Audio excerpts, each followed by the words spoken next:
The young man was struggling to complete his 9,996 push-ups. His body was utterly exhausted, feeling as if he would collapse from complete fatigue. Su Chen lay sprawled on the bed, lamenting bitterly that the system was too harsh, having just transmigrated here only to be forced to do 10,000 push-ups. At that moment, someone hurried in and shouted, "Su Chen, the awakening ceremony has officially begun. It will soon be our turn, hurry up." Zai Long was Su Chen's closest friend. Zai Long immediately pulled Su Chen along, but he still lacked 4 push-ups to reach the 10,000 mark and was reluctant to leave. However, Zai Long did not bother asking his opinion, as this ceremony was extremely important, and Su Chen could not continue training in the room. At the center of the stadium, the crowd gathered around the assessment device, yet no one had awakened a top-tier combat profession. Rare professions such as mage or dragon knight had an appearance rate of only about 1 in 1,000, extremely difficult to encounter, while other rare classes like berserker or assassin had already been obtained by some. Many people came solely to witness Liu Lian, the outstanding genius of the No. 2 Intermediate Martial Academy, whose fame rivaled that of a celebrity. Upon arrival, Zai Long sighed in relief, as it was still not their turn. Su Chen had transmigrated to this world 7 days ago after a major earthquake on Earth, where everyone participated in a profession awakening ceremony upon turning 18. The number of professions here was countless, divided into main groups such as combat, sport, lifestyle, and many others. At this moment on the stage, the female student Zhao Lu had awakened as a mage. This was an extremely rare and highly sought-after profession. All eyes were filled with admiration as they focused on her. From an ordinary female student, Zhao Lu suddenly became the center of attention for the entire school. Zai Long patted Su Chen's shoulder and joked about Zhao Lu, who had once been rumored to be his girlfriend, but Su Chen only smiled awkwardly as he did not know her at all. In the memories of this body, the former owner had pursued Zhao Lu for 2 years without reciprocation. Only after realizing the power of wealth did he buy her a set of armor, after which she agreed to become his girlfriend. Now a crowd of male students surrounded Zhao Lu like adoring fans. Some asked to take photos for good luck, while others invited her to the most luxurious restaurant in the city to celebrate. Zhao Lu walked proudly, confident as if she had ascended to the pinnacle of fame. Su Chen merely offered a simple and polite congratulation when he saw her. She responded coldly and unexpectedly proposed a breakup, leaving Su Chen astonished. He reminded her that he was Su Chen. She casually ordered him to fetch orange juice and wait while she checked the list.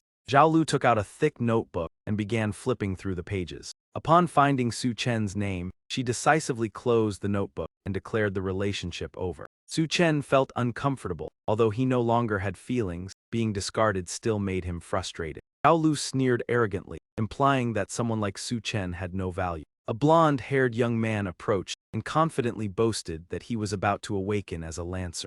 Li Lingxiao, though not equal to a mage, knew that lancer was still a powerful profession, and he immediately invited Zhao Lu for drinks that evening.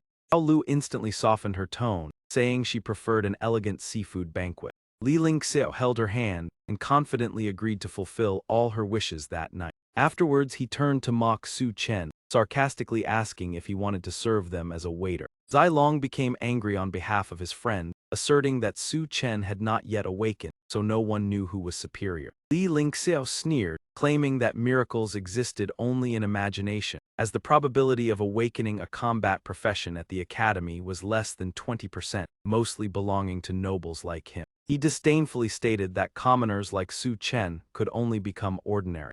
When his turn arrived, Su Chen clenched his fists and stepped forward. He did not forget to remind Li Lingxiao to open his eyes wide and witness his capability. Li Lingxiao immediately frowned, clearly displeased. Mocked that Su Chen was only good at bragging like someone who watched random videos.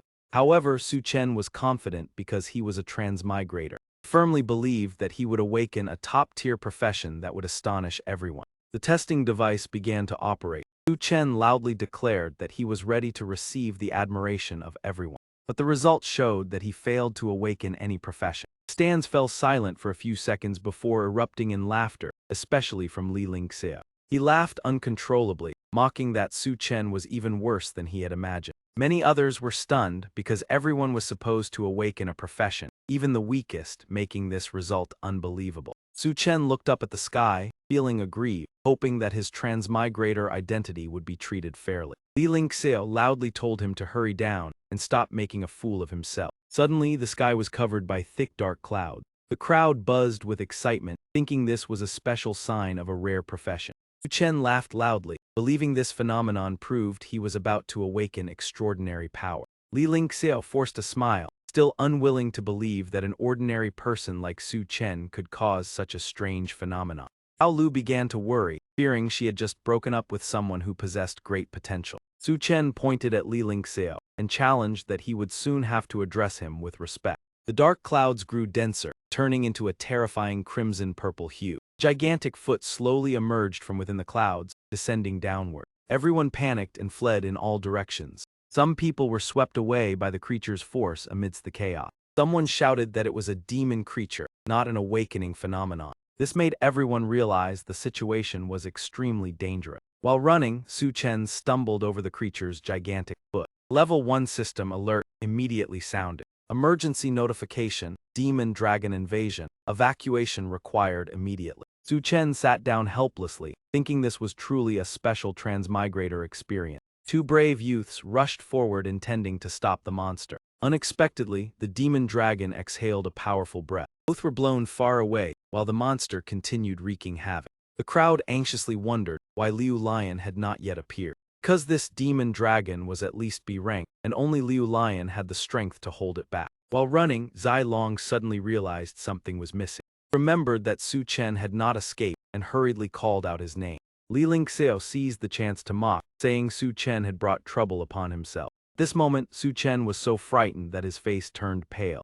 He saw the demon dragon's blazing red eye only a few meters away. The distance was so close that he had almost no chance to escape. The demon dragon opened its mouth wide and roared with overwhelming power. Su Chen hurriedly gestured for it to stop for about 2 seconds. "Wait a moment, give me a little time." Su Chen tried to complete 4 more push-ups as required by the system, hoping to receive a reward that would preserve his life. Youths in the distance observed the situation with probing eyes. "Hey, what is Su Chen doing? At a moment like this he is still doing push-ups. Could it be that he is so frightened that his mind has become confused?" Li Lingxiao in particular believed that Su Chen had been scared out of his wits. At last Su Chen completed the quota assigned by the system. His body emitted a mysterious golden light.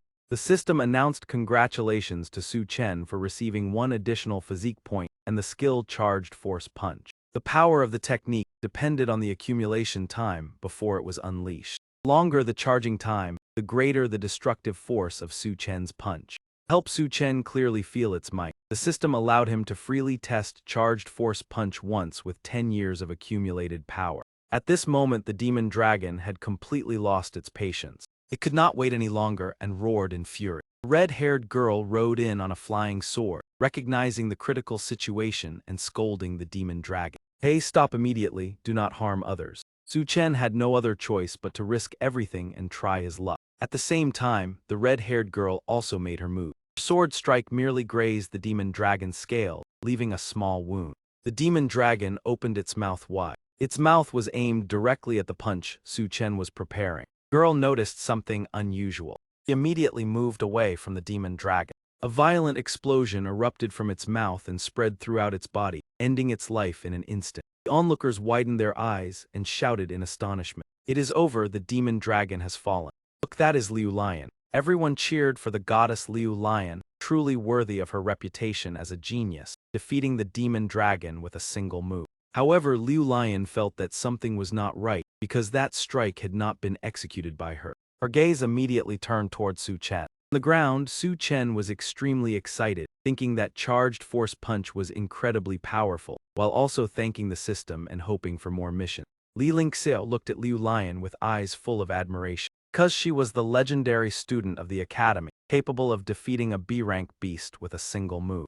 Zhao Lu secretly set a future goal to surpass Liu Lion. Upon landing, Liu Lion clearly knew that her sword was not strong enough to defeat the demon dragon. The only person closest to the demon dragon at that time was Su Chen. A man hurriedly ran to Liu Lion's side. He introduced himself as Hua Zhai, the new principal of the No. 2 Intermediate Martial Academy, and thanked her for helping the academy escape danger. Everyone eagerly awaited Liu Lion's appearance and asked her to say a few words to all the students. The principal pulled Su Chen aside to avoid blocking Liu Lion's view. Wait a moment, Liu Lion suddenly spoke. At that moment, the system issued a sudden mission. The task was to shout, "I love you," to Liu Lion 100 times. Su Chen grimaced, wondering if the system had read too many romance novels. "Classmate, what is your name?" Liu Lion initiated the conversation. But Su Chen did not answer his name. He just shouted loudly, "I love you." His face stiffened from embarrassment. The principal angrily shouted, "What are you doing?" Liu Lion wanted to confirm whether the final strike that defeated Ma Long was executed by Su Chen. However, Su Chen did not respond and kept closing his eyes while repeatedly shouting, "I love you." The principal rushed forward to stop him, thinking he had lost his mind, and ordered him taken away. Two young men dragged Su Chen, but he continued to shout loudly at Liu Lion while being pulled. Li Lingxia witnessed this scene and could not help but laugh, mocking that someone of low status dared to dream of the swan. A mediocre person like him wants to rise high. Zhao Lu politely asked Li Lingxia if she could lend him a few skill books for mages. Li Lingxia looked disdainful, saying that their relationship was not yet clearly defined. Zhao Lu calmly asked directly how many he had. Li Lingxia remembered her family had 5 books, but she needed her father's permission before giving them. Upon hearing this, Zhao Lu immediately declared that from now on he was her boyfriend. He handed Li Lingxia a small piece of paper, saying it was his profession certificate. Li Lingxia was stunned but nodded, thinking she had nothing to lose. Meanwhile, Su Chen had been pushed out into the yard. Some mocked that someone who had not awakened a profession like him was unworthy of Liu Lion and would inevitably fail the awakening experiment. Su Chen did not care, as completing the task of shouting 100 times was easier than doing push-ups. He believed that as long as there was a goal, he would definitely succeed. At that moment, a middle-aged man arrived with 2 subordinates, looking annoyed. Su Chen brushed off dust, stood up, and calmly asked, "What's the matter, uncle?" The man immediately grabbed his collar, growling that he was only 18 and should not be called uncle. The subordinate with glasses added that if 1,000 yuan protection money was not paid today, there would be trouble.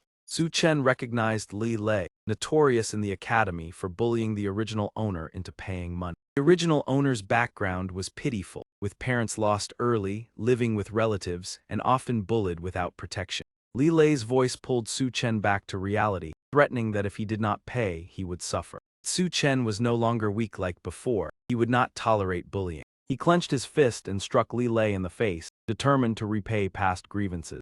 Li Lei was caught off guard, his face blank in disbelief at being resisted. Meanwhile, Su Chen felt unbalanced and wondered why the punch was so weak. The reason was the charging time was too short. Li Lei, recovering, twisted arms and neck, angrily saying that a weakling like Su Chen dared to strike him. The 2 subordinates were also surprised, because Li Lei had just awakened the defender profession, making Su Chen's punch almost ineffective. While Su Chen was still staggering and unsteady, Li Loi grabbed Su Chen by the collar and yanked him close, his breath reeking as he shouted loudly, "Your face annoys me. If you do not hand over the money, then do not blame me." Driven into a corner, Su Chen could only beg for more time to gather the funds. He released his grip, causing Su Chen to fall heavily to the ground, then coldly gave him half a day to prepare the money. Before dinner, Li Loi would definitely appear right in front of Su Chen dormitory. When Li Loi group disappeared, Su Chen slowly pushed himself up. Half a day sounded long enough, yet instead of borrowing money, he went to find Liu Lion to complete the unfinished task. After running all over campus, Su Chen finally spotted Liu Lion being personally escorted by the principal. Since she passed the entrance exam to the top academy of Hakua, she had become the pride and legend of Martial Arts Intermediate Academy No. 2. Suddenly, Su Chen rushed out to block the path and loudly confessed his feelings to Liu Lion. The principal immediately signaled someone to pull Su Chen away. He had never asked whether the principal agreed or not. In the meeting room, the principal hoped Liu Lion would share some experience about the martial exam, since only 1 month remained before it began. Liu Lion calmly replied that she had no secret at all. If there was one, then it was merely her outstanding innate talent. That statement left all the leaders present speechless. At that moment, Su Chen's voice drifted in from the window. "Sister, I love you." The principal flung the door open and shouted loudly, "Su Chen, have you gone mad?" Turning back, he reassured Liu Lion not to mind it, saying that Su Chen's mental state was unstable because he had not awakened a profession. That explanation only drew more of Liu Lion attention. If he had not awakened a profession, then defeating Ma Long earlier might not have been related to him. Outside the door, Su Chen hugged a tree and kept muttering his confession, giving the principal a terrible headache. Someone go outside and cover his mouth for me. Liu Lion drew her sword and leaped straight out. Seeing her take the initiative to approach, Su Chen immediately panicked. Liu Lion grabbed his collar and lifted him straight into the air. Leaders craned their necks until they ached. She flew higher and higher. Was she planning to let go in midair? The principal suddenly remembered that Liu Lion had long been called the Great Demon King of Thien Fu Academy. She was the nightmare of countless geniuses. It seemed Su Chen would hardly survive. High above, his trembling voice rang out. It is so high, what are you going to do?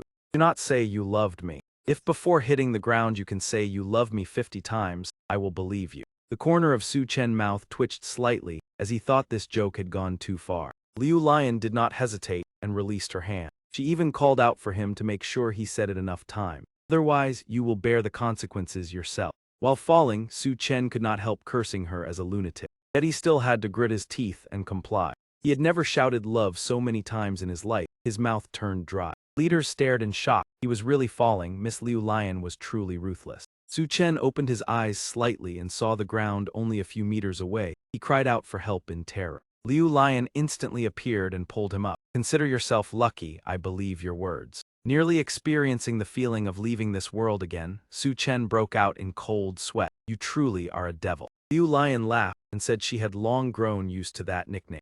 She handed Su Chen back to the principal and prepared to return to report the intrusion of a B-rank Ma Long, as the matter was extremely serious. Miss Liu Lion, please wait, the principal hurriedly called out. The most glorious moment of Academy No. 2 was when Liu Lion won first place in the entire province. Since then, the number of geniuses had gradually dwindled. Not only had they fallen behind Academy No. 1, even No. 3 had now surpassed them. Liu Lion took a card from her pocket and tossed it to the principal. He looked closely and realized it was the admission card of Thien Fu Academy. He said that whoever ranked first in the freshman assessment would receive her assistance to obtain a skill without requiring a profession. The leadership was overjoyed. A skill that required no profession was originally the privilege of prodigies. Ordinary people only awakened talents, while skills could only be accessed after entering a higher academy. Clutching the card tightly, the principal felt renewed confidence. If so, this year's examination would surely bring improvement for Academy No. 2.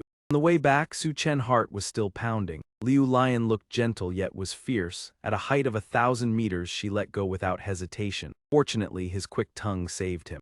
Unfortunately, he was still 3 times short of the 100 confessions required by the system, and Liu Lion had already left. By then, Lai Loi group was already waiting in front of the dormitory. They rushed in and growled, Su Chen, where is my 10,000 teeth? The thud, Lai Loi was suddenly blasted outside. Even the tightly locked wooden door was flung open. The 2 lackeys turned pale at the sight of Su Chen's fist still smoking. Su Chen had finished testing. With the accumulated force of a single punch, 5 seconds of gathering power was enough to render a newly awakened combat profession unable to resist without compressing anger. Lai Loi lay sprawled on the ground, trembling as he begged, Big brother, I was wrong. Su Chen lightly patted his face and asked coldly, You are Lai Loi, right? Do you know my mind? Lai Loi froze and replied, No, I do not know her. Su Chen immediately gave him another painful blow. If you do not know her, why use that name? Holding his swollen cheek, Lai Loi cried that the name had been given by his grandmother. Su Chen ordered him to go find Mai Mai.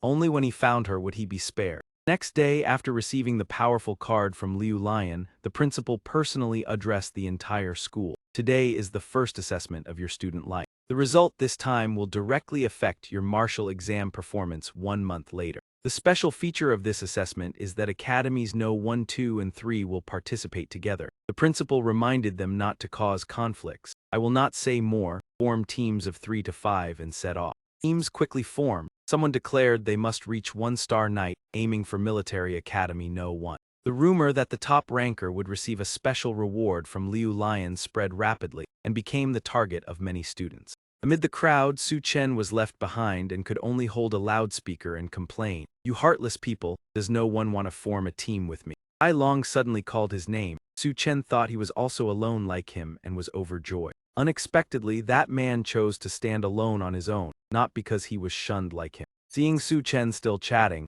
the principal urged him to quickly find a team. Li Lingxiao jumped out to mock like a market woman. Haha, it is not that he does not want to, it is that no one wants him. Who would want to team up with someone without a profession? He is useless and easily becomes a burden. Countless disdainful gazes focused on Su Chen. Do not drag me into your team, surviving alone is hard enough. Without a profession you still want to take the assessment, you might as well withdraw. At that moment, a helicopter appeared in the sky. A young man jumped down from above. He landed gracefully in the middle of the yard. He removed his headset. "May I ask, Principal, am I late?" The principal enthusiastically introduced him as a genius transferred from Academy Number 1, who would soon join Academy Number 2 and participate in this upcoming assessment with everyone. The young man holding the microphone spoke confidently. "I come from Academy Number 1, not the most outstanding, nor the most handsome or humorous there. I also cannot claim to be stronger than all the students of Academy Number 2, nor am I certain to win first place, and I certainly cannot guarantee that I will obtain a non-professional skill like Senior Liu Lion." The speech sounded somewhat puzzling, but thanks to his handsome appearance and humble attitude, he immediately won the favor of many girls. Male students also cheered for the young man from Academy Number 1 to boldly express his individuality. Even Su Chen did not know what it felt like to be insecure. The young man on stage finally introduced himself. "I am Bai Hui. I came here for Liu Lion, and I will definitely win first place." Those who had just praised him immediately fell silent, as if they had never spoken. "So he was just putting on an act, making me waste my praise earlier." The principal cleared his throat and instructed Bai Hui to join Su Chen's team, as Su Chen did not yet have a profession and would be safer with Bai Hui accompanying him. On the way, everyone discussed that this assessment featured a newly discovered one-star spatial zone, very suitable for beginners. Some urged entering quickly, as 3 academies were participating, and there might not be enough monsters to go around. After half an hour, Zai Long and Su Chen became impatient while waiting for Bai Hui. Su Chen curiously asked what profession Zai Long had awakened that made him unwilling to form a team with others. Zai Long replied somewhat shyly that he had awakened the warrior profession. Su Chen exclaimed excitedly that the warrior was a core combat profession. Zai Long scratched his head and added that it was a magical girl warrior. The atmosphere between the two young men suddenly became awkwardly silent. Su Chen asked Zai Long to demonstrate his transformation. Zai Long turned around, background music suddenly playing as sparkling lights and a hazy mist appeared, concealing sensitive detail. In an instant, the muscular Zai Long transformed into a dazzling sailor-style heroine. Su Chen was so stunned that he could hardly recognize his friend. So this was Zai Long's true appearance. "Zai Long, I have an idea." Zai Long suddenly blushed deeply. He grabbed an axe and swung it, sending Su Chen flying. Immediately afterward, Zai Long returned to his original form and hurried over to help Su Chen up. For some reason, whenever he transformed, Zai Long became unusually irritable. He always felt an urge to attack others. After thinking for a moment, Su Chen placed a hand on Zai Long's shoulder and declared that he had decided Zai Long would be his teammate. At that moment, Bai Hui happened to pass by. Su Chen immediately called out to him, "Did you not see us? We have been waiting for you for a long time." Bai Hui coldly asked why they were waiting for him. Zai Long explained that they were waiting because the principal had assigned them to the same team. No one actually wanted to be Bai Hui's admirer. Bai Hui turned to leave, stating that he preferred to fight alone and did not wish to team up with the weak. Su Chen watched him go and muttered that the man both liked to show off and annoyed others. Suddenly, Bai Hui stopped and said that he knew Su Chen, the one who had confessed to Liu Lion in public. He even accused Su Chen of insulting her, and once Liu Lion was mentioned, Bai Hui spoke incessantly. To him, Liu Lion was his goal, his ideal, and the goddess in his heart. Bai Hui knew how to contact Liu Lion, yet he had never had the courage to speak to her directly. Su Chen, however, had dared to confess upon their first meeting, making Bai Hui unable to restrain himself and telling Su Chen to stay away because seeing him was irritating. Su Chen remained silent, thinking that no explanation could dispel this misunderstanding. Bai Hui was determined to win first place so that he could stand beside Liu Lion with dignity. No one could stop him, not even Su Chen. Li Lei suddenly ran over with 2 teammates and was puzzled to see Su Chen only with Zai Long. Su Chen shrugged and said it was unfortunate that no one wanted to team up with them. Li Lei patted his chest and invited Su Chen to join his team, criticizing others for their lack of insight. The girl accompanying him immediately objected, arguing that Su Chen had no profession. However, Li Lei had experienced Su Chen's punch before and fully trusted his strength. The girl still firmly refused, fearing that Su Chen would become a burden to the team. Li Lei assured her that Su Chen's participation would not be a disadvantage, but would instead make the team safer. Li Lei's girlfriend turned away and forced him to choose between her and Su Chen, asking whom he would save if both were in danger. Li Lei answered without hesitation that he would save Su Chen, leaving the girl stunned. He angrily asked if he intended to abandon his girlfriend for someone considered weak. Li Lei calmly stated that women only slowed down his combat speed. The girl left angrily, vowing to find a teammate stronger than Li Lei. Before leaving, she warned him not to regret his decision. After inadvertently causing the couple to break up, Su Chen felt somewhat guilty, and Zai Long also appeared embarrassed. Zai Long gave Li Lei a thumbs up, praising his actions as worthy of admiration. The three of them walked inside together, resembling a group about to explore a dangerous place. Upon entering, they clearly sensed an energy fluctuation different from the outside. The surrounding space was empty, suggesting that the monsters in this area had already been eliminated. Therefore, they decided to continue deeper inside. After a while, they spotted several four-legged creatures, and Su Chen recognized them as a species described in the books. Li Lei immediately crouched down, using yellow grass for cover, and confirmed that there were two demonic beasts on the grassland. One of them was a scarlet boar demon. The other was also of the same scarlet boar demon species. Su Chen frowned and wondered why they were still talking instead of attacking. Li Lei urged Zai Long to move forward, but Zai Long simply shook his head. He said that his magical girl warrior spirit was too delicate to confront them. Li Lei then turned to Su Chen, who calmly replied that since they were only low-level monsters, the two of them could handle it. Zai Long still refused to act, and Li Lei also hesitated. Su Chen nudged Li Lei, saying that as a warrior he should be the first to charge. Li Lei complained that stepping forward might lead to trouble. Without further words, Su Chen directly pushed him forward. "Stop talking nonsense and act now." Two scarlet boar demons immediately became alert and charged straight toward Li Lei. Li Lei did not hesitate and prepared to face them. Two consecutive punches were thrown, each landing squarely on the heads of the scarlet swine demon. Su Chen and Zai Long were overjoyed, as expected of the number one big brother. Li Lei's strength was indeed no small matter. At that moment a strange sound echoed and drew closer. From afar, an entire herd of scarlet swine demons came charging forward. Each one was plump and round, their bellies wobbling with every step.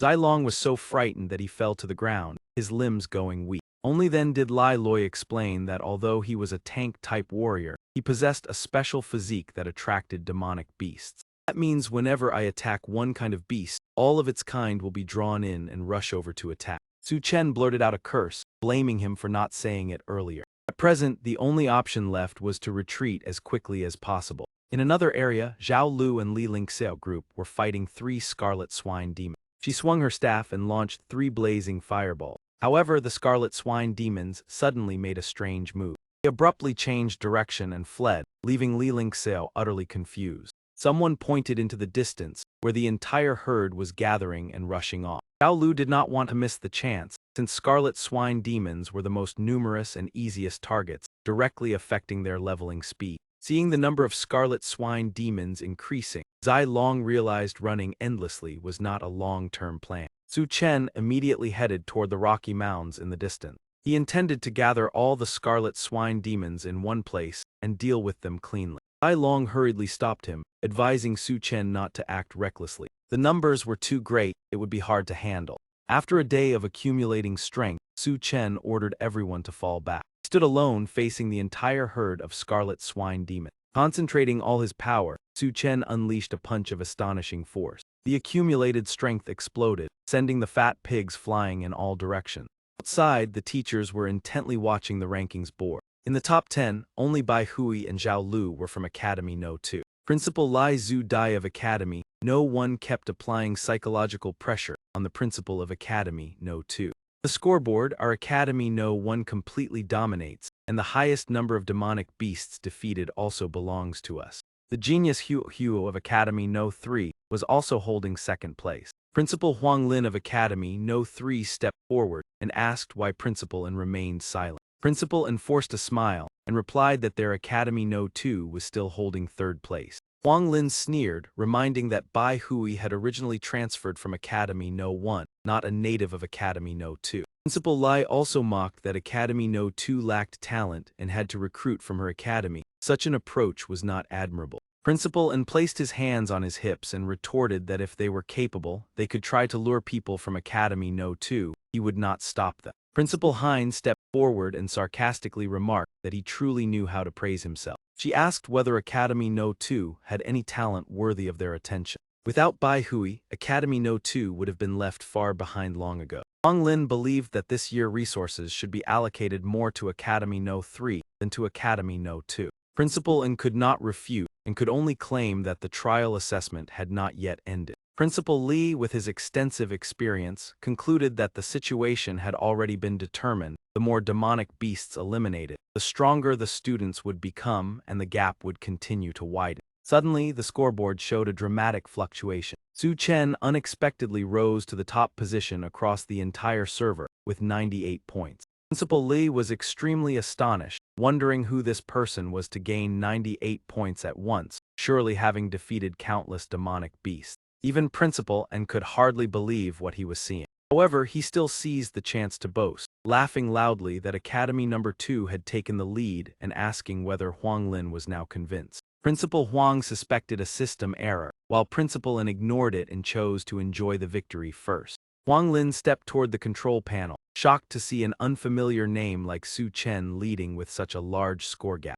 Principal N immediately retorted that everything was operated by the Central Intelligence, and everyone knew the system could not make mistakes. Enraged, Principal Huang slammed the table and demanded an immediate inspection. Principal N clasped his hands behind his back and laughed triumphantly, daring him to proceed with the inspection since Academy No. 2 was leading and Academy No. 3 could hardly surpass them. Inside the trial, Zai Long was astonished to see that his friend had wiped out all the Scarlet Boar demons with just a single punch. Su Chen's entire body radiated a brilliant light.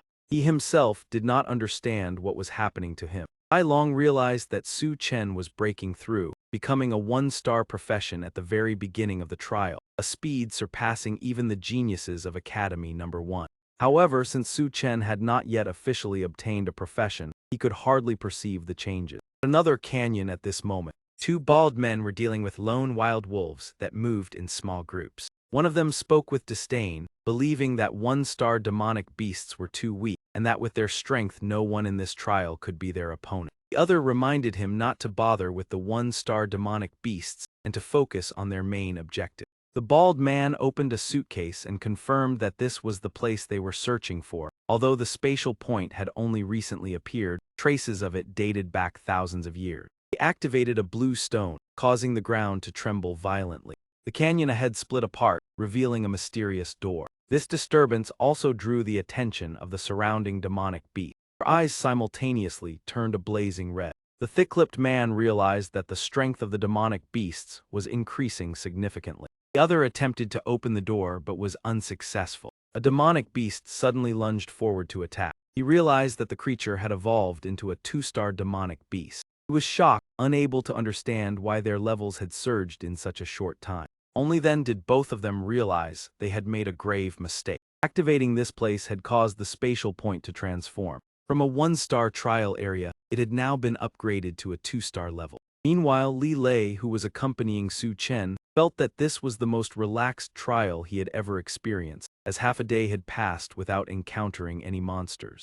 All the Scarlet Boar demons had been wiped out by Su Chen, and the only way to hunt more monsters was to venture deeper into the trial area. At that moment, several other demonic beasts began to appear. Zai Long recognized them as the Bao Tu chicken species. These were 1-star demonic beasts but far stronger than the Scarlet Boar demon. At the same time, another group of people also arrived in this area. This was the close group of friends of Li Lei's ex-girlfriend. Li Lei stepped forward to stop them, saying that Yue, they had discovered this prey first. Yue sneered, saying that although Li Lei had some ability, bringing Su Chen reduced their strength, and she challenged whether they could defeat these 3 creatures. Li Lei immediately provoked Su Chen, saying that if the boss was being looked down upon, he should step up and prove himself. Su Chen replied that he had just used a move accumulated throughout the day and was now no different from an ordinary person. Li Lei turned to urge Zai Long to step forward, but Zai Long firmly refused to get involved. Li Lei rolled up his sleeves, brimming with fighting spirit despite wearing a jacket, preparing to charge ahead. Su Chen and Zai Long quickly held Li Lei back, because if he rushed forward, all 3 of them would be in danger. Yue looked at the 3 with contempt, believing they were merely putting on a useless show. At That moment, another group appeared, declaring that young Master Huang of Academy Number 3 had come to take over the area. Anyone unrelated was ordered to leave immediately. Li Lei recalled that Huang Kai ranked third in Academy Number 3, both talented and the principal's son. One of Huang Kai's subordinates loudly warned Su Chen's group and Yue that the area had been reserved. Li Lei looked around in confusion, wondering whether this was a bar or a hunting ground that could be reserved. Yue quickly stepped forward, acting familiar as she asked Huang Kai if he still remembered her. Huang Kai recognized her but declared that aside from her, everyone else had to leave. Yue cast a scornful glance at Su Chen's group. She suggested letting them stay to witness what true strength looked like. Huang Kai agreed and even invited her to visit his new villa after the trial. One of the three warriors immediately rushed forward to attack the prey. They coordinated closely, surrounding the target from multiple directions.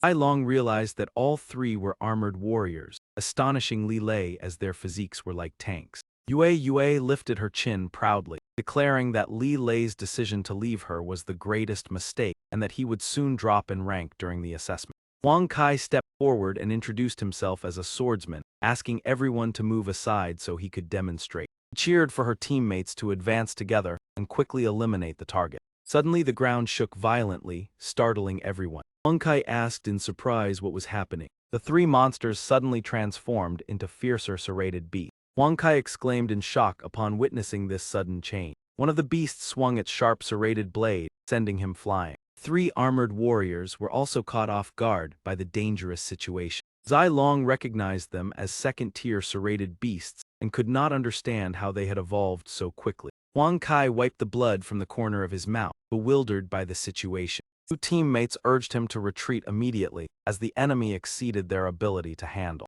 Yue hurriedly grabbed Huang Kai's sleeve and begged for help. She pleaded urgently for assistance, saying that she was injured. Huang Kai coldly shook her hand off and told her to let go. The serrated beasts charged madly toward the warrior. In despair, Yue clutched his leg and begged him not to abandon her. Huang Kai ruthlessly pushed her to the ground, declaring that he could not carry anyone else. He screamed in panic, calling for help in desperation.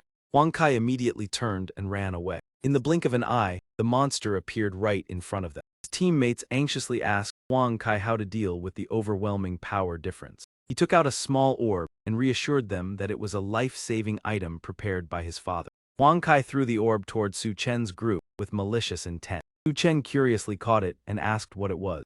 Zai Long panicked and warned that it was a monster-tracking device, urging it to be thrown away immediately. Right after the orb shattered, releasing dense green smoke. The sawtooth monster sniffed the scent and became agitated. He growled and advanced threateningly. Huang Kai ran while laughing arrogantly, mocking that he had gifted them. Su Chen angrily cursed, and the system displayed that his anger points surged. Huang Kai remained arrogant, thinking the opponents were about to face danger and not worth his concern. Yue turned pale, panicking and begging for her life. Li Loi shouted for her to be quiet, reminding them they were still figuring out a way to respond. She sneered, mocking them as useless and incapable against the level 2 monster. The sawtooth monster leapt over her head. Su Chen flinched and turned his head. He was suddenly attacked from behind. His teammates worriedly assessed that Su Chen would have difficulty handling this monster. Li Loi resolved to fight to the end despite the danger. Zai Long timely grabbed his arm to stop him. Zai Long asserted that this time he would be the one to act. The sawtooth monster charged forward as if gliding over the ground.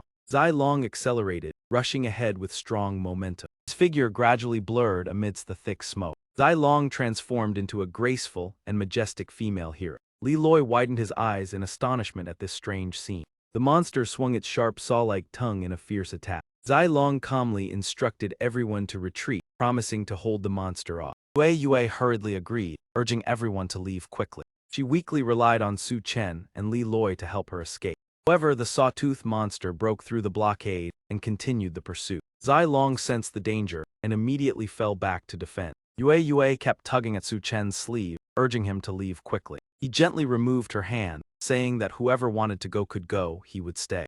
He mocked him with disdain, thinking someone without a profession had the nerve to act brave. Yue angrily lamented her fate for encountering people she considered useless. Su Chen lost patience, slapped her, and demanded she be quiet. Yue screamed in anger and frustration. "You actually dare to lay a hand on me." He immediately stepped in front and loudly accused him, Li Lei, that useless guy hit me and you just stood there watching. He coldly shoved her aside, move, I have wanted to teach you a lesson for a long time. Back in the fight, Zai Long was struck hard by the opponent and sent flying into the air. The impact made him crash heavily onto the ground. Su Chen anxiously advised, fall back, you are not strong enough to fight that sawtooth monster.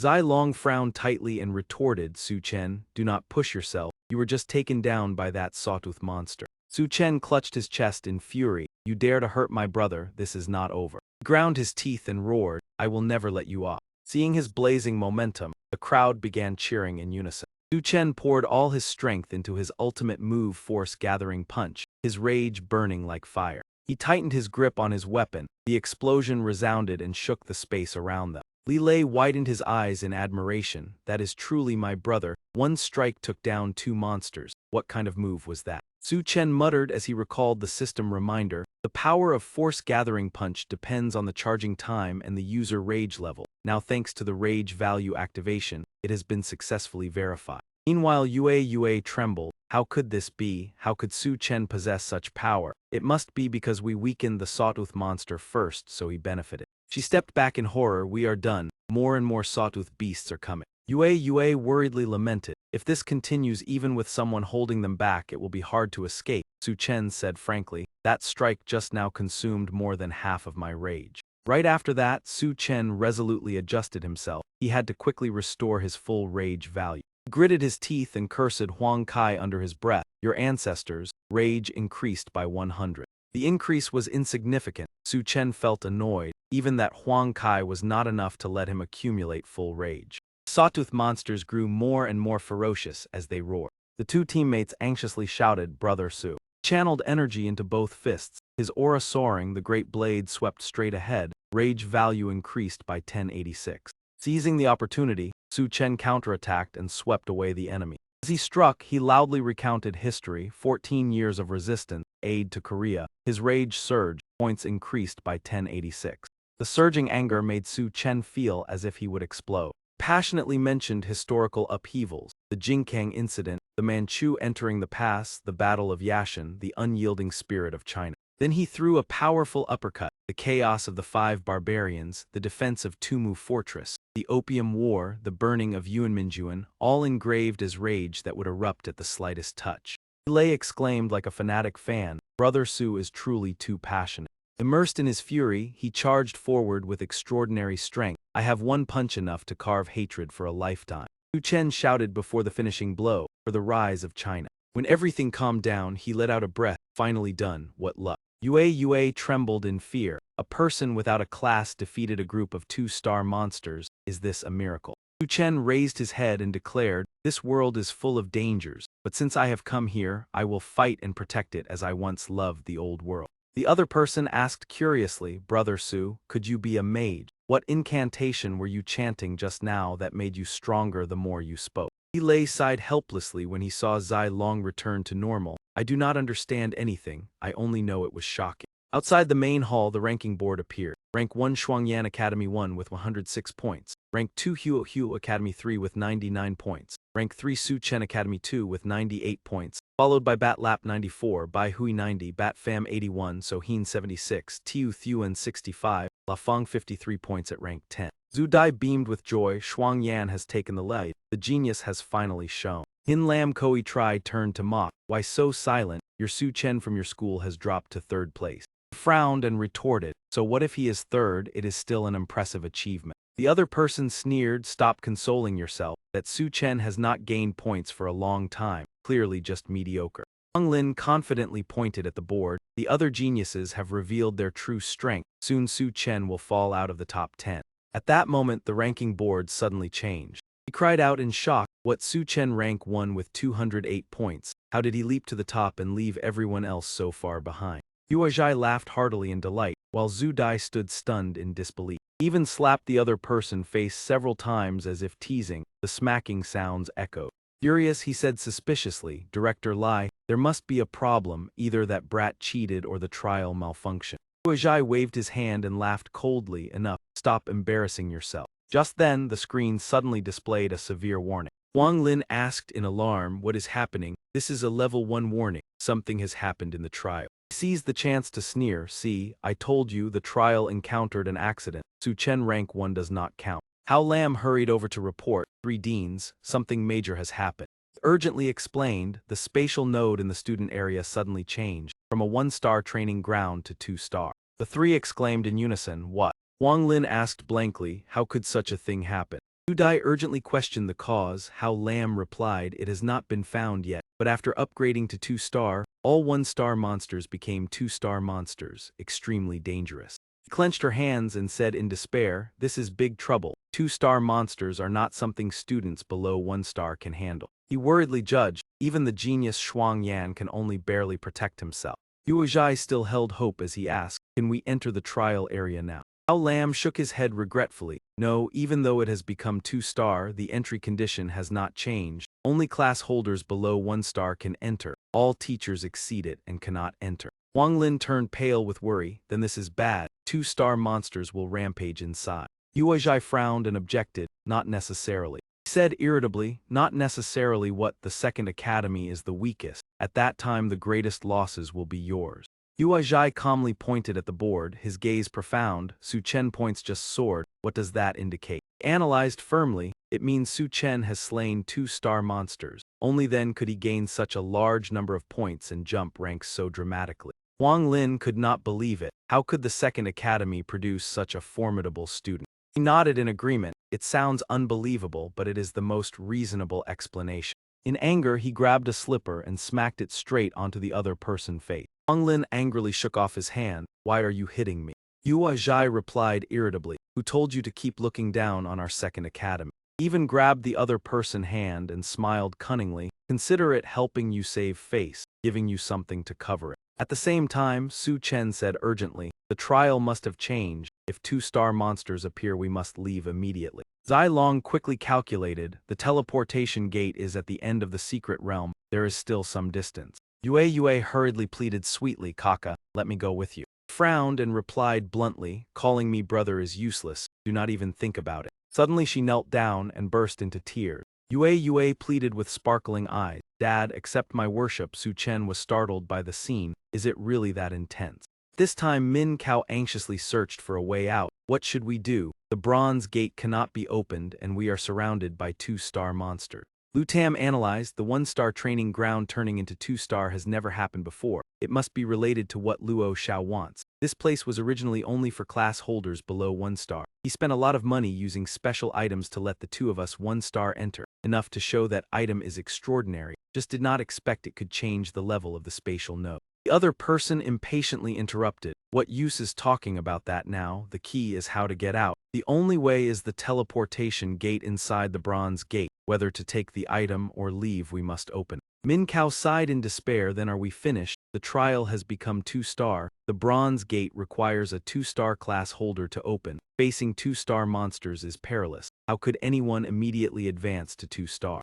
Su Chen's group strolled around the area. Zai Long felt troubled when he realized that after the disturbance of the trial space node, no instructors from the academy had entered, which showed that they were unable to come in, and everything ahead could only rely on themselves.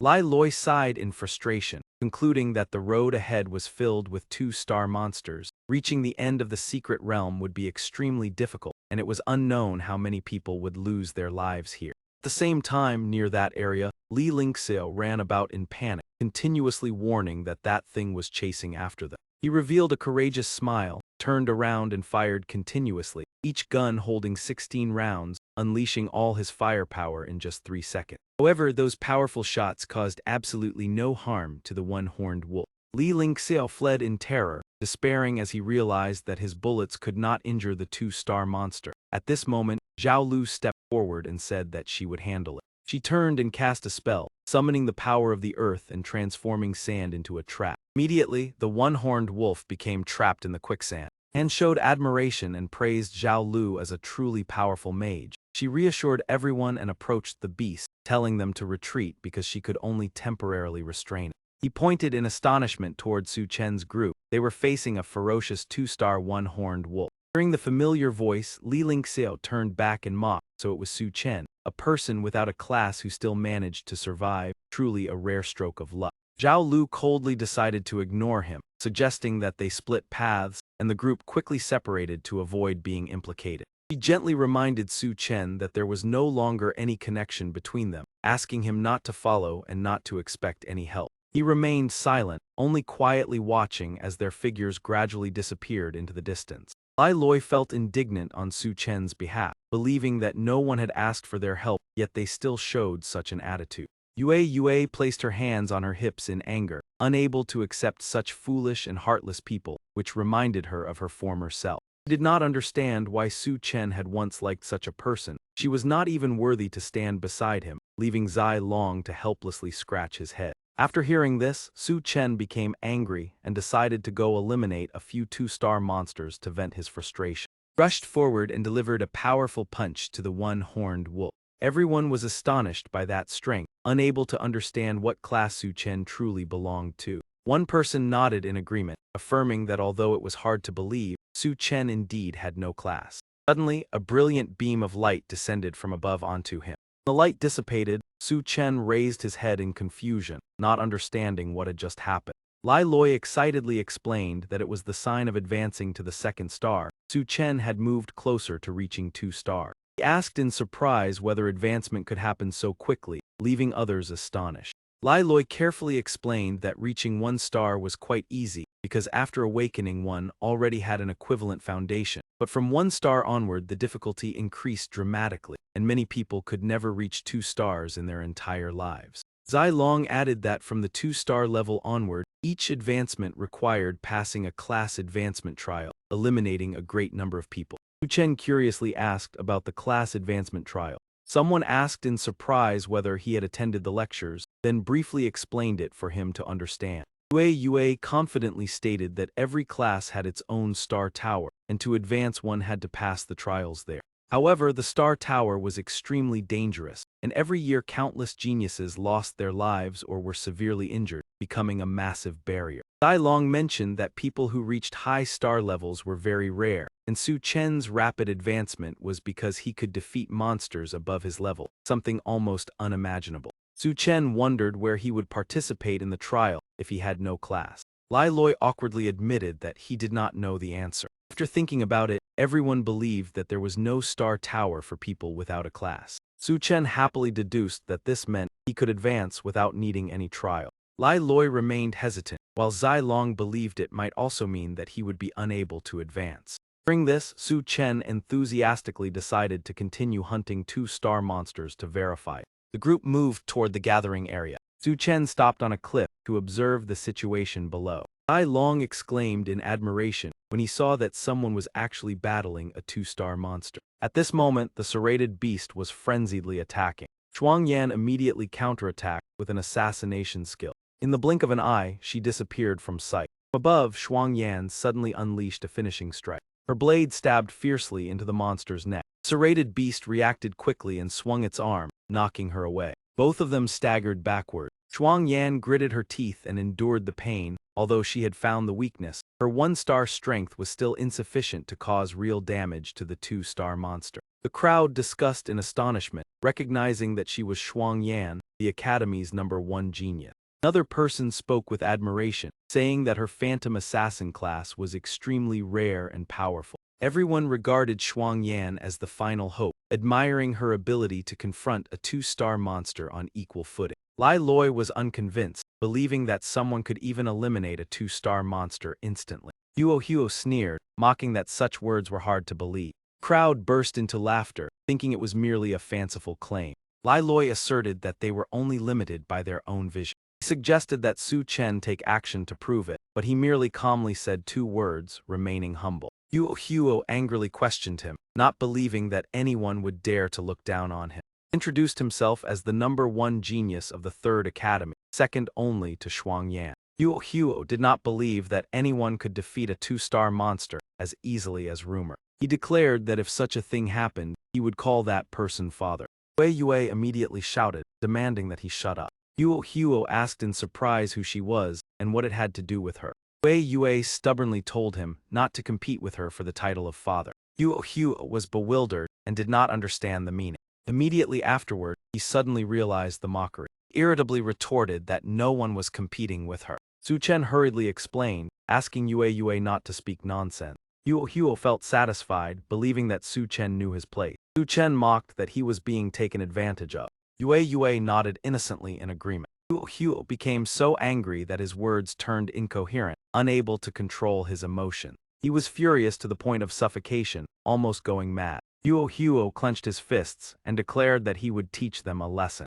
That moment the serrated beast suddenly roared and charged forward. Shuangyan urgently warned everyone to retreat to the end point. The crowd panicked and shouted, realizing that there were two-star monsters, and hurriedly fled. The monster's sudden attack forced Shuangyan to step back several paces. Shuangyan angrily leaped up and shouted loudly, demanding that the beast stop. The serrated beast seemed to understand the intention and immediately split into two directions to attack. She cried out when she saw it charging headlong toward them, "This is bad. We can only block one two-star monster. This time we are in serious trouble."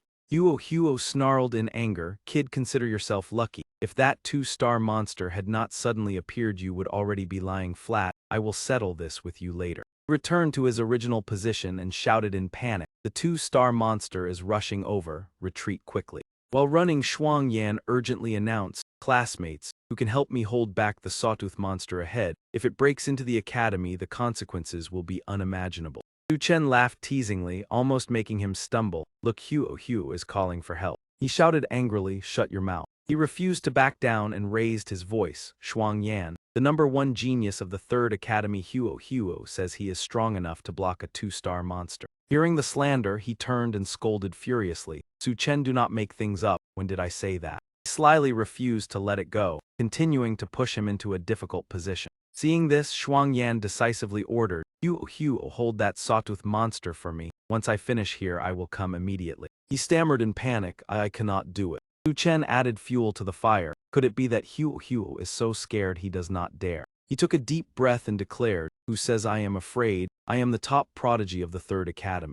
Huo charged forward with momentum. "I represent the 3rd Academy. Blocking a two-star monster is nothing difficult." Yet within a few breaths, he was knocked away like a fallen leaf. Huo turned pale and ran. "Heavens, the two-star monster is too terrifying." Girl laughed mockingly, "Truly a useless man." He angrily pointed and retorted, "Even a nobody dares to look down on me. Just wait and see you be tormented miserably by the two-star monster." Shuangyan's eyes were resolute as she struck and knocked it aside. "Move away." She calmly gestured, "Run toward me. I will shield you." Su Chen threw a lightning-fast punch and sneered, "You are unlucky. My accumulated rage is just enough for one strike." Huo remained arrogant. "What do I see? A reckless fool daring to face a two-star monster. Do you think you are Shuangyan?" He reminded worriedly, "Do not be rash. A two-star monster is not something an ordinary student can withstand." Without letting them speak further, Su Chen struck with a palm. Widened his eyes in shock. "What is going on?" One punch shattered the sawtooth monster. Shuangyan stood stunned for a long time. "If I had not seen it with my own eyes, I would never believe it. I once thought I was invincible among the 3 academies. Who knew someone stronger existed? Whose student is he?" At that moment, a strange light surrounded his body. What phenomenon is this? Immediately after, Su Chen clutched his head and cried out in pain. Zai Long and Lai Loi ran over worriedly. "Su Chen, how are you? Are you all right?" He rubbed his forehead and frowned. "I am fine. I probably just advanced to 2-star. I did not expect advancing to 2-star to cause such splitting headaches." He stared in astonishment. 2-star breaking through without entering the spirit tower. Su Chen is truly rare. Zai Long shook his head in amazement. "Someone without a class like you is already special. Not needing the spirit tower is not strange." He secretly rejoiced. The good news is that advancing stars does not require entering the spirit tower. The bad news is that others clearly grow stronger at 2-star while I feel no change except this headache. The girl smiled and stepped forward. "What is your name? Defeating a 2-star monster with one punch. With such strength, how have I never heard of you? What is your class?" He replied calmly, "Su Chen, I have no class." She paused and murmured, "No class." Seeing her doubt, Shuangyan sighed and said, "If you do not want to say it, I will not force you. After all, we are opponents." He boldly declared, "Su Chen, you are the first true opponent I have met." Shuangyan's eyes shone with interest. "Let us compete. I will not lose to you." Su Chen smiled helplessly. "Who has time to compete with you? I told the truth and you do not believe it. Prodigies really think differently." Seeing the tense situation, he quickly reminded everyone that they should leave. It was not safe here. He was surprised to see that Huo was still standing there, and asked why he had not left. Awkwardly asked to follow, saying let me come along, staying beside Su Chen makes me feel safe, this thigh must be held tightly. Su Chen raised his eyebrow, and asked for a reason to bring him along. He knelt down solemnly and said that Huo had wandered half his life without meeting a wise lord, and if not despised, he wished to follow and assist. The entire group was left speechless by that dramatic scene of pledging allegiance. Su Chen burst into laughter and praised him as a truly rare talent. As they moved forward, Lai Loi said seriously that according to the directions they were about to arrive, and beyond that bronze gate was a teleportation array leading out of here. Zai Long looked around suspiciously and wondered why so many people were gathered, yet no one entered the bronze gate. He placed his hand on a student's shoulder and quietly asked about the current situation. The other sighed and explained that the bronze gate required a 2-star class to open, they were trapped here, and had just joined forces to repel several 2-star monsters. Upon hearing this, Lai Loi immediately said that only a 2-star individual could open it, and this time they had to rely on Su Chen. At that moment, a swarm of serrated beasts and one-horned wolves surged toward them. They roared ferociously and charged straight ahead. The crowd panicked and shouted that 2-star monsters had arrived again. Quickly form a formation, those in front hold the line, let me hide behind. He pushed Li Lingxiao and Zhao Lu aside, telling them to move and not block the way, allowing others to go first. He angrily exclaimed, "What are you doing? I am Li Lingxiao, a master artisan gunner with weak physical strength, so I should stand at the back." Shihao from the 3rd Academy pushed in disdainfully, saying that he did not care about their professions. The people of the 3rd would go inside to fight while those of the 2nd should go out to resist the monsters. Everyone was furious. The 3rd did not dare provoke the 1st and instead bullied the 2nd. With so many 2-star monsters, it was no different from pushing them into danger.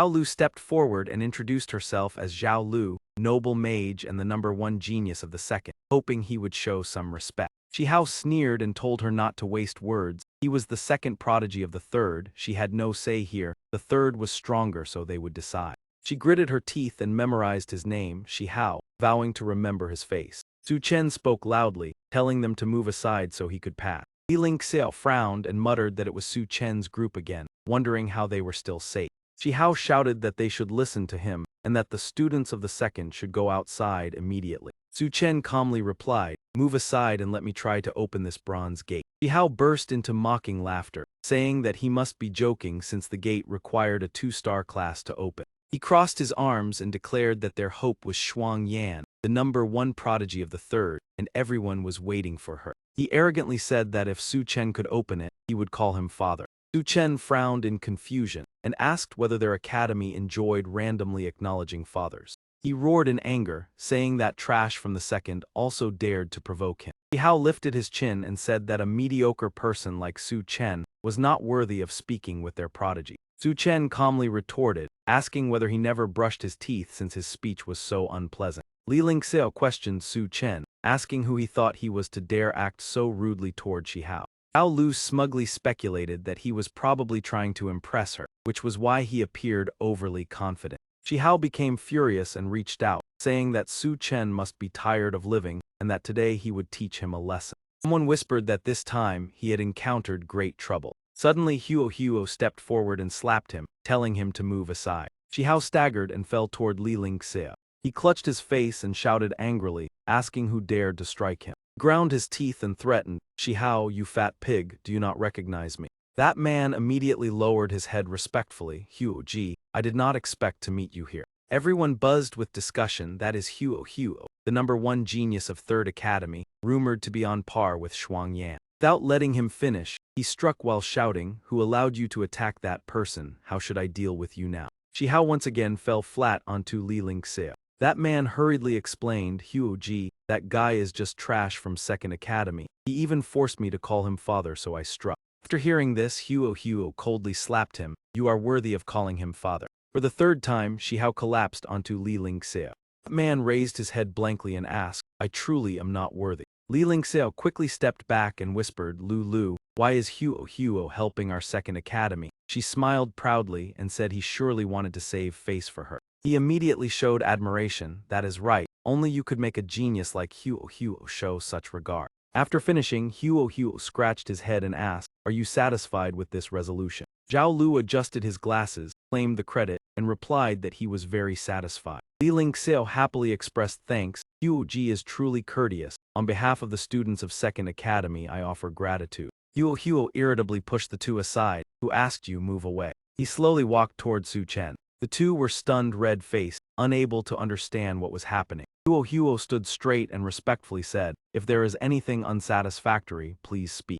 Everyone was stunned, unable to believe Huo showed such respect to someone regarded as trash. Zhao Lu ground his teeth and engraved the name Huo in his heart. At that moment, Shuang Yan and her teammates suddenly charged out to attack. They rushed straight into the monsters, striking decisively and swiftly. Crowd cheered excitedly. Shuang Yan and the top 10 geniuses have arrived. Hope of survival surged again. She forcefully demanded everyone make way to open the bronze gate. Shuang Yan gathered all her strength and loudly ordered the gate to open. Suddenly, Bai Hui was thrown outward by the rebounding force. He anxiously shouted, "Shuang Yan, we are about to lose hold. How is it on your side?" He trembled in despair. This gate can only be opened by someone who has reached 2 stars. Everyone panicked, even Shuang Yan cannot open it. The last hope seemed to vanish. At that moment, Su Chen firmly spoke, "Let me try." Bai Hui sneered in annoyance, "What trick are you trying?" Su Chen asserted with certainty that he could open the bronze gate. "Doubted you can do it, do not make everyone laugh." Bai Hui ran over to stop him, "Do not cause trouble, you are not on my team, surviving until now is already fortunate." Li Lingxiao added mockingly, "No one believes you, only a fool would." Su Chen paid no mind, pushed him aside, and said he knew the incantation to open the gate. Bai Hui snorted coldly, claiming only a 2-star could open it. There is no such thing as an incantation. In the silence, Su Chen solemnly recited a string of strange incantations that left everyone stunned. The students stared blankly, unsure whether he was truly chanting or just speaking nonsense. Su Chen took a deep breath, gathered strength, and ordered the gate to open. Li Lingxiao loudly declared that if the gate opened, he would accept any condition. In the next instant, he widened his eyes in shock. The bronze gate truly opened before everyone's eyes. Bai Hui stood frozen, unable to utter a word. The two stammered, unable to believe the 2-star secret realm gate had been opened. Everyone was shocked and delighted. No one saw Su Chen use profession power. It seemed that incantation truly worked. Shuang Yan secretly admired him, not expecting Su Chen had reached the 2-star realm. That moment, elite monsters appeared all at once. They agilely knocked many people away. The students fled in panic. Upon seeing the 2-star elite monsters, they hurried into the bronze gate to hide. In the distance, Lu Tam silently observed, astonished that the gate had been opened in such an unbelievable way.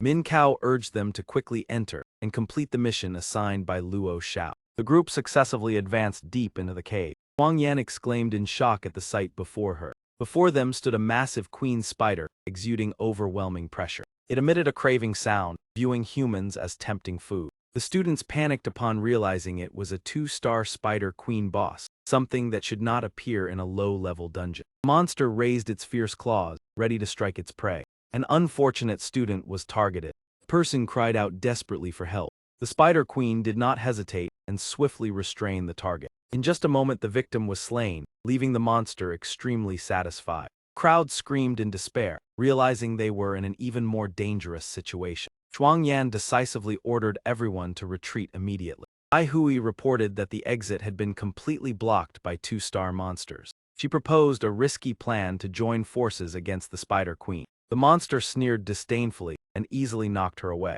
Su Chen saw Shuang Yan fall to the ground.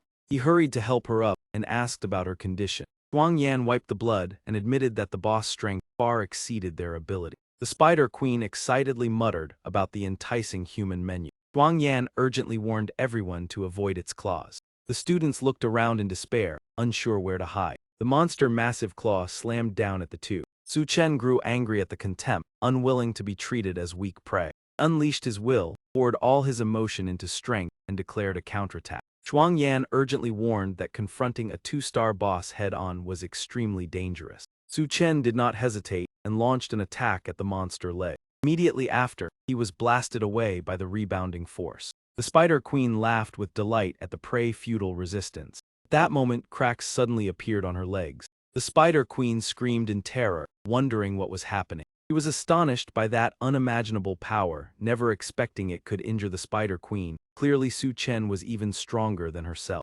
However, Su Chen was not satisfied with the result. This was already the limit of my strength, yet it only chipped one of its claws. A monster of this level was enough to wipe out everyone here. Students hiding behind the boulder whispered among themselves. The attack had stopped. Someone had broken the Spider Queen's claw. It must be Xuang Enhan. He had been confronting it head-on earlier. Faced with the stubborn resistance, the Spider Queen angrily ordered, "My children, advance. It is time to begin the feast." Immediately afterward, swarms of small spiders crawled out in increasing number. They ferociously charged forward, without the slightest hesitation. While defending, Bai Hui proposed, "Xuang Enhan, let us join forces with the top 10 prodigies to break through the encirclement."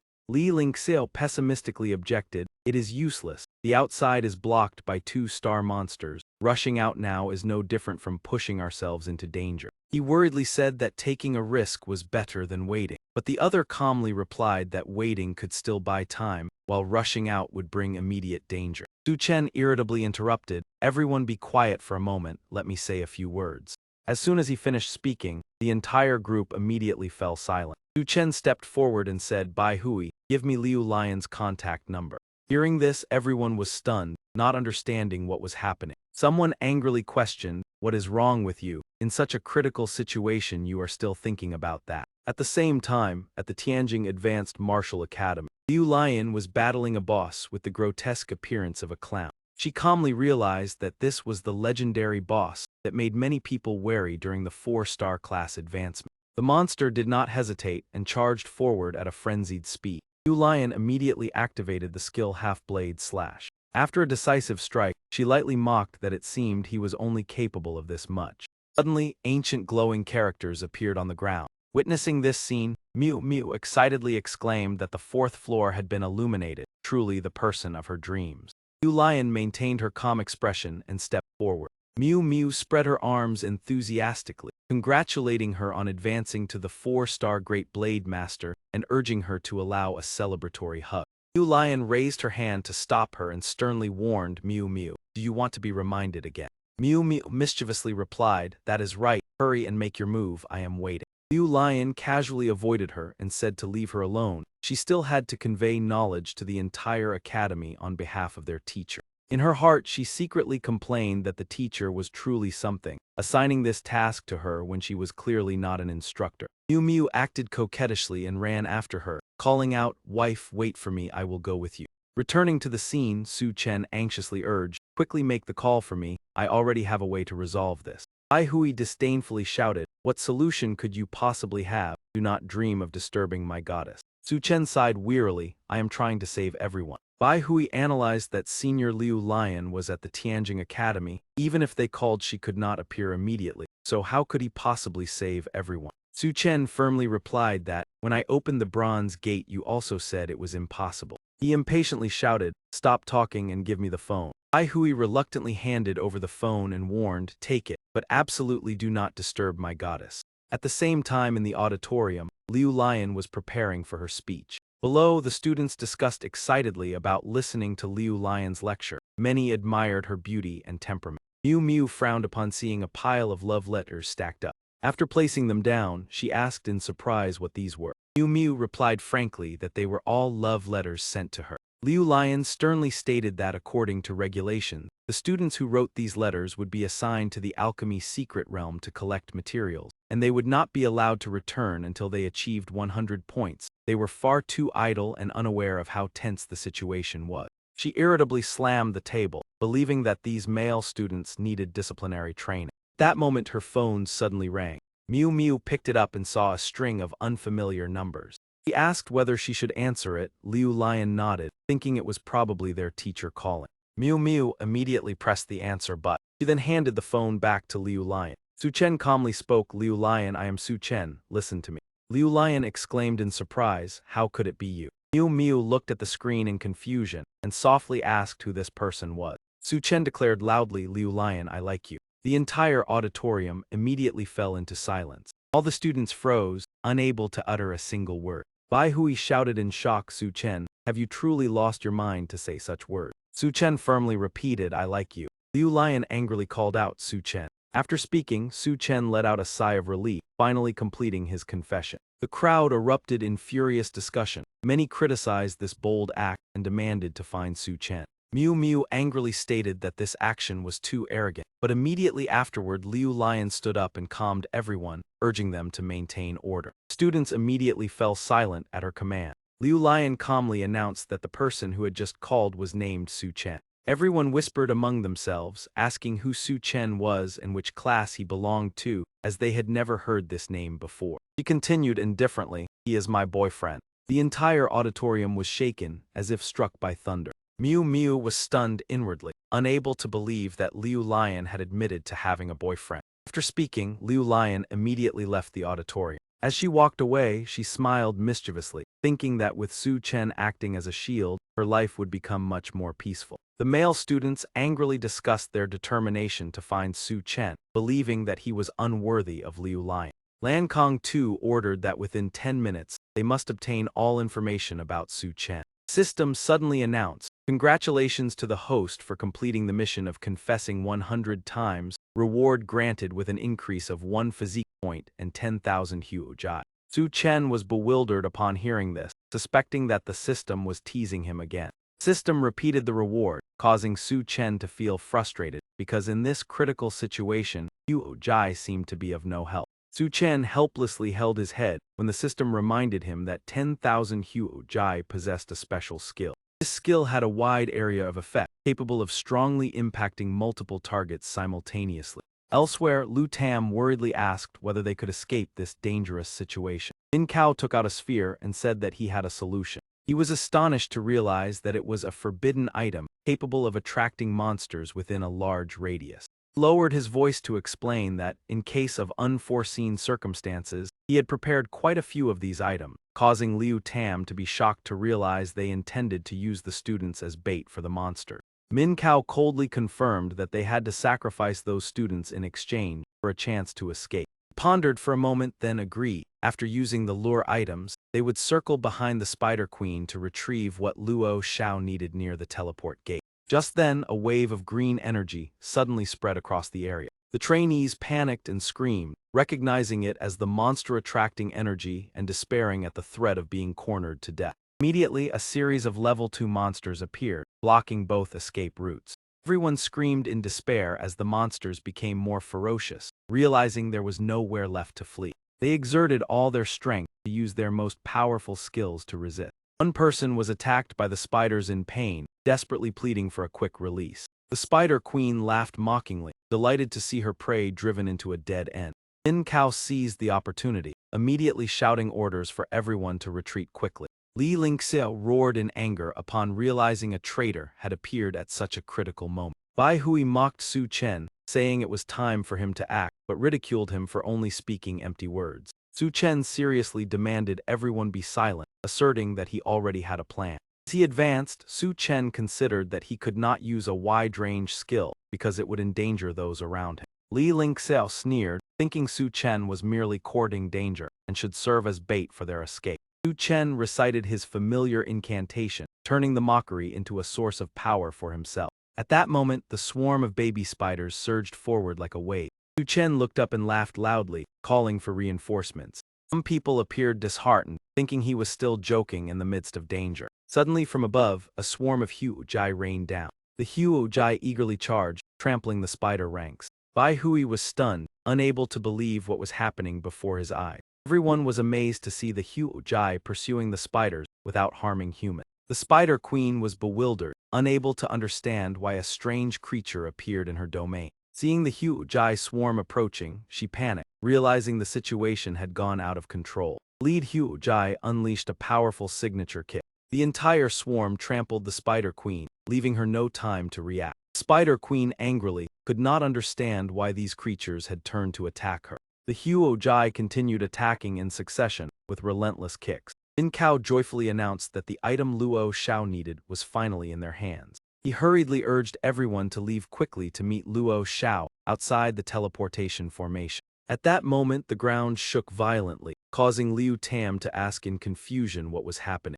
A swarm of huojai from outside charged in at an incredible speed. They were thrown back, stunned and unable to comprehend where the huojai had come from. the Huo Jai surged straight into the magic circle. Outside, Luo Xiao grew anxious and frustrated as his subordinates had yet to return despite careful planning. A subordinate hurriedly reported that someone had appeared from the teleportation formation. Luo Xiao was delighted, affirming that the item was extremely important for his future. But immediately after, the ground shook violently again before he could understand what was happening. Before he could finish speaking, the Huo Jai charged straight at him. Inside the cave, everyone was astonished to see the monsters overwhelmed by the Huo Jai, not understanding where they had come from. Li Loi nervously asked if Su Chen was a summoner, while Zai Long was still in shock. Bai Hui was astonished and speculated, but could not believe anyone could summon such a huge number of Huo Jai. Su Chen curiously picked up an item that had fallen to the ground. He opened it and discovered a key inside.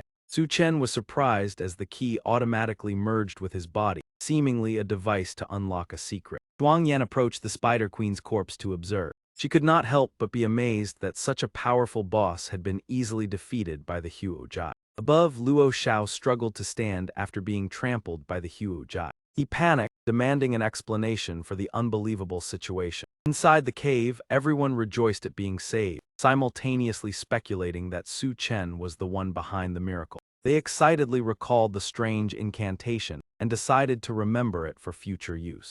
Li Lingxiao and Bai Hui were so angry they were speechless. Someone confirmed that Su Chen was certainly not useless, but a hidden master. Li Lingxiao still could not believe it, thinking that although the Huo Jai appeared strangely, it could not have been summoned by Su Chen. Bai Hui angrily left, acknowledging that Su Chen's previous words were correct. As everyone prepared to leave, the level 2 monsters suddenly resumed their pursuit. They panicked, urging each other to quickly enter the teleportation formation to escape the dead end. Amid the chaos, Zhao Lu cast a spell, causing Shihao's feet to be trapped under the sand. Immediately, Shihao could not move as his legs were bound tight. He panicked, looking around, not understanding what was happening. Seeing the sawtooth monster closing in, Shihao cried out in terror. In the blink of an eye, he had become the monster's target. Zhao Lu coldly recorded, saying this was the price of being remembered by her. She lifted her head, declaring that the next target was only Huo Hu. At that moment, Su Chen suffered a severe headache, realizing that defeating so many monsters had helped him level up. Ai Long anxiously inquired, and Su Chen calmly replied that he had reached 3-star level. Everyone was amazed and praised Su Chen's astonishingly fast level up. Zhu Dai anxiously asked when a 5-star spatial mage could arrive. Bao Lam explained that 5-star spatial mages were extremely rare, and it would take about another hour for the assigned one to arrive. Hua Zhai impatiently suggested breaking the barrier with force to save the student. Wang Lin helplessly said that with their current strength, they could not break the barrier. He worried about his son inside and advised acting cautiously. Someone angrily shouted that they could not delay any longer. Hua Zhai turned to prepare a way to infiltrate inside. Suddenly, the leaderboard appeared with Su Chen at the top with 1388 points, far ahead of the rest. The following rankings were displayed in turn, with significant point gaps. Someone exclaimed in astonishment, demanding the heads of the academies look at Su Chen's incredible score. Wang Lin was stunned, unable to believe that Su Chen had surpassed the 1,000-point mark. Zhu Dai pondered, wondering if it wasn't due to a malfunction in the brain, who could explain why Su Chen's score soared so unbelievably. He was so agitated that he trembled, not only in surprise but beyond all logic. The first trial score of 1388 not only broke the records of the 3 academies, but also set a new peak for all high schools in the empire, far surpassing Lei Shen's 980 points 300 years ago. Hua Zhai, full of hope, speculated whether their second academy could produce a genius on par with Lei Shen. The other 2 immediately and firmly denied it, insisting it was impossible. He looked doubtful, believing that no matter how mysterious, there must be a reasonable explanation for Su Chen's abnormal score. He scratched his head, quietly revealing that Su Chen had not awakened any profession. Wang Lin immediately scoffed, dismissing the idea as ridiculous, insisting that an unprofessioned person could not rival a genius like Lei Shen. At that moment, someone hurriedly ran into the room. The messenger excitedly announced that all students had been transported out of the safe secret realm.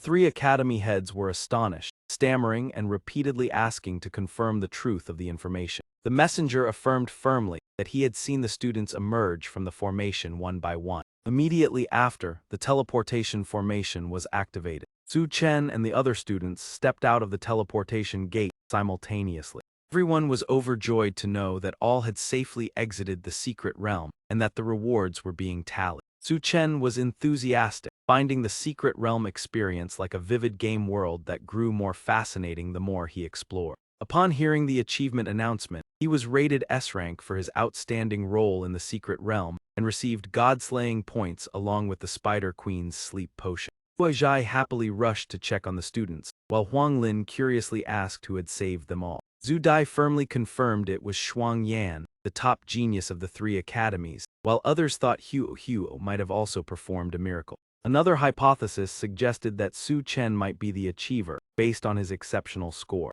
However, the other two immediately opposed, insisting that it was completely illogical. Huang Lin sternly warned Huajai not to mention an unprofessional person again, while also promising consequences if it were true. He sighed, admitting that although he hoped it would happen, the possibility was nearly zero. Zhu Dai anxiously asked Shuang Yan about who had saved everyone in the secret realm. She humbly admitted it wasn't her, surprising everyone greatly. Huang Lin assumed Huo was the achiever and joyfully praised him, but he awkwardly denied it. Huo scratched his head, honestly saying he hadn't done anything special. Huang Lin loudly urged him to recount his deeds, but the answer left him stunned. Huo naively asked if being adopted counted as an achievement. Huang Lin was shocked by this unbelievable answer. He angrily scolded, thinking Huo was joking. Huang Yan calmly explained that the one who actually saved everyone was Su Chen.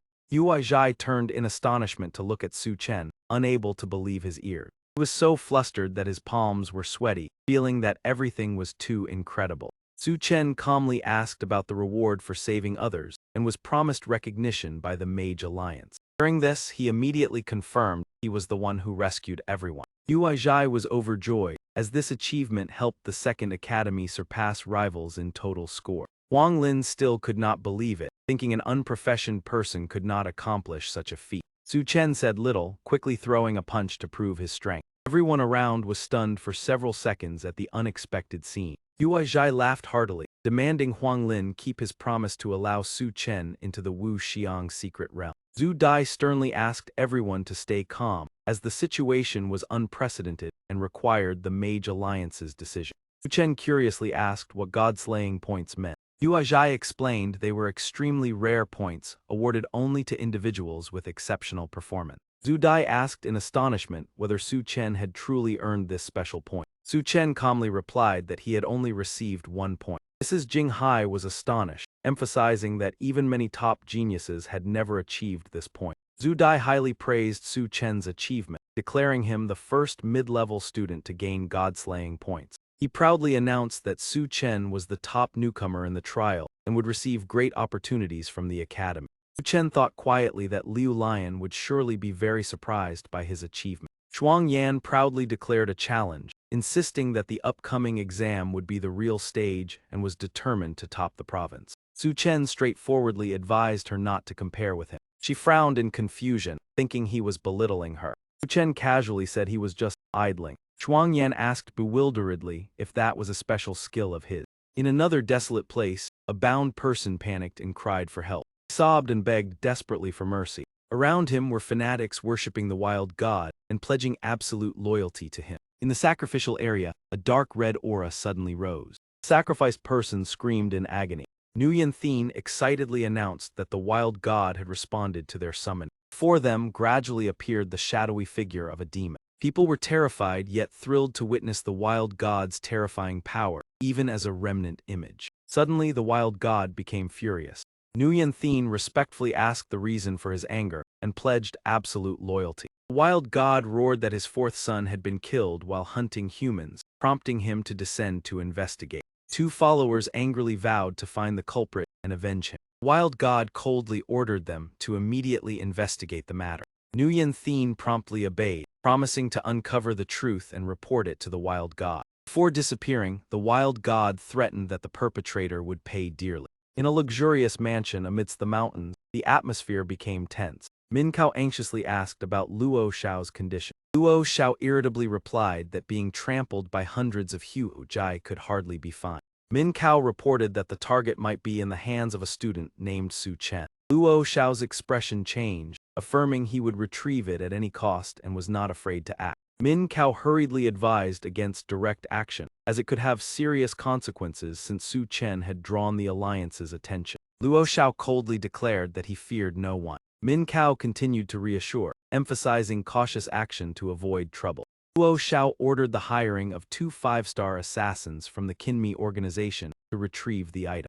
Min Kao received the order and pledged to handle everything properly. During the conversation, the ground suddenly shook, causing Luo Xiao to panic and wonder what was happening. Min Kao ran over in panic to report, "Luo Xiao, this is bad. A whole herd of donkeys is charging straight toward us." He hurriedly looked out the window, eyes wide as he observed the situation outside. Luo Xiao cried out in shock, "What is this, those donkeys again?" Before he could react, a donkey slammed hard into his stomach. Luo Xiao clutched his stomach in pain, tears welling up as he wailed in misery. The herd of donkeys rampaged wildly, eventually flattening the entire castle. Looking at the villa reduced to ruins, he held his stomach and cried, "This is the estate I just bought." Luo Xiao grimaced helplessly and lamented, "I never expected to be trampled like this by those donkeys." At Su Chen House, an urgent broadcast was issued. The city had just experienced a large-scale donkey disaster. Fortunately, only one person surnamed Luo was affected. Only then did Su Chen suddenly remember that his 10,000 Huojai were still wandering outside. He snapped his fingers curiously and asked the system whether he could recall the 10,000 Huojai. The system immediately responded, "The 10,000 Huojai are your summoning order. You can call them back at any time." Su Chen calmly gave the command, 10,000 Huojai, return immediately, all of you. Right after that, the herd of donkeys before them gradually vanished without a trace. Su Chen was extremely excited about his ability. Whenever he needed to fight, he could summon them at any time, truly a bold idea. At that moment, Zai Long hurried over to inform him, "Su Chen, the class reunion is about to begin." Hearing that, Su Chen asked in surprise, "Why is this class reunion so rushed?" Zai Long excitedly explained that in the final challenge of the Secret Realm an incident had occurred causing most students to fail to reach 1 star. With only 1 month left before the human college entrance exam, the 3 major academies had opened additional secret realms and demon domains for students to train. Su Chen repeated blankly, "Demon domains." Zai Long explained further, demon domains are areas occupied by demonic beasts. The demon dragon that attacked the school also came from there. Unlike the beasts in secret realms, demonic beasts are far more intelligent and cunning. Moreover, demon domains exist in the real world, where demonic beasts claim mountains as kings. If humans wander in, they can easily face mortal danger.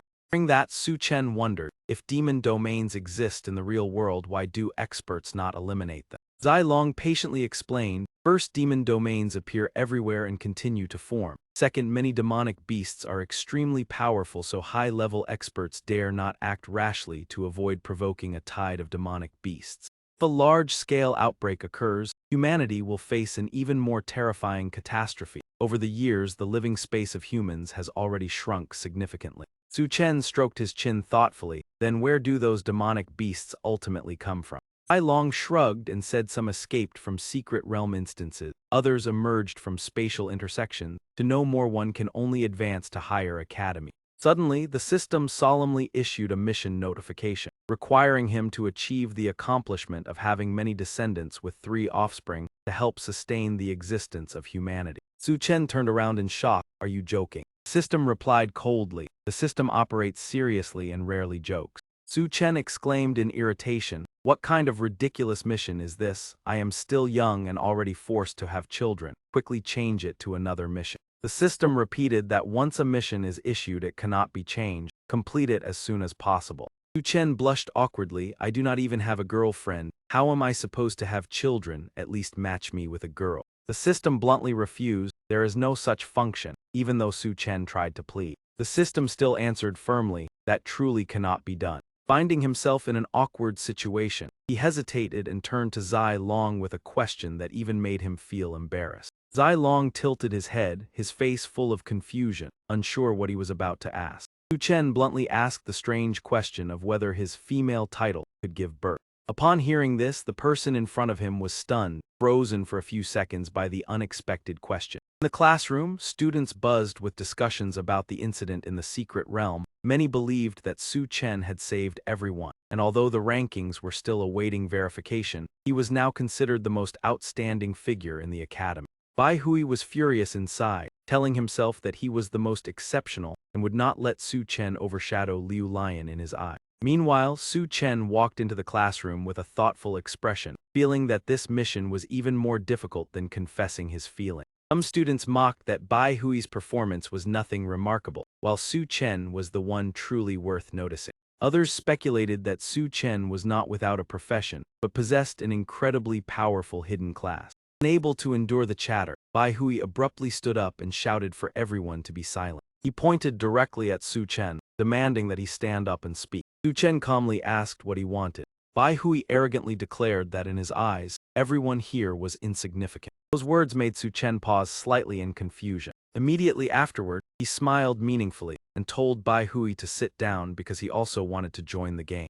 This remark made Bai Hui blush with both anger and embarrassment. At that moment, Hua Zhai entered the classroom, tapped the board, and sternly demanded order.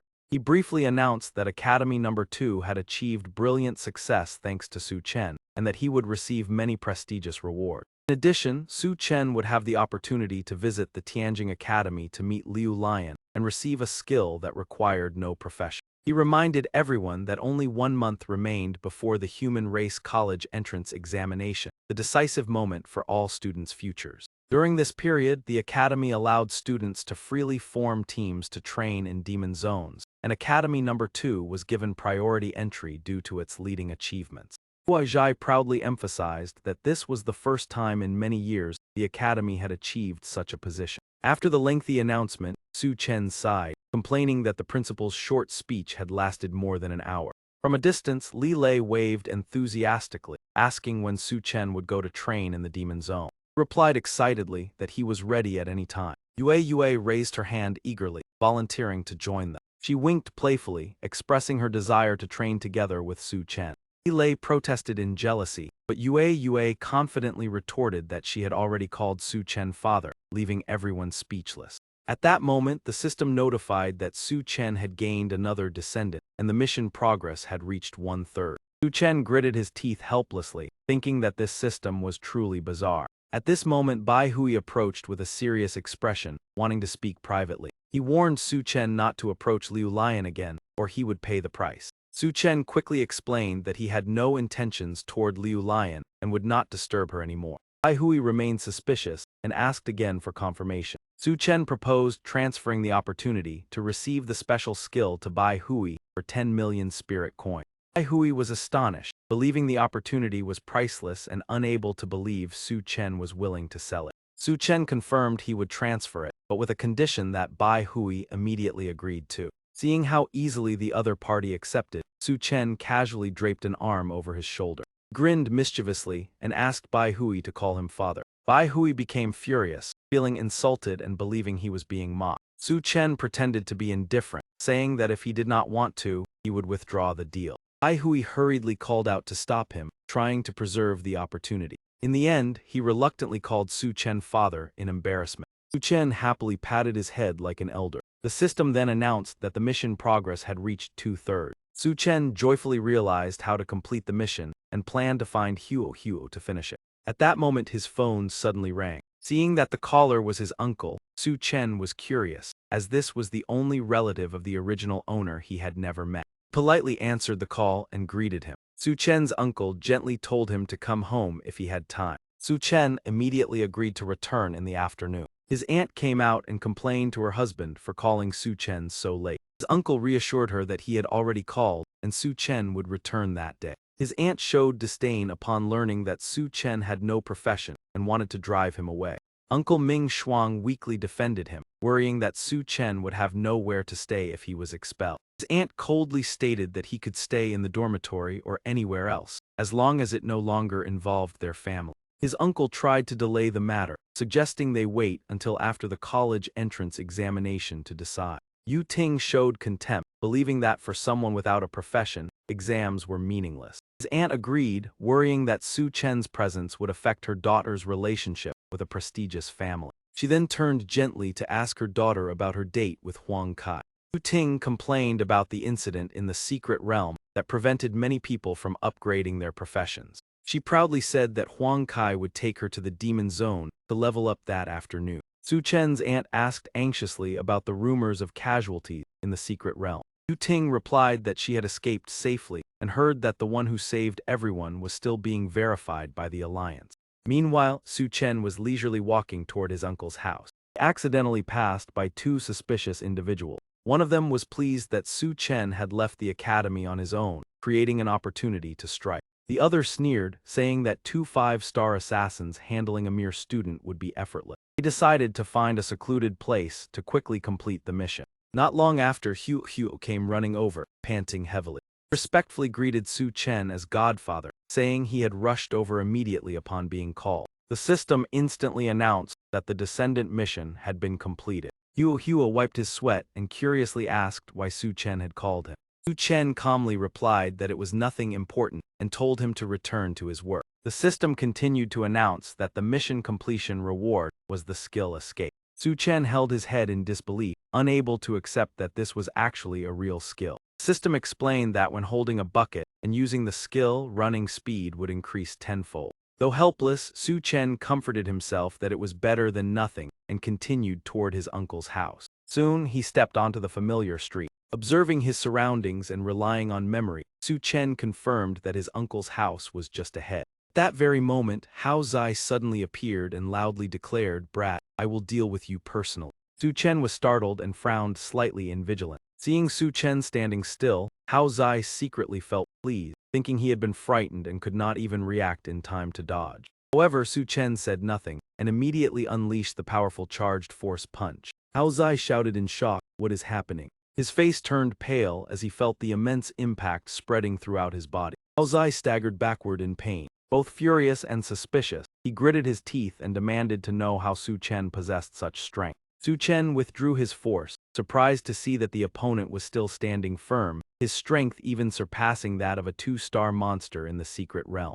The assassin clutched his injured arm and admitted in a low voice that a 5-star assassin like him being injured proved that the opponent could not be underestimated. Su Chen coldly questioned who had hired them to assassinate him. The assassin revealed that the mission had been assigned through the Kinmi platform, and another assassin appeared, warning Su Chen not to resist if he did not want to suffer severe consequences. Su Chen suddenly realized there was another person behind him that he had not detected, deducing that both were at least 3-star class professionals. He proposed a negotiation, offering to pay double for them to turn against the one who hired them. The assassin became enraged, saying that the offer insulted professional ethics, as an assassin's reputation was more important than money. After speaking, he charged forward with fierce momentum. Su Chen immediately countered with a powerful charged punch. The assassin had anticipated it, swiftly dodging and mocking that Su Chen could not hit him. Su Chen was astonished by the opponent's agile movement technique. The assassin counterattacked with a punch aimed straight at Su Chen's face. The force was so strong that it pushed Su Chen back a considerable distance. Even so, he managed to maintain his balance and land safely. The assassin proudly boasted that they belonged to the rogue class, renowned for speed and agile movement. Su Chen wiped the blood from the corner of his lips, realizing that facing true class professionals for the first time was proving quite challenging. The two assassins attacked simultaneously, determined to end the battle quickly. Faced with an unfavorable situation, Su Chen chose to retreat to preserve his strength. One assassin sneered, saying that speed was their specialty, and Su Chen could not escape. Su Chen grew concerned as he noticed the distance between himself and his opponents was gradually shrinking. At that moment, a vendor appeared ahead, calling out to sell his goods. The old peddler walked along, calling out in a familiar tone. Su Chen quickly asked to borrow his tools for a moment. He swiftly grabbed the carrying pole, surprising the old man. One assassin managed to grab the rope of the baskets, confident that Su Chen could not escape. At that instant, the system issued a notification, activating the skill bucket carry escape. In the blink of an eye, Su Chen had left his pursuers far behind. The assassin exclaimed in shock, unable to believe the speed he had just witnessed. Nevertheless, both assassins continued the pursuit without giving up. The old vendor remained behind, lamenting loudly about losing his tools. Su Chen realized the skill increased his speed tenfold, yet he remained wary because his opponents were 5-star assassins. The assassin could not understand how a mere student could possess such extraordinary speed. Su Chen turned into a narrow alley and decided to settle things completely to avoid future trouble. He deliberately led the opponent into the deserted alley. Two assassins quickly appeared at the entrance of the alley. Chen stood tall and fearless, showing no sign of fear. The two assassins sneered, thinking he had nowhere left to run and would soon surrender. Su Chen warned that he was about to unleash his ultimate move and that the narrow space would make it impossible for them to dodge. The assassins burst into laughter, challenging that if he could even scratch them, they would admit defeat.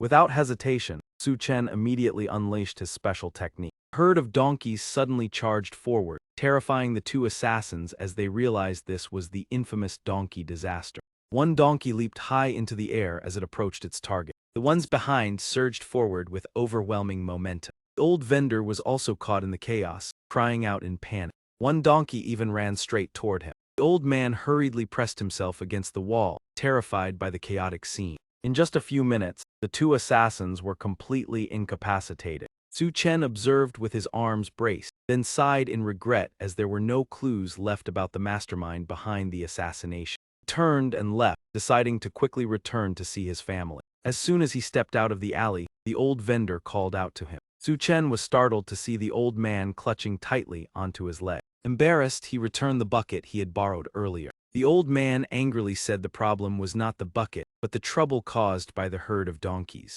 Su Chen tried to calm him, suggesting he stand up so they could talk properly. But the old man coldly refused, demanding a compensation of 100,000 before he would get up. Su Chen exclaimed in shock, saying that price was no different from outright robbery. He questioned why his herd of donkeys had caused trouble for the old man. The old man stubbornly sat down on the road, determined not to let Su Chen leave without payment. Su Chen came up with an idea and said he would make a phone call. He deliberately spoke loudly, saying he was arranging a transfer to deal with someone. Those words frightened the old man. After pretending to end the call, Su Chen announced that he would bring the money to the old man's family later. He snapped his fingers, signaling the herd of donkeys to return. Hearing the command, the donkeys immediately charged forward. The old man fled in panic, admitting he had encountered a formidable opponent. Su Chen laughed cheerfully, warning that he specialized in dealing with people who liked to make things difficult for others. In another place, atop a mysterious cultivation mountain, Lei Shen, the master of Ku Tin, was meditating in quiet cultivation. A guard hurried in and respectfully paid his respects. At that moment, a violent bolt of lightning struck toward him. Lightning shot straight at the guard, causing him to cry out in terror. Fortunately, Lei Shen withdrew his power in time, dispelling the danger. The space before his eyes suddenly burst into dazzling light. Even now the soldier was still in shock. It was far too dangerous. Each bolt of lightning contained terrifying power. If struck once, he would likely be obliterated instantly. No wonder Lei Shen could guard that ferocious demon domain alone all year round. Lei Shen slightly frowned in thought and immediately asked whether the abyss had shown signs of disturbance again. The soldier hurriedly denied it. It was not the abyss descending, but the global intermediate academies had just completed their awakening ceremonies, and an incident had occurred specifically in Area 16. Lei Shen asked in a deep voice what exactly had happened. The soldier reported with shock that a student named Su Chen had achieved a total accumulated score of 1,388. However, Lei Shen calmly remarked that 1,388 points were even higher than his own score back then, so it should be good news. The soldier quickly explained, Lord Lei Shen, if it were only a high score, the Alliance Star Tower would not dare disturb you. The key issue is that an anomaly occurred in the secret realm. The dungeon upgraded from 1 star to 2 stars, yet Su Chen has not awakened any class and is completely classless. In other words, a person without a class scoring 1,388 points in a 2-star dungeon is something that would astonish anyone who hears it. Hearing this, Lei Shen could not help but raise his voice. Such a thing actually happened. The soldier urgently said, therefore I came to request instructions on whether we should conduct an investigation. It is very likely that Su Chen has awakened a hidden class or possesses some other special ability. But Lei Shen decisively shook his head. There is no need. There are countless special classes in this world, each hiding its own secrets. Everyone's opportunities are different and their methods are unique. There is no need to investigate thoroughly. The soldier was still unwilling to let it go. Then how should we announce this information? How should we classify his class rank? The intermediate academies are waiting for a response from the Star Tower. Lei Shen clenched his hand behind his back, but his voice remained steady. Announce the truth. Su Chen, classless, unranked. the same time, grant him the qualification to enroll in Theme Kin Academy. The soldier exclaimed in shock, "What? Send him to Theme Kin Academy?" Each year in the planetary human college entrance examination fewer than 3 people are recommended. I did not expect Lei Shen to value a classless person so highly. Despite his astonishment, the soldier still bowed and replied, "Understood." When he was alone, Lei Shen pondered the appearance of the Star Tower. Perhaps Su Chen is truly the first classless person of this era. Yet no one knows that long ago, before the Star Tower appeared, everyone had no class at all. In the residential area, Su Chen carried 2 bags as he walked in. With 10,000 star coins from Bai Hui, he could move out and live independently, and this time he would also make things clear with his uncle and aunt. His mind was filled with thoughts. The desire for independence had existed for a long time, but previously he lacked the financial means. As he approached the door, he heard arguing, such a trivial matter still not settled. "I do not care, just throw his things outside first." Ming Shuang hurriedly tried to stop her. "Do not throw them, Su Chen will definitely return, just wait a little longer." The aunt angrily continued throwing things. "He only wants to linger and refuse to leave. I said today we must completely cut ties." Ming Shuang said with concern, "Be a bit gentler, Zio Chen still needs these items." Just as he turned around, he suddenly saw him. "Zio Chen, you have arrived." Su Chen greeted softly, "Hello uncle, hello aunt." The aunt spoke harshly, "If you do not leave, how can I be at peace? Only after you go can I live comfortably." She continued, "It is not that I am cruel, but you are already grown up and should go out to make your own way." Su Chen replied calmly, "I understand. I came today to discuss moving out." Ming Shuang was startled. "Zio Chen, there is no need to rush. You can move after you find a place to stay." The aunt immediately shouted, "From now on our family has nothing to do with him. Renting a place is his own problem." Su Chen gently set the box down. "Uncle, this is a small gift I bought for you both. I will leave it here. I will take my leave first." Aunt sneered disdainfully, "Take those cheap things away. After raising you for so many years, you bring only 2 boxes of fruit. Who wants them?" He suppressed his anger, his heart boiling but reminding himself to stay calm. Despite being scolded, Ming Shuang still stepped forward. "Let uncle help you carry your thing."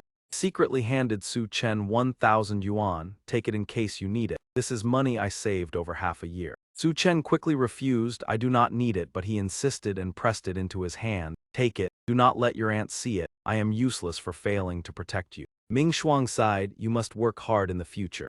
That moment Yu Ting walked in. "Brother Kai, this is my home." The aunt immediately smiled brightly. "Yu Ting, you are back. This young man is Huang Kai, your boyfriend." He greeted politely, "I am Huang Kai. My father is Huang Lin, the principal of the 3rd Academy." The aunt flattered him, "Truly handsome and talented, perfectly matched with our Yu Ting, a pair of beauty and talent." Seeing Su Chen still standing there, she showed displeasure. "Why is he still here?" She deliberately mocked, "This is my cousin who has freeloaded in our home for years, a person who has not awakened any class. Now my family is asking him to leave." Huang Kai frowned. "It is him, and he still managed to leave the secret realm safely."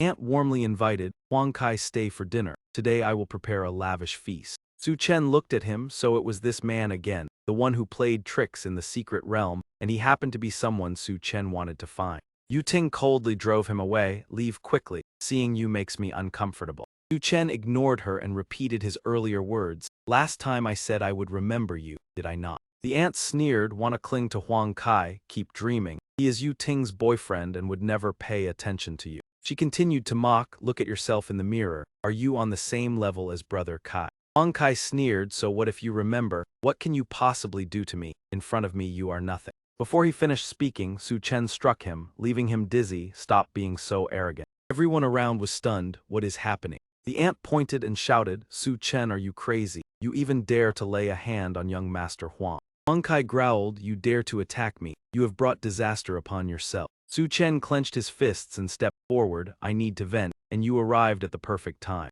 Huang Kai immediately drew his sword to threaten him, looking for trouble. "I will teach you a lesson." Yu Ting crossed her arms and watched. A classless person daring to confront a combat swordsman is simply courting defeat.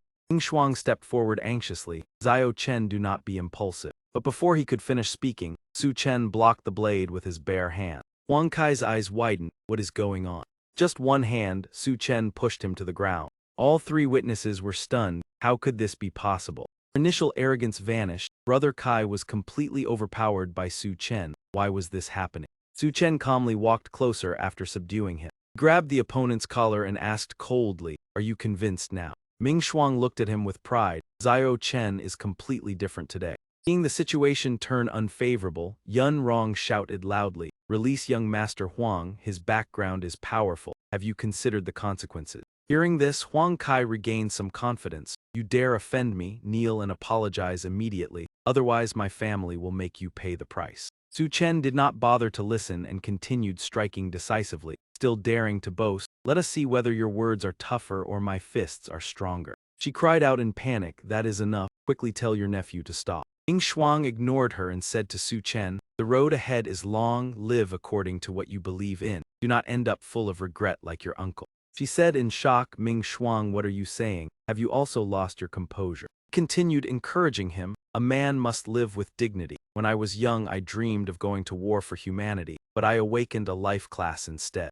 Looking at you I see my past self. Do not hesitate, hold on to your passion, I will always support you." Hearing those sincere words, Su Chen was deeply moved and softly called out, "Uncle." At this point, Ming Shuang's aura surged powerfully. In these chaotic times when alien races invade, humanity needs brave warriors and true heroes. Fighting for the human race is the greatest pride of a man. She could no longer endure it and slapped him before shouting, "Pick up your things and get out immediately." After what had just happened, Su Chen looked at him with completely different eyes. In the past his uncle had always been obedient and compliant. He never expected that today he would speak with such bold spirit, proving that the passion in his heart had never faded. Huang Kai had never suffered such humiliation. He growled, "You want me to submit to you? Keep dreaming. If you have the ability, then beat me to death. As long as I live you will definitely pay the price." Hearing this, Su Chen replied coldly, "Since you want that, I will grant your wish." Yun Rong snorted coldly with sarcasm, "Do you dare to do that? The father of young Master Huang is an academy principal. With just a snap of his fingers he could leave you with no way to survive." Yu Ting also chimed in, "Brother Kai, do not worry. Su Chen is only putting on an act, just let him try. I do not believe he truly dares to do it." Su Chen raised his fist, his voice icy, "Get lost." Huang Kai shouted in fear, "I surrender." He trembled as he knelt on the ground, repeatedly admitting fault. "I was wrong, I submit. I am truly despicable. During the previous trial, I should not have used a divine artifact to lure monsters to harm you. I am ashamed of my father's teachings and have brought disgrace to him. If I repeat this, I will accept severe punishment." Su Chen turned and walked away with a disdainful gaze. "Do not let me see you again, otherwise every encounter will bring consequences for you." Yun Rong hurried over anxiously, "Young Master Huang, quickly stand up. Why must you kneel like this?" Yu Ting seized the chance to show concern, "Brother Kai, are you all right?" Only then did Huang Kai speak softly, "How was my performance just now? It left you both stunned. Was my acting convincing?" He explained smugly, "It seems my performance was too realistic so everyone believed it. That brat definitely has no class. The only reason he defeated me must be because he used banned drugs. Banned drugs only provide a short burst of strength. A wise man knows when to yield. I pretended to admit fault to wait for the drug's effect to wear off before dealing with him." Yun Rong nodded in agreement. "Young Master Huang's analysis is very reasonable. Su Chen has been mediocre since childhood. His sudden strength must be due to banned drugs." He continued boasting, "That is why I even deliberately put on an exaggerated act to distract him." That very action made him completely lower his guard. Yu Ting immediately clapped in admiration, "I truly admire you." Yun Rong also joined in. "Young Master Huang's acting is indeed professional." Suddenly, a system panel appeared with a notification from the Star Tower. He recognized it and explained that it was a broadcast from the Supreme Star Tower. Whenever the Alliance has an important event, notifications appear directly before everyone's eyes. Last time it was news of Liu Lion defeating a 5-star boss. Who knows what it is this time?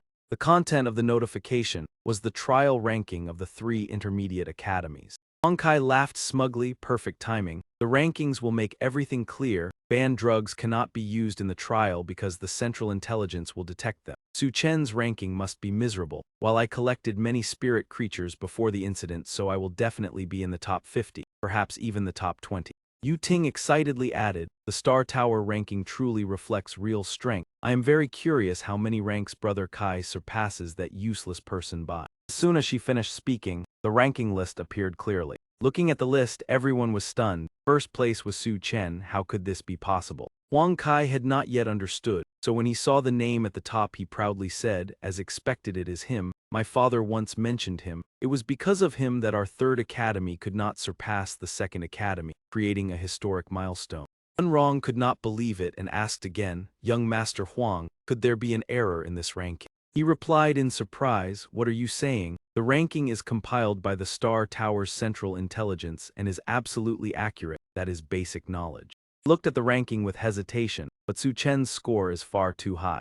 Huang Kai remained astonished yet excited. I also did not expect Su Chen's accumulated score to surpass even Shuang Yan. Everyone knows the trial ranking holds the same value as the college entrance examination. I will ask my father to introduce me so I can get acquainted with him. A genius like that will surely become a pillar of humanity in the future. Yunrong and Yu Ting could only look at each other, their minds in turmoil and unable to speak. Huang Kai noticed their strange expressions and quickly spoke to reassure them. Yu Ting, auntie, there is no need to look at me like that. When I meet Su Chen, I will introduce you both to him. Yunrong lowered her head, her voice trembling. There is no need. Asked in surprise, truly no need. She covered her face, trembling as she pointed ahead. That person is Su Chen. This news struck like a bolt from the blue. Huang Kai stood frozen in shock. What did you say? Yu Ping tried to find an excuse to deny it. Could it just be someone with the same name? He immediately clung to that thought, that must be it. The genius just happened to share the same name.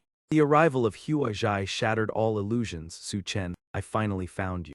Dean Cheng Zhuang adjusted his attire and solemnly announced that Su Chen had ranked first in the trial, and he represented the alliance in awarding the prize. Three of them stood there with mouths agape in shock. It really was him, they had completely misjudged him. Ming Shuang was filled with joy and pride, saying it brought great honor to their ancestors, and if his father knew, he would surely be at ease. Su Chen paid them no attention, picked up his bag and left, saying they could discuss further after the dean returned. Yunrong hurriedly forced a flattering smile. Xiao Chen, the meal is ready, stay and eat with us. He replied coldly that there was no need, and that he and her family no longer had any connection. Seeing his firm attitude, she turned to her husband and urged him to speak, saying Su Chen was his nephew and he should persuade him to stay. He could no longer hold back and sternly said that she was the one who wanted to sever ties, and now she had the audacity to ask him to stay, telling her to reflect on her actions and stop bothering Su Chen. Only then did Yunrong feel deep regret, realizing she had despised and driven away such a genius, a regret more painful than any punishment.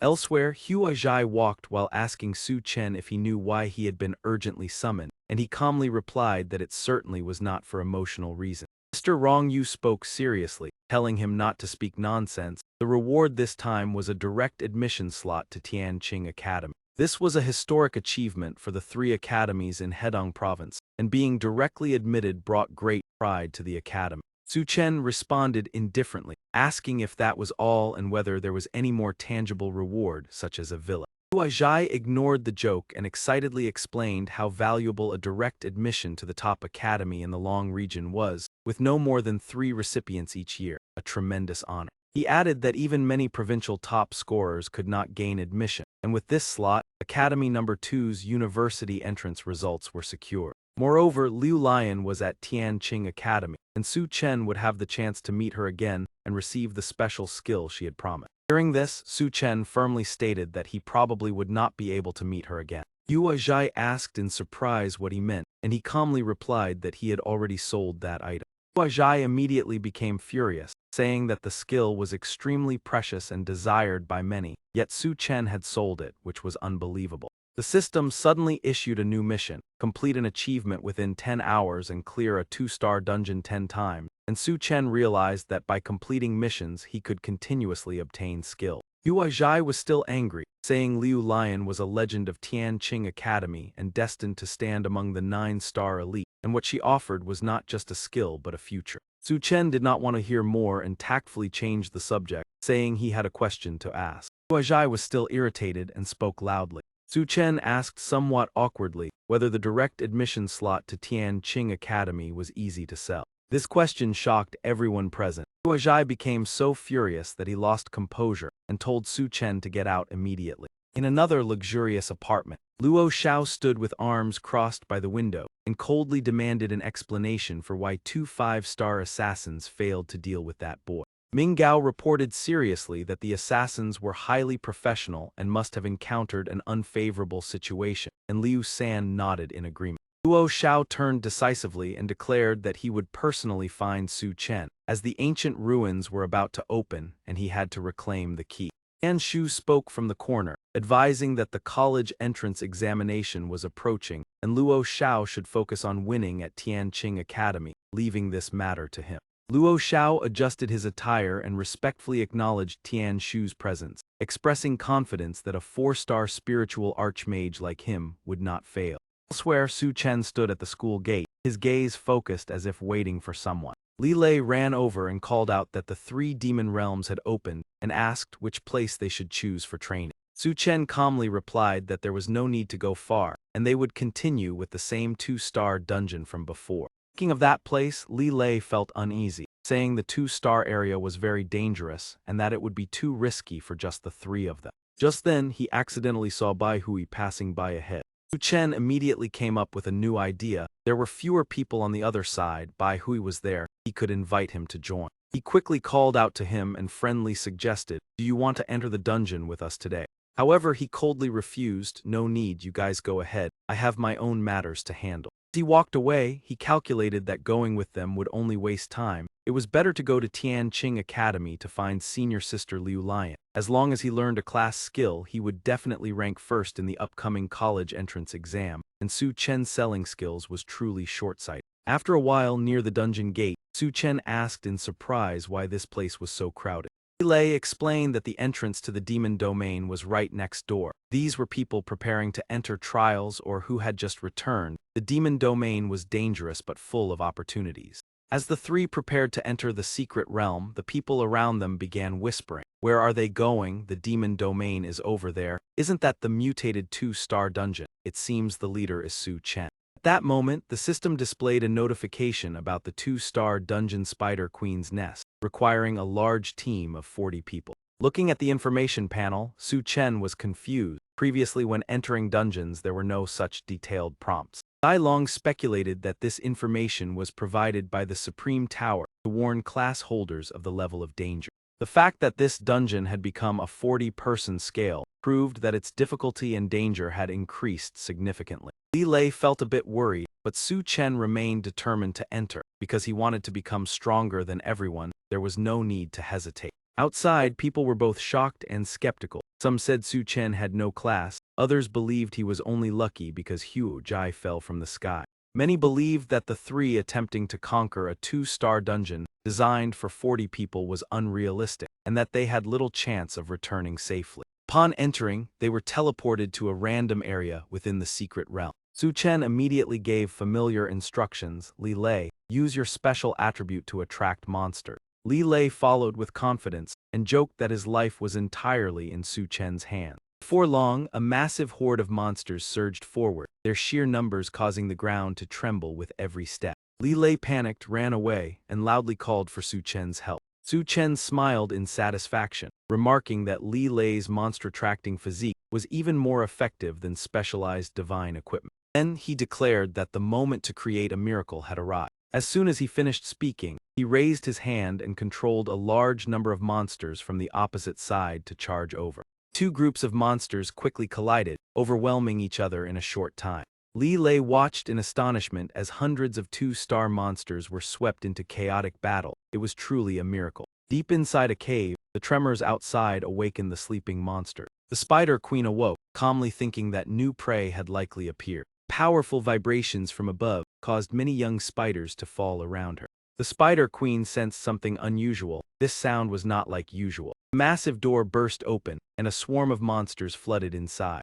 Upon seeing them, the Spider Queen instinctively felt uneasy. It turned out to be these troublesome creatures again. Li Lei excitedly suggested, continuing to lure monsters to speed up clearing the dungeon. But Su Chen immediately stopped him, leaving him surprised and asking for the reason. Su Chen smiled confidently, "Because we are already done." Li Lei was stunned, unable to understand how they had cleared the dungeon so quickly after just entering. At that moment, a system notification sounded, shocking both of them. The Spider Queen's nest had been cleared. The system asked whether they wished to leave the secret realm. Only then did Li Lei truly believe that they had completed the dungeon. Outside, people were still discussing, and believed the three could hardly survive or overcome this challenge. Tianshu observed from afar and sighed that even with his 4-star strength, he might not be able to clear this dungeon. He believed the three young people would certainly fail, and decided to call the young master to report the news.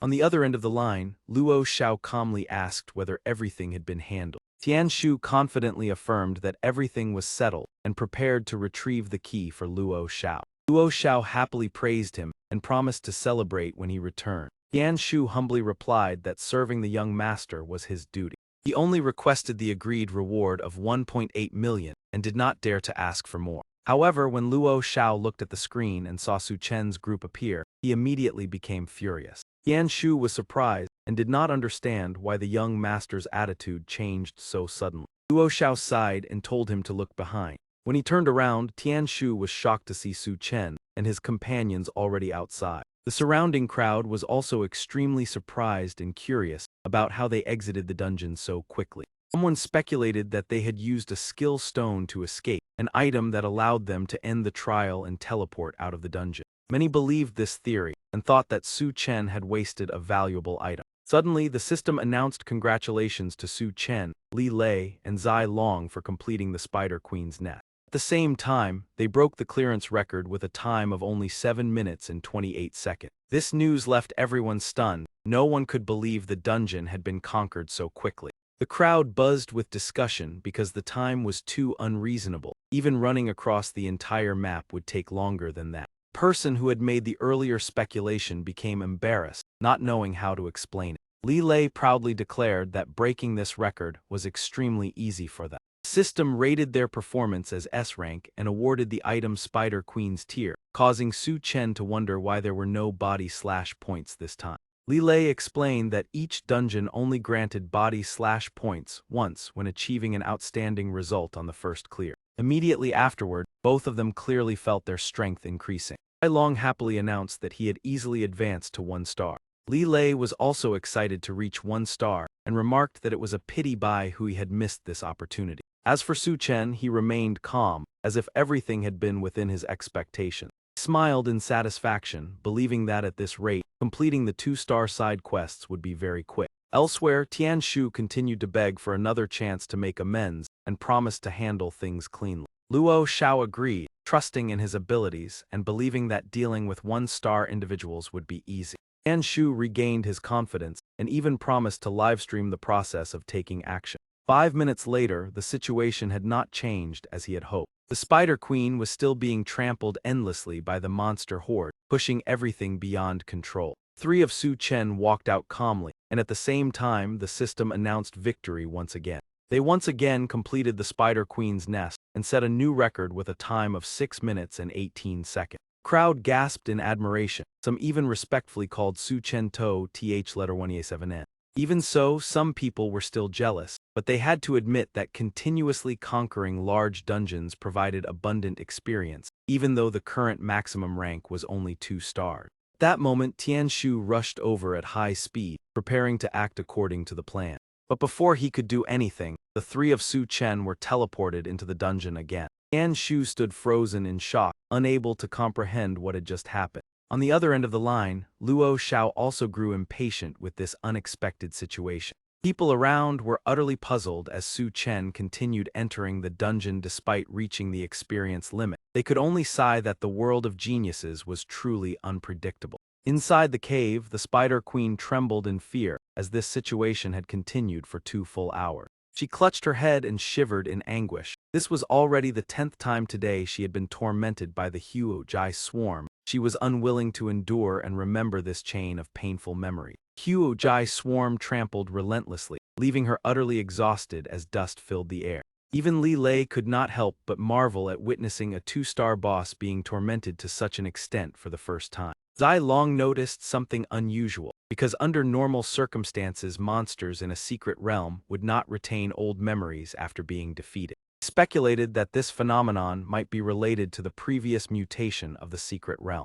After enduring prolonged torment, the Spider Queen finally collapsed completely. Su Chen remained calm and softly said that everything was over and it was time to leave this place. Even on the brink of death, the Spider Queen harbored deep hatred, swearing with her soul and body to take revenge on the one behind it all. Immediately afterward, a mysterious cursed energy spread throughout the entire space. At the same time, the three were teleported outside the gate. Su Chen felt relieved as the mission was completed and began to look forward to the rewards. Suddenly, the power within his body increased noticeably. A severe headache struck, causing him to collapse while clutching his head. Li Lei anxiously asked whether Su Chen had just advanced in star rank. Su Chen struggled to stand, suspecting that he had reached 4 stars, yet every advancement was accompanied by excruciating pain. Zai Long felt regret because they had already reached the 2-star level cap before entering the Star Tower, preventing them from gaining further experience. The system suddenly announced that Su Chen had completed 10 2-star dungeon side quests within 10 hours and had obtained a new skill.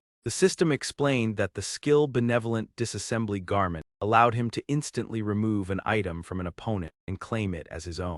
Su Chen protested in frustration, saying that this skill was more like a pickpocketing technique than a combat ability. Suddenly, he sensed something unsettling within his body. A strange energy invaded him, putting him on high alert. The system warned that he had been afflicted by the Spider Queen's curse of despair. Su Chen was astonished, as it was the first time he had heard of such a curse. A chilling sensation spread throughout his body, making him realize that this was an extremely dangerous curse. Li Lei and Zai Long anxiously asked what was happening. Su Chen immediately ordered the system to remove the curse. The system refused, stating that the request was beyond its scope of support. Su Chen angrily scolded the system for its uselessness. The image of the Spider Queen appeared within the curse, filled with resentment from the humiliation she had suffered. She cursed Su Chen to harm the person closest to him, to live in guilt, and to be forever despised. Li Lei and Zai Long were horrified upon hearing the content of the curse. Su Chen realized the situation was extremely dangerous and far more difficult to handle than expected. He immediately ordered his 2 friends to get away from him as quickly as possible. Both of them hesitated, unwilling to abandon him in such a dangerous moment. Tian Shu observed silently from afar and judged that Su Chen was a threat that needed to be eliminated immediately. That man decided he had to act within a few seconds to prevent any unforeseen complications. Meanwhile, Su Chen continued urging his friends to leave to avoid being implicated. Zai Long firmly refused to leave, choosing to sacrifice rather than abandon a comrade. Su Chen shouted in anger, demanding that they leave immediately. Li Loi clenched his fist, determined to face it. Choked with emotion, saying he was ready to sacrifice if it helped his friends survive. The Spider Queen in the curse laughed with delight at this tragic situation. At the tense moment, Tian Shu suddenly appeared with surging killing intent. All 3 immediately turned their heads upon hearing movement behind them. Tian Shu advanced with a cold gaze, confident the other party was already terrified. On the contrary, Su Chen remained calm, leaving Tian Shu puzzled. Su Chen suddenly shouted loudly, activating the condition of the curse. A surge of energy immediately shot straight toward Tian Shu. He was horrified to realize it was the power of the curse. Tian Shu desperately called for help in vain. In the blink of an eye, he was completely defeated by the power of the curse. Zai Long sighed at the irony that the one who came to harm others suffered the consequences. Su Chen speculated that Tian Shu was connected to the 5-star assassin who had once tried to kill him. Elsewhere, Luo Xiao was sleeping soundly when the ringing of the phone woke him. Lin Kao handed the phone to Luo Xiao, reporting that Tian Shu had made contact. Luo Xiao lazily complained that dealing with a mere student was taking far too long. He answered the call with an indifferent attitude. Luo Xiao asked whether the mission had been completed. On the screen appeared Su Chen's face with a meaningful smile. Luo Xiao was startled when he recognized the person on the other end. He angrily demanded Tian Shu's whereabouts and was told by Su Chen that the man had already been taken down. Su Chen coldly asked his identity and the reason he wanted to kill him. Luo Xiao admitted that the goal was the key within the secret realm. Su Chen replied with sarcasm, taunting him and making the other party furious. Luo Xiao flew into a rage, threatening that Su Chen could not escape his fate. Su Chen suspected that Luo Xiao was behind the dangerous mutation in the secret realm. Luo Xiao explained that the secret realm was originally the training ground of a spatial powerhouse and contained many dangers. He asserted that the key was an important treasure and must be obtained. Su Chen calmly asked how he intended to take the key when it had already merged with his body. Luo Xiao laughed coldly, declaring that he only needed to kill Su Chen to obtain it. Su Chen pretended to be naive, asking whether the 2 sides would have to fight to the death. Luo Xiao sneered, confident that he and his clan could easily crush Su Chen. Su Chen glanced at Lai Loi, who was recording the entire conversation. Luo Xiao was stunned upon learning that the dialogue was being recorded. Lai Loi put away the phone, reminding him that Luo Xiao's actions could be reported to the Star Tower Alliance.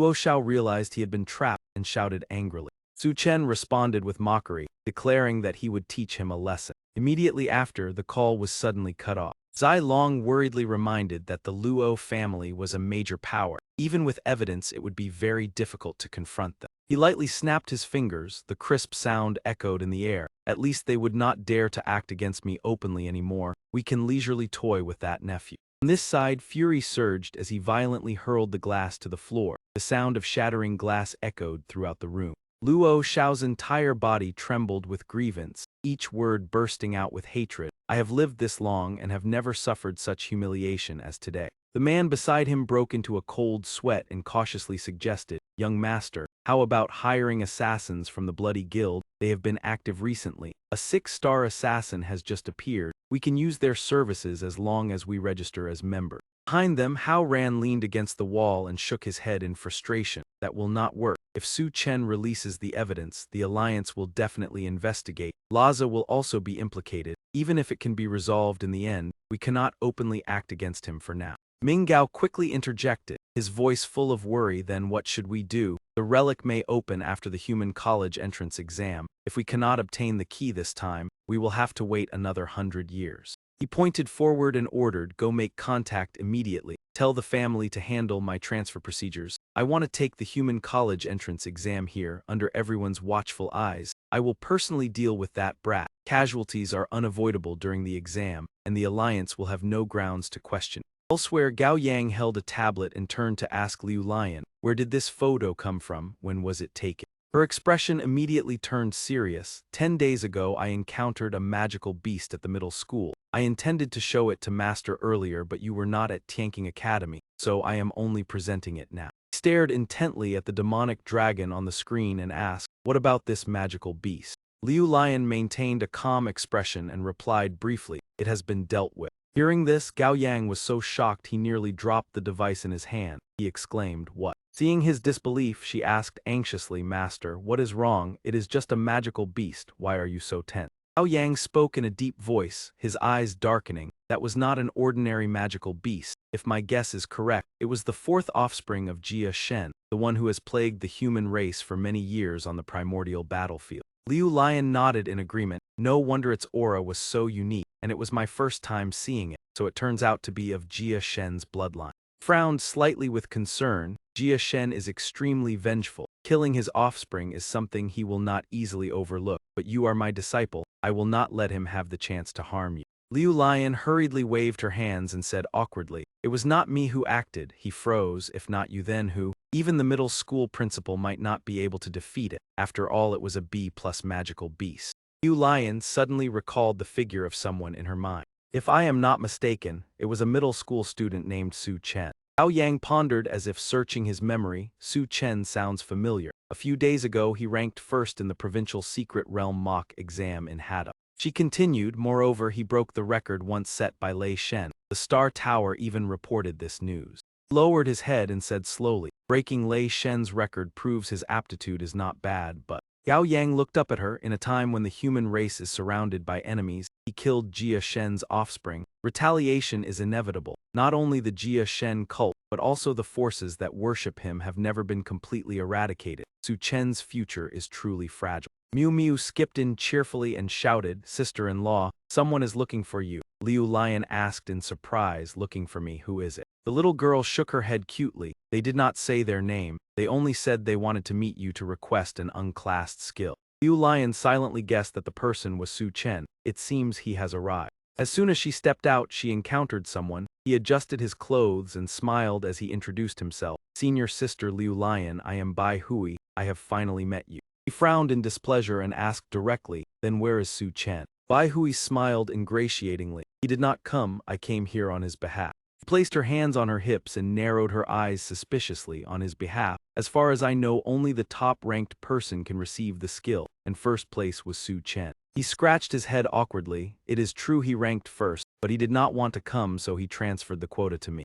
Liu Lion frowned tightly, her gaze turning cold, transferred the quota. She gritted her teeth, suppressing the anger in her heart. Su Chen, you are truly bold, you dare to sell my quota. If you dare provoke me again next time, do not blame me for showing no mercy. Sensing the tense atmosphere, he hurriedly asked, then what should I do now? Liu Lion's gaze settled on his tearful face. Go back where you came from. My quota is only given to the top-ranked person. Tell Su Chen to come in person. As soon as her words fell, Ling Gongzi arrived with 2 subordinates and said coldly, then call Su Chen out here. Hong Deng behind him chimed in, I heard he performed excellently in the trial. Today he came to meet senior sister Liu Lion to receive an unclassed skill. He raised his chin with disdain. If Liu Lion's boyfriend were a genius from higher education, it would be acceptable. Who would have thought he is just a middle school student? Truly ridiculous.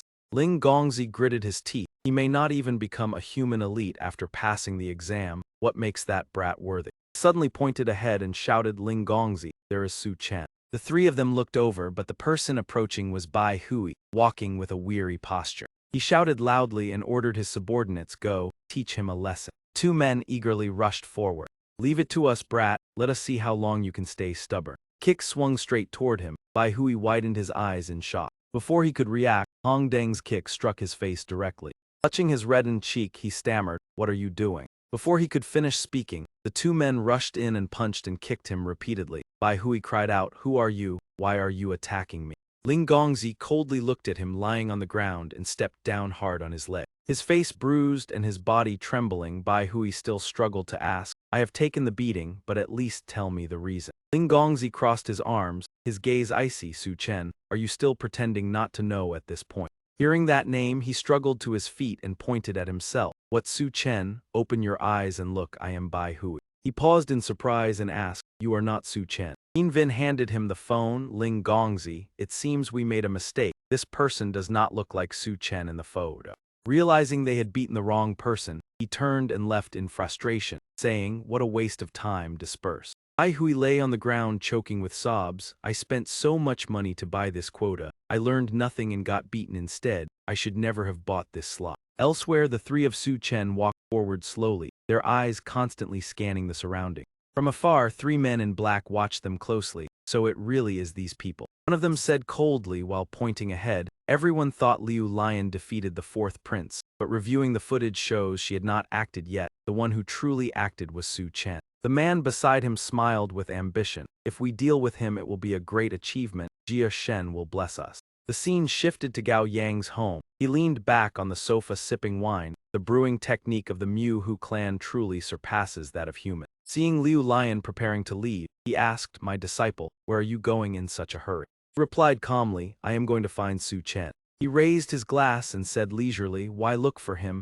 Given the current situation, Jia Shen will target him soon. Without backing the alliance will find it difficult to protect him. Do not let it implicate you. Liu Lion remained resolute. I want to find him to settle the score. Gao Yang smiled meaningfully, going through such trouble to settle the score with a middle school student. This does not seem like your usual character at all. Elsewhere, the 3 of Su Chen ventured deeper into the demonic domain. On both sides of the road, only desolation remained. Ahead, a one-horned wolf placed its sharp claws on a skull. As he stepped forward and observed, he said, is this the demonic domain? I thought they only existed in wild mountains and forests. I Long spoke in a deep voice. In fact, many demonic domains descend right in the middle of human cities. This place used to be the prosperous Binan district. He continued, when the spatial node opened, magical beasts flooded out in an instant. Only a few people escaped the entire city. Once a demonic domain appears, it is a great calamity. Su Chen picked up a teddy bear, stared at it and said, the demonic domain is hell. For those who were here, it was the end of the world. Lai Loi clenched his fists. Moreover, it is extremely difficult to eliminate a demonic domain because magical beasts continuously emerge from spatial nodes, unless powerful experts guard it, not to mention some places are ruled by Demon King.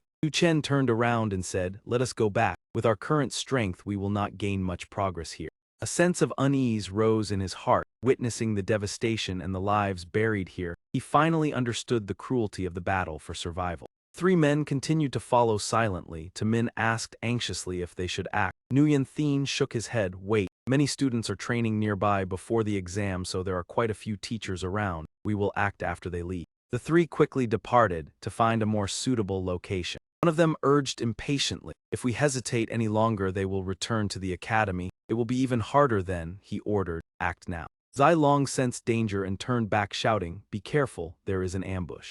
Nguyen Thien charged forward with a ferocious expression. Su Chen, obediently accept your fate. Clenched his jaw, his eyes blazing with fury. Once again, that damned old man had been ambushed 3 times in just a few days. Su Chen poured all his strength into his arm, a blazing ring of fire gradually forming. This was truly excessive bullying. He gathered all his strength and threw a straight punch forward, sending you all to the sky. That man showed no fear, instead he let out a chilling laugh. "Kid, this is a matter of life and death. Did you even ask before claiming one punch could send us all?" In just an instant, Su Chen's punch blasted the entire group far away. What was going on? The power of the punch shook the space itself. The terrifying pressure made it impossible for them to approach Su Chen. All three were thrown back. Nguyen Thien braced himself on the ground, his eyes filled with extreme shock. Is this a joke? Is this the power of a middle school student? The man beside him clutched his severely injured body. The intelligence was wrong. Even the academy's dean might not be able to deliver such a punch. Su Chen clenched his fist and asked coldly, "You were sent by Luo Xiao, weren't you?" Upon hearing that name, he immediately roared in anger. "Who is Luo Xiao? We belong to the Jia Then cult. We serve the great Jia Then. The one who killed his 4th son today must pay the price." Lai Loi peeked out from a corner. So it was the infamous Jia Then cult. These fanatical believers all deserve punishment. Su Chen, eliminating them would also earn merit. Sensing the unfavorable situation, Min immediately pulled a dagger from his body, hurled the dagger into the air, the blade flashing with light. "I underestimated Su Chen. I must report this to Jia Then immediately." Before Min could act, Nguyen Thien behind him stabbed a knife into his own body. He widened his eyes in horror, his mouth agape in disbelief. Suicide? These cultists are truly insane. The remaining 2 did not hesitate to follow. With devout hearts and burning blood, "We summon the venerable Jia Then. Please hear our call." A purple curtain of light appeared above their heads. "We have found the one who killed the 4th prince. Please descend and punish him, Jia Then." Seeing this, Zai Long immediately rushed out and warned sternly, "This is bad. This is an extremely dangerous evil summoning ritual. Retreat quickly." Nguyen Thien raised his head, an eerie smile on his face. "Run, none of you will escape." The sky began to swirl. A dazzling beam of light suddenly flashed. Lai Loi looked up at the sky, his expression heavy. Such terrifying pressure. What level of magic is about to appear? A face filled with fangs and terrifying horns emerged. "I am Jia Then." Upon seeing him, the crowd immediately knelt in worship. "Great Jia Then, the one who killed the 4th prince is the human Su Chen. Please deliver punishment." He was stunned. Jia Then, an existence capable of threatening the entire human race. Even top experts had once been slain by him. He trembled slightly as he turned to Su Chen. "When did you provoke a demon god compared to him? Killing the Spider Queen is nothing." Hearing Lai Loi's question, the corner of his mouth twitched slightly. "I would like to know too, Jia Then, have you mistaken the person?" He became furious, his eyes blazing with fire. "Insignificant human, 1 month ago you killed my 4th son." Su Chen broke into a sweat, gritting his teeth as he faced him. "Could it be the demonic dragon I killed at school? How could it be such a coincidence? My first kill in this world turned out to be the son of a demon god." Elsewhere, Liu Lion flew on her sword in search of him, her sharp eyes scanning the surrounding. Behind her, Cao Duong hurriedly chased after. "Disciple, slow down and wait for me," she asked. "Master, why have you come here?" Shouted anxiously, "How could I not come if Jia Then descends? Not only will you fail to save that genius boy, you may also be in danger." The more Liu Lion listened, the faster she accelerated. "If I do not go to save him, how could I think about anything else in the future?" Cao Duong held his forehead and sighed. "Do you think I do not know your personality? Cold and arrogant on the surface, even called the great demon king." He continued to follow and advise, "But in your heart you are kinder than anyone. When the human race is in danger, you would never stand by." As the 2 argued, dark clouds suddenly appeared in the sky, emitting a strange purple aura. He looked at the phenomenon with confusion in her eyes. "What is that?" Liu Lion was still shocked when Cao Duong said, "That is the aura of Jia Then. I did not expect him to appear so quickly. This is a huge problem." He murmured softly, "Jia Then cannot fully descend. Perhaps Su Chen still has a chance." His expression darkened. "It is too late. Even if he does not descend directly, he still has countless ways to kill Su Chen. Before such an existence, he is far too insignificant."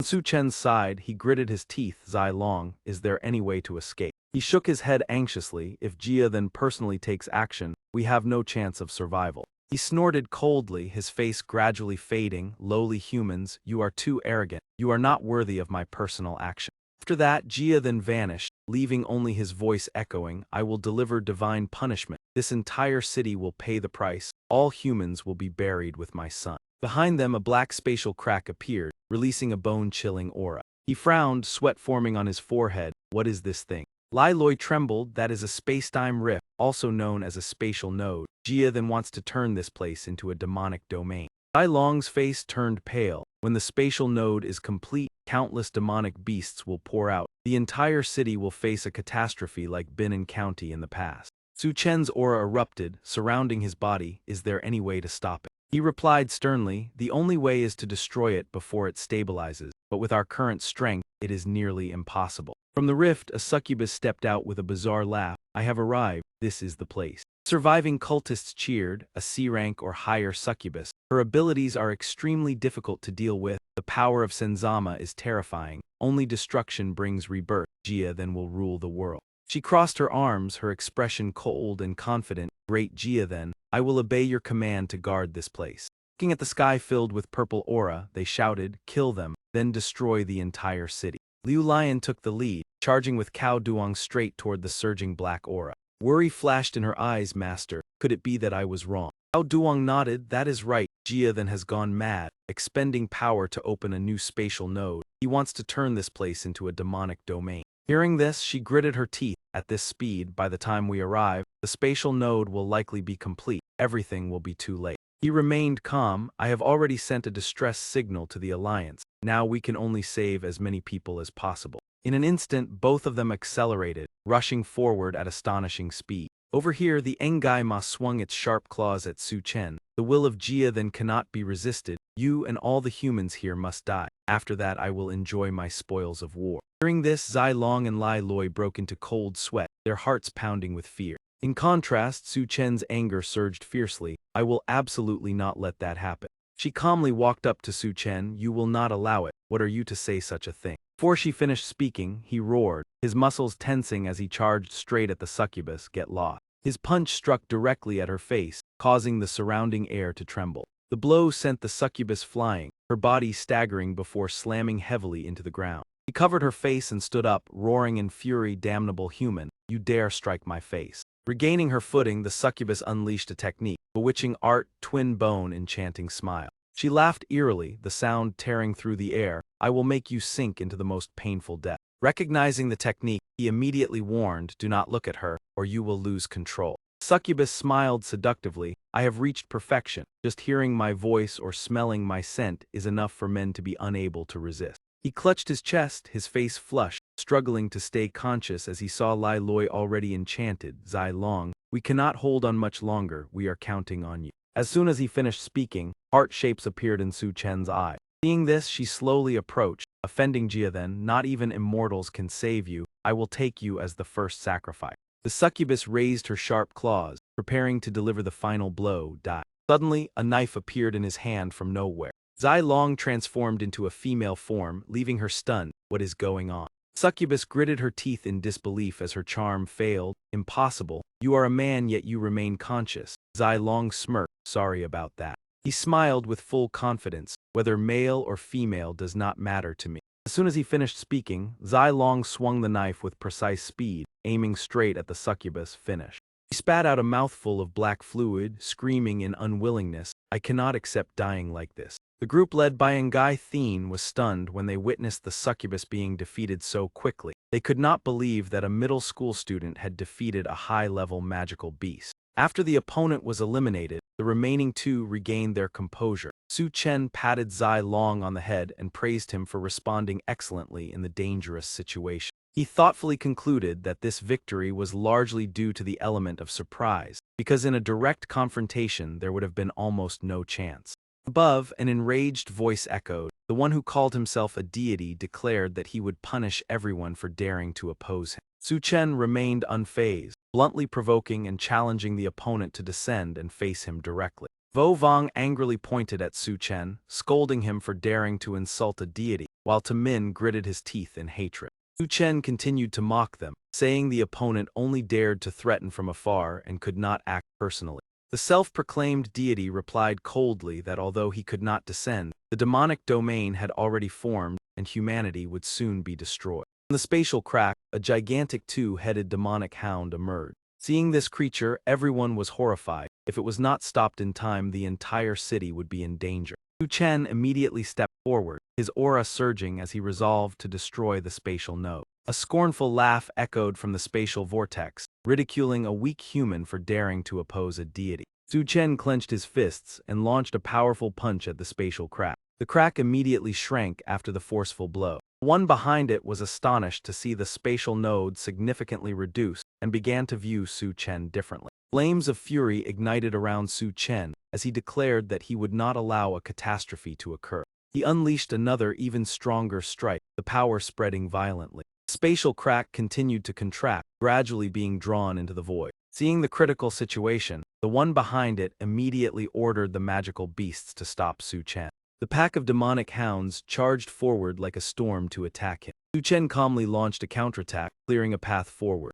However, one demonic hound clamped onto his arm with its sharp fangs. Su Chen gritted his teeth in pain and called for Lai Loi to assist. Lai Loi immediately rushed down, drawing the attention of the pack of demonic hounds. He delivered a powerful punch to the head of one of them, causing a massive shock. Demonic hounds shifted their target to Lai Loi, their eyes filled with ferocity. Lai Loi ran while provoking them, luring them away from Su Chen. The enraged pack of demonic hounds immediately chased after him. Seizing the opportunity, Su Chen unleashed his final strike at the spatial crack. Unable to withstand the pressure, the spatial crack completely closed. Ngai Thien and his group were astonished by the power of a middle school student who could avert such a disaster. The self-proclaimed deity became furious and decided to personally take action despite the heavy cost. A gigantic hand descended from the sky, targeting Su Chen directly. Su Chen cried out in alarm, calling for the system to assist as he sensed the terrifying power. The divine hand continued to press down with overwhelming force. Zilong called out Su Chen's name in terror upon witnessing the scene. Su Chen was surprised to realize that he was still safe. It turned out that Liu Lion had appeared and blocked the attack for him. Self-proclaimed deity recognized Liu Lion as an outstanding genius of the human race. Liu Lion swung her sword and slashed straight at the gigantic hand. A sharp sword slash cut across the hand, causing it to vanish. A cold laugh echoed, the enemy declaring he would eliminate the genius of the human race. He unleashed the technique Dark Star Descent with a barrage of purple spheres. The frenzied cultists chanted loudly, praising the power of destruction. Zai Long despairingly realized this was a forbidden technique that was nearly impossible to evade. At the critical moment, Cao Duong appeared at astonishing speed to protect his disciple. He opened his mysterious gourd, drawing all the dark stars into it. All the dangerous energy was completely sealed away. Self-proclaimed deity roared in fury upon seeing Cao Duong appear. Su Chen was overjoyed to realize that a 9-star powerhouse of the human race had arrived. Cao Duong wasted no words, hurling the gourd toward the opponent and forcing him to retreat. The beam of light from the gourd pierced through the imposing layers of purple clouds. The enemy burned with rage after being repeatedly obstructed and humiliated.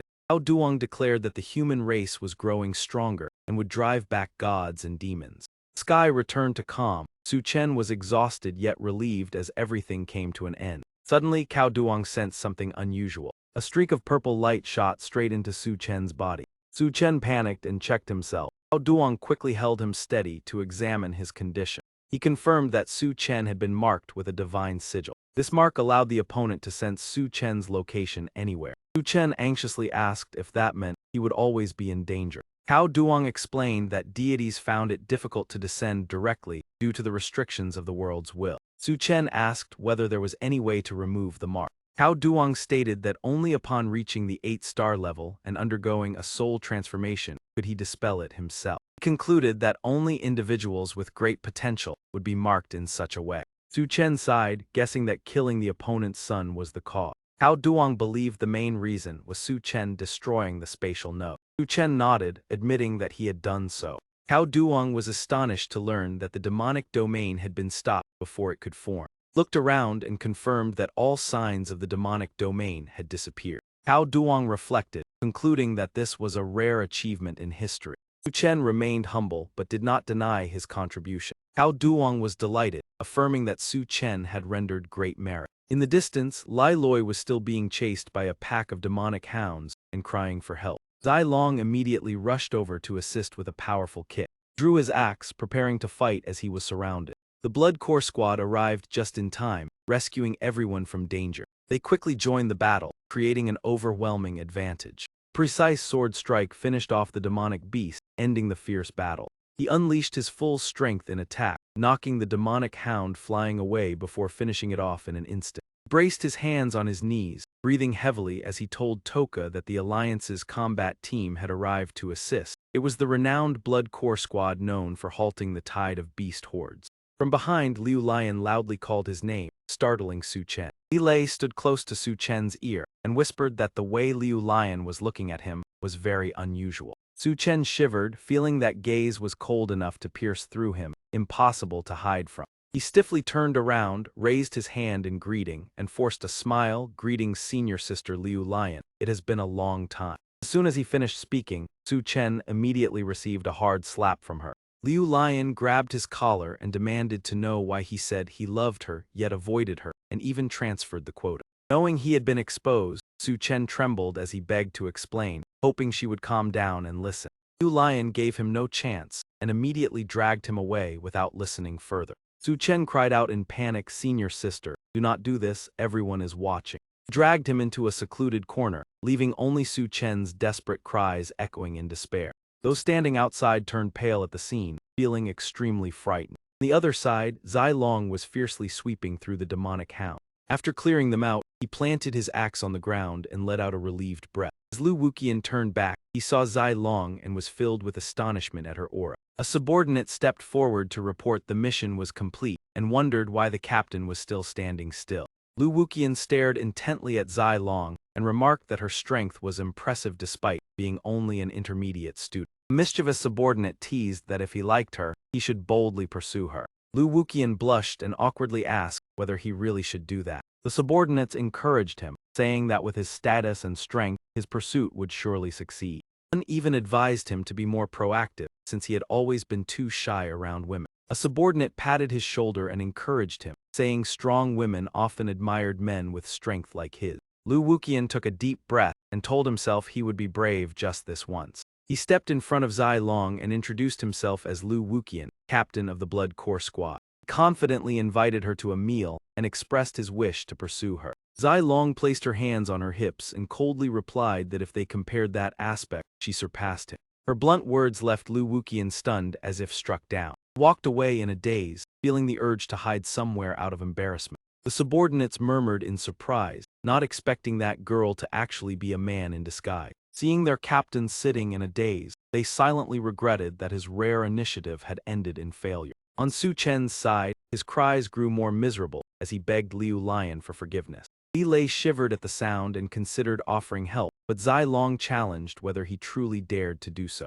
Li Lei hurriedly waved his hands, insisting that even with more courage, he would not dare to confront Liu Lion. Inside an abandoned house, Su Chen was tied up and thrown to the ground, anxiously asking what she intended to do. Liu Lion ignored his protests and directly injected a needle into his body. Su Chen screamed in pain and demanded to know what she had injected into him. Liu Lion coldly explained that it was a false god tracking device, capable of linking signals when the target appeared. She stared intently at Su Chen, calculating spatial trajectories to determine the origin of the false god. Su Chen asked in alarm about the true purpose of this tracking. Liu Lion calmly said she was merely borrowing his body as a tool and demanded absolute secrecy. Su Chen sat up to negotiate, offering to help her on the condition that past matters be forgotten. She coldly replied that he was now officially her boyfriend, leaving Su Chen stunned. As Liu Lion prepared to leave, Su Chen shouted, suspecting she was plotting something. He led him outside, and Li Lei anxiously asked about Su Chen's condition. Su Chen seriously asked what the consequences of becoming Liu Lion's boyfriend were. Li Lei and Zai Long explained that it would make countless geniuses jealous and constantly challenge him. During this, Su Chen panicked, his mind in turmoil. He immediately shouted about breaking up, firmly refusing to be her boyfriend anymore. At that moment, Gao Yang appeared and announced that the three would be commended by the Star Tower Alliance, while also requiring secrecy regarding the false god. Seeing Liu Lion's gaze, Su Chen hurriedly asked to break up but was still warned by her.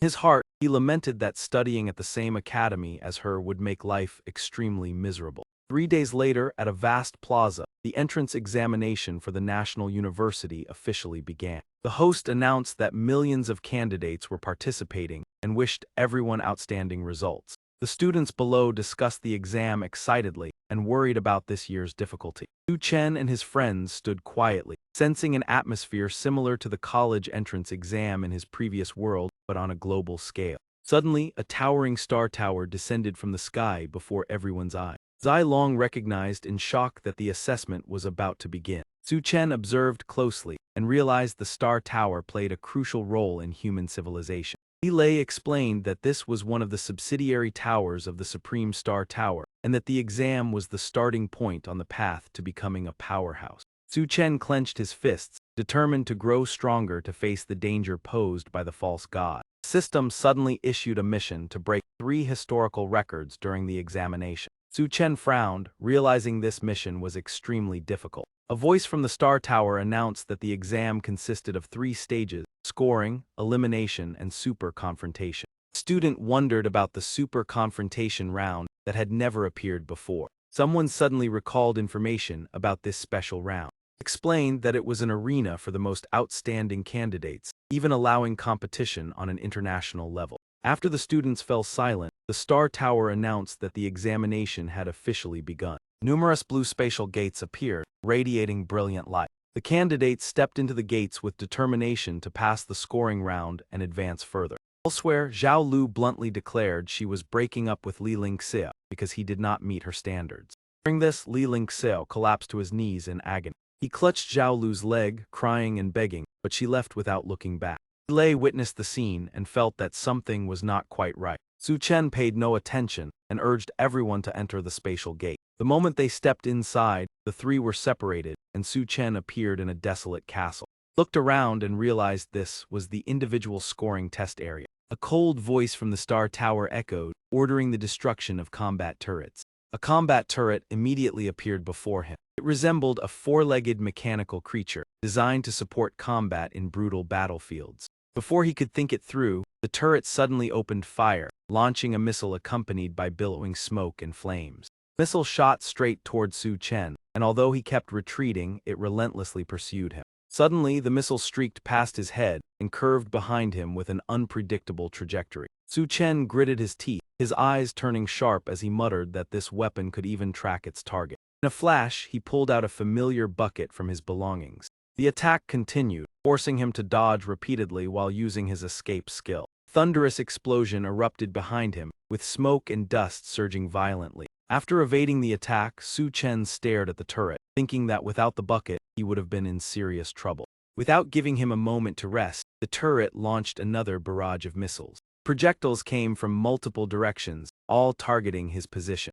Su Chen steadied himself, understanding that his energy was limited, so he could only dodge first and wait for a chance to counterattack. Seeing that he was still unharmed, the turret immediately deployed 2 additional gun barrels. Firepower intensified as waves of missiles tore through the air toward him. Sweat poured down as Su Chen continuously dodged under immense pressure, realizing this level was truly difficult to handle. Explosions echoed one after another, with fire and smoke engulfing the battlefield. The moment he spotted an opening, he accelerated like lightning and seized the opportunity. Channeling all his strength into a single punch, Su Chen shouted and unleashed his decisive attack. But just as his punch was about to strike, the turret suddenly vanished, leaving him stunned. A notification panel appeared, stating that the first evaluation round had ended and Su Chen had dealt no damage, resulting in a score of 0. He shouted angrily upon learning that the round had a time limit that had not been announced. Gaining his composure, Su Chen realized that the competition strategy involved timing and attack efficiency, allowing him to determine his next course of action.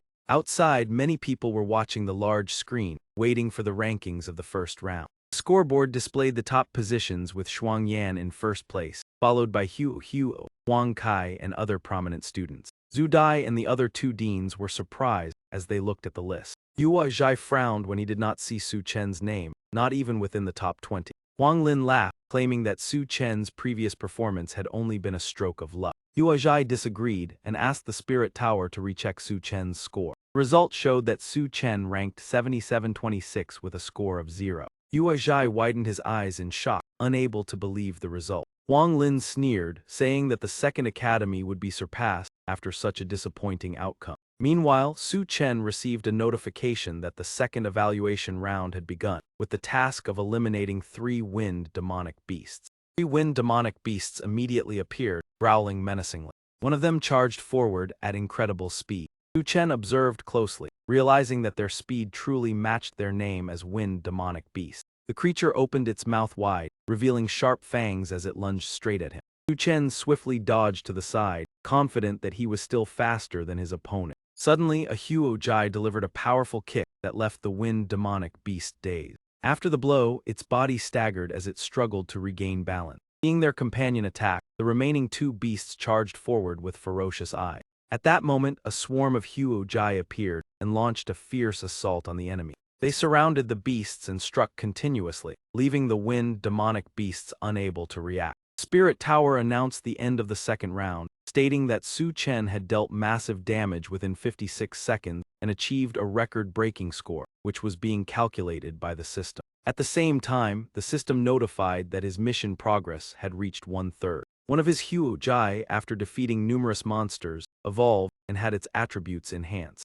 Hearing this, Su Chen was astonished that one of his Huo-Jai had leveled up. The evolved Huo-Jai appeared with a sharp horn growing from the center of its forehead. Su Chen approached and gently petted it, curious about its differences and new special ability. Suddenly, the Huo-Jai opened its mouth, creating a strange space that pulled Su Chen inside. Before he could react, he was drawn into another space and realized in confusion that he had been swallowed by the Huo-Jai. Floating in the vast space, Su Chen guessed that this might be the Huo-Jai's new ability, similar to a form of storage space. Immediately afterward, he tried muttering a phrase to leave this strange space. To his surprise, Su Chen could freely control and exit that space with ease. He happily looked at Huo-Jai, who was baring its teeth in a grin, realizing that the space inside its body was entirely under his control. The turret's announcement voice rang out, confirming that the second assessment round had ended and congratulating Su Chen for achieving a new record with 56 points. The external leaderboard displayed Shuangyan in first place with 48 points, followed by Huo,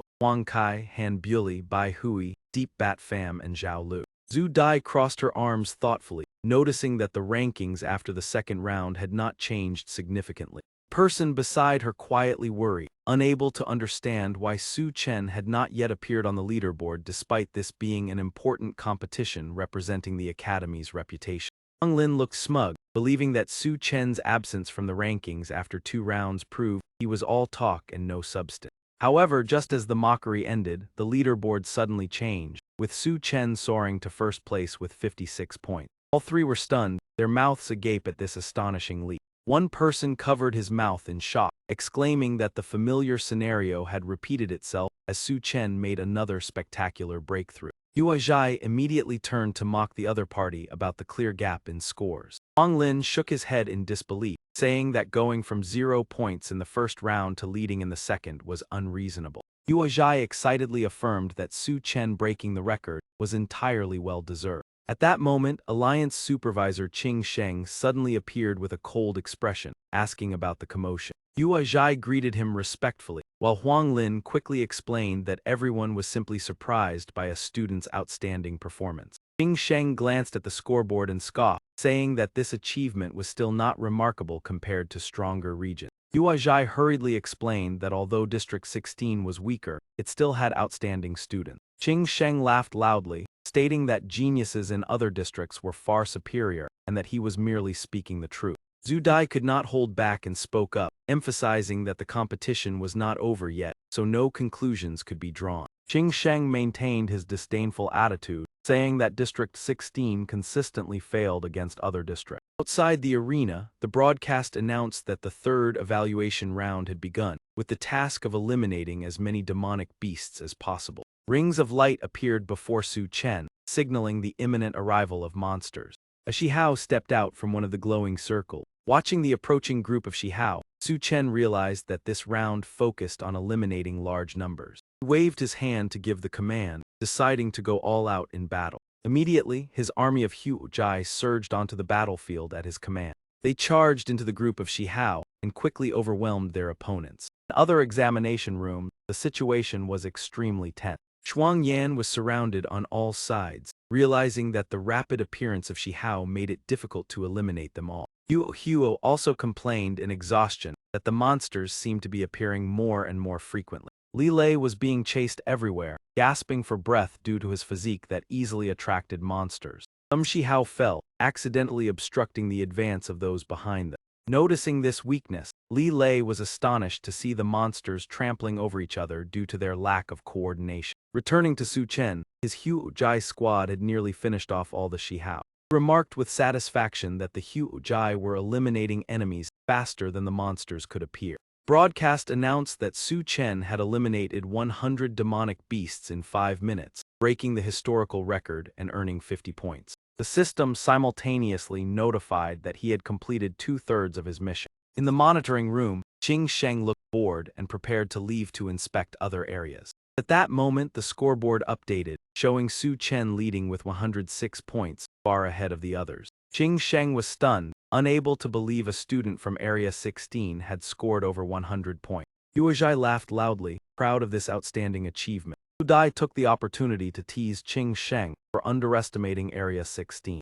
Huang Lin also laughed freely, feeling relieved not to be looked down upon anymore. Qing Sheng immediately requested the tower to check the highest score record of the contest. The system replied that the highest record was 110 points, and currently 25 students had scored over 100 points. Gaining some confidence, Qing Sheng reminded that many students still had higher achievements than Su Chen. Su Dai calmly replied that they were not arrogant, just simply happy. Qing Sheng was annoyed by this answer and showed his frustration. Huazhai revealed that Su Chen's 106 points were achieved in only 2 rounds, making Qing Sheng even more astonished. He could not believe it and exclaimed in shock. Huazhai laughed heartily at his academy's outstanding achievement. Qing Sheng pondered, realizing only by breaking the record in both rounds could one reach such a score. Zhu Dai and Huazhai remained silent, letting Qing Sheng figure out the matter on his own. Qing Sheng cleared his throat, admitted his mistake, and was surprised that such a genius appeared in Area 16. Even so, he maintained an arrogant attitude, reminding that the direct elimination round was the real challenge. Huazhai looked on, frustrated by the supervisor's contemptuous attitude. Zhu Dai sighed, recalling the major past incident that weakened Area 16 and caused prejudice. However, he quickly regained confidence, believing Su Chen's achievement would make everyone reconsider. Huang Lin reminded that in the direct elimination round, students could compete for points with each other, so Su Chen would face many difficulties. Zhu Dai also worried that other students might target Su Chen due to his high score and lack of official position. Huang Lin candidly admitted he had ordered his academy's students to focus on attacking Su Chen. Huazhai angrily criticized this unfair action. Huang Lin remained indifferent, asserting that his sole goal was to surpass the second academy. Outside, loudspeakers announced that students could enter the battlefield for the direct elimination round. The rules were announced. Students could seize points by destroying scorecards, and Su Chen was teleported to a new area. Looking at his score information, Su Chen realized this round would be more interesting facing other students directly. The system continued to announce that Area 16 would compete on the same battlefield with Area 5, a very strong area. Su Chen summoned Huo Jai and rode it to scout, searching for teammates like Zai Long and Lai Loi. In the surveillance room, Huo Jai was shocked to hear Area 16 had to face Area 5. Zhu Dai was also dissatisfied because Area 5 was famous as the strongest area. Huang Lin speculated that Su Chen's performance had caused the system to misjudge Area 16's strength. The other two agreed with this assessment. Huang Lin criticized Huazhai, claiming Su Chen had put Area 16 in a difficult position. Elsewhere, Bok Lok and Fan Qing were observing the area, noting that Area 16 students hid very carefully. They were confident that encountering Area 16 was a good opportunity to gain points and increase their chance to enter the prestigious academy. At that moment, Su Chen appeared from afar riding Huo Jai. Fan Qing grabbed his teammate's hand, pointed at Su Chen and announced a target. Bok Lok immediately became excited, seeing Su Chen as a mobile source of points and demanded to block the path. Su Chen also spotted them from afar and recognized them as students from Area 5. They quickly closed in to block Su Chen's path and loudly demanded he hand over his scorecard. Su Chen frowned, coldly asking what they would do if he refused. While acting aggressive, that man trembled facing Su Chen, trying to intimidate him. Baklok's body began to transform, gradually swelling to a terrifying size. Su Chen raised an eyebrow in surprise, realizing this was a giantization ability he had never seen before. On the other side, Fan Qing quickly checked Su Chen's score. The information showed Su Chen as a student of Area 16, with a total of 106 points. Upon seeing this, Fan Qing was delighted as the score was even higher than their group S. Baklok lifted his leg to threaten, forcing Su Chen to hand over the card or leave the contest. However, when he stepped down, Huo Jai's horn pierced through his foot. Baklok panicked and pulled his foot back, the injury causing pain and loss of composure. Su Chen lightly jumped down, praising Huo Jai for knowing how to fight on its own. He excitedly commanded Huo Jai to continue attacking the opponent. Huo Jai immediately lunged at the enemy with extreme speed. Fan Qing raised his shield in front, declaring he would personally face Huo Jai. Huo Jai's attack was blocked by his solid shield. Fan Qing confidently boasted that he was a high-speed shield warrior, his frontal defense nearly impregnable. Huo Jai avoided a direct clash and leapt over his head. Taking advantage of his guard's lapse, it delivered a strong kick to the back of Fan Qing's neck. Su Chen stood outside cheering, encouraging Huo Jai to continue the attack from behind. Fan Qing gritted his teeth, realizing Su Chen possessed two summoned beasts extremely difficult to counter. Baklok immediately turned to assist, using a powerful collision skill to charge forward. Huo Jai opened its mouth wide, generating a strong suction force. Even after giantization, Baklok could not escape that pull.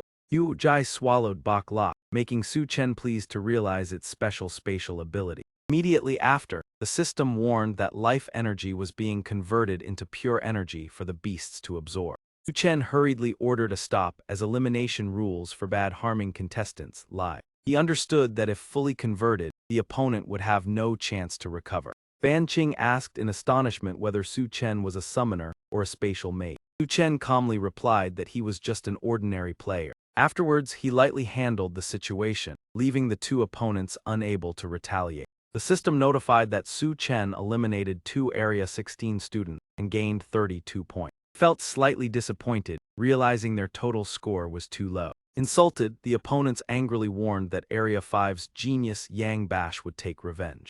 Meanwhile, Luo Xiao leisurely observed the battlefield, waiting for the right moment to act. He transformed into a power form, preparing to begin the hunt. Luo Xiao nimbly leapt across buildings in search of targets. 2 unprepared contestants had become his prey. One spotted Luo Xiao and warned his teammates. Luo Xiao struck too quickly, giving them no chance to react. The other panicked at his terrifying strength. Luo Xiao lunged with extreme speed. A single punch sent the opponent flying. He returned to his original form and demanded the scorecard. The victim gritted his teeth, asking about Luo Xiao's profession. Luo Xiao ignored him, swearing not to give Su Chen any advantage. The scene shifted to another area of the arena. Zhu Envlang asked Yang Bash why he had not acted yet. Yang Bash calmly said he would let others accumulate points first before harvesting. He ordered all Area 5 students to focus on eliminating Area 16 before internal combat. Zhu Envlang immediately relayed the command. Yang Bash confidently believed he would achieve the highest score in the area. Elsewhere, Zhao Lu and Li Lingxiao were being pursued by Area 5's group. Zhao Lu suggested splitting up to escape, but Li Lingxiao resolutely refused to leave her side. She irritably reminded that they had broken up, and she did not want to be implicated. Still, Li Lingxiao insisted he would protect her. Before they could flee far, they were blocked by Hoa Kai. Zhao Lu immediately cast Wind Step technique to escape. However, the opponent gave her no chance to complete the spell. Zhao Lu silently fumed as Area 5's formation moved too quickly. While fleeing, they unexpectedly encountered Su Chen. Hoa Kai ordered his subordinates to encircle and eliminate Su Chen's group. Area 5's group completely surrounded them, declaring no escape. Su Chen and the two were forced to stop. Zhao Lu worriedly realized they were blocked both front and back. Li Lingxiao suggested Su Chen help protect Zhao Lu to break free. Su Chen flatly refused, saying he had no reason to do so. Li Lingxiao tried to persuade him by saying it would help him regain Zhao Lu's favor. Upon hearing this, Su Chen could only smile wryly and mock his infatuation. Zhao Lu confidently assumed that Su Chen still had feelings for her. Su Chen was surprised at that overconfidence. Zhao Lu continued insisting that Su Chen was trying to attract her attention. Su Chen sighed helplessly at the misunderstanding. She still insisted that she understood Su Chen better than anyone else. Su Chen shook his head in exasperation at her arrogance. Zhao Lu decided on her own to give Su Chen another chance to pursue her. She requested Su Chen and Li Lingxiao to stall so she could cast a powerful spell. However, Su Chen remained indifferent and turned to Li. The opposing group immediately prepared to attack, unwilling to give Zhao Lu a chance. Despite the peril, Zhao Lu arrogantly called Su Chen back before counting. Her response was met only with his cold and indifferent attitude. Just how poor his judgment must have been to fall for a woman like this. Seeing the situation turning bad, she immediately shouted, Su Chen, turn back now while there is still time. If I truly get angry, do not even think about coming near me again. Li Lingxiao, standing nearby, raised his brow slightly and reminded her, Lu, it seems Su Chen has already decided to leave. He truly does not know what is good for him. Zhao Lu felt irritated inside. Where exactly had she gone wrong? Before this, he had clearly been the one who indulged her the most. He should have obediently returned with just a single call. He stood calmly observing, waiting to watch the drama unfold. After all, rushing out like that was no different from pushing himself into a dead end. The students of Area 5 would not let him go easily. As soon as the words fell, Hua Qi charged straight toward Su Chen. Kid, leaving like this is making a phantom warrior like me lose face. Su Chen frowned and lightly patted Hua Jai, ordering it to accelerate immediately. Its speed surged instantly, so fast that the opponent was left far behind before even making contact. Hua Qi frowned. Your summoned beast is indeed fast, but compared to a phantom warrior, it is still not enough. This class is famous for its speed. Leaped forward in pursuit while shouting, hand over your scorecard now or bear the consequences yourself, his hand already reaching for the pouch. Su Chen lightly jumped off Hua Jai's back and ordered it to retreat at full speed. The scene left Hua Qi stunned, his mouth hanging open in shock. Zhao Lu and Li Lingxiao, standing below, were also frozen in disbelief. He could not believe that Su Chen had truly escaped the pursuit of a phantom warrior. The crowd immediately shifted their gaze to her and Li Lingxiao. Hand over the scorecards now, or do not blame us for showing no mercy. He had no choice but to speak in a low voice. Lu, I am afraid we cannot escape. We might truly be eliminated this time. Zhao Lu remained unusually calm. No, I absolutely cannot be eliminated. My goal is Sky Dome Academy. Li Lingxiao asked in surprise, Lu, do you still have another way? Only then did she reveal her true expression. Are you willing to give everything for me? He, however, was immersed in blind affection. Lu, to be honest. From the first time I met you, I wanted to keep you to myself, and now I am even more captivated by you, willing to do anything for you. One of the pursuers could not hold back any longer and rushed forward to strike. Zhao Lu immediately turned and shouted, then it is time for you to witness true power. Immediately after, a hand suddenly emerged from beneath the thick concrete. He looked down in panic. What on earth is that? She seized the opportunity to cast her skill, Falling Thunder spell. The attack blasted the assailant backward, but right after that, a wind element figure named Shihao appeared. Li Lingxiao recognized him instantly. Is that not the genius Shihao from the 3rd Academy? His face turned pale. Was this not the person believed to be gone? Even Su Chen, who was leaving, paused. What is going on? How could Zhao Lu summon someone who had already passed away? The people of Area 5 immediately became vigilant. A necromancer, could you be that sinister class? Zhao Lu ignored them and turned to Li Lingxiao. Next is your turn. He was startled. Lu, are you planning to turn me into an undead as well? She adjusted her glasses and replied coldly, no, you are too weak. Even as an undead you could not compare to a genius like Shihao. Li Lingxiao, unwilling to accept it, asked, then what should I do? Zhao Lu raised her hand and took out a book of fate, reveal yourself. The book gradually materialized clearly in her hand. She opened the book and pointed toward him. Li Lingxiao broke into a cold sweat and stepped back. What is this? His eyes widened in shock. Could that be the exclusive weapon of a legendary mage? The legendary Book of Fate, a treasure capable of amplifying abilities many times over. Extremely rare. Lu, you are absolutely not an ordinary mage. She gave a cold command. The little destiny you have left is still useful. Accelerate the consumption of your life force. Surge of power instantly pierced through Li Lingxiao's body. His entire body seemed to be enveloped in a layer of magical light. Li Lingxiao was extremely excited. What kind of power is this? I feel like I can overwhelm any class. The people of Area 5 shouted and charged forward. It is only an undead, it cannot stop us. Undead Shihao also rushed forward to engage them. He swung his hand to strike them down, but they managed to dodge in time. Zhao Lu shouted from behind, go, you and Shihao hold them off for 2 minutes. After speaking, she stretched her body. From this moment, the gears of fate shall begin to turn. Eternal flames, in my name I summon you, become weapons that manipulate destiny and sweep away all who stand in the way. People of Area 5 realized the gravity of the situation. What skill is she casting? Focus on Zhao Lu, break her chanting. Charged forward together in a direct assault. Li Lingxiao rushed out to block them. As long as I stand here, no one is allowed to interfere with Lu Lu. One of them rushed forward to confront him. You will be down in 3 seconds. Who do you think you are to block our way?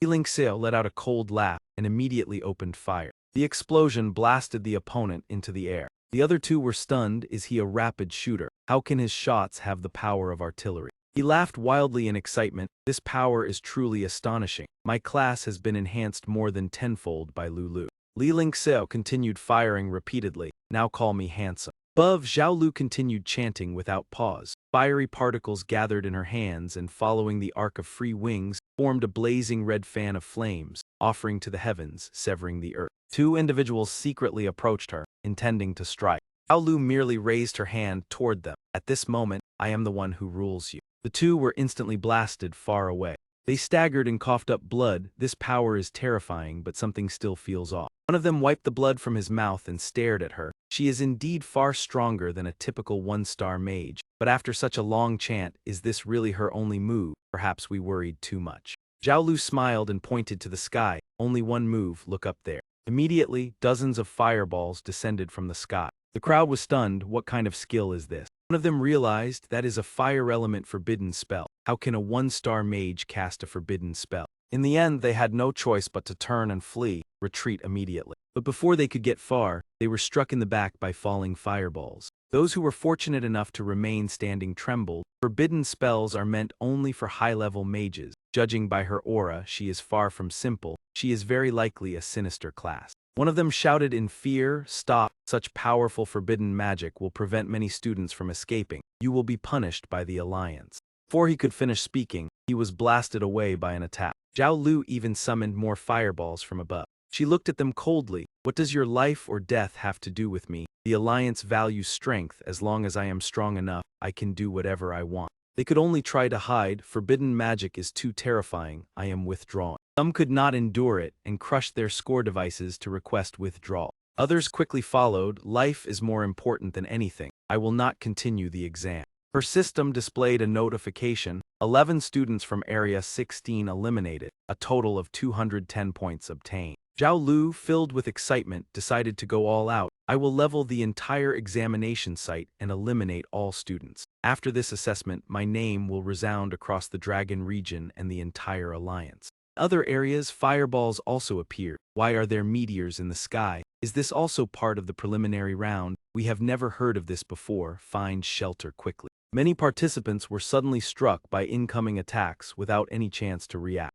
Near Chuo Envlang and Yang Bash, news quickly spread that an extremely powerful forbidden spell would detonate within 3 minutes. He sprang to his feet and asked in astonishment, "A forbidden spell? What exactly has happened?" Back on the side, Su Chen could no longer stand by and watch, realizing that Zhao Lu had unleashed her hidden ultimate move. With such power, no one would likely be able to stop it. She arrogantly waved her hand and declared that your fate is now in my hands. Return and become my loyal servant. It is an honor and an unchangeable destiny. However, he replied calmly, becoming a subordinate is never an option, but being your superior might be worth considering. Those words enraged Zhao Lu. She shouted with killing intent, then face your end. Instantly, a barrage of meteors poured down from the sky toward Su Chen's position. He frowned and ordered Huo Jai to move forward, clearly showing his determination not to retreat. Li Lingxiao laughed madly, gripping his gun tightly, mocking that it was a forbidden spell, and if anyone could survive it, he would gladly change his surname to theirs.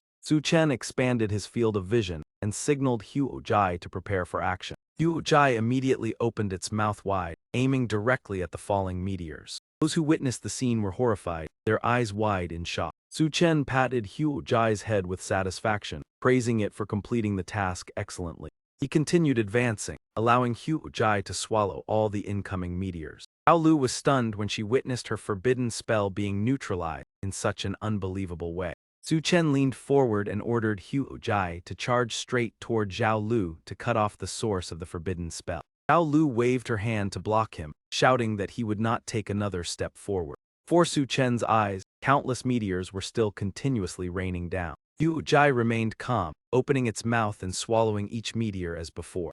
Zhao Lu confidently declared that Su Chen was not worthy to compete with her. then challenged him to see which was faster, swallowing meteors or the forbidden spell exploding. But events unfolded beyond expectations. Yu Jai had silently circled behind Zhao Lu without causing any harm. He turned around in panic, exclaiming in shock upon discovering the anomaly. Immediately after, a powerful kick from Yu Jai sent Zhao Lu crashing straight to the ground. Despite being injured, Zhao Lu still tried to remain calm, admitting that Su Chen had become dangerously formidable. She angrily rushed forward, accusing Su Chen of ruining her plan to rise to fame. Su Chen could only shake his head at such shamelessness, believing that success built on the sacrifice of others was unacceptable. Zhao Lu raised her hand, still unwilling to give up, declaring that she would send Su Chen out of this world. Su Chen reacted swiftly, jumping off Yu Jai's back and unleashing a punch with full force.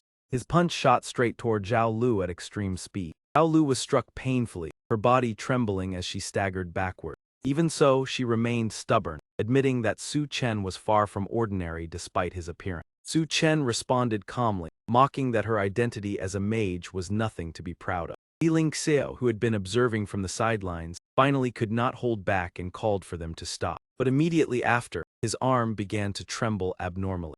Li Lingxiao collapsed to his knees in panic as he saw his hand gradually turning black. Suddenly his hand shattered into fragments, horrifying everyone present. Zhao Lu then coldly revealed that burning one's life force to gain power was the price to be paid. He screamed in despair after losing his hands, fearing that his career would come to an end. Su Chen pointed at Li Lingxiao and coldly reiterated that blind loyalty ultimately brings nothing. The system suddenly issued a warning about unstable forbidden spell energy within the bodily space, requiring release and purification to restore functionality. Su Chen looked toward Zhao Lu with astonishment, realizing that the power of the forbidden spell had affected the surrounding space. Elsewhere, Qing Sheng appeared to assess the situation, noting that the achievements of other academies had already surpassed 300 points. When the scoreboard was displayed, Su Chen was shown in 38th place with a clear score of 2138 points. Qing Sheng laughed loudly, mocking that the former leader had now revealed his true strength upon entering the knockout stage.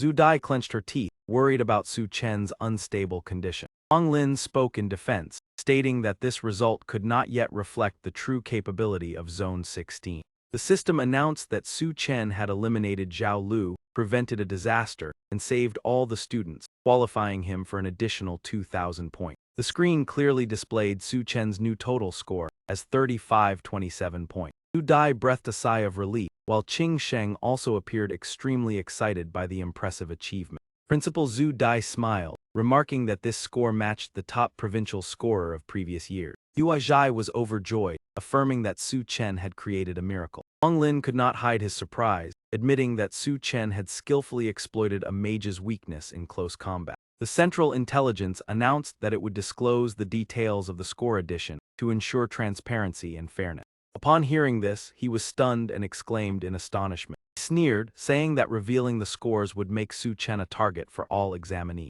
He turned to Qing Sheng, worried that the Central Intelligence was interfering with the examination. Qing Sheng explained that publishing scores was the system's authority to maintain fairness, even though adding points during the exam was rare. Madame Thur solemnly remarked that in such a harsh elimination round, everyone had to compete fiercely to survive. At the plaza, Yang Bash and Chu Envlang stood quietly observing the situation. Chu Envlang suddenly opened her eyes, shocked to realize that the forbidden spell had disappeared. On the large screen appeared Su Chen's image, along with an urgent notice of his score of 3527. Detailed footage of Su Chen's achievements was broadcast, confirming that he had saved many students and received an additional 2,000 points. Chu Envlang covered her mouth in shock at the extraordinarily high score. Yang Bash coldly ordered the candidates of Zone 5 to prioritize tracking down Su Chen. Luo Xiao, who was controlling others, also paused and looked up at the screen. He smiled maliciously, believing he now had a legitimate reason to take action.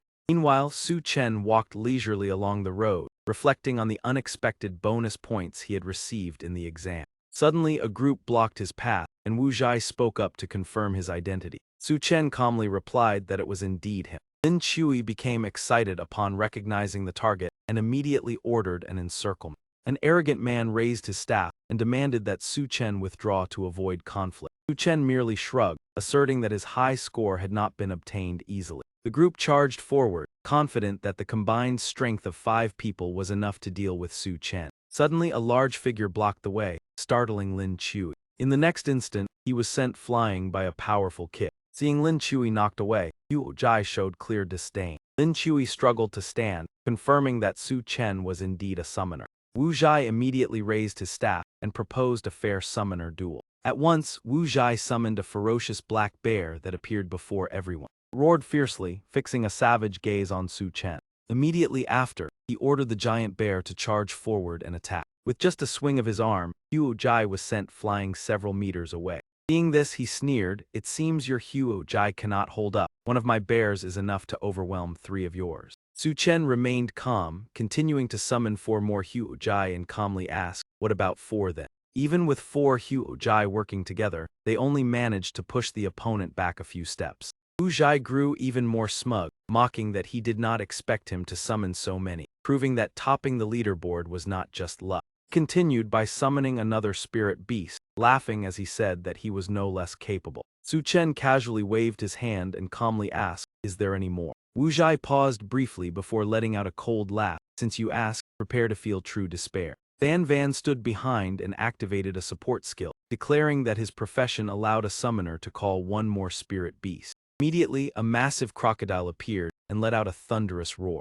Lin Chui followed up, saying he could double the vitality and strength of these 3 spirit beasts. Long Vu also joined in, declaring he could double their defensive capabilities, making the spirit beasts nearly impervious to ordinary profession. The entire group and the 3 spirit beasts looked at Su Chen with absolute confidence. Wu Zhai became even more arrogant, asserting that their combination was enough to make even experts wary, let alone Su Chen. Su Chen remained composed and replied, "Then it is my turn to act." Van crossed his arms and mocked, "If you still have any tricks, use them, or you might as well surrender quickly." Su Chen gave a faint smile, waved his hand and said, "Let me show you what real despair looks like." Instantly, a massive swarm of Yu Jai appeared from behind. He surged forward rapidly, covering the entire area ahead. Lin Chui wiped his sweat in panic, unable to believe that tens of thousands of spirit beasts had been summoned. Wu Zhai was also stunned, unable to believe that a summoner could call forth such a terrifying number.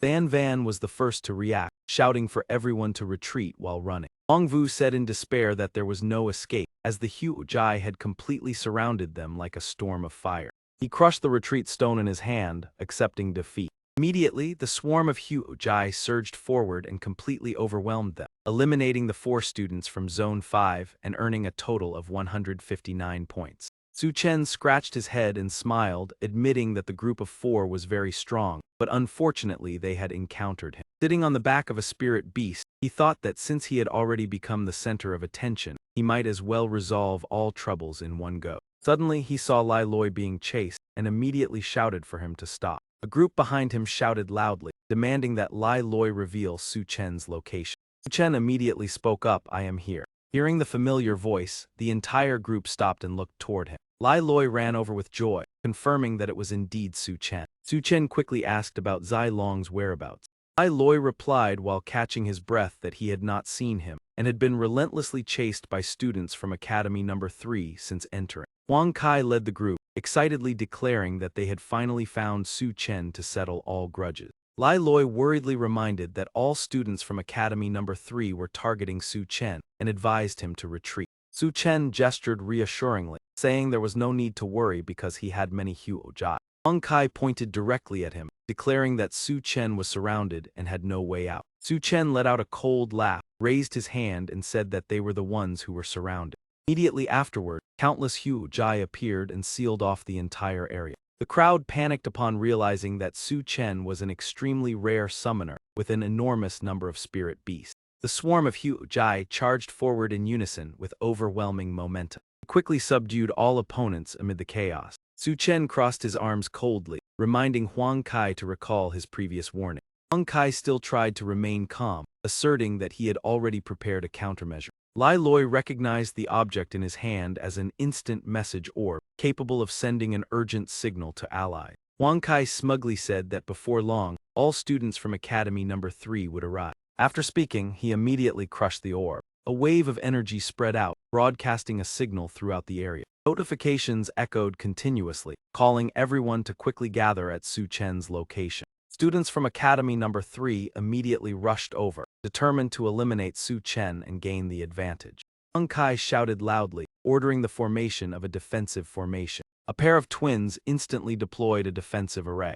Within the barrier, he confidently declared that Huo Jai could not break the defense in a short time. Su Chen laughed dismissively, saying he had no interest in breaking the formation and was preparing to leave. Huang Kai panicked upon realizing that Su Chen truly did not care about them. He hurriedly shouted for Su Chen to stay. Su Chen teased with a smile, saying that if he wanted to keep him, he should call him father.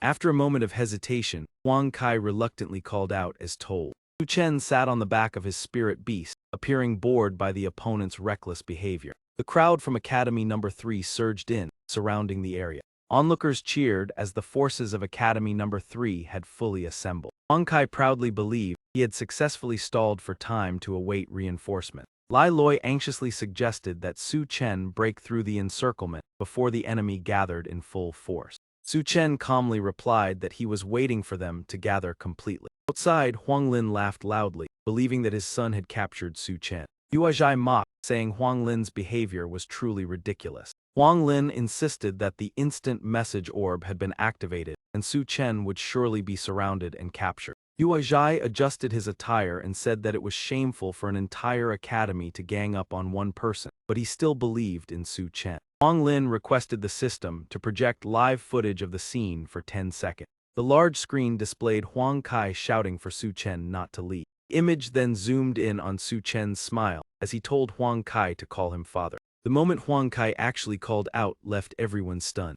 Huang Lin stood frozen, his face stiff with embarrassment. Yue Zhai burst into laughter, teasing that his son had captured Su Chen by calling him father. Zhu Dai also laughed, commenting that the situation was truly amusing. Huang Lin angrily threatened to deal with his son later, yet still insisted that Su Chen was surrounded. Elsewhere, Chuo Envlang reported that Su Chen had been surrounded and attacked by all the students of Academy Number 3 in Zone 16. Yang Bash issued a firm order, demanding all students in Zone 15 to gather immediately, absolutely not allowing anyone else to take Su Chen.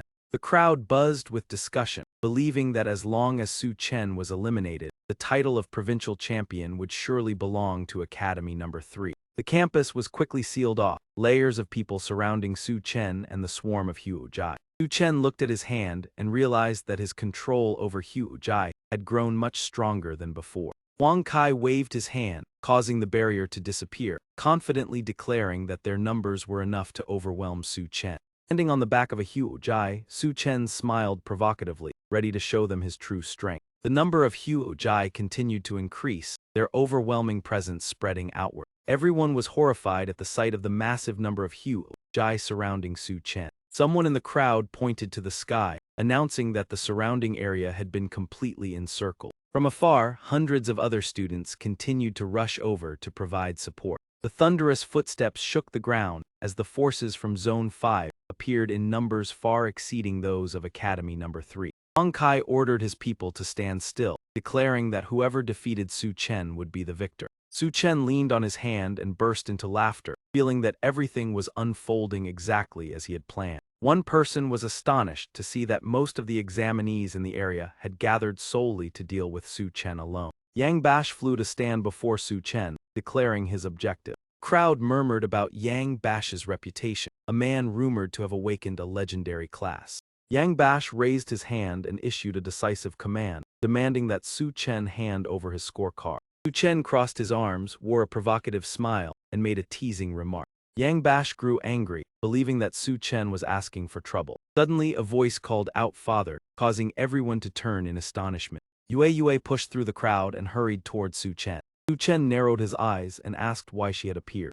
Yue angrily said she could not stand by and watch Su Chen be bullied. Another voice rang out, calling Su Chen's name. Su Chen turned and recognized that Shuang Yan had also arrived. Shuang Yan calmly said she came to repay the favor because Su Chen had once saved her. Su Chen clenched his fist and declared that the group would stand together and fight side by side. The crowd mocked them, believing that a few people could not possibly stand against such overwhelming numbers. Huang Kai advised Su Chen to surrender and hand over his scorecard to avoid further losses. Yue angrily criticized the ungrateful behavior, reminding them that Su Chen had saved everyone before. Huang Kai let out a cold laugh, stating that in the examination there were only rules of competition and no place for gratitude. Yang Bash lost patience and prepared to unleash an attack. Shuang Yan stepped forward to propose a fair duel, condemning the act of ganging up as unjust. Yang Bash scoffed, declaring that strength was the only truth, and launched his attack. Shuang Yan swiftly rushed forward to block the attack in Su Chen's place. An explosion erupted, and the impact forced Shuang Yan backward. She steadied herself, wiped the blood from her mouth, and stood firm once more. Su Chen spread his arms to stop her, unwilling to let her continue risking herself. Yang Bash laughed smugly and continued to pressure Su Chen to hand over his scorecard. Su Chen pointed at the crowd, questioning their sense of gratitude after being saved. The crowd collectively mocked him, denying his help and claiming that Su Chen had only acted for points. Huang Kai pretended to show sympathy, saying that Su Chen was trying to appear pitiful. Yang Bash asserted that in the world of the strong, ONLY Chinese letter mattered. Everyone chimed in, saying that even without Su Chen, someone else would have saved them. Su Chen responded coldly, agreeing to follow exactly what they wished. He waved his hand and recalled all the Hu Jai, causing the protective formation to disappear. The crowd panicked, fearing that Su Chen would abandon them and preparing to fight. Su Chen declared that he would return the forbidden spell to everyone. Numerous fire spheres appeared and shot into the sky. A blazing red glow covered the heavens, creating a terrifying spectacle. People below looked up in astonishment at the strange phenomenon. The female wolf artisan panicked upon realizing that the forbidden spell had been reactivated. The crowd trembled as they recognized the terrifying power of the forbidden spell.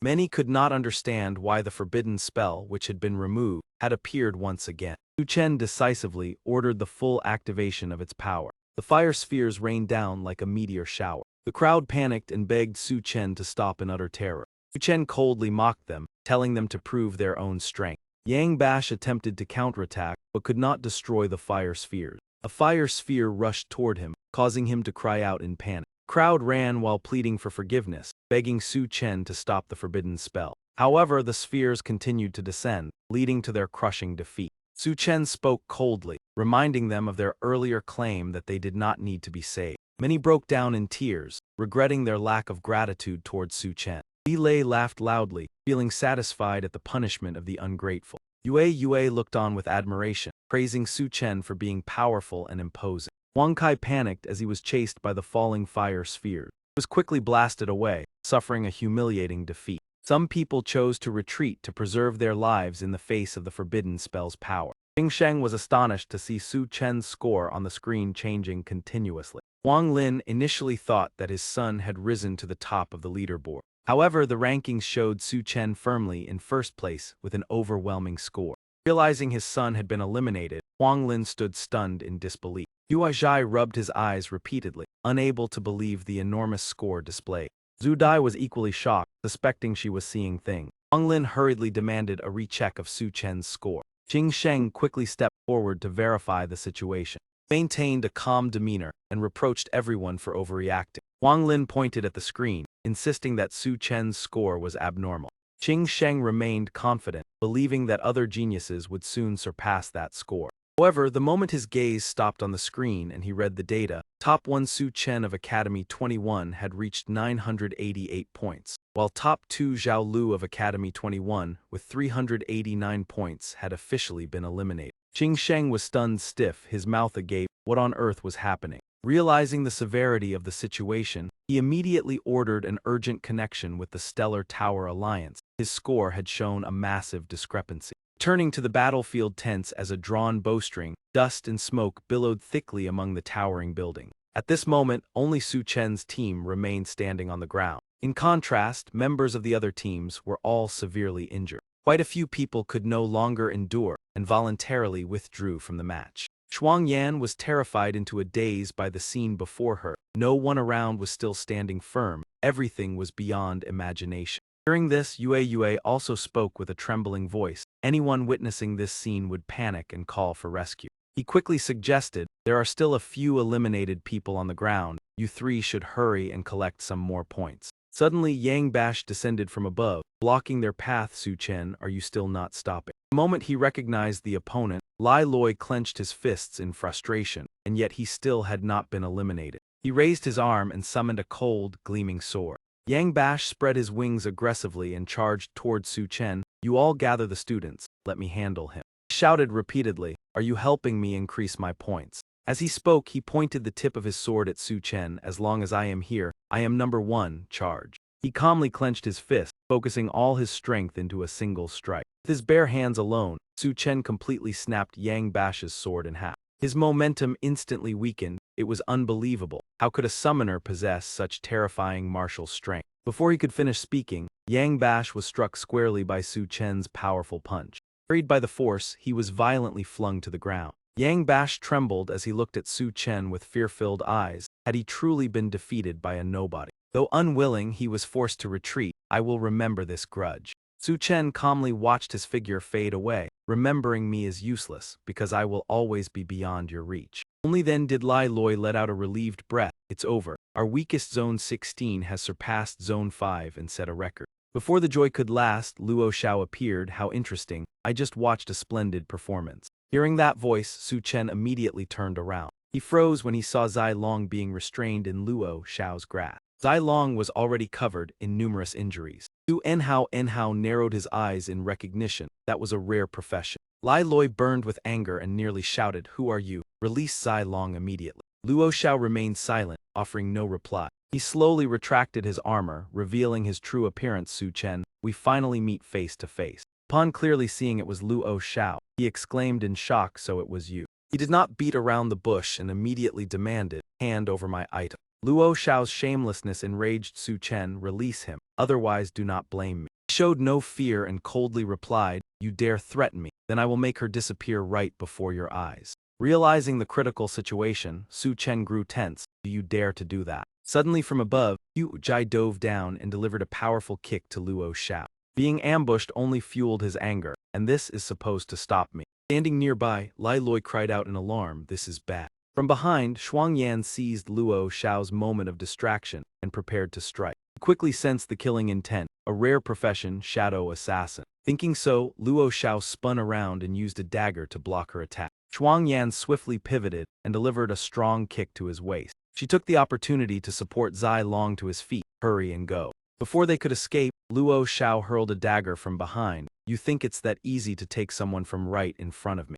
Blade flew forward and pierced into Shuang Yan's back. The surge of pain caused her to halt mid-motion. He immediately transformed back into his grotesque form and charged forward excitedly. The blood-stained scene only thrills me more. Seizing the moment, Su Chen rushed forward to confront Luo Xiao. You bastard, are you tired of living? As he spoke, he unleashed a flurry of punches that forced Luo Xiao to retreat. Afterward, Su Chen helped her up and asked with concern, Shuang Yan, can you still endure? Shuang Yan's face was pale from pain, yet she forced a reply that she was fine. Su Chen spoke in a low voice, this time I owe you again. Suddenly Lai Loi shouted in terror, Brother Su, Zai Long's limbs have all been broken. Hearing this, Su Chen's expression changed instantly. What? His whole body trembled. Zai Long weakly said, quickly destroy the scorecard and withdraw. Luo Xiao's dark battle profession is extremely powerful and exceptionally cruel. Behind them, Luo Xiao raised the scorecard provocatively. Zai Long's card is with me. He cannot withdraw on his own. If you dare run, do not blame me.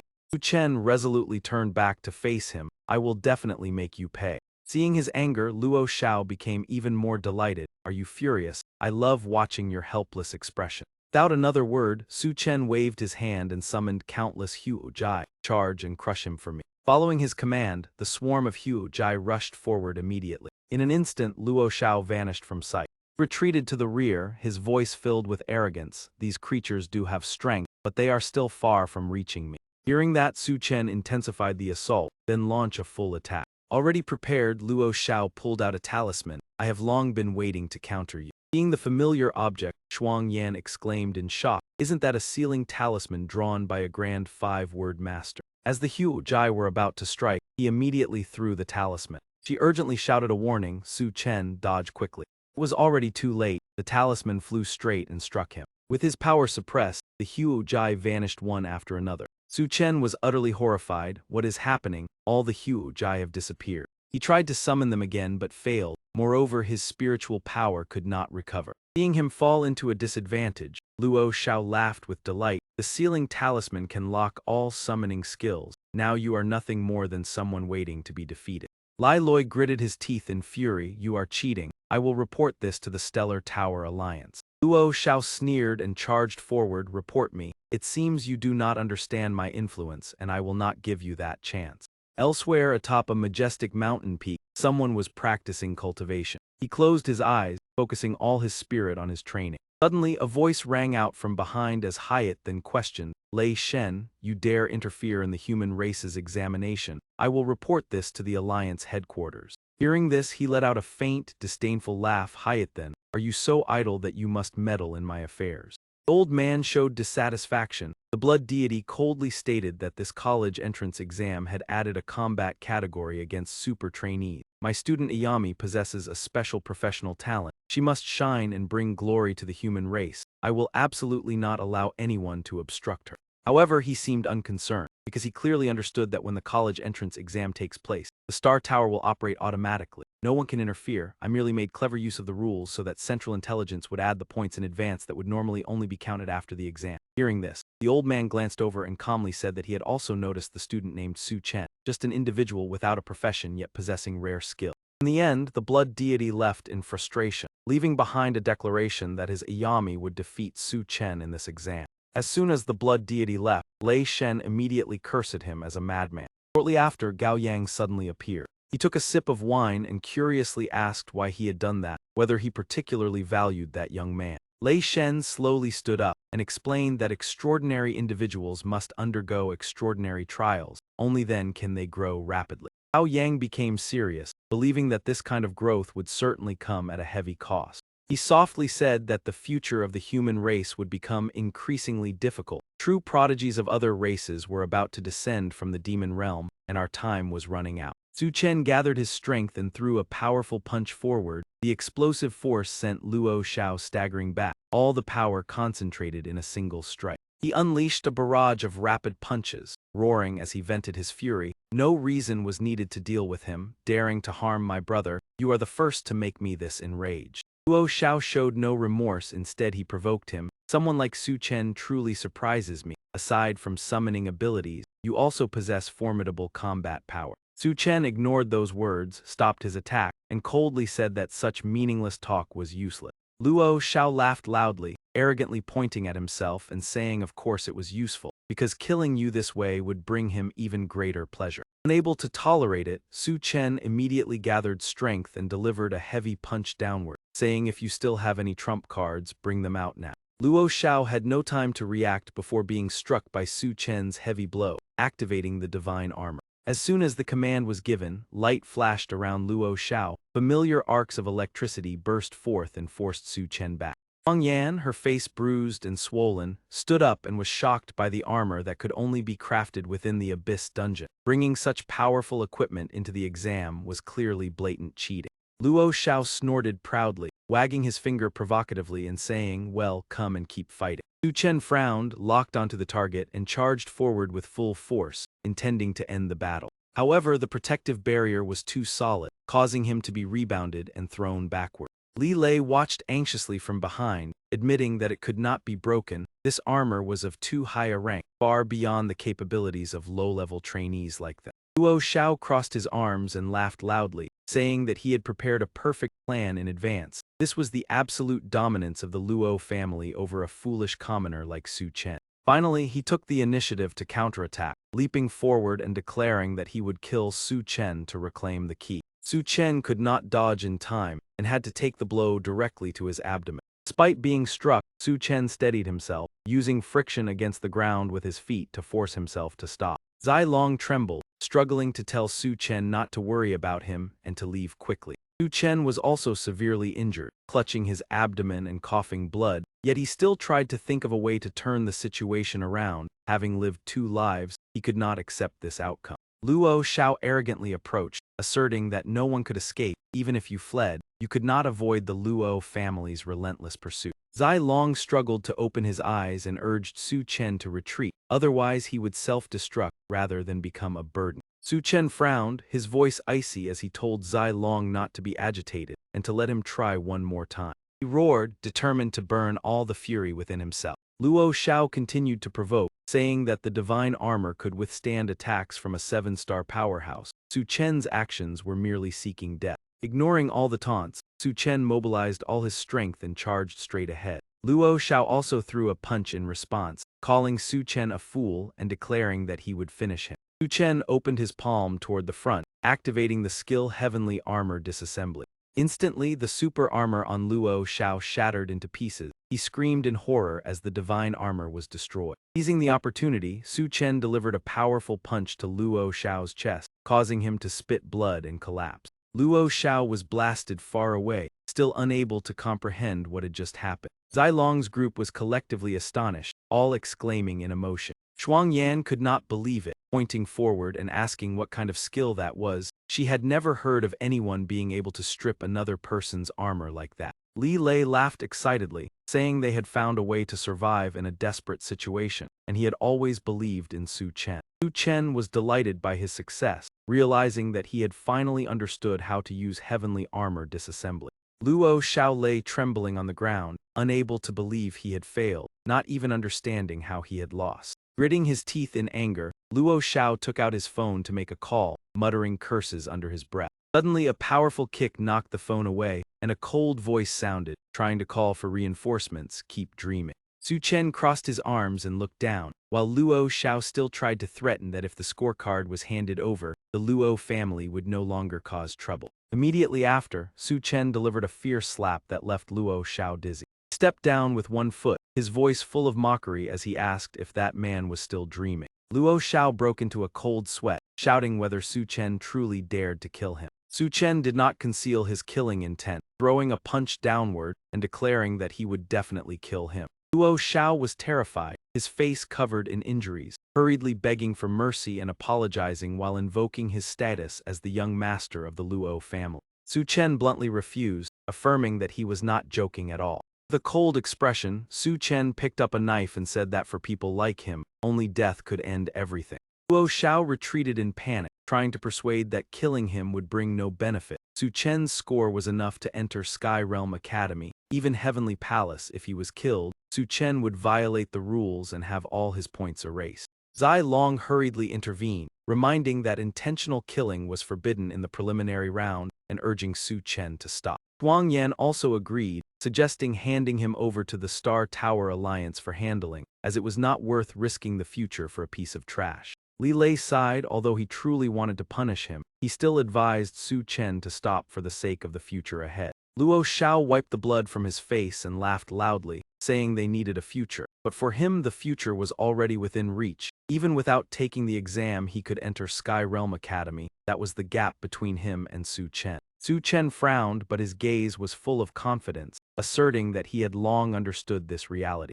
Luo Xiao continued to act arrogantly, saying that if Su Chen understood, then he should hand over the scorecard. Su Chen maintained his original decision, gripping the knife and charging forward, saying that he would still kill him.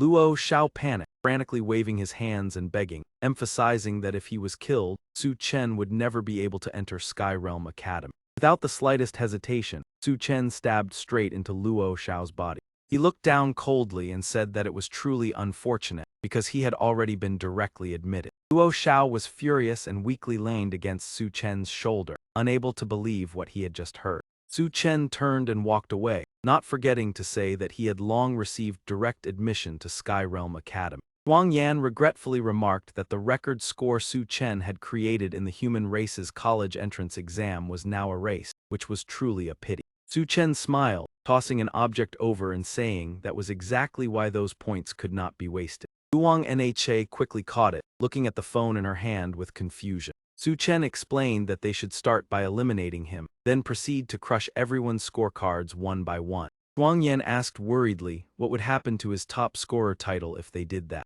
Su Chen replied casually to hurry up before the points were erased, not to let them go to waste. Yue was moved to tears, grateful for Su Chen's selfless sacrifice for everyone. Huang Lin asked anxiously whether the Star Tower Alliance's examiners had responded yet. Another person replied that not yet, but with such a major incident, the Alliance would certainly handle it urgently. Yu Zhai happily said that if there was no issue with the scores, Su Chen would become the top scorer of this year's Human Race College entrance exam. Wang Lin countered that it would be difficult for things to go smoothly, because for 10 years the top scorer title had never belonged to the Dragon District. Khan happily announced that the alliance had issued an official response. The announcement stated that after inspection by the Star Tower Alliance headquarters, Central Intelligence confirmed that Su Chen's scores were completely valid. Wang Lin looked up. How could this possibly be considered not a problem? He continued, and yet they say it is fine. The human race has produced another once-in-a-lifetime prodigy.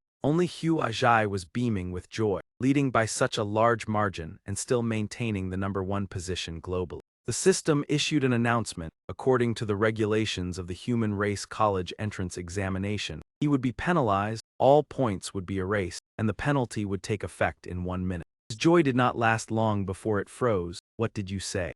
Wang Lin immediately burst into laughter. His points have been wiped out. Hua Zhai, your celebration was premature. The rankings were announced. Top 1 Shuangyan from Academy #1 with 12,355 points. Top 1 Su Chen from Academy #2 with 11,988 points has been eliminated. Top 3 Zhao Lu from Academy #2 with 1,389 points has been eliminated. Those numbers left many people stunned. The leading position has changed. Before his points were erased, could it be that Su Chen was eliminated by Shuangyan? Zhu Dai seized the moment with pride. It seems the final glory still belongs to my Academy #1. The announcement continued to update. Top 1 Zai Long from Academy #2 with 12,431 points. Top 2 Lai Loi from Academy #2 with 12,395 points has been eliminated. Top 3 Yue from Academy #2 with 12,380 points has been eliminated. Top 4 Shuangyan from Academy #1 with 12,355 points has been eliminated. Top 5 Zhao Lu from Academy #2 with 1,389 points has been eliminated. She exclaimed in surprise, what is going on? It changed again. Hua Zhai was the most excited. They had returned to their original position. Even though Su Chen's points were erased, the top 3 spots were still held by students from Academy #2. Wang Lin refused to accept it. What kind of joke is this? The scores changed so closely together. It is obvious they coordinated and eliminated each other. I want to file a complaint. He shouted loudly, stop talking nonsense. This does not violate the rules of the college entrance examination at all. Qing Sheng stepped forward to mediate. It truly did not violate any rules. If someone can persuade others to willingly give up their points and accept elimination, that is also a kind of ability. An announcement rang out outside the examination grounds. Time is up. The Human Race College entrance examination has officially concluded. Congratulations to all students as they step into a new chapter. Each will walk their own path to contribute to the human race. Professions do not determine superiority. Lai Loi let out a sigh of relief. It is finally over. This exam was truly arduous. The announcement continued. The top 100 students with scores above 1,500 will qualify to participate in the Super Student Duel competition. This news made Zai Long feel slightly dejected. A selection appeared on the board. Do you want to participate in the Super Student competition? Yes or no? Lai Loi said excitedly, I did not expect to enter the global top 100 with Brother Su, but I probably will not participate in this duel. Zai Long said frankly, with my current condition, even if I wanted to participate, I would not qualify. Shuang Yan was full of excitement. I want to try to face the top geniuses of the human race. She turned to Su Chen. Thank you for giving me this opportunity. Su Chen replied, no need to be polite. Thank you for saving Zai Long. I owe you a favor. If you need anything in the future, just say the word. Shuang Yan smiled and said goodbye. See you at Tianjing Academy. Yue secretly felt that her choice was absolutely right. By following Su Chen, a girl like her could change her destiny. The thought alone moved her deeply. Meanwhile, Su Chen was concerned about his erased points, wondering how the system would calculate it. After all, he had broken 3 historical records of the examination. The system announced, congratulations on completing the achievement and breaking 3 historical records of the Human Race College entrance examination. Su Chen felt relieved that the system still recognized his achievements in the elimination stage. But the next announcement wiped the smile off his face. Congratulations on obtaining the skill single/strike. Su Chen lamented. What kind of skill is that? It sounds completely unreliable. Detailed information appeared. The skill allows you to have someone else deliver a slash on your behalf. When the opponent fully trusts you, the power of the slash is random, at minimum reducing combat strength by 10% and with a chance to achieve a 1-strike defeat effect. Su Chen pondered, reducing at least 10% of strength, and even having a chance to finish with one move is not bad. It is just that requiring the opponent to fully trust him is somewhat difficult. Lai Loi helped the heavily injured Zai Long back. Brother Su, how should we handle Zai Long's injuries? Su Chen decided, let us go find Principal N and ask. Looking at the shattered divine armor on the ground, he added, we cannot waste it, take it all.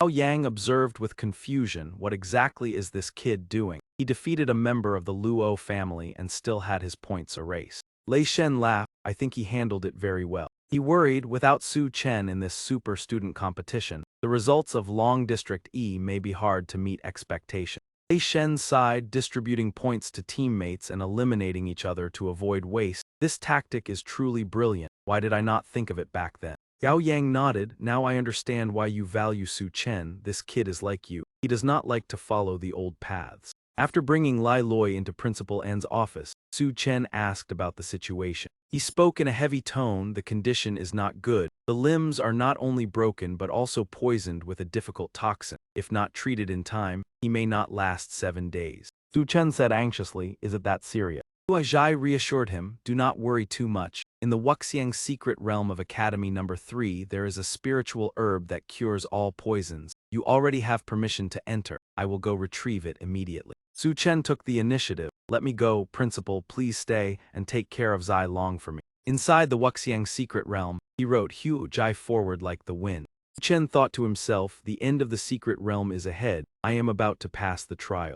Elsewhere, Huang Kai angrily punched the wall. He felt aggrieved. Not only did he fail to take Su Chen's points, but he also helped elevate Academy No. 2 to new heights. The thought was unbearable. Huang Lin sighed, things have already come to this. What more do you want to do? Huang Kai said resentfully, the important thing is that he was even allowed to enter the Wuxiang secret realm of Academy No. 3, a reward that was meant for me. It only opens once every 3 years. I waited for 3 years and it was taken away. He advised, the outcome is already decided, you must accept it. Su Chen is simply too outstanding. He was unwilling, father, there is a very powerful boss in the secret realm. Release it so that Su Chen cannot leave alive. Huang Lin became furious, what nonsense are you talking about? Stop these crazy thoughts. After the human race examination does not support useless people, let me find you a stable job. Huang Kai retorted, why does he get to enter an advanced academy while I can only work in a factory tightening screws? A voice sounded from outside the door, exactly on what basis? Huang Lin was startled, who is there? A group of strangers walked into the room. Looking at their attire, he guessed, you are people from the false god church. Leader spoke, allow me to introduce myself. I am Yun Luo, the Red Robe Archbishop of the False God Church in Hedong Province. Huang Lin was shocked. A Red Robe Archbishop, quite an important figure, and you dare appear before me? Are you not afraid of being arrested? Yun Luo raised his hand to stop him. Wait, Principal Huang, hear me out, we can cooperate. Huang Lin replied firmly, we do not share the same path, there is nothing to discuss. Yun Luo persuaded, although our paths differ, we currently share the same goal of eliminating Su Chen. We can join hands temporarily. This is my sincerity. Seeing the item in the other party's hand, Huang Kai recognized it as a skill scroll that required no profession. Yun Luo nodded, that is right, knowing that young Master Huang is a swordsman. I brought a skill scroll to enhance sword techniques. Huang Kai asked eagerly, what skill is it? Huang Lin shouted, Huang Kai, be quiet, no matter what it is, we will not make a deal with the false god church. Yun Luo continued, it is a 6-star sword technique. Once mastered it can unleash power comparable to a 6-star profession. Huang Kai was captivated, a 6-star sword technique, would that not increase my strength many times over? Yun Luo stated clearly, our purpose is simple, to deal with Su Chen. After that it will be as if we never met. Huang Kai pleaded, father, agree to it just this once. Huang Lin angrily slapped his son, shut your mouth. Huang Kai said indignantly, I only want to become stronger, is that wrong? Why can Su Chen surpass the son of a principal without any background? Yun Luo advised, Principal Huang, this benefits both sides. Once young Master Huang possesses a 6-star sword technique, he will surely surpass Su Chen. Huang Lin remained resolute. This matter has nothing to do with Su Chen. I have my principles. I will never cooperate with the false god church. Huang Kai tried to persuade him, father, help me this once. I do not want to work in a factory. I want to go to the battlefield and become a hero. He said coldly, abandon that thought immediately. Heroes of the human race require unwavering faith. You do not have it. Being belittled by his own father, Huang Kai trembled with rage. Suddenly, a chilling sword light pierced straight through Huang Lin's chest. He looked at Yun Luo in shock. "What is this, you?" His words cut off before he could finish. Until the final moment, Huang Lin was still worried about his son, loudly urging Huang Kai to retreat quickly. In a fit of rage, Huang Kai charged forward, shouting that he would fight to the very end. Van Law did not hesitate and delivered a fierce slap across Huang Kai's face. He was knocked backward, landing right in front of his father's body. The man said coldly, "Young Master Huang, now that Dean Huang is no more, we can discuss cooperation." Huang Kai replied with a trembling voice, "You are devils. You are the ones who killed my father." A chilling sword was pointed straight at his forehead. His entire body trembled, stammering incoherently. The other party threatened coldly, "Will you cooperate or not?" Huang Kai's face turned pale as he hurriedly nodded, "I will cooperate, please do not kill me." Enla handed him a secret manual, saying that from now on the 6-star sword technique would belong to him, and their cooperation was officially established. Huang Kai immediately began absorbing the 6-star sword technique. Energy from the scroll merged with his body, forming a stream of light that connected them. Third eye appeared on his forehead, and he excitedly realized he had comprehended the 6-star sword technique and his power had surged. The man ordered, "Now lead us into the secret realm to eliminate Su Chen." Huang Kai confidently said there was no need for such trouble. In the Wu Xiang secret realm there was a hidden boss that had never been awakened. Releasing it would be enough. After speaking, he turned to search Huang Lin's body. He quickly took out a token and said he had found what was needed. The man still asked cautiously whether that boss was truly reliable. Huang Kai explained that the boss was extremely powerful. Even those below 6-star could not confront it, and its existence was the very reason this secret realm was formed. Cult leader pondered, realizing that letting the boss act seemed safer than taking action directly. After receiving approval, Huang Kai crushed the jade piece, breaking the seal. A sinister expression appeared on his face as he declared that his grudge with Su Chen would end here. Inside the Wu Xiang secret realm, the atmosphere became eerily silent. Su Chen had discovered a rare spiritual herb. Observing its form, he determined that it was a spiritual medicine specifically used for detoxification. The system announced congratulations for completing the secret realm with an S-rank evaluation. Su Chen was astonished upon receiving God-slaying points, realizing this secret realm was far from ordinary. When he received the skill book Wu Xiang Strategy, he was extremely surprised as it was the first time he had obtained a book from a dungeon. He decided to leave quickly after collecting enough spiritual medicine, as Zai Long was still waiting. Su Chen carefully uprooted the spiritual herb. The ground suddenly trembled slightly. The system reported an additional accumulated point, surprising him. At the same time, the item Wu Xiang Strategy was officially confirmed. A strange aura rose from deep underground. A peculiar box emerged from beneath the earth. Su Chen was alarmed as the entire secret realm began to shake violently. The system warned that an ancient seal had been broken and an ancient miracle was awakening. Su Chen was bewildered, unable to understand what was happening. The box emitted a sound, stating that external force had activated the hidden boss, but it could not leave the secret realm for the time being. Su Chen was stunned to realize this was a rare hidden boss, explaining why he had received special points. The creature in the box introduced itself as Wu Xiang, an entity beyond all forms of material existence. Su Chen decided to retreat, realizing that Wu Xiang was the source of the secret realm. Before he could escape, Wu Xiang teleported to block his path. Su Chen was astonished by its instantaneous teleportation ability. An invisible force struck him and sent him flying backward. Wu Xiang coldly declared that low-level life forms could not control their fate. Su Chen immediately summoned Huo Jai to counterattack. However, all the attacks passed straight through Wu Xiang's body. He was shocked to realize that it had no physical form, yet it could still exert influence in return. Wu Xiang arrogantly asserted that its existence was beyond the understanding of ordinary life form. Su Chen unleashed the strongest punch he could muster, but the strike still passed through Wu Xiang's body without any effect. He stood frozen for a few seconds, completely bewildered by the situation. Su Chen wondered how to defeat an enemy that could not be touched. Wu Xiang began its counterattack, declaring that the battle was already over. Su Chen immediately turned and ran to seek another solution. Behind him, a series of explosions rang out. Su Chen thought quickly, convinced that no boss was truly impossible to defeat. Wu Xiang did not allow him to escape, regarding it as an insult. Su Chen suddenly noticed the cultivation manual in his hand. He hurriedly flipped through it, hoping to find a clue to counter the enemy. Suddenly, the ground beneath his feet cracked open. Wu Xiang emerged from the ground directly beneath him. Su Chen was lifted high into the air, cursing in alarm. He decided to jump down to escape the passive situation. Wu Xiang appeared directly beneath his feet once again. He realized that Wu Xiang could freely change its position within space. Su Chen continued reading the manual to find a method to counter it. Contents revealed that Wu Xiang was a spatial life form, invisible and formless. To deal with it, one could only use spatial power, and it also had a hobby of collecting the tears of living beings. Su Chen grew anxious because he was not a spatial maid, while Wu Xiang continued lifting him higher.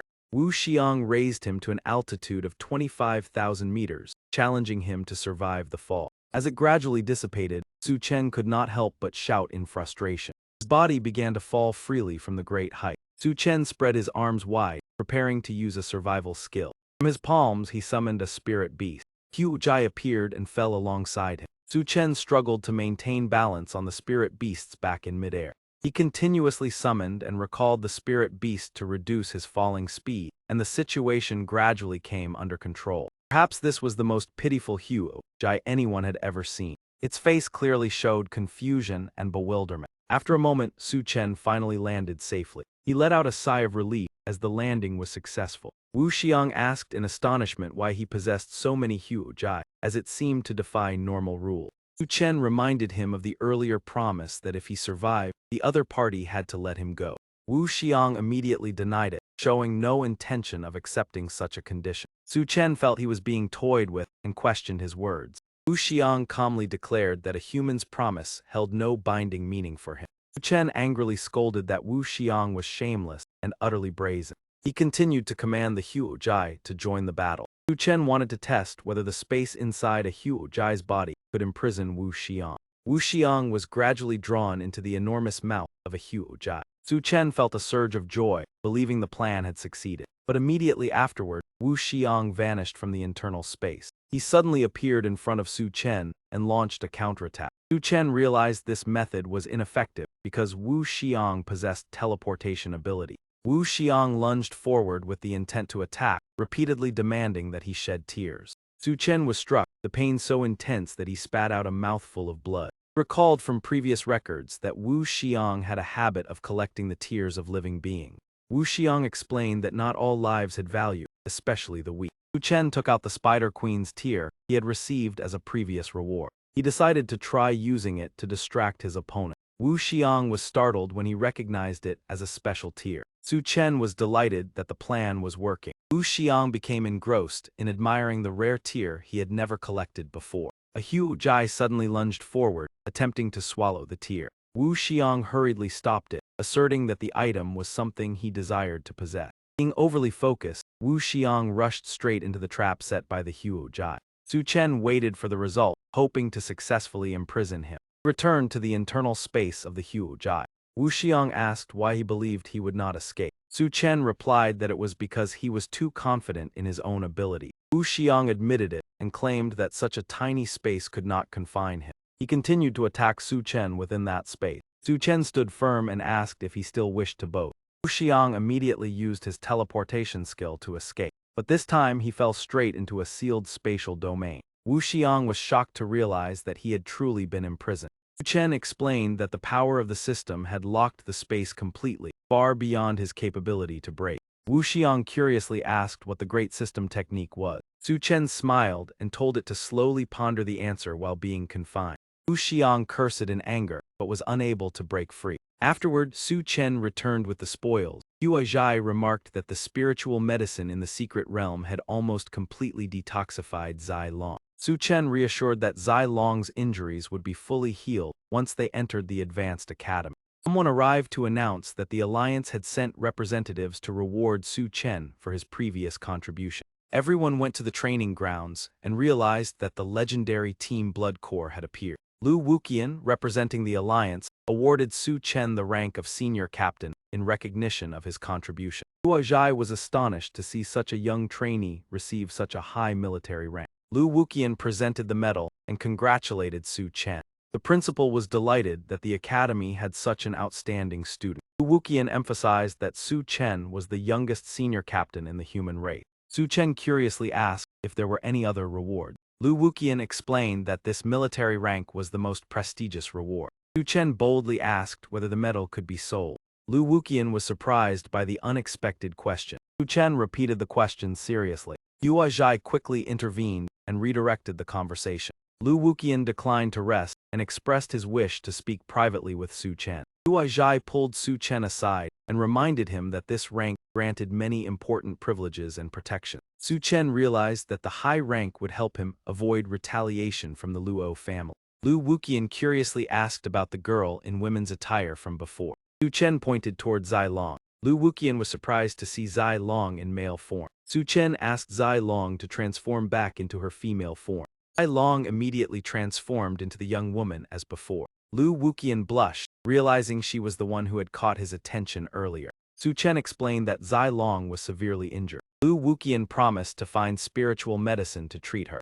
Zai Long was so embarrassed that she could not speak. Lu Wuqian revealed that the spiritual medicine in the abyss could completely heal the injury. Zai Long hurriedly insisted that he was male. Lu Wuqian laughed it off, saying that it did not matter. Zai Long was utterly speechless at this enthusiasm. Elsewhere, Huang Kai was still waiting for news. Anla grew suspicious because the secret realm had remained inactive for too long. Suddenly, the secret realm emitted a powerful tremor. Someone pointed in that direction and announced that the secret realm was shaking violently. Huang Kai was horrified to realize that the Wu Xiang secret realm was collapsing. The person beside him interrupted, saying that what concerned them most now was Su Chen's situation. It was certain that Su Chen had perished within the secret realm. Whether defeated by the boss or lost along with the collapsing space, survival was impossible. Van La still appeared doubtful, asking again whether he was truly certain about that. Huang Kai thumped his chest in assurance, swearing that the information was absolutely accurate and could not be wrong.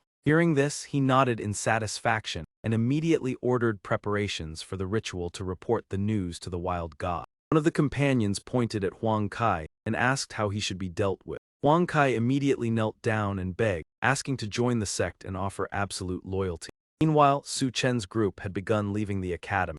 Zai Long said sadly that this time they were leaving for an advanced academy and did not know when they would have the chance to return. Ai Loi felt regretful that he had still not found Han Mai Mai, whom Su Chen had once mentioned. Yue hurried over with a pile of luggage, calling out and asking to go with everyone. Ai Loi asked in surprise why she brought so many things, and Yue simply replied that girls always need more luggage. Su Chen urged the group to set off quickly because the train was about to depart. Yue asked everyone to help carry her belongings but was refused, forcing her to manage on her own. After a moment of hesitation, she decided to leave some of her luggage behind. Group continued moving toward the assembly point. Zai Long reminded Su Chen that ahead was his second uncle's house and asked if he wanted to visit. Su Chen quickly asked everyone to wait a few minutes so he could go in to say goodbye and would return shortly. At the Su residence, his aunt was hosting Huang Kai and comforting him, saying that even without entering an advanced academy, he still had a good future. Huang Kai thought to himself that although his family circumstances had declined, joining the sect had left him with a path forward. Yu Ting added that Huang Kai was still far superior to Su Chen. Ming Shuang was displeased and reminded everyone not to bring Su Chen into the conversation. Van Dung slammed her chopsticks on the table and boasted that she had just checked Su Chen's exam result. She mocked that Su Chen had scored 0, saying it was unbelievable yet true. Ming Shuang angrily objected and demanded that she stop speaking so excessively. Van Dung continued to sneer, claiming that Su Chen now had no future. Huang Kai interjected confidently, saying that he himself had ensured Su Chen would never have the chance to return. At that moment, a knock sounded from outside the door. Huang Kai stood up to open the door, thinking it was the birthday cake he had ordered. The door opened with a click. Seeing the person standing before him, Huang Kai was utterly terrified. He was so frightened that he collapsed to his knees. His mind was filled with questions, unable to believe that Su Chen was still alive. Su Chen calmly said that at least Huang Kai had some sense, kneeling the moment they met. Ming Shuang happily came forward to welcome Su Chen and invited him in to eat. Van Dung immediately shouted that there was no food left for him. Yu Ting helped Huang Kai up and blamed Su Chen for scaring him. Su Chen told his second uncle that he had only come to say goodbye because he was about to leave to study far away. Ming Shuang asked in surprise where he was going. Van Dung mocked that he could only go do manual labor. Su Chen calmly announced that he had been admitted to Thien Kin Academy. Van Dung laughed loudly, not believing it. Yu Ting sneered, saying that if it were true, she would be willing to do something unbelievable. Ming Shuang thought he was comforting himself and advised him not to lose heart. To prove it, Su Chen presented the admission notice. The letter clearly stated that Su Chen had become a new student of Theme Kin Academy. Ming Shuang joyfully confirmed that it was a genuine admission notice. Yu Ting snatched the paper, claiming it was fake. Van Dung angrily went inside to fetch a lighter to burn the paper. Ming Shuang furiously tried to stop her, declaring she would not let anyone destroy Su Chen's future. In contrast, Su Chen calmly said to let them do as they wish.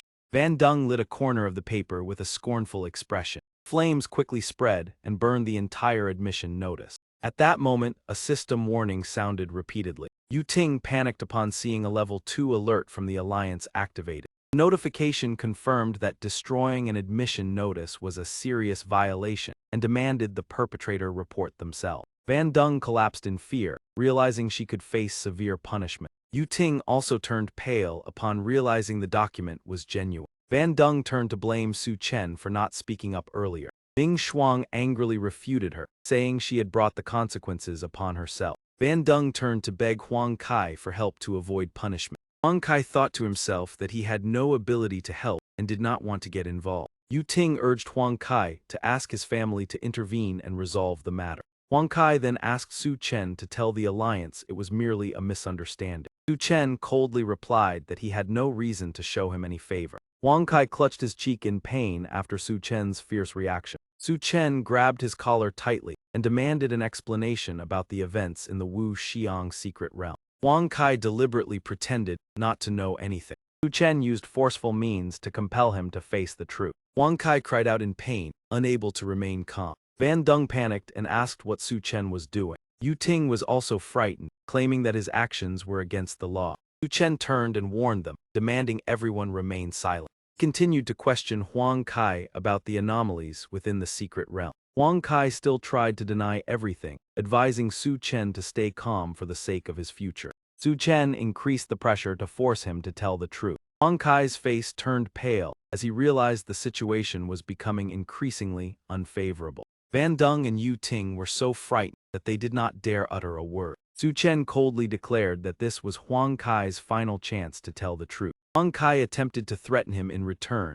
saying that if he were harmed, Su Chen would also face legal trouble. Su Chen raised his medal, asserting that his status was enough to make the other party no longer dare to challenge him. Huang Kai suddenly realized Su Chen's new status and asked in shock whether he had already been granted the rank of lieutenant. Mother and son stood there stunned, unable to believe that Su Chen held the rank of lieutenant, a prestigious position that surpassed even the authority of Huang Kai's father. He glanced at him with mockery, teasing that fear had made him completely lose his composure. Only then did Huang Kai finally submit and hurriedly said that he would confess everything. After a moment, he sighed and confirmed that he had revealed the entire truth. He admitted that out of jealousy toward Su Chen, he had awakened the boss within the Wu Xiang secret realm, and now he had to face the consequences. Su Chen continued to press him, demanding that he clearly explain the origin and background of the Wu Xiang secret realm. Trembling, he replied that he did not know clearly, only that long ago Wu Xiang and the Supreme Star Tower descended and gradually transformed into a secret realm.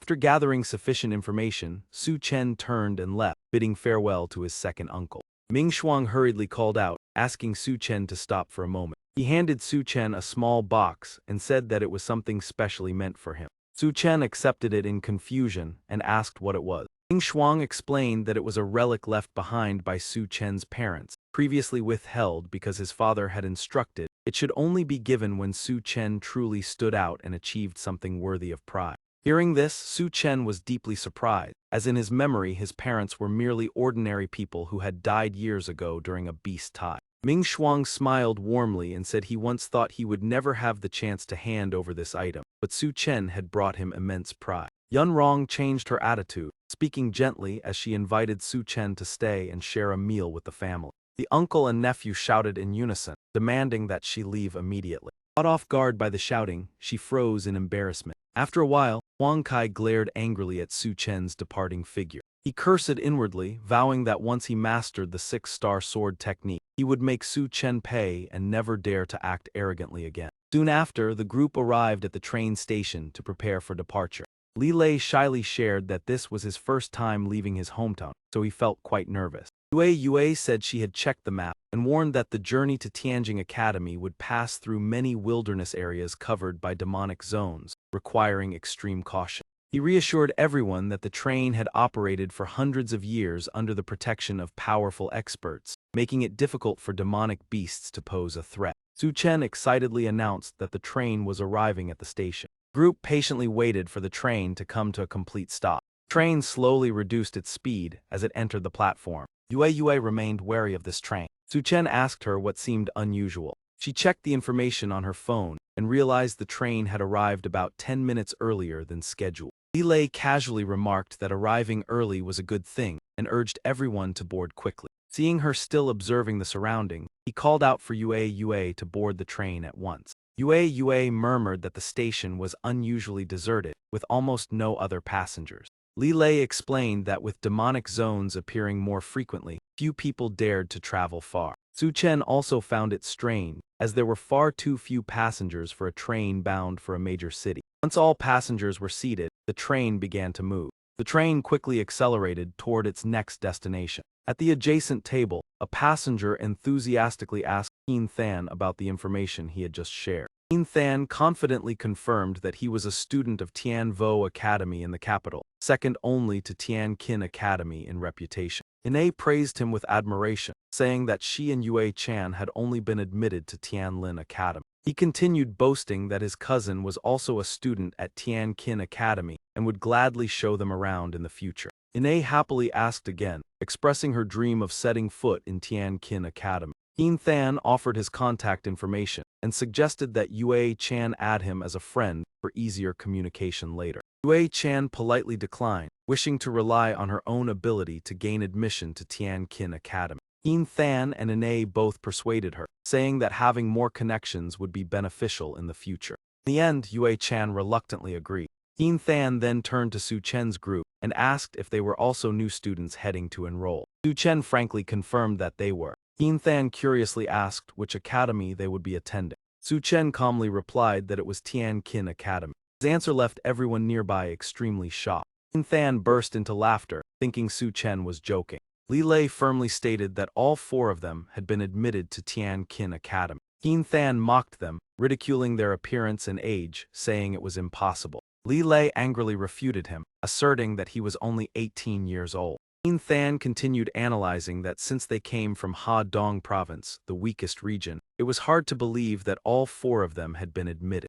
Ine also showed contempt, thinking one should not fabricate stories to show off. Yue Chan gently advised everyone not to rush to judge or underestimate others. Qin Than boldly declared that if their words were true, he would be willing to call them father. Ine continued to echo, saying Yue Chan was too naive to believe such words. Ai Loi grew increasingly angry and urged Yue to speak the truth to silence them. Yue suddenly asked if anyone smelled anything unusual. Zai Long replied in surprise that he did not sense anything abnormal. Su Chen immediately paid attention and asked what she had detected.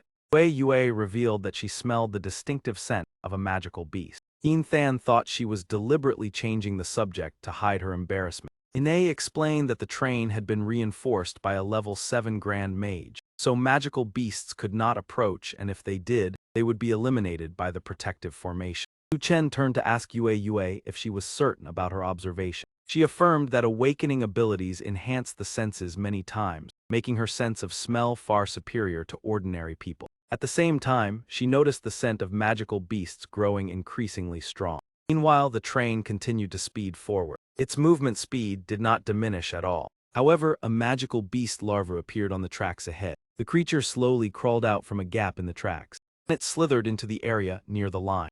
Yue grew even more worried, as she clearly sensed the aura of the magical beast covering the entire train. Qin Than still showed contempt, believing that even if there was a magical beast, he could easily handle it. Ine admired Qin Than's confidence, seeing it as the demeanor of a Tianwu Academy student. Yue Chan cautiously suggested everyone should check the situation before drawing conclusions. Su Chen asked Lai Loi to open the window to observe outside. Lai Loi tried but found the window locked tight and could not open it.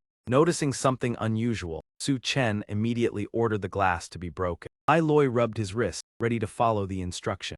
Keen Than irritably warned that damaging property on the train could lead to legal consequences. Ignoring the warning, Lai Loi threw a strong punch at the window. However, the glass remained intact, showing an unusual level of toughness. Su Chen decided to test it himself to verify. He gathered his strength and threw a direct punch at the window. Though his whole body shook from the recoil, the glass did not crack, making him realize the situation was extremely serious. Yue suggested using soul projection to scout outside, while everyone protected her body. Su Chen immediately agreed and asked her to proceed quickly. Keen Than showed annoyance, asking their group to leave so as not to disturb his conversation with the two girls. Su Chen coldly demanded Keen Than stay away and not approach his group. Keen Than angrily mocked, thinking Su Chen was not strong enough since he couldn't even break the window. Unable to restrain himself, Su Chen immediately taught him a lesson. As Yue's soul just left to observe, she was instantly horrified by the scene before her. What did I just witness? Inside, Ine hurried to help Keen Than up and anxiously asked, "Brother Duong, are you injured?"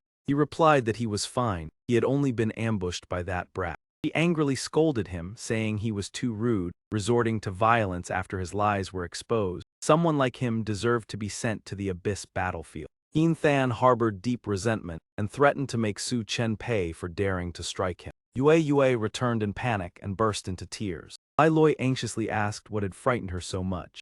Yue trembled as she said she had seen a gigantic insect and that they were inside its body. Hearing this, all three were stunned and speechless. Zai Long frowned in doubt and asked if she might have been mistaken. Yue affirmed with absolute certainty. Her fear made it impossible for her to be wrong. Someone suddenly understood and explained that the train's early arrival and the lack of passengers were due to those creatures disguising themselves. She added that they had deviated from the route and had no idea where the monster would take them. Su Chen decisively said that no matter what, they had to leave this place immediately. Keen Than raised his fist threateningly, claiming these words were completely absurd. Ine believed Su Chen was merely trying to avoid conflict because he feared Brother Duong. Su Chen signaled everyone to move to another carriage to check the situation. Yue Chan followed and said she would go with them. Behind, Keen Than mocked that believing this was more ridiculous than believing he was Qin Shi Huang. Yue Chan calmly replied that in a life and death situation, it was better to believe than to ignore it. Yue pointed in terror and said that it had arrived. Creature's massive tentacles began descending from above. Ine screamed in horror at the terrifying sight. Keen Than stubbornly insisted it was only an illusion and prepared to destroy it. Before he could act, his neck was tightly wrapped by a tentacle. The pain made Keen Than realize that everything was real. Su Chen led everyone to keep moving, criticizing the foolishness. Keen Than panicked and desperately called for Ine to save him. Ine stepped back in fear, saying that since he was so strong, he should save himself. Su Chen ordered that all passengers on the train be notified immediately. Lai Loi moved to another carriage to warn everyone that they were inside the body of a giant creature and had to leave their seats at once. Some passengers did not believe him, thinking it was just a ridiculous joke. Lai Loi sighed in disappointment that no one believed him. At that moment, a massive tentacle appeared right before everyone. The passengers panicked upon witnessing the terrifying truth with their own eyes. Those who had mocked him immediately begged Lai Loi for help in fear. Lai Loi prepared to test his strength against the tentacle with his fist. He delivered a powerful punch straight at the tentacle. He confidently realized that just a few punches would be enough to destroy a tentacle. Yue Chan drew her sword and said she could handle it faster. Her sharp sword cut through the tentacles cleanly. Lai Loi was astonished to realize she was a sword immortal, an incredibly powerful profession. Suddenly, a giant octopus-like creature appeared before them. Yue Chan stepped back, worried because there were too many tentacles to handle. Su Chen advanced, telling her to step back. His powerful punches shattered the tentacles. Yue Chan was amazed at Su Chen's strength far beyond his 2-star level. Passengers breathed a sigh of relief, escaping danger thanks to their help. Yue Chan anxiously asked about a plan to escape the monster. Su Chen thought that the monster must have an important purpose beyond hunting them. Lai Loi guessed that there was a special target on the train that the monster was seeking. Su Chen agreed, noting that finding the target would clarify the situation. Keen Than stepped forward to object, saying all of this was baseless speculation. Ine immediately changed her tone, praising Keen Than for trusting his abilities. Keen Than took out a medal and introduced himself as a student of the Heavenly Martial Academy and a warrant officer. The passengers immediately showed admiration for his officer status. Keen Than declared that he was taking command and demanded everyone follow his orders. Everyone agreed, believing that having an officer laid would be reassuring. King Than ordered that no conclusion be made about the situation until a thorough investigation was completed. He instructed Su Chen and the group to inspect the train carriages and gather the passengers together. Su Chen flatly refused, unwilling to waste time. King Than was angered by the defiance. Su Chen stepped forward and slapped him, asserting that he would not accept imposed authority. Ine angrily criticized Su Chen for daring to strike an officer. Yue immediately shouted back, telling her to be quiet. King Than threatened to bring Su Chen to a military court for insubordination. At that moment, a series of tentacles suddenly lunged forward. Yue Chan quickly slashed them and warned that the danger was not over. However, more tentacles emerged and wrapped around Su Chen and Yue Chan. Lai Loi was also trapped as tentacles grew from the floor. Panicked passengers asked King Than what to do next, but he turned and walked away, telling everyone to stay clear of the danger zone. Others immediately ran to save themselves. They panicked, thinking the place was too dangerous to remain. Lai Loi was furious to see them abandon the people who had saved him. The passengers excused themselves, claiming they were not capable of confronting the tentacle. Lai Loi angrily cursed their ingratitude. Yue Chan tried to call for Ine's help. Ine appeared hesitant and embarrassed. King Than coldly said that those who chose wrongly must accept their fate. Ine made her choice in an instant. Yue Chan, remember to keep yourself safe. Dai Long warned that the tentacles were growing endlessly. They had to retreat immediately, or being bound completely would lead to unpredictable consequences. Su Chen replied, I am not making things up. Two Huojai rushed forward in succession, stomping heavily on the mass of tentacles. However, both were quickly tightly entangled. He was stunned. This was the first time fire had proven completely ineffective. Yue Chan swung her sword and slashed them apart in anger. How hateful. Is there truly no other way? I cannot accept this. Su Chen suddenly realized, that is right, how could I forget that skill? Someone please give me a slash. All four of them froze. What are you talking about? Su Chen explained clearly, I mean it literally, give me a slash to cut away all these tentacles. Lai Loi scratched his head in confusion. I still do not understand, Brother Su, why must we do that? Su Chen spoke meaningfully, there is no need to understand, just trust me. Yue lifted her cleaver, no need for more words, trust my dad, I will give you that slash. Brought it down decisively, without hesitation. The tentacles instantly shattered into countless fragments. Lai Loi clutched his head in shock. What on earth is this? I had to punch several times just to break one, yet she cleared all the tentacles in the carriage with a single strike. She herself was stunned. Am I really this strong? How did I never realize it before? Su Chen brushed off the remaining tentacle fragments on his body, silently calculating that each strike could weaken the monster by at least 10%. If used well, a single slash could wipe out everything. Yue stood facing the writhing tentacle. She swung her blade confidently. Now I am terrifyingly powerful. Suddenly a tentacle lashed violently at her, knocking the blade from her hand. Su Chen immediately urged, each person slash only once, next person. Lai Loi gripped the handle tightly. My turn, let me help Brother Su with a slash. That section of tentacles was cut into small pieces again. Yue Chan thought to herself that he seemed able to enhance his teammates' strength. Could Su Chen be a 5-word mage, and not an ordinary one, to achieve such astonishing effect? He continued urging, Zai Long, your turn. Slash straight at the window and see if it can be broken. He held the blade toward the glass. All right, let me try. The blade shot toward the window frame, creating a clear crack. Lai Loi exclaimed excitedly, the glass cracked, it really works. Su Chen estimated that one strike had drained at least 30% of its vitality. Another hit would surely be enough to break the window. King Than returned with the tentacles and shouted loudly, run, they are catching up. An old man was lifted into the air by the tentacles. He cried out in panic, please save me. His head had already been completely controlled by the tentacles. The passengers panicked, this is terrifying, we have no strength to resist, what should we do now? We have already called the alliance, when will they arrive? I do not want to die. King Than continued shouting commands, Su Chen, I order you to block those tentacles. Lai Loi raised his finger in response, are you out of your mind? Forget it. The old man's head suddenly spoke, you two-legged creatures are very afraid, are you not? The passengers turned pale. Is the monster speaking? It is using a human head to talk to us, how horrifying. The old man continued, do you want to live or do you want to die?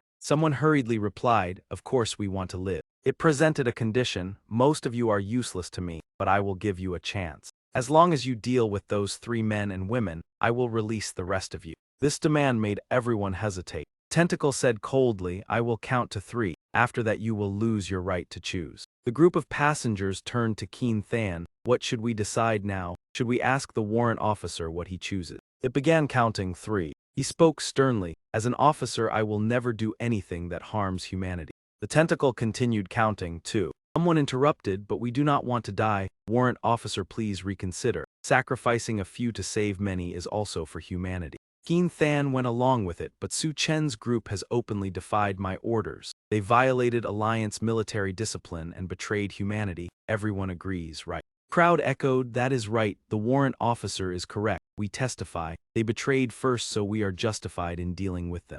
Yue Chan shouted, do you know what you are doing? As humans, the most important thing is to unite against external enemies. Even if we fall, we must never abandon resistance. Passenger replied, young lady, saying that is useless. Right now we just want to stay alive. She retorted coldly, truly a group of cowards who fear death. No wonder humanity faces increasing hardship with so many people like you. It grew impatient. In that case, act now. I will not wait any longer. Keen Than shouted loudly, move, deal with them. Those 3 people charged forward together. Do not blame us. You disobeyed orders. Do not resist. We will make it quick. Yue Chan drew her sword from its sheath. The type of people I hate the most are people like you. Blade pierced straight through a man's chest. Lai Loi exclaimed in delight, that felt great. These people deserve such an outcome. Someone trembled, how terrifying. I did not expect to encounter such an expert. The tentacle shouted angrily, a bunch of useless fools. What is there to fear? All of you charge, I will hold them back. Quickly finish them off. Su Chen realized the monster was using them as shield. Each assist allowed only a decisive strike. They had to leave this place as soon as possible. He asked, your name is Yue Chan, right? She looked slightly surprised. Yes, that is me. Su Chen looked at her, do you trust me? Yue Chan replied firmly, I trust you. Otherwise I would not have come here with you. He explained the plan. Good, I will hold them off. You deliver the final strike for me. She nodded without hesitation. All right. Those people charged forward again. Tell them finish this and leave this place quickly. Su Chen summoned a herd of donkeys and unleashed a powerful charge. The passengers were blocked. What is happening? Why are there so many Huojai? We are being trampled until we can barely breathe. That moment Yue Chen rushed forward with a blade in hand. She successfully struck the carriage wall with force. The space outside immediately appeared before them. Aloy shouted joyfully, we did it. He praised, this strike is even stronger than expected. It definitely exceeds 10%, well done. After that, Su Chen led the entire group sliding out. Leave the belly of that monster immediately. Those tentacles are tightening, block them. Do not let them escape under any circumstances.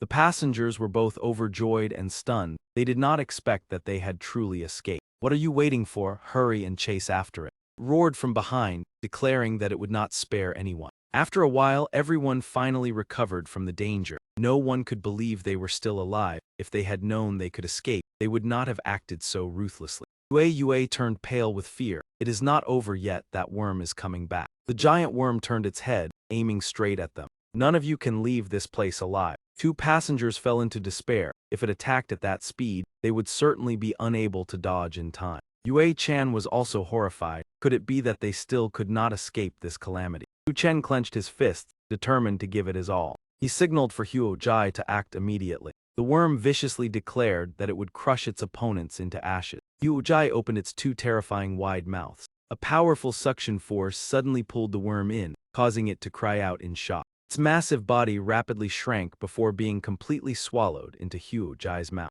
The passengers were utterly astonished. They were still alive and the monster had vanished. Yue Chan realized the truth. The worm had not disappeared but had been devoured by Huojai. Su Chen not only resisted fire but also mastered many special abilities. When pulled into the inner space, the worm panicked, unable to understand where it was. There it encountered a formidable opponent named Wu Xiang. Wu Xiang was startled when he saw the strange creature before him. Filled with anger, Wu Xiang immediately attacked, giving his opponent no chance to resist. The worm was furious, unable to understand why it had been brought to this bizarre place.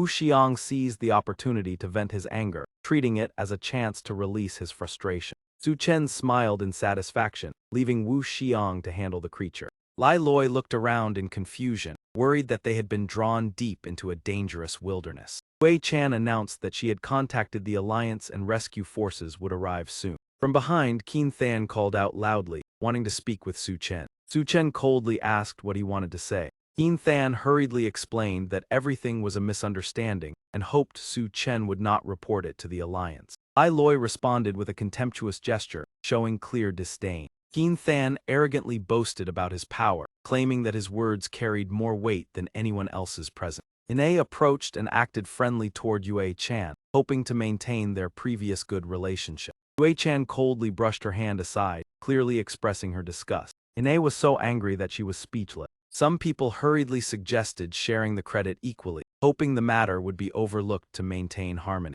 He even subtly warned that if he did not comply, the consequences would be hard to predict. Su Chen decisively ordered them to stop. Keen Than turned back, looking displeased as he asked for the reason. He immediately received another powerful blow from Su Chen. Ine panicked and used Jian Cheng's rank to threaten him. Su Chen showed no hesitation and continued to strike to punish him. Ine trembled in fear, not expecting Su Chen to resort to using a weapon. Su Chen bluntly affirmed that the opponent deserved this lesson. Jian Cheng clutched his swollen cheek and shouted that he would make Su Chen pay. Another blow left him unable to remain standing. The intense pain caused Jian Cheng to scream miserably. Su Chen continued his assault to ensure the opponent could no longer cause harm. Jian Cheng collapsed, writhing in agony on the ground. He shouted with deep resentment, cursing Su Chen. Li Lei spoke up in criticism, stating that people like Jian Cheng needed to be stopped. Wei Chan also affirmed that his actions were more despicable than those of any enemy. At that moment, a rescue aircraft from the Alliance appeared in the sky. Everyone was astonished to recognize the rescue team as the renowned Glory Blood Corps. The commander stepped forward and asked about the whereabouts of the demonic beast. Jian Cheng struggled to stand and claimed that he was the one who had killed the beast. Lu Wuqian asked in surprise who had directly delivered the final blow. Several people competed to claim the credit, insisting that they had also played important roles. Yue Chan mocked them, saying they were truly shameless. Jian Cheng then shifted to accusation, claiming that someone had deliberately harmed him. Lu Wuqian sternly asked who was responsible for that incident. Jian Cheng pointed directly at Su Chen, accusing him of violating military orders and causing injury. Lu Wuqian froze momentarily upon realizing that the person mentioned was Su Chen. Jian Cheng smugly demanded Su Chen's arrest, secretly plotting his revenge. Lu Wuqian instead smiled warmly as he approached Su Chen. His attitude left Jian Cheng astonished, unable to understand what was happening. Ine was equally surprised to learn that Su Chen was acquainted with Captain Lu. Jian Cheng stubbornly insisted that the rules could not be broken. He commanded that the alliance immediately arrest Su Chen. Lu Wuqian calmly replied that Jian Cheng's authority was insignificant. Jian Cheng suspected that Lu Wuqian was intentionally protecting Su Chen. Lu Wuqian revealed that Su Chen's identity was far higher than anyone had imagined. Jian Cheng still failed to understand the meaning of those words. He refused to believe that Su Chen held a status superior to his own. Lu Wuqian asked Su Chen to present proof of his identity. Su Chen reluctantly took out his special medal. Ine still did not recognize its value and continued to mock him.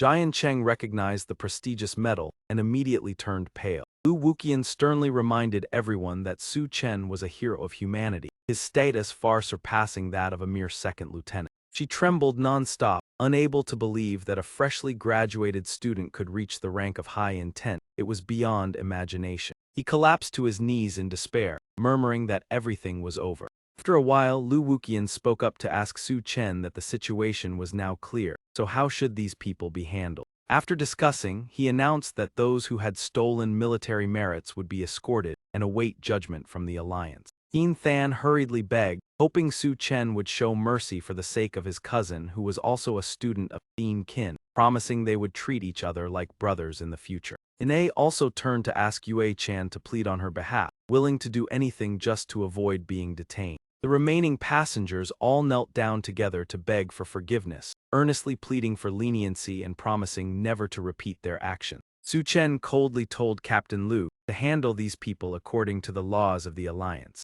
Lu Wuqian replied, affirming that he would report his merits to the alliance immediately. He even secretly glanced at Zai Long, his cheeks slightly flushed with embarrassment. Gathering all his courage, he cautiously spoke, saying he had a small request and asked whether he should say it. After being encouraged, Wuqian shyly requested to see Zai Long's female account. Zai Long instantly released a chilling aura and replied curtly, "Get lost." He could only turn away and leave in disappointment. Not long after, the group arrived in the city. Yue-chan spoke to say goodbye, stating that she had to go to the academy to complete her enrollment procedure. Su-chen called her back before she left. She smiled gently, saying it was enough to just call her Yue-chan. Su-chen asked directly whether the monster earlier had been targeting her. Yue-chan paused in surprise when he guessed correctly. Su-chen analyzed that those tentacles had only focused on attacking them, proving that the main target was her. She admitted it and expressed gratitude for everyone's help. Without them, she would have struggled to survive and return. Su-chen continued to ask why she was being hunted.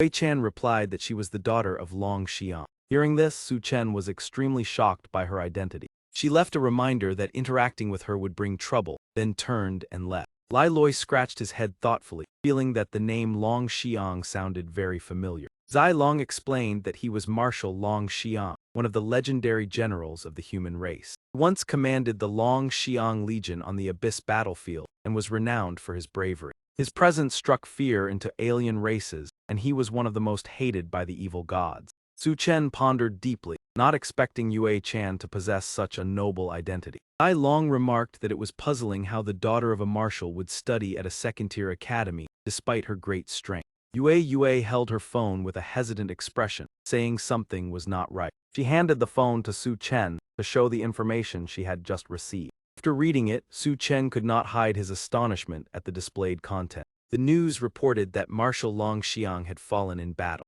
Yue said that the forum was in an uproar because the information stated he had died in battle 3 days ago. Suddenly a loud sound rang out, drawing everyone's attention. Zai Long recognized it as a special signal flare used only for major events of the Alliance. Everyone turned their eyes toward the central announcement screen. The host solemnly announced the sacrifice of Marshal Long Xiang and that a memorial ceremony would soon be held in Longdu. Lai Loi was stunned to learn that this was the first marshal of the human race to fall in the war against alien races. Su-chen thought carefully and realized that the situation seemed to have many unusual points. Zai Long analyzed that the Alliance's delayed announcement and the lack of detailed information made the matter suspicious. Elsewhere, Yue-chan silently shed tears and vowed to inherit her father's will. Su-chen's group finally arrived at the gates of Thien Kin Academy in great excitement. Su-chen suggested that everyone quickly complete their enrollment procedures and then find a way to treat Zai Long.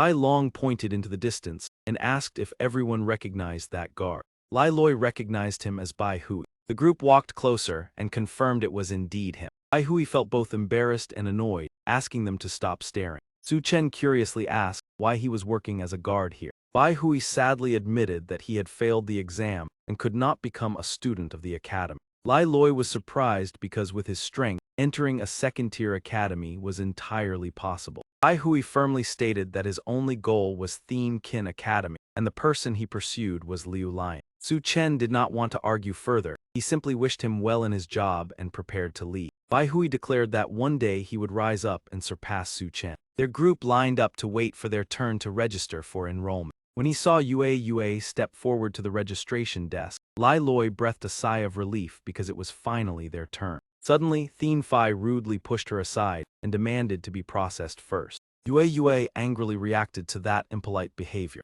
Thien Fai arrogantly ordered her to step aside. She firmly replied that anyone who wanted to register had to stand in line. Thien Fai boasted about his status as a descendant of the academy lineage. Yue did not accept that reason and asserted that everyone had to follow the common rules. Suddenly, she was slapped by Thien Fai before she could react. Thien Fai showed a disdainful attitude and hurled insults. Lai Loi angrily moved to act but was stopped. Su-chen held him back and then asked the teacher in charge about the matter. Hui Min replied that Thien Fai had not violated the academy's regulations. Lai Loi protested because it was clearly wrong to cut in line. The teacher emphasized that Thien Fai belonged to the academy lineage and therefore received priority. Lai Loi disagreed and pointed out that even Su-chen, the top scorer of the exam, still had to stand in line. Thien Fai sneered, saying that being the top scorer at this academy was nothing special. Hui Min asked Thien Fai to clearly explain the hierarchy within the academy. Thien Fai explained that the academy was divided into 3 tiers, in which descendants of the academy lineage could enroll for free without entrance exams. As for those called top scorers, they only belonged to the lowest tier of ordinary students. At that moment, Su-chen's system activated a new mission to make his reputation resound throughout the academy. Thien Fai continued to demand that Yue step aside to make room for him. Su Chen spoke up and asked the teacher whether the hierarchy between ordinary students and academy lineage descendants was an official regulation of the academy. Hui Min firmly asserted that such a thing did not exist at all. He lowered his head to look at Su Chen with a mocking smile, saying that this was an unspoken rule everyone in the academy understood. Su Chen casually slapped him across the face and coldly replied that without any regulations, he should not act so arrogantly. Thien Fai was stunned by the shock of being hit for the first time and shouted angrily. Su Chen pointed behind him and ordered him to get back in line properly. Freshmen were in an uproar of astonishment upon seeing Thien Fai being struck. They discussed the identity of the Hong family's descendant and wondered who Su Chen was. Hui Min sighed helplessly, believing that a mere ordinary student daring to provoke a descendant of a great family was extremely foolish. Thien Fai arrogantly ordered that whoever had struck him should cut off their own hand in apology. Su Chen responded with a second slap, scolding him with contempt. Thien Fai quickly dodged the next strike. Su Chen nodded in approval, praising his opponent's fairly quick reflexes. Thien Fai angrily cursed, claiming that Su Chen was not qualified to face him. Su Chen immediately summoned Huo Jai, who delivered a powerful kick to the opponent's head. Ai Loi cheered excitedly, saying that kick was well deserved. Flames erupted from Thien Fai, revealing that he was a fire element summoner. The raging flames surged and wrapped around his body. The freshmen were alarmed upon realizing that the fire element possessed extremely high damage, and that Thien Fai was among the stronger members of the elite family descendants. Thien Fai threw a punch infused with fiery power, intending to teach Su Chen a lesson about the gap in strength. Su Chen easily evaded and moved with agility. Unwilling to accept it, Thien Fai continued to charge forward with his attacks. Su Chen calmly dodged each strike and mocked that his opponent could not touch him. He ridiculed the level that Thien Fai had just boasted about. Su Chen bluntly belittled his status as a descendant of a great family. The crowd gaped at the heated exchange, believing that Thien Fai was about to truly lose his temper. Enraged, Thien Fai condensed 2 fireballs and declared his killing intent towards Su Chen. He shouted loudly that he would incinerate his opponent with a firestorm. A swirling vortex of flames instantly formed and rushed straight towards Su Chen. Raging fire engulfed his entire body. His 2 companions anxiously called out Su Chen's name. Many people sighed regretfully, believing that with such power Su Chen would find it difficult to withstand. Thien Fai laughed triumphantly, thinking that Su Chen had brought the consequences upon himself. Hui Min urged everyone to continue lining up for registration. When the flames dissipated, Su Chen still stood there calmly and mocked his opponent. Thien Fai was astonished to discover that his attack had completely vanished. Only Su Chen knew that Huo Jai had absorbed all those flames. Thien Fai was bewildered, unable to understand why his powerful technique had become ineffective. Hui Min grew curious about Su Chen's true profession. Su Chen waved his hand, declaring that it was now his turn to counterattack. Thien Fai sneered in disdain upon seeing only Huo Jai appear. Huo Jai lunged forward. Thien Fai leapt up to evade and uttered words of contempt. Immediately afterward, he was stunned by a sudden kick from behind. Thien Fai fell face first to the ground in a dazed state. Su Chen mocked that the one who had spoken those words was now paying the price. Thien Fai realized that Su Chen was a dual beast summoner and began to grow wary. Before he could react, he faced another incoming kick. Thien Fai was horrified, not expecting another attack. The powerful kick shattered the glasses on his face. Immediately afterward, he was struck by a series of consecutive kicks. Thien Fai was furious, never imagining that Su Chen could summon so many Huo Jai. Su Chen pressed a blade against the opponent's neck and asked if he still dared to look down on him. Freshmen were astonished to see Thien Fai defeated, yet they still believed Su Chen could not be compared to the genius Liu Lion. Despite being at a disadvantage, Thien Fai still tried to act tough and issued a challenge. Su Chen slapped him again, introduced his name, and forced the opponent to remember it. Thien Fai remained arrogant, believing that Su Chen would not dare do anything to him. Su Chen calmly replied that he would prove the opposite. Hui Min immediately intervened, demanding that they stop. He ordered Su Chen to put away the blade and release the man. Thien Fai laughed smugly, thinking he was now safe. Su Chen questioned why the teacher was intervening at this moment. He challenged why the teacher had not intervened when he was attacked earlier. Hui Min became furious at being questioned by a student. Su Chen coldly commented on his arrogant attitude. Hui Min shouted loudly, ordering him to be silent. Su Chen continued to point out the injustice in front of everyone. Hui Min declared that in the professional world, strength and influence determined everything, Ordinary students had no right to speak. Su Chen fell silent, his gaze turning icy. He pressed the blade against Thien Phai's neck and said that he now understood everything clearly. Hui Min asserted that Su Chen would not go far with such an attitude. The other freshmen felt disappointed upon realizing the discrimination within the academy. Thien Phai stared at Su Chen's departing figure with eyes full of hatred. He unleashed his firepower and charged forward to attack once more. Su Chen calmly received the attack, as if he had been waiting for it. Thien Phai shouted that if he could not defeat Su Chen, he would lose all face. Su Chen unleashed a charged punch, delivering a decisive counterattack. The blow struck his abdomen, leaving Thien Phai stunned. A spiraling burst of flames erupted, blasting him into the air. Hui Min was horrified by the scene. He immediately summoned a stone shield to block the attack. However, the shield quickly shattered under the force of the assault. The blazing attack struck the opponent directly, leaving him unable to believe this outcome. Hui Min's body was flung far away, and he struggled before finally managing to steady himself. Seeing the outcome achieved, Su Chen could not hide the satisfaction in his heart. The freshmen stared wide-eyed, so shocked that they could not close their mouths. Was this really the strength of a new student? Tat Hoi's group approached to inquire what exactly had happened to cause such a huge commotion. Everyone was still exclaiming in amazement. Too strong, truly too strong. Just after enrolling, he had already defeated a descendant of an academy faction and even dared to confront a teacher. He would surely become famous sooner or later, but being famous in the academy was not necessarily a good thing. The power of the academy factions was something everyone clearly understood. Someone looked closely and whispered, "He looks a bit familiar." Previously, Senior Liu Lion said she had a boyfriend. He looks quite similar, really very alike. Hurry and ask to be sure. One person immediately recognized him. No need to confirm, his name is Su Chen. He is the one who stole my goddess Liu Lion. Even if he changed his appearance, I would still recognize him. The system issued a notification. Congratulations on completing the achievement of becoming famous throughout Thien Kin Academy. Your name is now known everywhere. The reward is an item called the Happiness Blade. Su Chen was stunned. What kind of strange thing was the Happiness Blade? The item information appeared. This is a one-time use item. It generates one blade every 7 days, initially granting 10 blades. Each blade can completely eliminate the 2 life jewels of any mature living being. Broke into a cold sweat. It was clearly a tool specialized for cutting off sensitive parts. He knew the system would never give anything decent. Inside a meeting room, 4 people were sitting facing each other. Miss Han spoke first. "Liu Lion, our Sakura district's patience ends here. If your side continues to hesitate, we will open that ancient ruin ourselves." The representative of the Bong Ra district echoed, "We have run out of patience. Today we must have a clear answer." Liu Lion replied coldly, "You two should remember, that ruin originally belongs to our Long district." Miss Han sneered, "It does belong to you, but the keys are in our hands. Of the 3 keys, Sakura holds 1, Bong Ra holds 1, and the Long district has none. If you want to blame someone, blame yourselves for lacking the ability to obtain them."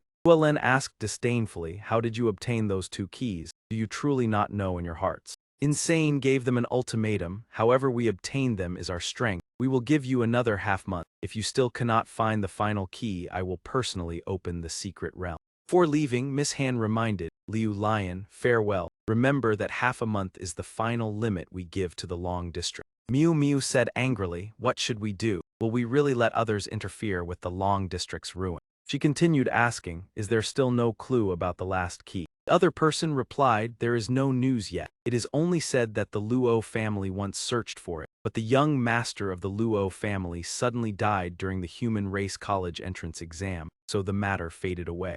Liu Lion frowned. A professional family like the Luo family participated in the human race exam and even encountered such an incident. Miu Miu asked suspiciously, "Is there something unusual about it?" She analyzed, "It is highly unusual. Professional families have a direct path into Thien Kin Academy to become descendants of academy factions. Go investigate why the Luo family's young master chose to take the human race exam." After receiving the order, Miu Miu left excitedly. "My wife is truly smart. I will go right away." Left alone, she silently calculated, the human race exam has already ended. Even though Su Chen has no profession, with his previous performance, entering Thien Kin should not be difficult. Judging by the time, he should have already arrived. At that very moment outside, Su Chen was dealing with that man. Hui Min shouted angrily, "Did you do that on purpose or by accident?" He replied provocatively, "What if I did it on purpose?" Thien Phai, though beaten miserably, still spoke stubbornly, "You insolent brat, you are finished. If you can still stay in Thien Kin, then I, Thien Phi, am not a man. Su Chen said calmly, then I will help you fulfill that wish. I will give you a happiness blade. The man was confused. What is a happiness blade? Suddenly, a sharp pain surged from his lower body. Thien Phi clutched his groin and rolled on the ground. My 2 jewels are gone. Su Chen declared coldly, it is done. Now you are no longer a man. The surrounding crowd gaped in shock. Thien Phi's 2 jewels were gone. No one saw Su Chen make a move, yet the lower part of his body was already empty. Thien Phi shouted at Teacher Dong, in the name of the Hong family, I demand you severely punish this man. Min only dared to shout from a distance. You deliberately injured a fellow student and harmed a teacher, violating the rules. Come with me to the administrative office. You may be expelled. Su Chen retorted, on what grounds? Clearly Thien Phi provoked first. The man replied coldly, when I give an order, I do not need to explain. That attitude made him even more displeased. I refuse to accept it. Koi Min threatened, what if you refuse? Who cares about an ordinary student? Follow me now. Do not force me to use force. Su Chen raised his middle finger in contempt. Idiot. Insulted, the man became furious. You dare to insult me. You dare to be disrespectful to a teacher of Thien Kin. Shot back, a piece of scum like you is worthy of being a teacher.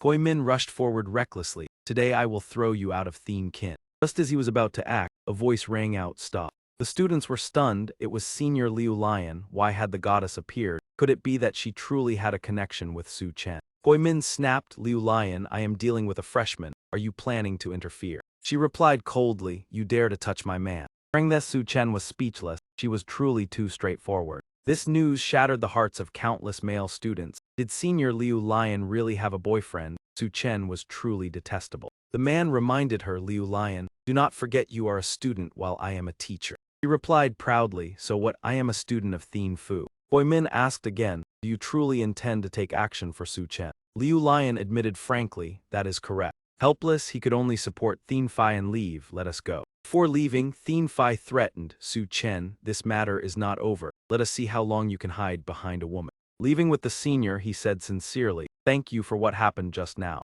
She replied calmly, no need to thank me. I did it for myself as well. From now on you are officially my boyfriend in name. You will face trouble while I will be more at peace. Su Chen smiled faintly, then there truly is no need to say thank you. Liu Lion asked, is there anything else you want to ask? If not, I will leave first. Su Chen voiced his doubt. Thien Kin is the #1 academy of the Long District. Why is there such a clear hierarchy among students? Is that fair? She explained, because those in power at Thien Kin are the elite faction of the human race. He asked in surprise, what is the elite faction of the human race? Liu Lion replied, it is normal that you have never heard of it. You have not reached that level. You only need to know that to stand firm in Thien Kin you must prove your strength and shed your ordinary status to become an elite. Su Chen asked curiously, then does Senior also belong to the elite faction? She shook her head, I do not yet qualify for that. He looked toward Zai Long and asked, Senior, my brothers are injured. Is there any way to heal them? Liu Lion instructed, there is the Medicine King's secret realm in the academy. Enter it and pick a snow spirit mushroom to fully recover from all injury.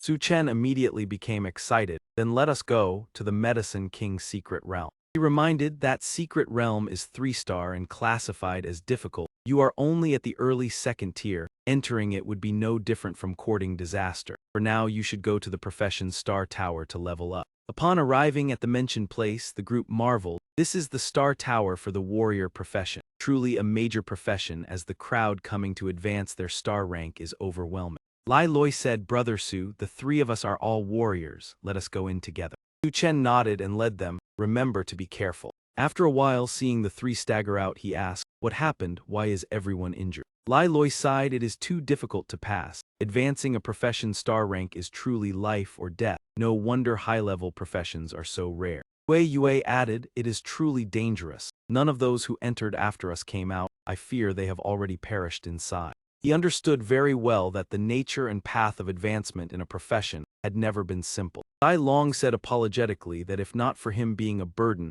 the other 2 might have had a chance to pass. The other 2 quickly reassured him that it had nothing to do with him. Even without him they would have struggled to pass, and thanks to him they managed to retreat in time. If they had been even a little slower, the consequences would have been unimaginable. A man stepped out of the tower with an excited expression, joyfully announcing that he had finally passed the trial. He complained that it had taken exactly 2 days to raise 2 stars. It was truly not easy.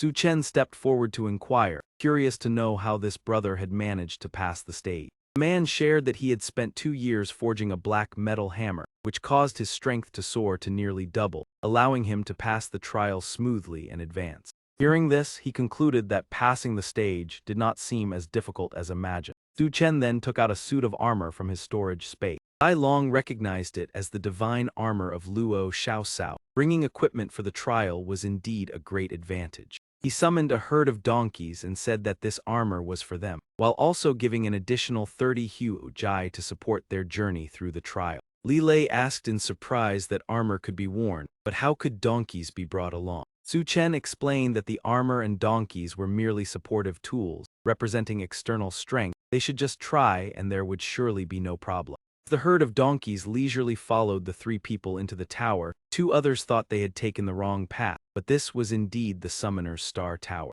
The address was clearly written. They had never seen a summoner bring so many summoned beasts that were donkeys, but it was certainly the summoner's star tower, so they hurried to find the warrior's star tower. A few minutes later, Li Lei ran out joyfully to announce that they had successfully passed. Seeing their radiant expression, Su Chen immediately guessed that they had successfully advanced in star. Li Lei boasted that after reaching the 2-star profession, his strength seemed to have increased tenfold. Yue added that as an armored warrior, her defensive capability had been significantly enhanced with a clear qualitative change. Su Chen decided that if that was the case, they would proceed to the Medicine King's secret realm. In front of the tower gate, the dense crowd left Li Lei astonished. Clearly, the Medicine King's secret realm was the most sought-after dungeon at the moment. Some students discussed that the spirit herbs in the secret realm had all matured, a rare opportunity that appeared only once every 10 years. The entry limit to the secret realm was a maximum of 3 stars, so most 3-star professions were present, and even some 2-star individuals came to try their luck, although many considered it too risky.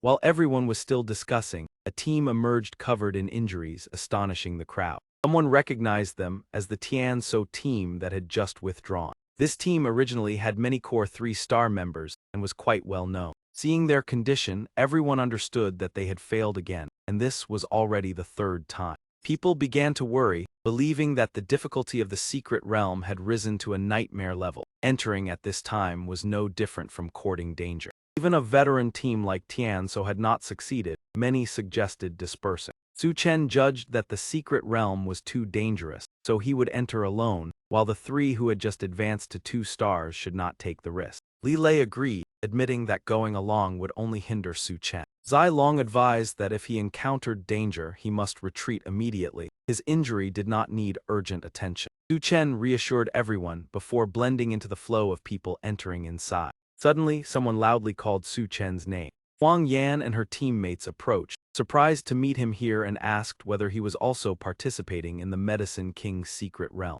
Su Chen nodded in confirmation, feeling that it was quite a coincidence. Du Thien Enhat asked Huang Yan about Su Chen's identity. He introduced that Su Chen was a former classmate at the Intermediate Academy and a very outstanding individual. She continued to introduce Du Thien Enhat as a 2nd-year student, a 3-star profession, and the founder of the Thien Enhat team with formidable strength. Du Thien Enhat reminded that although he had once been a talent at his old academy, upon entering Thien Kin Academy, everyone had to start again from an ordinary position and should adjust their mindset. Su Chen gently realized that senior brother Du came from a family within the academy. Du Thien Enhat crossed his arms and confidently said that he had recognized his own distinctive aura. Su Chen mocked that such an aura was exactly like those arrogant people he had faced before. Hearing the obvious sarcasm, Du Thien Enhat was momentarily speechless. The other 2 members immediately became angry, reprimanding Su Chen for daring to speak so arrogantly.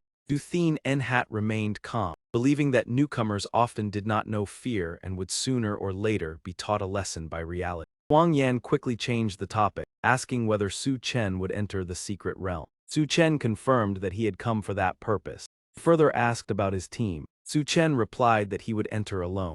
Huang Yan worried about his safety when acting alone. 2 subordinates mocked him, believing that Su Chen was too arrogant and reckless to dare enter the secret realm alone. Du Thien Enhat suggested that if Huang Yan was worried, Su Chen could join their team. Huang Yan also sincerely invited Su Chen to cooperate so they could support each other. Su Chen frankly refused, saying that he had his own matters to attend to. Two men became even more furious, uttering sarcastic remarks that he did not know what was good for him. Du Thien Enhat advised Shuang Yan to stay away from people like him to avoid affecting her future. Shuang Yan explained that Su Chen was one of the few people she truly admired and that he was not as simple as he appeared. Du Thien Enhat replied that this academy was filled with experts and Su Chen was not worthy of comparison with the academy's descendants. Confidently stated that once inside the secret realm, the Thien Enhat team would demonstrate what true strength was. Meanwhile, Su Chen had already entered the secret realm. He was surprised that as soon as he stepped inside, he could sense the fragrance of spirit herbs permeating everywhere. Spirit herbs outside were extremely expensive, yet here they appeared in abundance, making him eager to collect as many as possible. When he intended to pick a spirit herb, it suddenly transformed into a ferocious creature and lunged toward him. Su Chen immediately dodged and retreated swiftly. He thought to himself that if he had not been fast, he might have been ambushed. This secret realm was truly filled with danger. The creature continued to snarl and pursue him with the intent to attack. Su Chen focused his strength, channeling power into a decisive punch. The powerful punch caused the creature to shatter into pieces. He let out a sigh of relief and then continued collecting spirit herbs. Those who had just entered quickly noticed Su Chen. One person loudly asked what he was doing. Su Chen asked in surprise whether there was any problem with picking spirit herbs. He laughed mockingly, telling him to continue since the spirit herbs here were very precious, but it was clear they regarded him as an inexperienced newcomer. Su Chen quietly listened as they discussed that ahead there was a medicine king herb, and if it were obtained, the Hong Mao team would become famous throughout the academy. A kind person reminded him that he should not waste time on ordinary spirit herbs. Su Chen wondered why. The girl explained that each person could only bring a maximum of 3 types of spirit herbs out of the secret realm. Su Chen broke into a cold sweat, realizing the reason for the ridicule, and silently blamed Liu Lion for not informing him of this crucial information. Tin Tin continued, therefore students who come here almost always aim for the king herbs. This type of spirit herb is extremely difficult to collect. Once harvested, even if one leaves the secret realm and returns, the trace of prior collection cannot be erased. He replied in a daze, then this is a big problem. I have already harvested 3 of them. At that moment, hurried footsteps sounded from behind. Several people ran toward them in panic. Behind them was a demon lotus. When the 7 river lotus seeds ripen, a puppet demon will guard it. Retreat for now.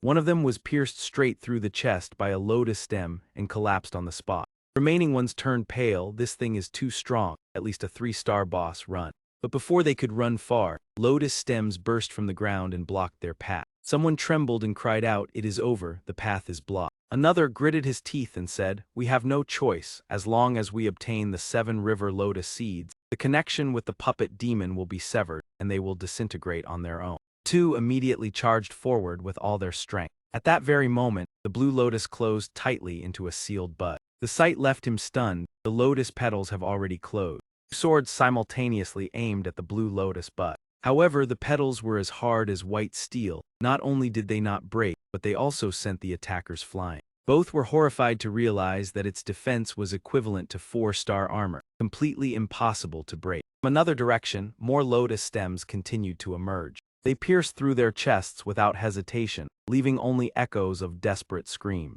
Su Chen drew a conclusion: obtaining a king herb is truly not easy. Tin Tin nodded. Until now no team has succeeded. Survivors chose to circle around another direction. The 7 river lotus seeds are flawless in both offense and defense. We cannot touch it. Retreat quickly. 3 lotus stems simultaneously extended toward them. One person shouted in panic, "This is bad. The puppet demon is too fast. At this rate we will not only fail to escape, we will not even leave the secret realm in time." Someone pointed toward Su Chen and said, "Run toward that fool. Let him stall the puppet demon for us." All 3 immediately changed direction and rushed toward them. Good idea. The girl said in alarm, "The blonde group is running toward us. Leave quickly." Su Chen and Tin Tin turned around and ran back. Suddenly, the ground beneath their feet sank abnormally. She exclaimed, "This is bad. The ground is turning into sand. Someone is casting a spell." Su Chen looked at the 3 and asked, "You are the ones behind this, right?" The 3 passed by indifferently. "Consider it a good deed. Stand there and take the puppet demon's attacks for us."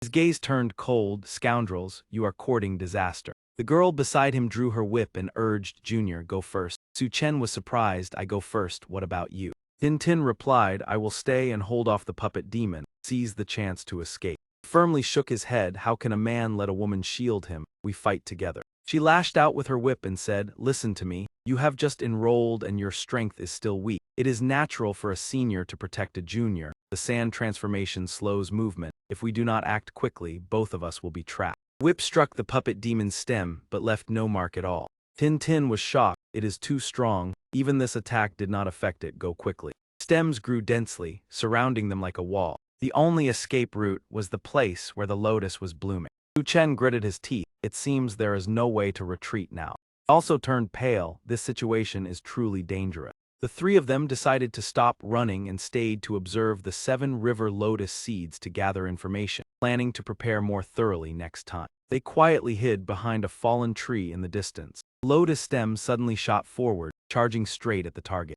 Tin could not dodge in time and was struck backward. Su Chen quickly helped her up and asked with concern, are you all right? He sighed in despair. It seems we will not escape from here today. In contrast, he remained calm, not necessarily. Earlier those blonde guys said that as long as we obtain the lotus seeds, we can cut off the puppet demon's attacks. Tin shook her head. It is useless. The lotus seeds are protected by petals as strong as 4-star armor. They cannot be taken out. Su Chen gritted his teeth and rushed forward. How would we know without trying? The leader sneered. That brat still refuses to give up. He is even trying to pick the lotus seed. The man beside him echoed, we already tried and failed. He is clearly seeking his own demise. The sharp tip of the puppet demon's stem aimed straight at his forehead. Su Chen executed an evasive skill. The sharp tip stabbed deeply into the ground behind him. The three of them stared in shock. He dodged the puppet demon's attack. That bucket in his hand must be a speed-enhancing artifact. Wait until he falls and then take it. Su Chen continuously weaved through the descending sharp spike.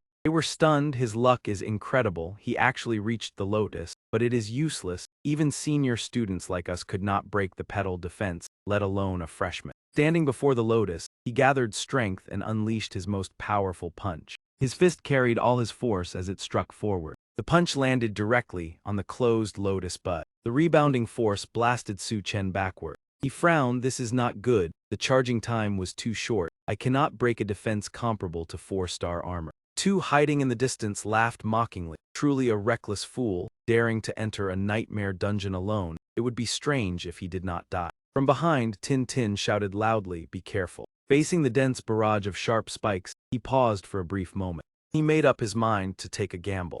Su Chen charged straight toward the lotus stem. Clumsily activated his retrieval skill. The three of them widened their eyes. What is happening? The lotus petals are opening on their own. Su Chen shouted softly, return to me. The lotus bud gradually shrank and flew toward his hand. He joyfully grasped it tightly, got it. Immediately, countless sharp spikes shot toward him again. 3 men were horrified. What did that kid just do? He actually obtained the 7 river lotus seeds.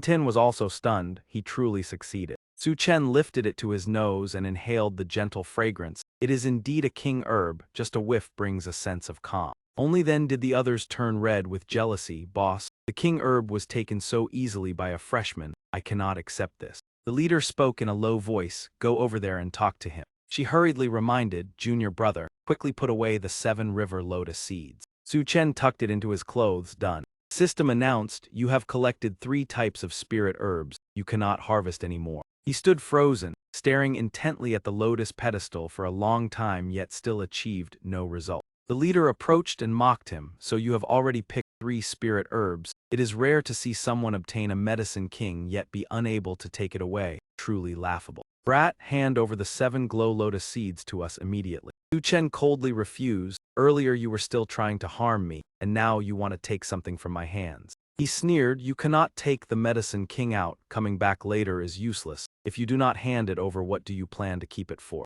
He casually threw it behind him. If it cannot be taken out, then let the Huojai handle it. The leader angrily shouted, feeding it to a beast. Are you mocking me? A Huojai appeared, proving that Su Chen was completely serious.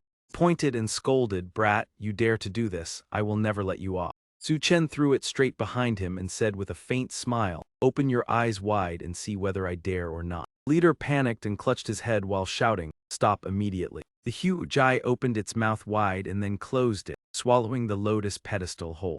Tin exclaimed in shock, unable to believe it. The medicine king's 7 glow lotus seeds had actually been eaten by a Huojai. Three men charged forward in anger. Such a precious treasure had been fed to a beast, driving them nearly insane. The system notified that the Huo-Jai had absorbed the spirit herb and evolved, its attributes greatly increased. Flames surged violently around its body, roared loudly, releasing a wave-like shock of energy. Su Chen said joyfully that it was not in vain. The Huo-Jai had evolved again, truly an unexpected delight. The leader roared and ordered, "Charge, deal with him immediately." Su Chen replied confidently that he already knew how to handle what came next. All three rushed forward in fury, unable to accept that the Medicine King had been fed to a beast. Su Chen immediately summoned all the Huo-Jai to join the battle. A vast herd of Huo-Jai appeared from the summoning space. The leader's expression changed drastically, unable to understand what was happening. They cried out in panic that those were all his summoned beasts. No one could possibly possess such a large number. Trampled by the herd of Huo-Jai, the three could only clutch their heads and cry for help. Su Chen turned to Tin Tin and invited her, "Senior sister, let us continue onward." She immediately nodded in agreement. Two rode on Huo-Jai, with the entire herd escorting them from behind. Tin Tin curiously asked whether all these Huo-Jai belonged to him. Su Chen frankly confirmed that they were his. She asked in astonishment, "Then what profession do you actually follow?" Su Chen replied that he did not belong to any profession. Tin Tin did not believe him, saying that the ability to summon such a large number was not an ordinary skill that anyone could achieve. Before them appeared a group of demon trees blocking the path. Su Chen ordered an attack, demanding that the obstacle be flattened. The pounding hooves of the Huo-Jai crushed the demon trees, patted the Huo-Jai, and ordered the entire herd to devour all the spirit herbs in the area. The Huo-Jai responded with a resounding roar. The entire herd leisurely grazed on the spirit herbs everywhere.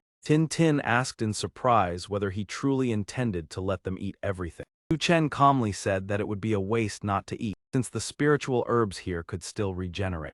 Tin Tin expressed admiration, saying she had never seen anyone explore a secret realm in such a unique way. Su Chen suddenly remembered and asked why she had entered here alone. She replied sadly that no team was willing to accept her. Su Chen felt puzzled by that answer. Tin Tin explained that the reason was her profession. Su Chen guessed it was a weak one, but she denied it, saying if it were weak she would not have been able to enter the academy. She revealed that her profession was Dragon Knight. Su Chen became even more surprised, since this was an extremely powerful profession, and he could not understand why she was not accepted. Tin Tin said dejectedly that she could not find a dragon. Su Chen exclaimed in shock. She explained that a dragon knight must have a dragon to ride in order to unleash true power, but she had not encountered one yet. Su Chen understood a dragon knight without a dragon indeed found it difficult to display their abilities. She shared that the purpose of this trip was to find Dragon Affinity Herb, a spiritual herb that could attract dragons, her final hope. On the side of the Thien Enhat team, they also noticed something unusual. Du Thien Enhat frowned and asked what was happening. Namda reported that they had traveled for quite a while without seeing either the Medicine King or even ordinary spiritual herbs. Thien Enhat realized the situation was indeed abnormal. One person speculated that the spiritual herbs might have been completely harvested, but Du Thien Enhat rejected it, saying no one would risk their life just to gather ordinary herbs. He decided to continue advancing deeper to investigate. Meanwhile, the system announced that Su Chen's Huo-Jai continued to evolve by absorbing spiritual herbs. Su Chen was astonished to realize that nearly all of his Huo-Jai had evolved. The system continued to notify that he had obtained a new group skill named Rolling Trick. Su Chen felt both amused and helpless at the strange name of the skill. The skill information indicated that it was a collective ability requiring at least 10 Huo-Jai to activate. The greater the number, the stronger the power, and it was especially effective against plant-type enemies. Su Chen silently evaluated that this skill was extremely useful in the Medicine King's secret realm. At that moment, a treant appeared ahead. Tin Tin recognized it as an elite monster in the secret realm and warned of the danger. Trink could easily knock Huo-Jai away with just a swing of its arm. She advised avoiding combat, but Su Chen decided to confront it head-on. He took the opportunity to test the new skill, commanding 10 Huo-Jai to attack. Huo-Jai, wrapped in flames, charged straight toward the target. They aimed at the weak points on the treant's body. Su Chen grew excited upon seeing the attack take effect. However, the treant still counterattacked and knocked them back. Tin Tin commented worriedly that the attack was not strong enough to cause serious damage. Su Chen calmly said it was not weak but insufficient in number, then summoned an additional 50 Huo-Jai. A swarm of Huo-Jai surged forward like a storm of flame. Instantly, the tree's trunk was shattered by the relentless assault. Tin stood stunned with her mouth agape as she witnessed the tree being defeated. Only the core remained ahead, yet the swarm of Hyuujai continued to surge forward endlessly. Tin speculated that she had finally realized his profession. Perhaps he was a storyteller. Chen shook his head in denial, saying this was not the first time he had been misunderstood like this, but he truly was not. She explained that only a storyteller could create such miraculous things. A gentle fragrance drifted through the air, drawing Su Chen's attention as he wondered what the scent was. Tin excitedly replied that it was the fragrance of long green grass, and that it was right ahead. She saw 5 treefolk blocking the path. She began to feel worried. She said that ahead were 3 king herbs, including long green grass, but they were guarded by 5 treefolk. These treefolk had extremely strong defenses. Even a 3-star formation would find it difficult to break through. Su Chen did not hesitate and immediately summoned 500 Hyuujai to attack. A swarm of Hyuujai surged toward the target like a torrent of flame. In just a short moment, all the treefolk were completely shattered. Tin was so astonished that she doubted reality, unable to believe they were destroyed in a single strike, and asked if Su Chen was truly a freshman. Su Chen replied firmly that if she did not believe it, she could verify it. She admired him greatly, saying that if he passed the King Herb's secret realm this time, Su Chen would rank just behind Liu Lion in the history of Academy freshmen. Hearing this, Su Chen felt somewhat unwilling, but still admitted that Liu Lion was very strong. When they arrived before the spirit herbs, Tin was moved because it was her first time seeing long green grass in person. Su Chen proposed dividing the spoils, letting Tin take the long green grass while he kept the other 2 plants. He refused, saying that everything deserved to belong to Su Chen, and she would only accept this favor. Su Chen humbly replied that she had once saved him, so this reward was well deserved. Tin knelt down emotionally to collect the spirit herb, never expecting her dream to come true. Su Chen asked whether the positions of the king herbs in the secret realm were fixed. He explained that their locations changed constantly, and there were only 7 in the entire secret realm. They had already obtained 4. Su Chen deduced that to find snow spirit Ganoderma, they would have to continue searching everywhere. He ordered the Hyuujai to spread throughout the entire secret realm to search for king herbs and spirit herbs. Elsewhere, Namda noticed something unusual because no spirit herbs or beasts had appeared. Kai Feng recalled an area that once had 7 river lotus seeds, but now everything had vanished. Thien and Hat believed that changes had occurred in the secret realm, yet it made it easier for them to venture deeper. Meanwhile, Su Chen had arrived in a frigid snowy mountain region. He shivered because the temperature there was extremely low. Tin concluded that the sudden drop in temperature indicated that snow spirit Ganoderma was nearby. A giant snowman was guarding the area and was engaged in battle with another team. Team leader ordered the use of firepower to melt it. Waves of fire attacks were unleashed in succession. Tin warned that this elite snowman was even stronger than the earlier treefolk. The snowman created a massive snowball and rolled it toward the team. 2 members panicked due to the critical situation. The powerful snowball sent them flying far away. Snowman advanced with its colossal form, making humans appear insignificant. That team cried out for help in despair and panic. Su Chen immediately took action to assist using Hyuujai. Hyuujai, engulfed in flames, charged forward like living fireballs. The snowman was forced back by the fierce assault. The team members were astonished by the sudden display of power. Under the intense heat, the snowman melted into streams of water. The entire team rejoiced at being saved and searched for their benefactor. The team leader approached to express gratitude and asked the identity of the one who helped them. Su Chen briefly introduced himself. Bok Kam Kich mistakenly thought he belonged to the prestigious Su family. Su Chen denied it, affirming that he was not related to any family. The other party then guessed that he was a disciple of a major figure in the academy. Su Chen helplessly continued to deny it. Kam Kich continued to speculate that he was an elite student who had been promoted. Su Chen clearly stated that he was only a freshman. The entire team was astonished that a freshman could defeat a giant snowman. They could not believe that an ordinary student possessed such strength. Su Chen did not want to get entangled further and prepared to leave. Kam Kich hurriedly stopped him, proposing that Su Chen join their group. Su Chen asked back with suspicion. 2 other members boasted, saying this was a rare opportunity for advancement. Kam Kich acted like a senior, demanding that Su Chen show loyalty. Su Chen felt fed up with that attitude and bluntly criticized them. Kam Kich angrily questioned what he had just heard. Su Chen coldly repeated himself and told them to stay away from him. Watching Su Chen leave, one member of the group looked displeased. Tamkich ordered them to follow him, feeling insulted. Tin warned that offending academy lineage descendants could bring trouble. Su Chen did not care, believing that title was merely meaningless arrogance. Amid the icy landscape, a rare spirit herb suddenly appeared. From afar, Su Chen recognized it as the king herb snow spirit Ganoderma. He clenched his fist, delighted that he had finally found his target. Immediately afterward, a thick layer of ice formed around the spirit herb. In the blink of an eye, the ice formed a massive cube protecting it. Tin was worried because this layer of ice was extremely solid and difficult to break. Chen resolutely declared that he would obtain the snow spirit Ganoderma and summoned 500 Huojai. The Huojai immediately rushed forward to attack the ice layer. It continuously collided with the ice block with tremendous force. Tamkich appeared, saying that even a 4-star level expert would find it difficult to break this ice. Chen pondered, realizing the ice was too hard even after using 500 Huojai.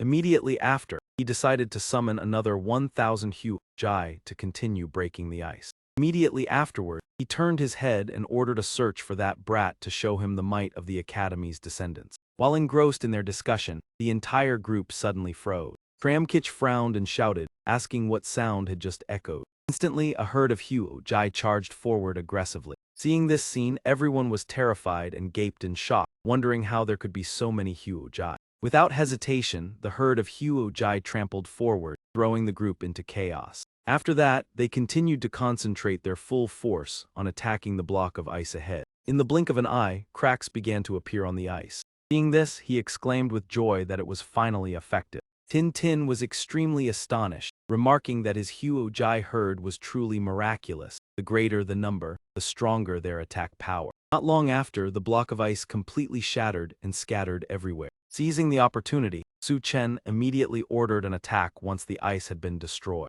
At this moment, Tamkich's group was stunned and terrified after nearly being trampled by the Huojai herd. As they regained their senses, a student quickly pointed out that the snow spirit mushroom had been taken by Su Chen. He smiled and asked Tin to help collect the spirit herb since he could not retrieve it himself, and she happily agreed. After saying that, she carefully bent down to pick up the snow spirit mushroom. Unwilling to accept this, Tamkich clenched his fists and rushed forward, believing that an ordinary student was unworthy of touching this treasure. However, Su Chen reacted swiftly and managed to dodge in time. When the opponent gave chase, he growled a threat, demanding that Su Chen submit and hand over the snow spirit mushroom. Hearing this, Su Chen showed clear dissatisfaction, believing that he had just saved them yet was treated in such a manner. Tamkich laughed disdainfully, stating that it was only natural for ordinary students to serve the academy's descendants, and that submission was the only path left. Su Chen calmly responded with a contemptuous remark, calling the opponent a fool. Tamkich burned with anger, unable to accept being insulted. Without hesitation, Su Chen immediately unleashed the forceful punch. Collision of the two fists created a powerful shockwave. The opponent cried out in pain as his arm suffered severe injury. Tamkich gritted his teeth in fury and ordered his companions to attack. Immediately afterward, he transformed into his battle form. Tamkich and the other students simultaneously charged at Su Chen. Faced with this situation, Su Chen no longer held back and declared that he would teach them a proper lesson. He delivered a precise punch to the opponent's chest, leaving him utterly shocked. The powerful blow rendered Tamkich unable to resist, and he collapsed. Upon returning to his human form, he still could not believe the outcome that had just occurred. Su Chen stood firm and coldly asserted that the opponent had brought the consequences upon himself. The remaining two students were horrified upon witnessing the academy's descendant being defeated. Overcome with fear, they immediately fled, as such an event had not occurred in many years. Tin spoke up worriedly, believing that Su Chen had caused major trouble. However, he calmly replied that it was simply self-defense against the attack. He seriously explained that the Bok family was extremely powerful, and that this incident could cause all the Academy's descendants to regard him as an enemy. Even so, Su Chen remained unwavering, asserting that he did not provoke trouble but was not afraid of anyone. Finally, Tin smiled and pledged that she would always stand by his side. To save time, Su Chen suggested continuing their journey to find the remaining two Medicine King plants. Elsewhere, the Thien Enhat team was moving leisurely through the forest of the secret realm. A purple-haired student remarked that if they continued like this they would soon clear the stage, and Thien Enhat appeared satisfied with this achievement. Shuang Yan remained silent, prompting Thien Enhat to turn and ask about her. He wondered why she was not participating in the conversation. Shuang Yan coldly suggested that the disturbances within the secret realm might be related to Su Chen. Thien Enhat sneered, believing that she had overestimated a freshman. However, Shuang Yan pointed to the fiery claw marks on the ground as evidence for her speculation. Hearing this, Thien Enhat immediately paid attention and recognized the anomaly. The other students still showed disdain, believing that Su Chen was not capable of influencing the secret realm. Meanwhile, Su Chen and Tin Tin had discovered a spiky medicine king plant. As soon as he finished speaking, Su Chen immediately summoned a Huo-Jai to test it. He decided to check its reaction before taking action. However, the Huo-Jai was quickly destroyed by the sharp thorn. Tin Tin worriedly reminded him that the Huo-Jai had been lost and could not be revived, leaving Su Chen extremely astonished. She proposed that they should retreat since they had already harvested enough, and it was not worth taking further risks. Nevertheless, Su Chen remained determined to try once more. He came up with the idea of having the Huo-Jai herd absorb the remaining 2 medicine king plants to maximize their value. After absorbing them, the Huo-Jai herd appeared excited with their eyes shining brightly. Their aura became increasingly powerful and ferocious. The system announced that the leading Huo-Jai had evolved and obtained the innate skill evolutionary strength. The leader stretched its neck and emitted a mighty roar. Immediately, the entire Huo-Jai herd lined up neatly, as if awaiting orders. Su Chen was astonished and could not understand what was happening. Leading Huo-Jai began transferring its energy to the individuals in front. Afterward, each member of the herd possessed new and powerful abilities. Su Chen realized that the leading Huo-Jai could promote the evolution of the other Huo-Jai. The system continued to announce that many Huo-Jai had evolved in different directions, including a group possessing long-range fire skill. Hearing this, Su Chen was extremely excited as he recognized the immense potential of this skill. He envisioned that once perfected, the Huo-Jai herd would become a true professional army. The Huo-Jai simultaneously opened their mouths in preparation to attack. Streams of blazing flames were launched from their mouths. All the attacks were directed straight at the Medicine King plant. Tin Tin was astonished to witness many Huo-Jai unleashing powerful long-range attacks simultaneously. The Medicine King plant began to show cracks and signs of collapse. The dust and smoke cleared, a rare lotus was revealed. Su Chen quickly flew up to retrieve it, delighted to obtain another Medicine King. He handed this spirit herb to the leading Huo-Jai to continue its evolution. After swallowing the Medicine King, the leading Huo-Jai emitted a mighty roar. The whole herd of donkeys stood in neat formation, blocking the path ahead. At this moment they looked majestic and imposing, flames on their bodies blazing fiercely. The system announced that the donkey herd had activated their talent and completed evolution. 10 Huo-Jai had shifted into a defensive pet specialization. Su Chen showed clear satisfaction. This is great, they have evolved into tank donkeys. 10 Huo-Jai covered in scales, clearly extremely tough at a glance. 2 approached the foot of a rocky mountain, where a special dandelion was blooming brilliantly. Tin Tin exclaimed excitedly, "That is the final Medicine King herb. Obtaining it means clearing the secret realm. It is said no one has succeeded for over 100 years. If you do it, your fame will resound everywhere." He cautiously observed the Medicine King herb floating in midair, sensing that it would not be easy to deal with. She swung her whip and leaped upward. "Let me give it a try."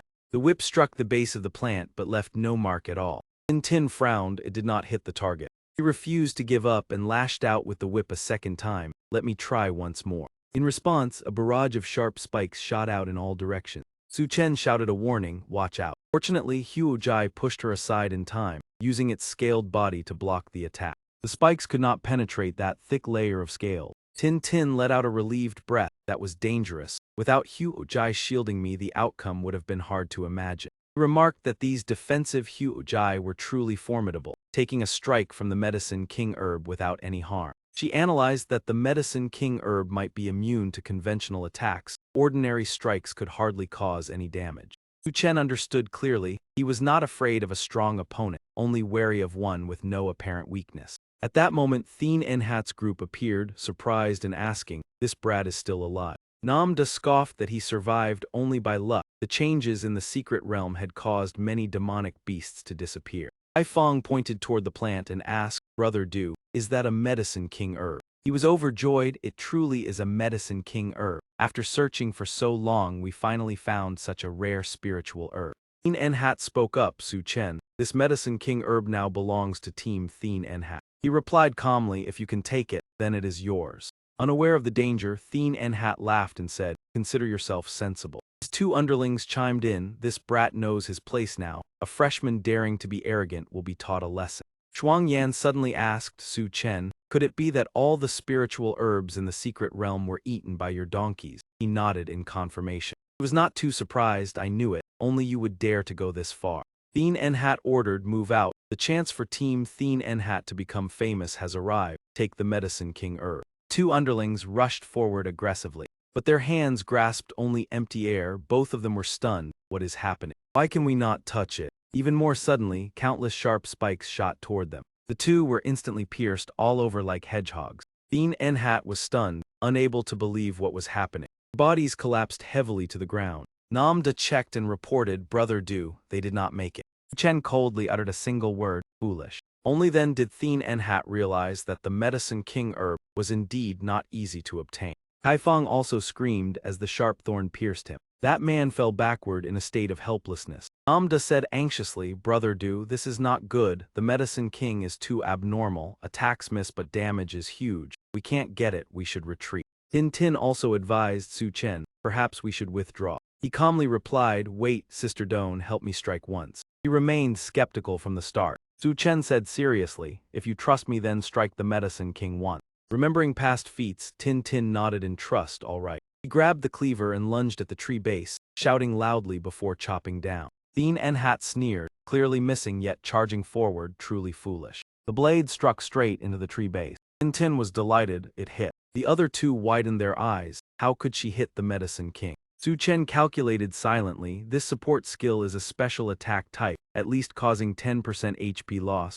almost always effective. He turned and called, Shuang Yan, help me strike once more. He grabbed the cleaver and surged forward, all right. The second strike embedded deeply into the tree trunk. Immediately the tree exploded in midair, finally coalescing into a sparkling pearl. Su Chen exclaimed, critical hit activated, the skill has a chance for a critical strike. This time Shuang Yan hit. Nam Da panicked, the Medicine King is defeated. What just happened? Is Shuang Yan really that strong? Thien Enhat saw her land and asked, Shuang Yan, did you get the Medicine King? She opened her hand to reveal the pearl. This must be the true form of the Medicine King. I can sense tremendous medicinal power. He demanded it without having done anything. He stepped forward slowly. Thien Enhat said confidently, Shuang Yan, give me the Medicine King. I will not treat you poorly. I can even lead you into the family lineage. Shuang Yan handed the pearl to Su Chen again. It belongs to him. Thien Enhat froze, what? Shuang Yan, why did you give the Medicine King to Su Chen? She replied directly, because it originally belongs to him. Thien Enhat was dissatisfied. On what basis? Clearly you two struck down the Medicine King. Shuang Yan explained, we only assisted with one strike. Without his damage-boosting skill, I could not have defeated the Medicine King. He argued, support is also a skill. Do you think I'm stupid? He did not argue further, believe it or not, up to him. Thien Enhat ordered, Shuang Yan, retrieve the Medicine King, or forget joining Thien Enhat's team for life. She replied coldly, who cares? Changed expression, fine, I must have misjudged. That man turned to tempt Tin Tin, that student you contributed to. The Medicine King should be shared, but she is right, I only helped strike once. The Medicine King belongs to Su Chen. He continued to tempt, if you retrieve the Medicine King, I will let you join Thien Enhat's team. Tin Tin scorned, uninterested. Nam Da asked irritably, Brother Du, these students won't listen, what should we do now? Thien Enhat was determined to teach the ordinary students a lesson about discipline. He arrogantly stepped in front of Su Chen, loudly demanding that he hand over the Blazing King herb. Su Chen calmly replied, what if I refuse? He coldly threatened that if it was not handed over, Su Chen should not even think about leaving the Medicine King's secret realm today. Killing an ordinary student would not bring severe punishment. Su Chen raised the Blazing King herb and said, in that case, watch this. Thien Enhat thought he had submitted and ordered him to hand it over immediately and kneel to apologize. But Su Chen instantly changed his mind, tossing the Blazing King herb to Huo Jai to devour. Better to feed a beast than let it fall into their hands. Thien Enhat ground his teeth in fury, unable to believe such an action. Nam Da shouted angrily, scolding him for being insane for feeding a rare medicinal treasure to Huo Jai. Thien Enhat trembled with rage, claiming he had never seen anyone waste a treasure like that. Su Chen continued to mock them, saying he had gathered 7 medicine king herbs and Huo Jai had already eaten 5. Thien Enhat sneered, believing he was only bragging and swore to change his surname if it were true. Su Chen casually replied, then change it to Su. Enraged by the provocation, Thien Enhat ordered his companions to attack immediately. At that moment, a teleportation gate suddenly appeared ahead. Namda was shocked to recognize it as the trial exit gate of the Medicine King's secret realm. Thien Enhat remembered this grudge and threatened to settle the score after leaving. He ordered everyone to enter the gate, calling it the great achievement of Team Thien Enhat. Zhuang Yan felt regretful that Thien Enhat went first. Su Chen should have been the one to clear the trial. Su Chen calmly reassured that they could not seize the true achievement. Outside the secret realm, a large crowd remained gathered. Lai Loi wondered why Su Chen had not come out yet. The gate of the secret realm began to glow and rotate. Everyone discussed in astonishment the changes occurring within the Medicine King's secret realm. Many suspected that someone had cleared the trial, something considered impossible. All eyes were fixed on the gate of the secret realm. The crowd waited eagerly, wondering which team had accomplished this miracle. Yue was certain that only Su Chen could have done it. 2 people stepped out of the teleportation gate. Everyone cheered upon recognizing Team Thien Enhat, believing they had cleared the trial. Namda proudly declared that Team Thien Enhat had gained fame across the land. Thien Enhat arrogantly claimed that others had missed a great opportunity. Many students gathered around to request joining Team Thien Enhat and asked about the method to clear the trial. He smugly claimed the success was due to his outstanding leadership. The announcement board suddenly displayed the name of the trial victor as Su Chen. The students were stunned by this information. Thien Enhat remained unaware and continued boasting about his strict selection standard. People whispered among themselves, wondering who Su Chen was. Thien Enhat began to feel that something was wrong. Namda pointed at the announcement board, urging him to look carefully. Thien Enhat was stunned when he saw Su Chen's name. He could not understand why he had exited first, yet received no recognition. Su Chen stepped forward and explained that he had collected all the Medicine King herbs. Thien Enhat refused to believe it and claimed there must be a mistake. Next announcement confirmed that Su Chen was the first to gather all the Medicine King herbs and clear the trial. Everyone was astonished by such an extraordinary achievement. Thien Enhat was shaken upon learning that Su Chen had obtained all 7 Medicine King herbs. Su Chen mockingly reminded him to fulfill his promise to change his surname. Namda refused to accept the truth, insisting that an ordinary student could not accomplish such a feat. The crowd admired him and speculated about Su Chen's true identity. Someone recalled that Su Chen had once defeated a descendant of the Hong Thien Phi faculty, despite being a freshman.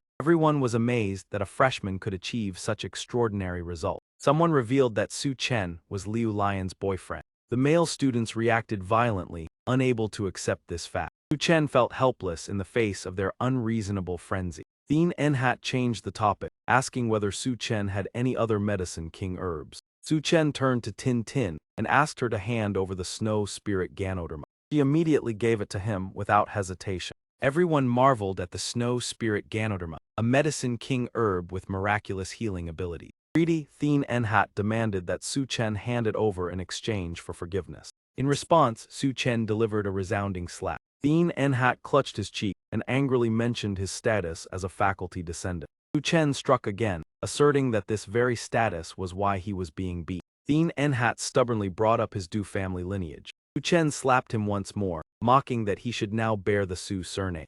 Enraged, Thien Enhat swore to make Su Chen regret it for the rest of his life. His body erupted with powerful flames. Many recognized him as a formidable flame warrior and grew worried for Su Chen. Thien Enhat charged forward, determined to prove the difference in status and strength. Su Chen responded with a powerful punch that sent him flipping backward. The blow sent Thien Enhat flying far away. All who witnessed it were stunned by the outcome. Su Chen mocked that the difference was indeed crystal clear. Amda hurried over to check on his captain. They took Thien Enhat away, leaving behind a threat that this matter was not over. In a study room, 2 high-ranking figures were in discussion. Yu Zhen asked for opinions on distributing the Medicine King herbs from the secret realm. Tianzhu proposed giving 1 herb each to 3 Heavenly Palace students and 1 each to 2 outstanding faculty descendants. Yu Zhen suggested that the remaining 2 should be given to the Luo and Song family. Tianzhu agreed, as they were 2 major professional families and deserving. He concluded that a space mage would be sent into the secret realm to retrieve the 7 Medicine King herbs. Ba Tianju replied, just go ahead. The king herbs in the secret realm are all extremely powerful elite bosses. Students of Theme Kin simply cannot obtain them. At that moment, someone hurried in to report, Headmaster, an incident has occurred in the king herb's secret realm. He immediately thought, could it be that another reckless student attempted the challenge and met with disaster? Jen thought the same. It must be those ordinary students with unrealistic dreams. The academy lineage descendants would never act so recklessly. The messenger shook his head. No, a student has obtained the king herbs. Jen was startled. How could that be possible? Ba Tianju calmly asked, which plant was taken? The man stammered, Headmaster, all of them were taken. Both of them changed expressions simultaneously. What did you say? Jen said in a deep voice, do you know what you are saying? He respectfully replied, Master Mage Huo Jen, I am telling the truth. All 7 king herbs were picked by a student named Su Chen. Ba Tianju stroked his chin thoughtfully, truly unbelievable. Which professional family does Su Chen belong to? The next piece of news shocked them even more. Su Chen does not belong to any family, he is just an ordinary student and also a freshman. Jen blurted out, did I hear wrong or did you speak incorrectly? A freshman who cleared the king herb challenge and took all 7 plants. The man said helplessly, if Master does not believe it, you can go and see for yourself. The secret realm has clearly announced it. Ba Tianju immediately decided, come, we will go there. System issued a new mission, complete the achievement of leaving Theme Kin Academy and become the first person to voluntarily withdraw from the academy. Su Chen burst out in anger, System, are you serious? What kind of mission is this? It is absurd beyond reason. I finally managed to enter this top academy, and now you want me to drop out. Are you malfunctioning? He sighed in frustration. This time he was truly at a loss. This mission was almost impossible to complete. After that, Su Chen handed the snow spirit Ganoderma to Zai Long. Brother, eat this sacred herb. Your injuries will recover. Zai Long gladly accepted it, all right. But Huo Zhen and Ba Tianju had already appeared, loudly stopping them. The two descended and landed in front of everyone. Students hurriedly cupped their fists in salute, paying respects to Headmaster Ba Tianju and Arcane Master Huo Zhen. Huo Zhen muttered in astonishment, Snow Spirit Ganoderma, it truly is a king herb.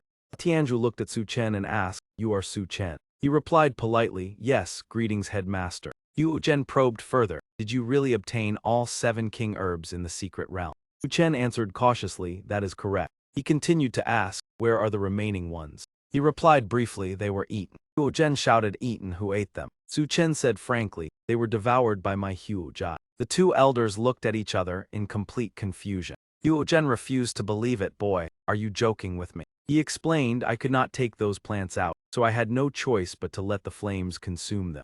Huo Zhen was furious, what a waste of heaven's treasures. Do you know how precious king herbs are? Ba Tianju waved his hand, enough. What is done, Su Chen. Hand over the snow spirit Ganoderma to me first. He was bewildered, not understanding why he had to hand it over. He merely let out a soft snort. Su Chen still asked, respected Dean, why must I hand over the snow spirit mushroom? Ba Tianju laughed, I am the Dean of Theme Kin, and you still ask for a reason. He replied, respected Dean, I have already promised this plant to my brother for healing his injuries. Huo Zhen sneered, brat, do you not understand the weight of the Dean's words? Zai Long softly advised, perhaps you should give it to the Dean. My injuries are not urgent. Ba Tianju stroked his beard in satisfaction. It seems your friend is more sensible. Su Chen stated clearly, Dean, I can hand over this plant, but the condition is that my brother must be fully healed. Ba Tianju considered for a moment and then shook his head. It is very difficult. The injury has taken deep root and cannot be healed in a short time. You must wait until the secret realm opens again 10 years later.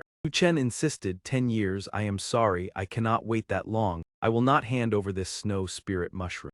Huo Zhen said in a low voice, do you know what you are saying? Sensing the tense situation, Su Chen urged Zai Long, eat it quickly. Zai Long hesitated this matter. The surrounding students whispered, is Su Chen truly not afraid? Daring to refuse the dean, his profession is surely finished. Su Chen paid no attention and continued urging, eat it. Zai Long understood and nodded, all right. Spiritual energy from the snow spirit mushroom quickly merged into his body. Huo Zhen angrily shouted, do you wish to bring disaster upon yourself? Stop immediately. Ba Tianju stopped him. There is no need to be angry with an ordinary student. Youthful impulsiveness is understandable. Ten spoke up to plead, Dean, please do not blame Su Chen. He only wishes to save someone. Su Chen stopped her, senior sister, you do not need to say more. Ba Tianju said, I am not angry. Su Chen is a student of Theme Kin. How could I be angry with my own student? Turned away and sent word to Thien Fu Academy and the Luo and Song families that the Medicine King had been taken by Su Chen and would no longer be distributed. Zai Long worried that the dean's words carried hidden meaning and might cause him to confront the geniuses and those families. Li Lei cursed in frustration. What kind of Thien Kin Academy is this? From top to bottom they are all despicable. Su Chen replied calmly, "It is fine. Perhaps the system had already anticipated this. It seems I will have difficulty remaining here." Suddenly, a powerful surge of energy erupted around Zai Long. He was able to leave the wheelchair and stand on his own. "I can stand now." Su Chen asked with concern, "How do you feel now?" Zai Long transformed into a female form and said, "It feels as though my professional skills have been comprehensively enhanced." Li Lei widened his eyes and exclaimed that it was truly remarkable. Su Chen caught a faint fragrance and said, "Brother, your body is emitting a very pleasant scent."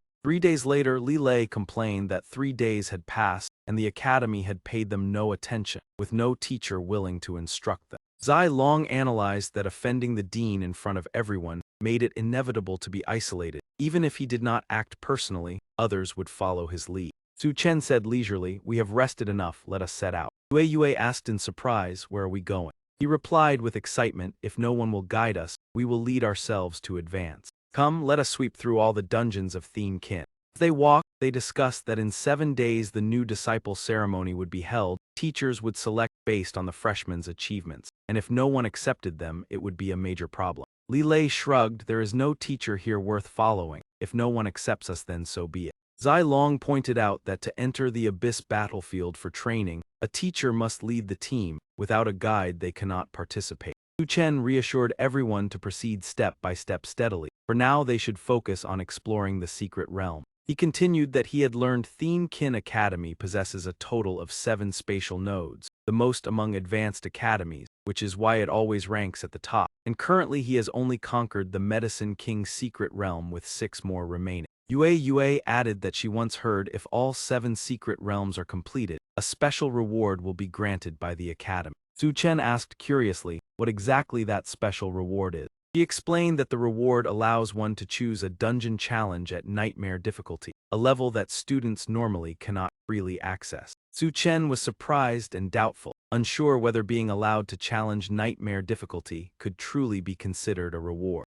Yue explained that conquering 7 secret realms at nightmare difficulty would allow participants to become inner academy members, something almost no ordinary student had achieved, making the distinction between the two classes extremely clear. Hearing this, Li Lei showed dissatisfaction, believing that Thien Kin Academy was deliberately dividing class professionals into multiple ranks like a hierarchical system. After that, the group moved toward the 6 spatial gates ahead. Su Chen's appearance quickly attracted the attention of those around. Many whispered that he had come again to challenge the secret realm, truly unwilling to stay idle. Zai Long announced that they had arrived and that the gate leading into the secret realm was right before them. Hong Deng turned to report to the person behind that the individual was Su Chen.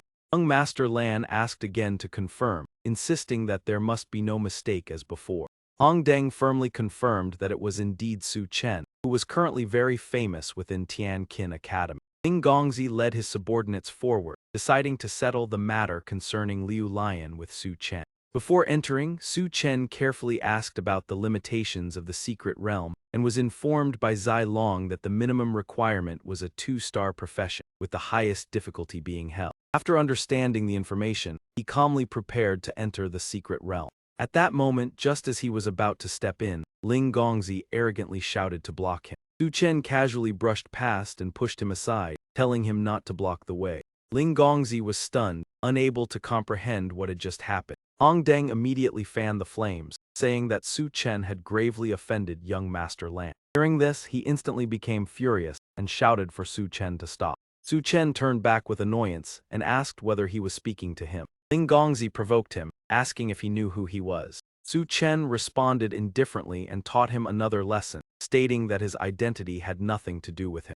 Ling Gongzi was dizzy with shock, unable to believe he had been treated this way. The surrounding students were astonished by the scene, as young Master Lan came from the Song family, one of the 2 major professional families, and held a superior status. Unable to suppress his anger, he declared that this was the first time in his life he had been slapped in the face. Su Chen calmly responded by giving him another slap, emphasizing that it was now the second time. Ling Gongzi laughed in fury, his anger reaching its peak. Li Lei pointed at his own head, implying that the opponent might have been struck so hard that he had lost his senses. He continued to threaten, demanding that Su Chen choose how he wished to face the consequences. However, Su Chen ignored him and turned to step straight into the secret realm gate. Before him appeared the notification panel of the secret realm mechanical heart, offering difficulty selection. 4 difficulty levels were presented: easy, hard, elite, and hell. Without hesitation, Su Chen immediately chose the hell difficulty. After the selection, all 4 members of the group quickly disappeared from the area.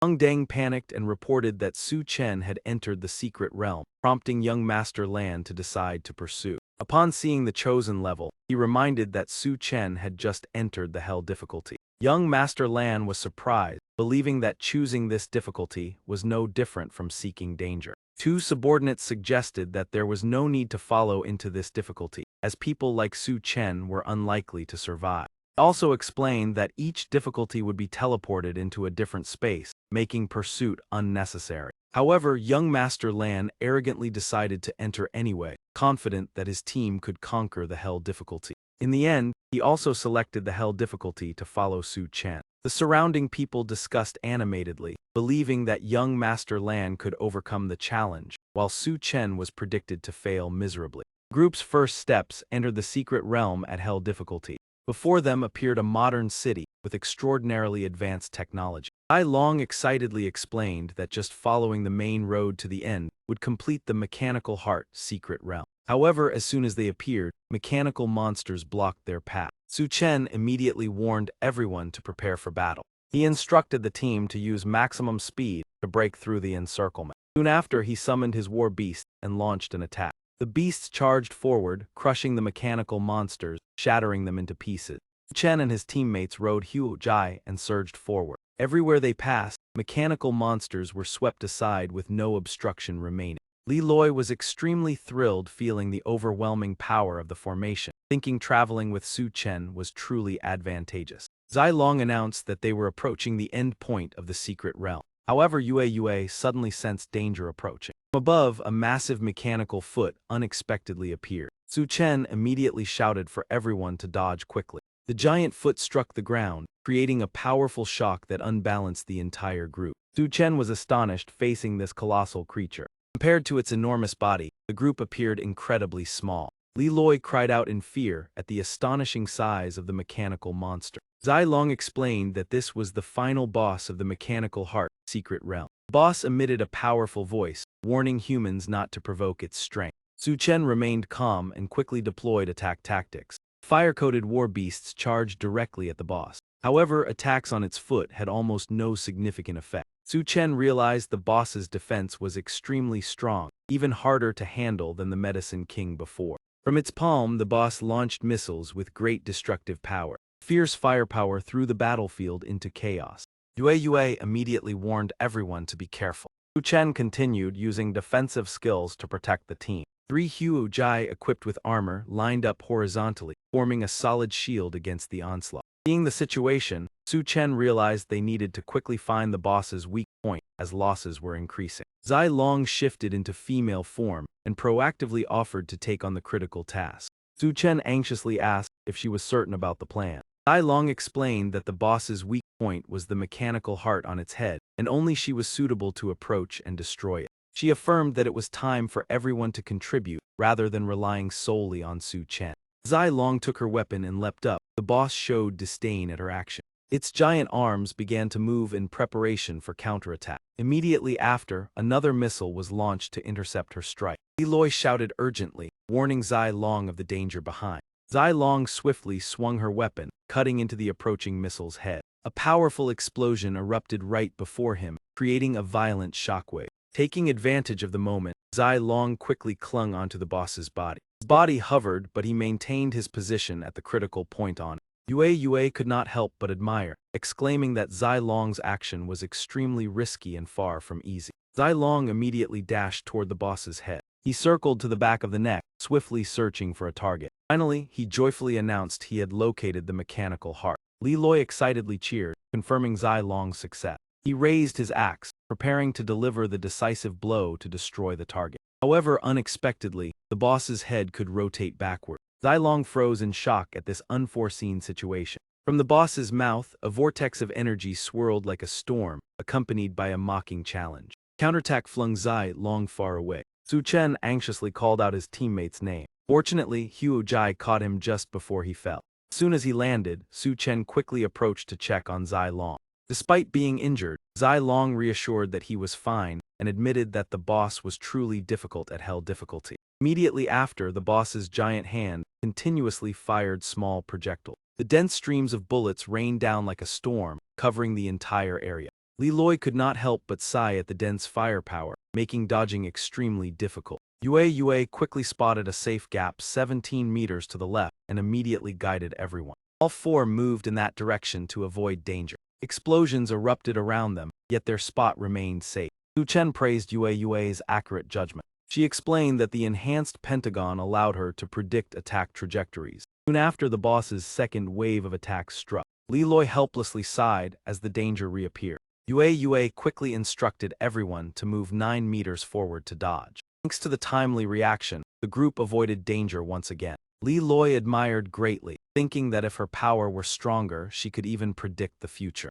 Zilong realized that continuous dodging was not a long-term solution. He tightened his axe, leapt high, and resolved to counterattack. Boss's giant hands immediately moved to block the strike. Zilong dodged just in time before the mechanical hands closed. Once again, he landed behind the boss's head. This time, Zilong decisively swung his axe, unleashing the finishing blow. However, the boss turned its head with a smug expression, seemingly mocking his effort. Li Loi realized in horror that the boss seemed to have no exploitable blind spot. From its mouth, a projectile was launched with the intent to finish off the intruder. Everyone's astonishment, Zilong suddenly lunged into the boss's mouth, shocking it as well. Su Chen anxiously called out to Zilong. He was stunned by the daring act, not expecting Zilong to charge straight into the enemy's mouth. The boss opened its mouth wide, seemingly capable of swallowing everything. Its head continually swelled as Zilong attacked from inside. The boss roared in anger, demanding the intruder to get out immediately. Its back had been completely breached. The boss screamed in despair as its head was destroyed, the sound echoing with helplessness. Zilong completed the mission and stepped out of the boss's body. Li Loi cheered joyfully. They had successfully defeated the boss. Dai added with admiration in his eyes. Zilong was truly outstanding. Flames still smoldered on the head of the fallen boss. The system announced congratulations to the team for passing the Mechanical Heart Secret Realm at Hell difficulty with outstanding results. This achievement was rated S-Class Excellent. Each received a God Slayer point and the rare item Mechanical Heart. Li Loi was extremely excited to receive the God Slayer point, a rare honor. Zilong shared that the Mechanical Heart was extremely valuable, only obtainable when first clearing Hell difficulty. Su Chen curiously asked about the specific use of this item. Zilong explained that it enhanced skills, but was only suitable for those of the mechanical system. Su Chen realized that only Li Loi in the group could use it. Li Loi was surprised as a warrior, not understanding the relevance. Zilong handed the Mechanical Heart to Li Loi and told him to use it. Li Loi awkwardly declined, thinking the item too precious for himself. Zilong firmly placed the item in Li Loi's hands, asserting only he could use it. Li Loi still hesitated, thinking it should be sold as he lacked contribution. Su Chen persuaded that the team's power was the greatest contribution to the group. Hearing this, Li Loi was moved and resolved to become stronger. Su Chen urged him to immediately use the Mechanical Heart. Energy from the item gradually merged with Li Loi's body. Dai curiously asked how he felt at that moment. Li Loi's muscles tensed. He said it felt like his body was about to transform. Dai was surprised to hear about a shape transformation. Energy from Li Loi's body erupted powerfully around him. Suddenly, he transformed into a giant hammer. Su Chen was astonished at this incredible situation. Zilong sighed, speculating that complete incompatibility caused the mutation. Li Loi, still in hammer form, could speak, expressing confusion. Su Chen exhaled in relief, seeing that he still retained consciousness and normal communication. He grabbed the hammer handle and decided to test Li Loi's new strength. Su Chen raised the hammer, preparing to test its destructive power. Li Loi was thrown straight toward a distant building, creating an impact that caused it to collapse. The hammer had slammed fiercely into the solid wall ahead. Yet after that collision, everything remained as still as before. He stood frozen, sensing that the impact and the level of damage seemed far from ideal. Suddenly, the streak of water on the surface began to spread outward. The entire structure collapsed at once, clouds of dust billowing up and blocking all sight. Three of them widened their eyes, unable to believe the scene before them. Yue let out a stunned breath. With a single strike, the whole building had turned into ruins. Such power truly sent chills down the spine. He added that the hammer strike was incredibly strange, like a kind of hidden trauma. The exterior appeared untouched, but the interior suffered severe damage. Li Lei stepped out from the thick smoke, declaring that from now on he would become a tool in his hands. There was no need to hold back and he could use him with full force. He was willing to support with everything. Su Chen coughed awkwardly and reminded him to choose his words more carefully. All four safely exited the teleportation gate. The crowd buzzed with discussion. Look over there, Su Chen group has come out. What is so strange about that? They probably brought a segment stone into the secret realm and were automatically expelled after failing. But lasting that long is not bad for freshmen. An announcement from the secret realm gate rang out like thunder, congratulating Zai Long, Su Chen, Yue, and Lai Loi for conquering the hell difficulty of Mechanical Heart. Everyone was stunned. What was that? They had truly passed it, and at hell level. Lai Loi reveled in those expressions. He truly enjoyed seeing such unprecedented looks on their faces. Four disappeared through the second gate, entering the next hell challenge named Withered Skull Swamp. Su Chen cast Rolling Fireball, sweeping away the skeletons blocking the path. He realized this challenge was far easier than the previous Mechanical Heart. Zai Long confirmed that among the 7 secret realms of Thien Kin Academy, Mechanical Heart was the hardest, followed by Medicine King. The remaining 5 were relatively manageable. Within just a few minutes, the group had forced the boss of this dungeon into a disadvantage. Su Chen signaled that when the boss lost half of its health, each of them should deliver one more strike. 3 responded in unison, gripping their weapons and charging forward. 3 sharp blades simultaneously aimed straight at the boss. Yue was astonished. It was already over. It seemed to have taken only about 5 minutes. They decided to push forward in one go, clearing the remaining 4 dungeons in a single breath. Half an hour later, Lai Loi shouted excitedly that they had conquered the final hell gate. It felt incredible. The students thought their eyes were deceiving them. Someone asked whether this was not the 6th hell gate Su Chen had passed consecutively. Another replied that counting Medicine King, he had cleared all 7 hell-level spaces of the academy. Everyone was horrified. Calling him merely a freshman was truly hard to believe. Thien Kin Academy might be on the verge of great upheaval. Perhaps after Liu Lion, another genius would emerge. Ling Gongzi group staggered out at this moment, covered in injuries, repeatedly crying for help, saying his leg was not right. Several people lamented that they were lucky to retreat in time. Hell difficulty was never something humans could easily reach. Perhaps even 100 years would not see success. Upon seeing Su Chen, that man became arrogant again, asking whether he had not collapsed inside and could still come out. The students noticed that the Sky Wolf squad had also escaped. Their appearance clearly indicated failure. They still tried to act proud, saying they had stayed inside for an entire hour before using the segment stone to withdraw. So what if they failed? He mocked that Su Chen group had only pretended to challenge hell and immediately used the segment stone to leave, making them the true losers. Su Chen tightly grasped the finger pointing at him. That finger instantly swelled, accompanied by Ling Gongzi's scream of pain. He asked coldly where exactly his eyes had seen him fail. He still refused to believe it, pointing at Su Chen and cursing that someone like him could never pass hell. His remaining finger was also seized tightly by Su Chen. Ling Gongzi's face turned pale from the pain, swearing because he could not endure it. He roared that today he would make him kneel and beg for mercy. At that moment, an announcement sounded that Su Chen had cleared Mechanical Heart at hell level with an S evaluation. He was stunned by the truth, wondering whether it had truly been clear. The next gate lit up, confirming that Su Chen had passed Withered Skull Swamp at hell level with an S evaluation. Ling Gongzi trembled. Even this gate had been clear. The following announcement stated that he had conquered Savage Beast Deep Forest at hell level with an S evaluation. His heart felt as if it were shattering. This could not be happening. Remaining 3 dungeons also lit up simultaneously. Could it be that all hell levels had been passed?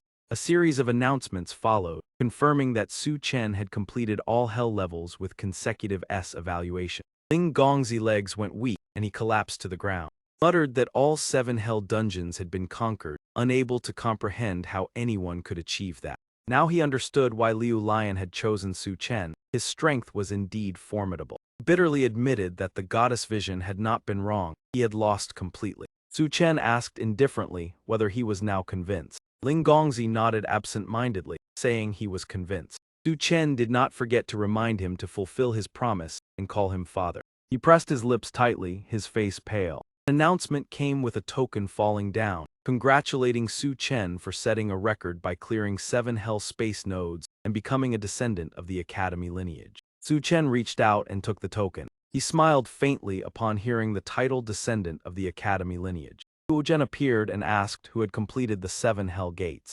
Someone pointed toward Su Chen and answered that it was him. He was surprised that it turned out to be this kid. The students discussed that Su Chen was the first to become a descendant of the Academy lineage without relying on power. In the future, his resources and connections would be superior. He might even join the elite ranks of humanity after graduation. Yu Zhen proposed that if Su Chen admitted his fault before everyone, he could let it go and accept him as a disciple. Everyone whispered that being accepted by Hu Zhen as a disciple was even more honorable than the title of Academy descendant. But Su Chen was too outstanding, so he still wanted to keep him. Su Chen replied calmly, stating where exactly he had been wrong. That attitude shocked the crowd. He dared to question even Hu Zhen. Criticized that giving Medicine King to ordinary students to use was a waste of treasure. Su Chen explained that Medicine King had been obtained by clearing the trial himself and belonged to him. Using it to save his brother could not be called wasteful. Yu Zhen grew angry, saying that meant he refused to admit his mistake. Su Chen stated firmly that he had done nothing wrong. Flared up, saying he had never met anyone so stubborn. Yu Zhen reminded that even with the qualification of Academy descendant, it still required approval by vote from all members. The students worried because Hu Zhen was clearly making things difficult. Su Chen had previously offended several people in the Academy lineage. This gate would not be easy to pass. Hu Zhen gritted his teeth and demanded that all Academy descendants be summoned here. The first person to arrive immediately declared opposition to Su Chen joining. Lin Fei was the second to voice opposition, refusing to allow Su Chen to become a descendant of the Academy lineage. The third person also voiced opposition, arguing that Su Chen had once defeated Bok Kam Kich in the Medicine King's secret realm, and with the Bok family approaching, they would surely not let it go, making it unlikely for him to become a descendant of the Academy. Dean Enhat added that Su Chen had once acted against him, and insisted today that he would not allow him to join the ranks of Academy descendants. The others all objected, saying that someone so ordinary did not deserve to enter the Academy. Yu Zhen calmly said, Su Chen, you have heard clearly. No one agrees to your becoming an Academy descendant. But suddenly a hand was raised, and a supporter appeared. It was Lan Kong Tu, who declared agreement for Su Chen to join the Academy. Everyone was surprised, not understanding Lan Kong Tu's intentions in speaking this way. Lan Kong Tu confidently replied that with Su Chen's strength, his joining the Academy was an honor for the place. Dean Enhat reminded that Su Chen had once seized Liu Lion's flock and struck Lan Kong Tu, questioning why he still defended him. Lan Kong Tu shrugged casually, admitting that he had been so defeated by Su Chen that he respected him fully. Yu Zhen declared that according to the rule of majority, Su Chen still did not qualify to become a disciple of the Academy. Su Chen calmly replied that the Academy head was wrong in only one respect. Yu Zhen froze, waiting for him to continue. Su Chen pointed out that everyone mistakenly thought he desired to become a disciple, and saw it as a great honor. In reality, he did not care for this title at all, and everything the Academy had shown so far had only disappointed him. Lin Fei angrily shouted that Su Chen was too arrogant and insulting all the Academy disciples. Su Chen coldly crushed the identity token, declaring contempt for the title of Academy disciple. Yu Zhen was so shocked he could not believe his eyes. Li Loi was excited by Su Chen's decisiveness, feeling extremely pleased. Yu Zhen was so enraged that he trembled. Several other students simultaneously called for Su Chen to be punished. At that moment, a strange sound echoed across the sky. Everyone panicked, thinking an earthquake had occurred from the intense shock. A student noticed something unusual and pointed into the distance. There, a spatial gate gradually began to form. Everyone buzzed with discussion, realizing a spatial node was appearing near the Academy, which seemed unbelievable as many powerful figures were concentrated there. 3 Tianzhu immediately issued an emergency response order, requiring all students not to leave the Academy. Yu Zhen instructed students of 5-star level and above to follow him to the outskirts, then turned to Su Chen, saying he was lucky not to participate. After speaking, Yu Zhen immediately flew toward the spatial node. Before departing, some students still threatened Su Chen, warning he would regret offending the entire Academy. Suddenly, Su Chen clutched his head in pain as a sonic wave struck. Li Loi realized this was a sign that Su Chen was breaking through his rank. Ian Diet joyfully guessed that Su Chen had advanced to 4-star, a rare achievement for a first-year student at Thien Kin Academy. Zai Long was also excited, thinking that after completing the Hell-level dungeon, they must quickly ascend stars to avoid falling behind. Su Chen frowned, feeling that reaching 4-star brought no obvious change to his body. Time passed and the scene shifted to another moment. Li Loi and two friends boasted that all three had advanced to 3-star. Ian Diet shared that after ascending stars, her strength and stats had improved significantly. Just then, someone called Su Chen's name from behind. Su Chen turned and saw Bai Hui, being invited to join the team to fight in the Doa than Kai Kan. Su Chen appeared puzzled by the proposal and asked for a clearer explanation. Bai Hui explained about the large spatial node that had appeared outside the city a few days earlier. Li Lei confirmed that he had witnessed the event and speculated that it was the fallen god realm. Bai Hui confirmed the information, stating that the secret realm had been opened and the alliance was calling for strong teams to participate in order to accumulate military merit. Su Chen wondered why only teams were allowed to participate while individuals could not. Bai Hui explained that the secret realm was extremely dangerous, and the alliance required coordinated teams to control risks and prevent schemes from outer gods. Li Lei asked Su Chen whether he intended to participate. Su Chen agreed, as the military merit rewards were very attractive and could help him advance in rank. Bai Hui expressed his desire to enter the secret realm with the group, believing that the initial opening would bring many valuable opportunities. Su Chen asked what rank Bai Hui had currently reached. Bai Hui replied that he had just reached the 2-star level. Su Chen remarked that it was too reckless for a 2-star individual to enter a 5-star secret realm. Bai Hui asserted that he was not afraid of danger and viewed this as the only opportunity to change his fate. Su Chen refused, causing Bai Hui to misunderstand that he was afraid. Su Chen frankly stated that he was concerned Bai Hui would become a burden to the team. Bai Hui fell silent in response to the blunt remark. He promised that if danger arose, he would withdraw on his own and not implicate his teammates. Su Chen commented that Bai Hui was a decisive and cold person. At Lei Shen's residence, someone arrived to report in response to the summons. Lei Shen inquired about Su Chen's recent situation. The person reported that Su Chen had joined Tianqing Academy and caused quite a sensation. Lei Shen showed great interest in this information. The report continued, stating that Su Chen had collected all 7 Genesis Radiant Roots and conquered many difficult secret realms. Lei Shen was pleased and affirmed that he had not misjudged him. He stated that the extreme Abyss Demon region had stabilized and then ordered preparations for his return to Tianqing Academy. The person curiously asked why Lei Shen intended to return to the academy. Lei Shen answered directly that he wished to accept Su Chen as his disciple. The person was astonished, as it was rare for a 9-star powerhouse to voluntarily take a freshman as a disciple. Lei Shen ordered immediate preparation. On Su Chen's side, he was also preparing for the upcoming journey. Liu Lion blocked his path and called Su Chen to talk. Su Chen asked what she wanted to discuss. Liu Lion asked whether he had heard about the fallen god realm,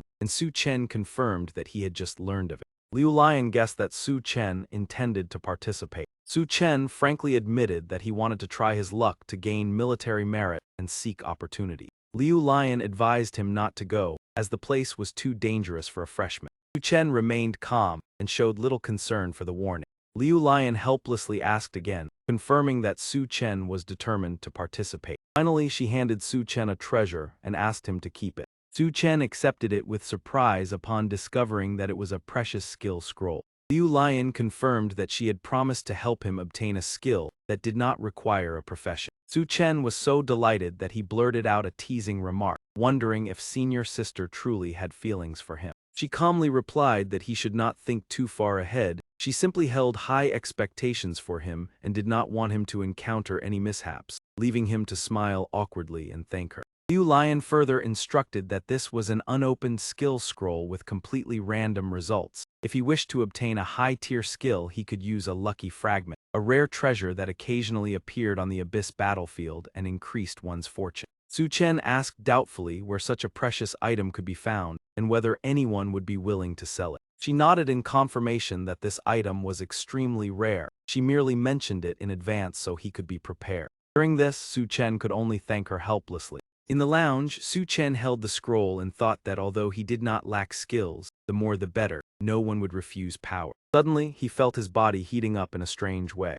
He remembered the box his second uncle had handed over, a relic left by his parents. Previously, the box had been sealed by a talisman and could not be opened, but now that seal had fallen away on its own. Chen immediately opened the box to see what was inside. From within the box, a brilliant crystal-like stone floated into the air. He was both astonished and overjoyed when he realized that his parents had left him an extremely precious treasure. Without hesitation, Su Chen decided to use this stone immediately. After absorbing the lucky fragment, he held the skill scroll and prepared to open it. Gathering all his strength, he forcefully pulled the scroll and activated it. Unexpectedly, the system announced congratulations for obtaining an S-rank skill named Corpse Explosion. Su Chen could not help but exclaim in astonishment at obtaining such a powerful S-rank skill, proving the effectiveness of the lucky fragment. Hearing the name of the skill, he guessed that it was related to harnessing power from corpses and planned to test its might soon. After that, the group of 5 headed together toward the spatial gate leading into the secret realm. Bai Hui could not help but marvel when she realized this was the entrance to Zhui Shen Kai Kan. Zai Long also sighed in admiration at the magnificent scenery and felt an invisible pressure when approaching. Gate guards required each team to declare their team name and member information. Lai Loi turned and suggested that Su Chen name the team since they still did not have an official one. After some thought, Su Chen decided to name the team Godslayer. During this, Lai Loi was extremely excited, believing that this name would symbolize the destruction of the alien gods invading humanity. The gate guard announced that each participating student would receive 3 military merit points in advance and would earn more based on their contributions within the secret realm. Lai Loi was delighted to receive such a valuable reward immediately upon entering. However, Zai Long felt suspicious because military merit was extremely difficult to obtain and was usually reserved for major contribution. Su Chen believed this was not necessarily luck, but a sign of the danger level within Zhui Shen Kai Kan. Bai Hui agreed with this assessment and affirmed that she would not give up easily. Lai Loi was full of enthusiasm, feeling excited about the upcoming challenge. Yue had absolute trust while accompanying Su Chen. Zai Long smiled and believed this would be an opportunity for the Godslayer's team to establish their reputation. At that moment, Tin Tin waved to call Su Chen. He was surprised and smiled in greeting when he saw that she had also appeared. Tin Tin explained that after obtaining the Long Tine Thou, she wanted to try her luck in the miniature version of the main secret realm. When permission to enter was granted, the contestants eagerly stepped into the spatial gate. Many teams shouted spirited slogans, showing their determination to achieve high rankings in the expedition. Boastful remarks about academy origins made the atmosphere tense, with many heated debates. Bai Hui observed and concluded that this expedition was large in scale, as most academies in Long Than were participating. Zai Long was astonished when estimating that the number of participating teams reached into the thousands. Suddenly, the sky was obscured by the appearance of a gigantic warship. Upon it stood a young man with an extremely imposing aura. The contestants quickly recognized this as the Sky Carrier and that a legendary figure had appeared. Lai Loi curiously asked about this person's identity. Bai Hui immediately recognized him and exclaimed the name Tian Qing. Lai Loi turned to ask for more information about this figure. Bai Hui explained that Tian Qin Academy had only 3 Heavenly Palace students, and Tian Qing was one of them, possessing outstanding strength. Other contestants were also extremely excited upon learning that Tian Qing had reached 5-star level and was participating in the expedition. Su Chen inquired about the warship, and Bai Hui confirmed that it was Tian Qing's professional talent, the super god mechanic. Immediately afterward, the Sky Carrier entered the secret realm first. Contestants hurriedly followed, believing that traveling with Tian Qing would be safer. Su Chen signaled and led the entire group forward. Everyone quickly rushed through the spatial gate. Not long after, they landed safely within the secret realm. Zai Long looked around and realized that everyone had been teleported to different positions across the vast desert. At the Alliance meeting hall, the powerful figures had all gathered. Alliance leader Ku Long spoke and asked for everyone's opinions regarding the situation of Zhui Shen Kai Kan. Jin Lao set down his pipe and expressed concern about this decision. A wizard opposite him believed this was the safest option under the current circumstances. Qin Lao mocked that others only knew how to let the younger generation take risks while they themselves stood aside. His words angered the other party, who responded fiercely. Qin Lao coldly replied that he was merely stating the truth. The wizard became enraged and warned Qin Lao not to go too far. Wu Taipo spoke up to mediate, believing that arguing at this moment was meaningless. Another powerhouse added that, although the secret realm was dangerous, it was also a rare opportunity to cultivate supreme powerhouses. Alliance leader Ku Long suggested that everyone wait for the appropriate moment to join forces and resolve the threat. Qin Lao did not wish to participate further and turned to leave with a dissatisfied attitude. The wizard continued to criticize his attitude in front of the alliance leader. The alliance leader sighed, believing that Qin Lao's dissatisfaction was understandable given the many difficulties faced by humanity. Wu Taipo agreed that sacrificing a portion in exchange for the growth of powerful figures was necessary. A man in a suit also remarked that Qin Lao had not fully grasped the bigger picture.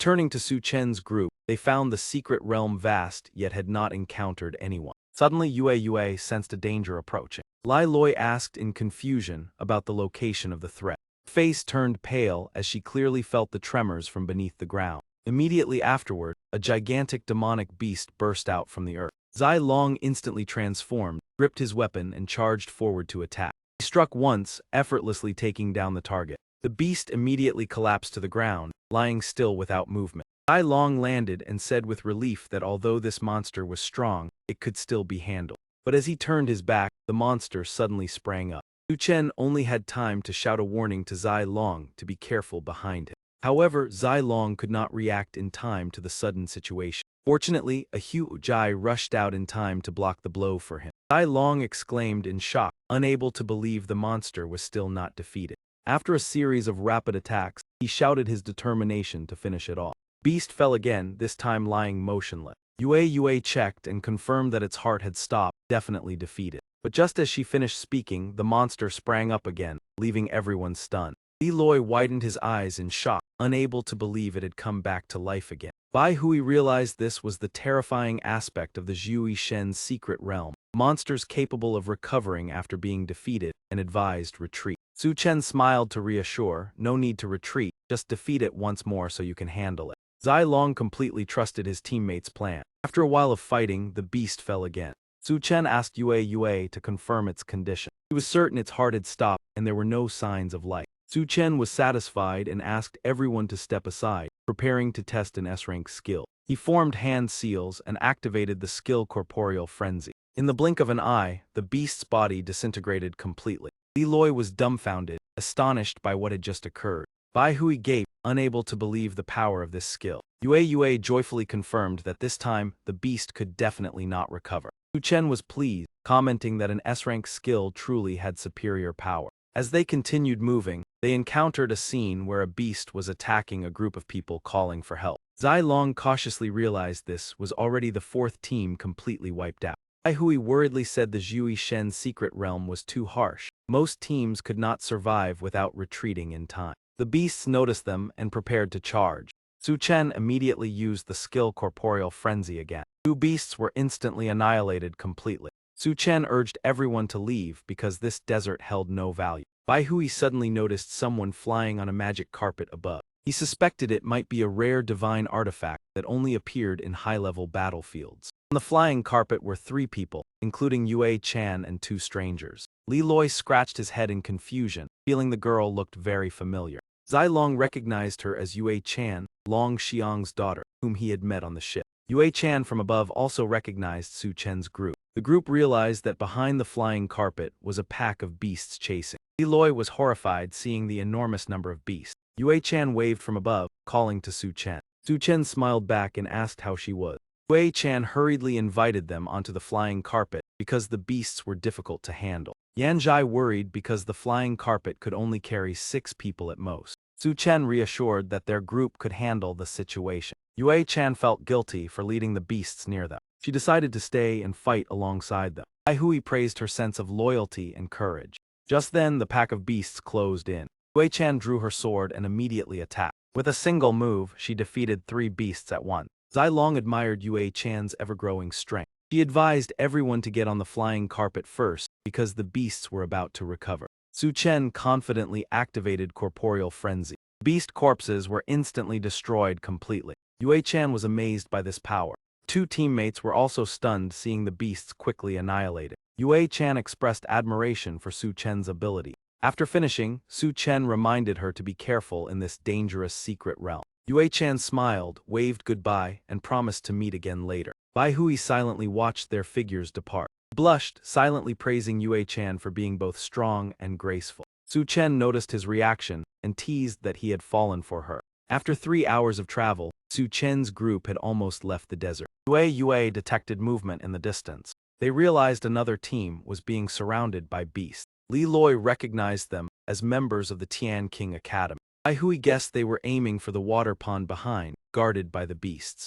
The other team struggled because they could not reach the pond due to the beasts continuously blocking them. One member suggested retreating because continuing would only deplete their team. Team leader Lam Jiao decided to temporarily withdraw and seek reinforcements to secure the Lu Lai divine water. They noticed Su Chen's group approaching. Li Loi asked Su Chen whether they should go help. Lam Jiao proactively proposed cooperation with Su Chen. Su Chen asked in surprise if she knew him. She confirmed Su Chen's reputation had spread throughout the academy. Lam Jiao introduced herself as the captain of the DI Letter 1 EC7 Yu Kuang team from Tian King Academy. Su Chen asked what their objective was. Lam Jiao explained that the water pond behind contained the divine spring with Lu Lai divine water, a rare treasure that could enhance physical strength, and proposed cooperating to claim it together. He was curious to know how the specific cooperation plan would be carried out. Lam Jiao slowly laid out her proposal in a concise manner. Those demonic beasts could not be eliminated. You would hold them back for us, and we would seize the chance to take the divine water. Lai Loi sneered in response. Clearly you have no good intentions. Do you think we are so easy to fool? We risk our lives against the beasts while you reap the benefits. A member of Thien Kin spoke arrogantly. This is an opportunity granted to you. Do not be ungrateful. If not for Su Chen having barely acceptable strength, we would not bother cooperating with a bunch of freshmen. He did not waver in the slightest, loudly retorting that there was no need for cooperation. We could obtain it ourselves. Thien Kin team burst into mocking laughter, truly overestimating yourselves, daring to say anything. Lam Jiao added that these demonic beasts were extremely troublesome. A single squad would find it hard to seize the divine water. Yet he remained firm. Cooperation is fine, but you hold the beasts back while we take the divine water. Unexpectedly, she agreed without hesitation. Fine. Her attitude left him momentarily stunned. He had only said it casually, yet the alliance leader actually accepted. After reaching an agreement, Lam Jiao turned to observe the swarm of demonic beasts. She ordered the operation to begin. The demonic beasts were stirring again. Having said that, she led her team forward into battle. Hold them back, do not kill them. The members replied in unison that they understood. Lam Jiao urged Su Chen to quickly retrieve the divine water. He immediately took action, calling for everyone to follow him forward. Before long they arrived at the divine water lake. Zai Long excitedly realized it was no ordinary water. Just a light breath made the spirit feel refreshed. Lam Jiao glanced around and asked if the distance was sufficient. A member replied that the requirements were met and it could be executed. She immediately ordered them to seize the glazed divine water and withdraw at once. The team members promptly responded. That person began to cast the formation, activating the position swap. When he saw everyone in place, he loudly began to count. As Su Chen prepared to act, Yue hurriedly stopped him. Wait. He asked in surprise what was wrong. She frowned and said she sensed something ominous moving silently beneath the lake. Zai Long immediately raised his guard. A great opportunity was indeed not easy to obtain. Suddenly a formation circle lit up beneath their feet. What was going on? In the blink of an eye, their positions were swapped with Lam Jiao team. The Thien Kin members cheered in delight that the swap had succeeded. Lam Jiao laughed loudly. The divine water now belongs to us. Su Chen group was suddenly surrounded by demonic beasts, everyone shocked and confused. Lai Long swung his axe to block the charging beast. Lai Loi broke out in a cold sweat, unable to understand how they had appeared here. Su Chen quickly realized Lam Jiao had switched their position. Hearing that, he cursed in anger, condemning those treacherous people for playing dirty. A Thien Kin member mocked. Did you think we were kindly holding back the beasts for you? Today you will learn how sinister people can be. Lam Jiao reminded her teammates to ignore them and quickly take the divine water before anything changed. Member excitedly said that with the divine water, their bodies would be strengthened and their combat power would soar. But as they approached, the divine water suddenly vanished as if it had never existed. Everyone stood frozen in horror at the sight. Lam Jiao could not believe her eyes either. How could the lake water have dried up? The entire team stared in panic at the ground bulging unnaturally. Someone said with a trembling voice that something was about to emerge. Immediately after, a colossal demonic beast with a long body shot upward. Everyone cried out that it was the flying sky centipede. Lam Jio gritted her teeth and said the divine water had been swallowed by it. As long as it was killed, they could retrieve it. Yet in an instant, a member was swept away and vanished. The scene turned everyone pale, their companion disappearing in a flash. Seeing this, Lai Loi let out a mocking laugh, truly reaping what you sow. Lam Jio group fled in panic, admitting it was a formidable boss and ordering a retreat. He loudly mocked them, "If you have the guts, then do not run. Were you not competing for the opportunity?" Lam Jio angrily shot back, "What are you so proud of? You are trapped there and it will be hard to escape." In truth, they were still surrounded by demonic beasts on all sides. Su Chen reminded everyone to deal with the ordinary beasts first. Zai Long charged forward, swinging his axe to carve a path. He looked at the corpses of the beasts and suggested detonating them. Su Chen signaled everyone to retreat, warning that the simultaneous explosions would be tremendous. Then he formed hand seals and unleashed the corpse explosion skill. Instantly, the corpses detonated one after another, creating violent tremors across the desert. Ai Hui avoided the thick dust, astonished by the combined power of the blasts. As soon as he lifted his head, he saw a demonic beast rushing toward him. Yue hurriedly warned everyone to be careful. Before they could react, they were flung far away. The colossal beast roared, intimidating the entire group. Ai Long grew even more vigilant. This was a boss usually appearing in 4-star dungeons. Who would have thought they would encounter it so early? At that moment it let out another earth-shaking roar. Immediately the beasts that had just exploded reappeared and surrounded them once more. Lai Loi frowned. Could they revive even after being blown apart? Zai Long analyzed that it was likely the ability of the flying sky centipede, already powerful and now able to recreate its subordinates. The situation was extremely unfavorable. Meanwhile, the flying sky centipede prepared to charge. Su Chen stepped forward, telling everyone to move aside and let him handle it. He threw a punch with all his strength at the beast. Unexpectedly, the blow failed to hit its target. Su Chen was stunned to realize it had successfully evaded. Ai Hui reminded them that the flying sky centipede was famous for its agility. Ordinary attacks were difficult to land. Zai Long gathered momentum and leapt high to continue the assault. The beast was too cunning, his strike merely grazed it. Lai Loi observed that every attack was being dodged. Even Zai Long could not touch it. Even a single sweep of its tail sent him crashing down. Zai Long steadied himself and said they should retreat. This boss exceeded their capability.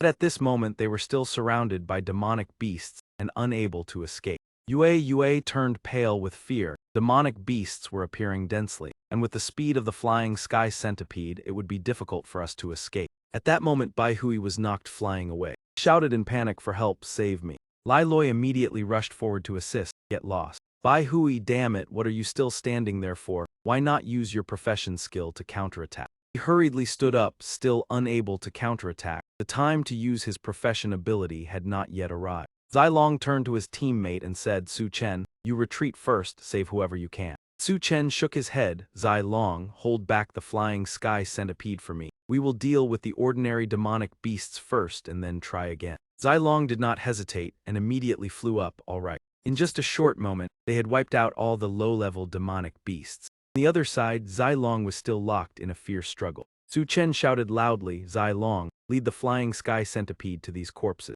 He immediately understood and rushed forward, understood. The trapped demonic beast moved closer to the pile of corpses. At that moment he activated his skill, causing the corpses to explode. This time, the flying sky centipede was no longer fortunate and was engulfed in a sea of flame. Su Chen said confidently, "With such a massive explosion, I do not believe you can still dodge." Sure enough, the demonic beast collapsed to the ground in pain. Lai Loi exclaimed excitedly, "This monster has been hit. It is severely injured." The flying sky centipede was still struggling violently. Yue urged, "Quickly finish it. Its wounds are recovering very quickly." Su Chen did not hesitate and rushed forward, delivering a punch with all his strength. The punch struck the monster directly in the face. Bai Hui watched anxiously. "Is it dead yet?" Zai Long stepped forward and suggested, "Su Chen, destroy its corpse to prevent it from reviving." He nodded, almost forgot. Everyone quickly moved back. In an ancient courtyard pavilion, a figure was sitting in meditation. That man had a human body with a bird's head and limbs as sharp as claws. Suddenly he opened his eyes. "I have been awakened. I did not expect humanity to be this powerful this time." After so many years of absorbing human flesh and blood, my body is about to be completed. Only 3 more fingers are needed to restore my peak. Tremble in fear, I will be the first god to descend upon the human race with a complete body. Humanity will enter a dark era. Su Chen received a new notification, defeated the boss Flying Sky Centipede, obtained 5 military merit points along with dropped items such as a resurrection token, glazed divine water, and the swift wind skill scroll. Immediately, the rewards appeared before them. Lai Loi said excitedly, although it was difficult to defeat, such rewards are truly worthwhile. Bai Hui seriously reminded, the resurrection token can revive someone who has fallen in the dungeon, an extremely rare item. Ai Long said with a smile, Su Chen, you defeated the boss. All the treasures belong to you. Yue also agreed, that is right, everything belongs to Su Chen. But Su Chen shook his head, I will keep the resurrection token, it may be needed in the future. The swift wind scroll enhances speed and is most suitable for Zai Long, you should take it. Zai Long received it in surprise, this is an A-rank scroll, truly precious. Su Chen said seriously, use it immediately, the secret realm is too dangerous, we must strengthen our power. Hearing this, he no longer refused, all right. When using it, Zai Long clearly felt power surging through his body. Lai Loi curiously asked, how does it feel? Zai Long tested the new skill, his body gliding like a shadow.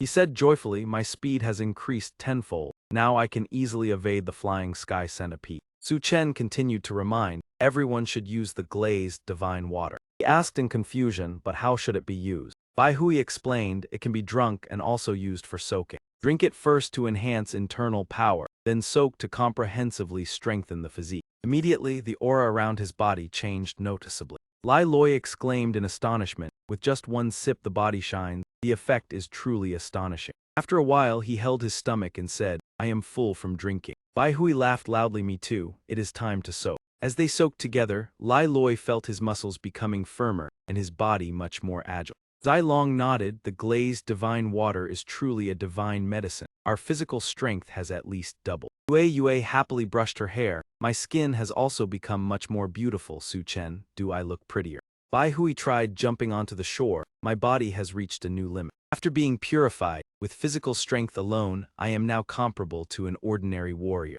When everyone finished, they realized that the team's strength had increased significantly. Lai Loi clenched his fist, in this secret realm our strength is increasing too quickly, I am eager to find the next opportunity. Su Chen stopped him, wait, there is still half of the lake unused, it cannot be wasted. Then let the Huo Jai flock drink the divine water. They seemed to understand the benefits and absorbed it continuously. Suddenly one of them reached a breakthrough. It leaped upward and an additional pair of wings grew on its back. System notified, the Huo Jai activated its evolution talent. 10 of them have evolved the ability to fly. Su Chen smiled with satisfaction. As expected, it was not in vain. The Huo Jai flock has evolved once again. At that moment, another one grew horns and patterns on its body. Su Chen was astonished. This Huo Jai is about to evolve again. Transformed into a form with the body of a donkey and the head of a dragon, its pair of horns blazing. Bai Hui exclaimed in amazement, this spirit beast is truly extraordinary. Lai Loi nodded, I can feel a powerful pressure from Su Chen's Huo Jai. Su Chen heard the notification, your Huo Jai has evolved into Huo Jai first generation. He was stunned, this evolution system is truly strange. I have never heard of any profession related to Huo Jai like this. Suddenly the spirit beast called out, hey master. Su Chen was shocked, this one can speak. Lai Loi was also startled, Su Chen, your Huo Jai has already gained intelligence. Continued to speak, very good. Bai Hui scratched his head in confusion, what language is it speaking? The beast gun let out another exaggerated sigh, truly troublesome. Su Chen was left speechless, clearly capable of speaking yet utterly incoherent. 5 of them left the desert region and gradually advanced toward the grasslands. Along the way, Zai Long spoke up to ask about the conditions for clearing the Zhui Shen secret realm, wondering if anyone had any clues. Bai Hui shrugged, saying that this secret realm appeared randomly. The criteria for passing would likely have to be discovered personally. Yue glanced around and said that something here felt very strange. Su Chen also heightened his vigilance, as the surroundings were eerily silent. She nodded softly, saying her hearing was more sensitive than ordinary people, yet here she could not even hear the wind. Zai Long immediately reminded everyone to be careful. If something was abnormal, then there must be a problem. At that moment, Bai Hui noticed something ahead. Su Chen frowned and looked closely at the scene before him. Lai Loi appeared excited, seeing something hanging on the trees in the forest, possibly an opportunity. He urged everyone to move closer to take a look. Suddenly a voice called out from behind, calling Su Chen by name. Yue recognized it as Zhao Lu, her tone filled with disgust. Zhao Lu stood with hands on her hips and spoke in a commanding tone, telling Su Chen to return to her side and even promising to let him be her reserve. Su Chen coldly replied, telling her to stop dreaming. Li Lingxiao, despite losing an arm, remained arrogant, boasting that Zhao Lu was now the #1 genius of Thai Kai Academy, valued by the elite faction. Being her reserve was a great blessing. Su Chen could not help but mock him, saying Li Lingxiao was truly a master of flattery. Other contestants also arrived at the forest, curiously looking ahead. They observed carefully and guessed that something was hanging on the trees, believing this secret realm was indeed full of opportunities, and hurried forward. Li Lingxiao turned to Zhao Lu and said they should go together. That group was not worthy of competing. As they approached the forest, Su Chen's expression changed immediately. He saw countless people suspended in midair and was shocked with horror.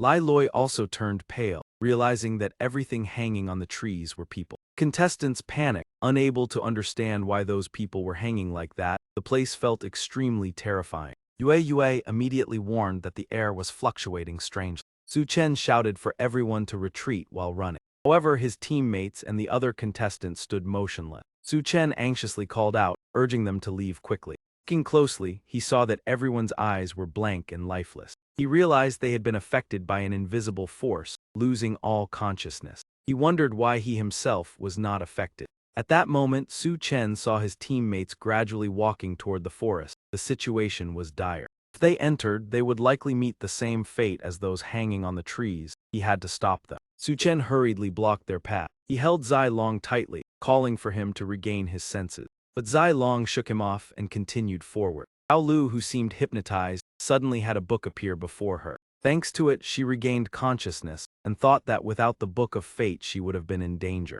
Su Chen continued trying to stop them, but calling out was useless and holding them back was impossible. Zhao Lu approached and asked why he was stopping them. Su Chen replied that if he did not, they would face danger like those people. She pointed at the tree, saying it might actually bring benefits, and told him to look carefully. On the trees, bright red gourds were growing. Su Chen was astonished to realize the trees were bearing fruit. Zhao Lu adjusted her glasses and explained that this might be the rare blood god tree, absorbing the energy of victims to produce fruit that enhanced spiritual power, especially precious for mages. Su Chen looked at her coldly, feeling she was completely indifferent to the lives of others. Zhao Lu remained calm, saying that cultivators must seize every opportunity to grow stronger. The ripening blood god fruits were a gift from heaven. Su Chen grew angry, believing he could not ignore this matter. He immediately summoned his fire swarm that had just been upgraded. Su Chen ordered them to breathe flames and burn those grotesque trees. Zhao Lu tried to stop him but was too late, only managing to shout. Flames instantly surged toward the forest. In moments, the entire forest was engulfed in thick smoke. Zhao Lu angrily said he had destroyed a rare opportunity. She uttered vicious words about his fate. Su Chen did not hesitate and swung his staff to knock her back. He stared at him in shock and disbelief. Su Chen followed with another slap, shouting to ask what else she wanted to say. Zhao Lu clutched her face, astonished at being struck. Su Chen warned that if a mage cast spells in front of him, she should not blame him for retaliating. Zhao Lu angrily demanded the return of her staff, but Su Chen delivered yet another slap. She angrily brought up how he once pursued her. Su Chen coldly told her to recognize her current position. Zhao Lu hurriedly summoned the Book of Fate. He chanted an incantation to call upon the fire spirit to grant supreme flame. Su Chen did not wait and unleashed a concentrated punch in counterattack. He mocked her for casting a skill right in front of him.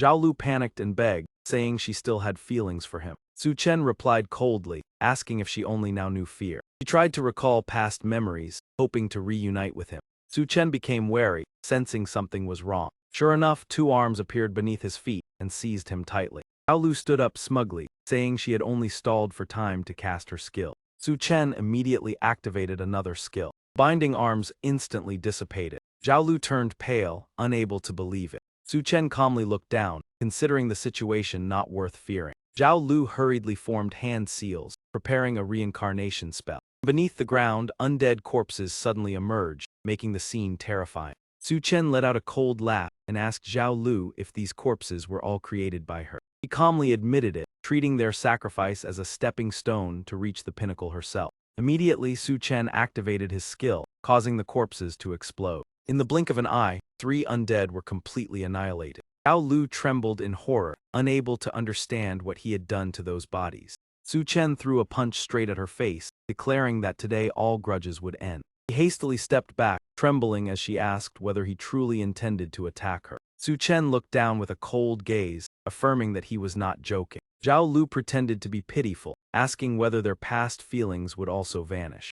Unable to tolerate her hypocrisy, Su Chen gripped a dagger and charged forward, determined not to let her stall for time. At that moment, Li Lingxiao regained consciousness and shouted to stop him. He rushed forward and used his body to shield Zhao Lu from the attack. The surrounding examinees panicked, realizing they had nearly been mentally bewitched. The tree crown burned to ashes, and everyone breathed a sigh of relief at escaping the danger of becoming undead. Li Lingxiao drew his gun and threatened Su Chen, demanding that he stay away from Zhao Lu. Seeing the gun barrel pointed directly at him, Su Chen's expression also became serious. As he prepared to pull the trigger, the situation became extremely tense. Su Chen immediately used a speed-enhancing skill to evade. He could not help but curse inwardly when he saw that the opponent could still attack despite being severely injured. Protected, Zhao Lu quickly chanted a spell to summon a wind spirit and retreat. She even attempted to tempt him, proposing that Su Chen return and become her #1 assistant. Su Chen directly asked whether her continuous search for replacements was related to the Book of Destiny. Zhao Lu sneered, believing that the power of the Book of Destiny was beyond his understanding. Su Chen calmly deduced that the book helped her become stronger by depriving others of their life force. Unable to refute, Zhao Lu pulled Li Lingxiao away and left behind a threatening remark. Su Chen clenched his fists, understanding that his deduction had been correct. Ai Long confirmed that the Book of Destiny was one of the 3 mysterious legendary weapons of mages. He warned that if Zhao Lu continued to grow stronger, she would become a major threat. At this moment, the examinees noticed strange fruits hanging from the burned branches, suspected to be blood god fruits. Blood god fruit had the ability to enhance spiritual power and was especially valuable to mages. However, they quickly realized that these fruits were not yet ripe. Someone explained that only blood god fruits in an 8-star dungeon could reach the level of a medicine king. Everyone left because the unripe fruits were both useless and toxic. Lai Loi sighed with regret, believing that if they were ripe their value would be immense. Ai Long saw no remaining benefit and urged everyone to leave. Unexpectedly, Bai Hui stopped them and asked everyone to pick as many blood god fruits as possible. Everyone was puzzled since the unripe fruits could not be used. Bai Hui confidently said that he would bring a great opportunity to everyone. Lai Loi scratched his head, doubting his plan. Nevertheless, everyone still gathered a pile of blood god fruits. One person warned Bai Hui not to make a joke out of their efforts. Bai Hui smiled and declared that the moment to witness a miracle had arrived. He activated the fusion skill. Yue was astonished to see 2 fruits merge into a new one.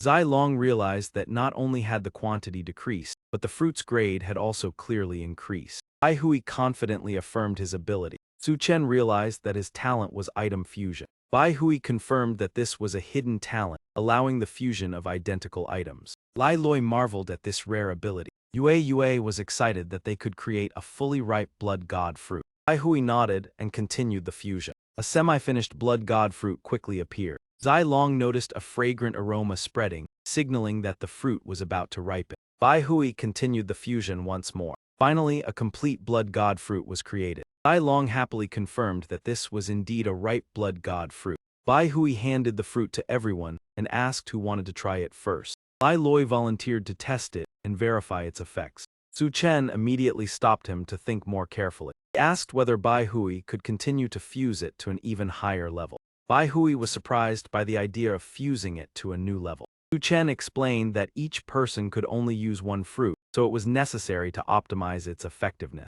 Bai Hui agreed to experiment immediately. He created 2 more ripe fruits to proceed with the fusion. A brilliant golden light burst forth as the process was completed. Yue was thrilled to see the birth of a high-grade blood god fruit. Zai Long concluded that the aura of the golden fruit was already comparable to that of a medicine king. Lai Loi was astonished by its immense value, while Su Chen urged him to continue the fusion. Bai Hui continuously used his ability to upgrade it. Finally, a fruit shaped like a 5-pointed star appeared. Bai Hui, exhausted, stated that he had reached the limit of 8 fusion attempts. Lai Loi observed that the fruit appeared ordinary, but concealed unfathomable power. Bai Hui affirmed that this was undoubtedly a rare treasure with enormous potential. Lai Loi excitedly proposed to try it first. Su Chen warned that the fruit's power had far surpassed the level of a medicine king. Lai Loi firmly stated that on the path of battle, opportunities to grow stronger could not be missed. He was determined to seize every opportunity to become stronger.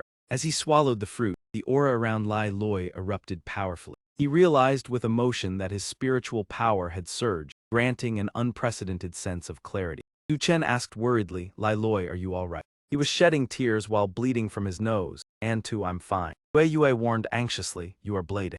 Lai Loi calmly wiped himself and laughed, now I'm perfectly fine. Just as he finished speaking, he suddenly collapsed unconscious. Su Chen froze, momentarily at a loss for words. Fortunately, he regained consciousness not long after. Zai Long asked seriously, do you feel okay now?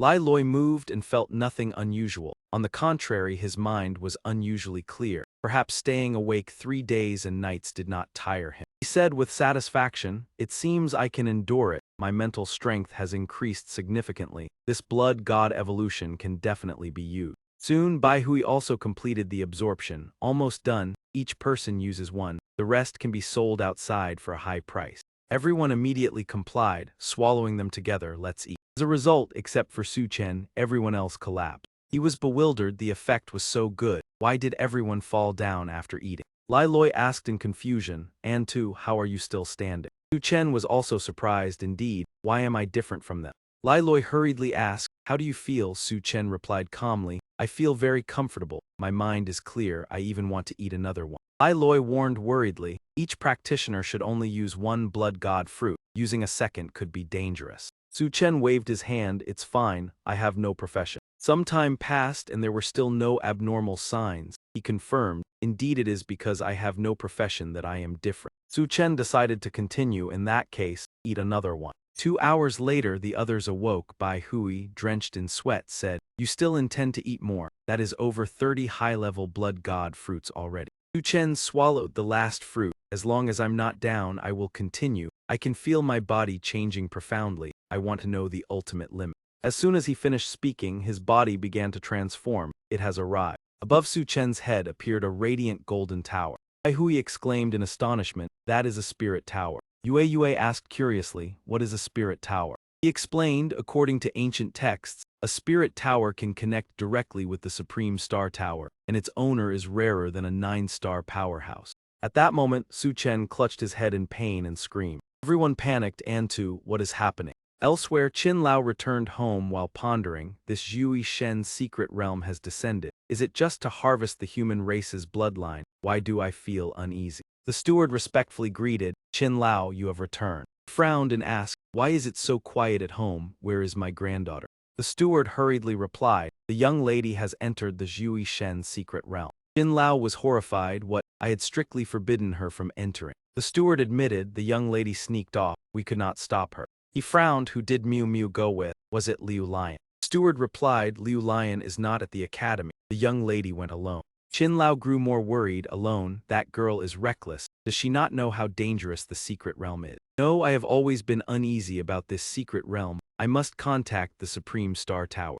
Inside the secret realm, Su Chen was sitting in meditation. Lai Loi asked curiously, Antu, what are you doing? Bai Hui stopped him. Do not disturb. The spirit tower is a special existence. It will not harm Su Chen. Bai Long wondered, what is a spirit tower? I have never heard of it. How do you know? Bai Hui replied, I once read it in an ancient text. Zai Long asked, which one? I want to see too. He dodged. I don't remember clearly. Lai Loi whispered to Zai Long, I feel Bai Hui is hiding something. Inside the spirit tower a strong tremor occurred. A space gate distorted. The person entering was Su Chen. Looked around, frowning, and wondered, where is this place? Su Chen approached a chair in front. He muttered, is this my consciousness space, or another dimension? Surrounding him were countless rotating light gates around a strange tower. Could this be the legendary Supreme Star Tower? Perhaps due to the blood god breakthrough I reached here. But where is this? Does each gate represent a person? Not fully understood yet, will explore next time, must return first. Just as Su Chen left, Qin Lao appeared.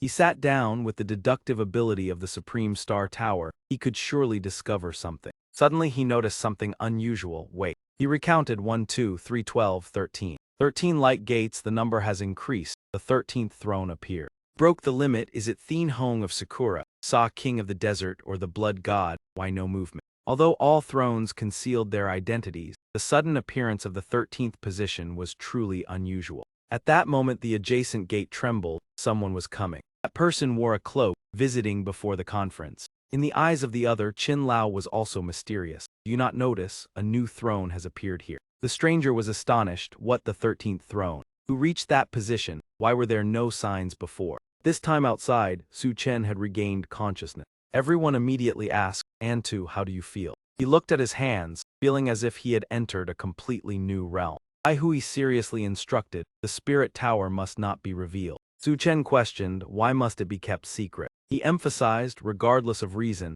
everyone here today must keep absolute secrecy. Ai Loi became certain, Bai Hui is definitely hiding something. Elsewhere, 3 people advanced deep into a cave. They stepped off the flying carpet. Is this really the place? Anjai checked the device. Yes, the detector shows the strongest divine aura here. Jui Shen is inside.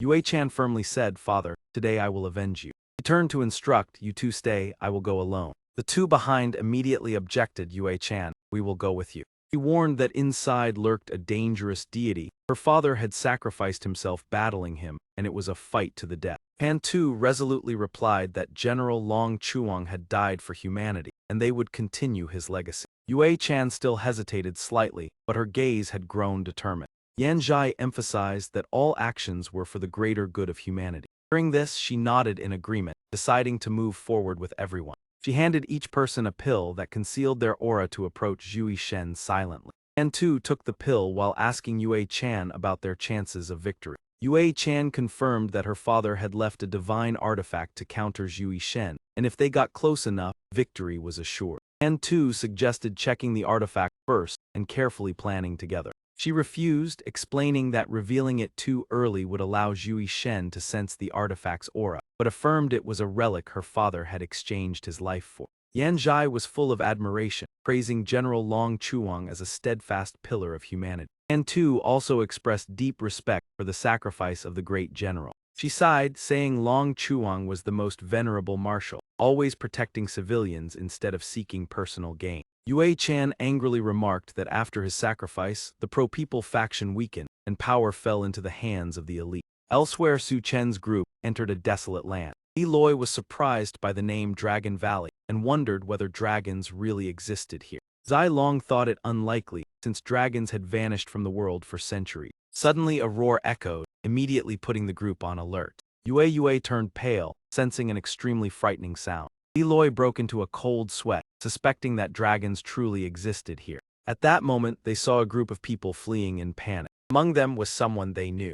Su Chen was astonished to recognize Tin Tin. One person in the group ran shouting a warning about approaching danger. A swarm of insect-like creatures lunged at the slowest member. That person was completely covered by the creatures, crying out in desperation. He quickly activated the diamond armor skill for defense. He confidently declared that the insects could not break his defense. However, the number of creatures was overwhelming. The armor was quickly breached, leaving him panicked. He flailed in despair but could not escape. Finally, he was engulfed by the terrifying wave of creatures. Li Loi was horrified at the scene, and Bai Hui realized it was Long Sat. He turned and asked in confusion what Long Sat was. Bai Long explained that Long Sat were symbiotic with Long Thur, and where they were, dragons were nearby. Bai Hui was excited, believing this proved dragons truly existed here. Yue warned that Long Sat were approaching, and told everyone to retreat.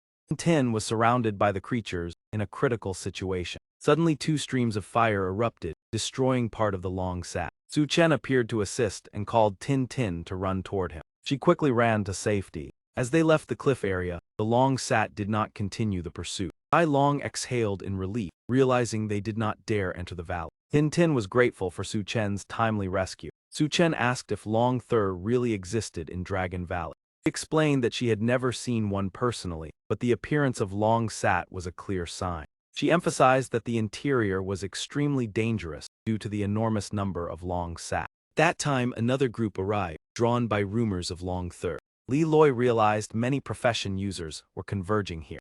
Bai Hui worried that this news would make people recklessly compete. As they tried to advance, a sudden wave of heat blocked their path. Someone spotted a fire element mage approaching. A red-haired girl appeared. It was Han Qiu. Tin Tin recognized her as the top close combat fire mage of Tian King Academy. Yin Fai led the way, declaring that only the strong deserved Long Thur. Hong Qiu asked why everyone had not entered the valley. The student explained that there were too many Long Sat, and some had died trying to enter. Hong Qiu immediately unleashed a fire magic attack. A giant flaming fireball was launched. In an instant, the Long Sat ahead were annihilated. Everyone was astonished at her overwhelming power. Yin Fai recognized Su Chen and immediately taunted him. Su Chen calmly greeted back with a sarcastic tone. Yin Fai angrily threatened to avenge past humiliation. He called for Hong Qiu, requesting her to deal with Su Chen. Hong Qiu paid attention to Su Chen and confirmed his identity. She showed disdain and said she did not like his aura. Su Chen replied indifferently that her perception was her concern, not his.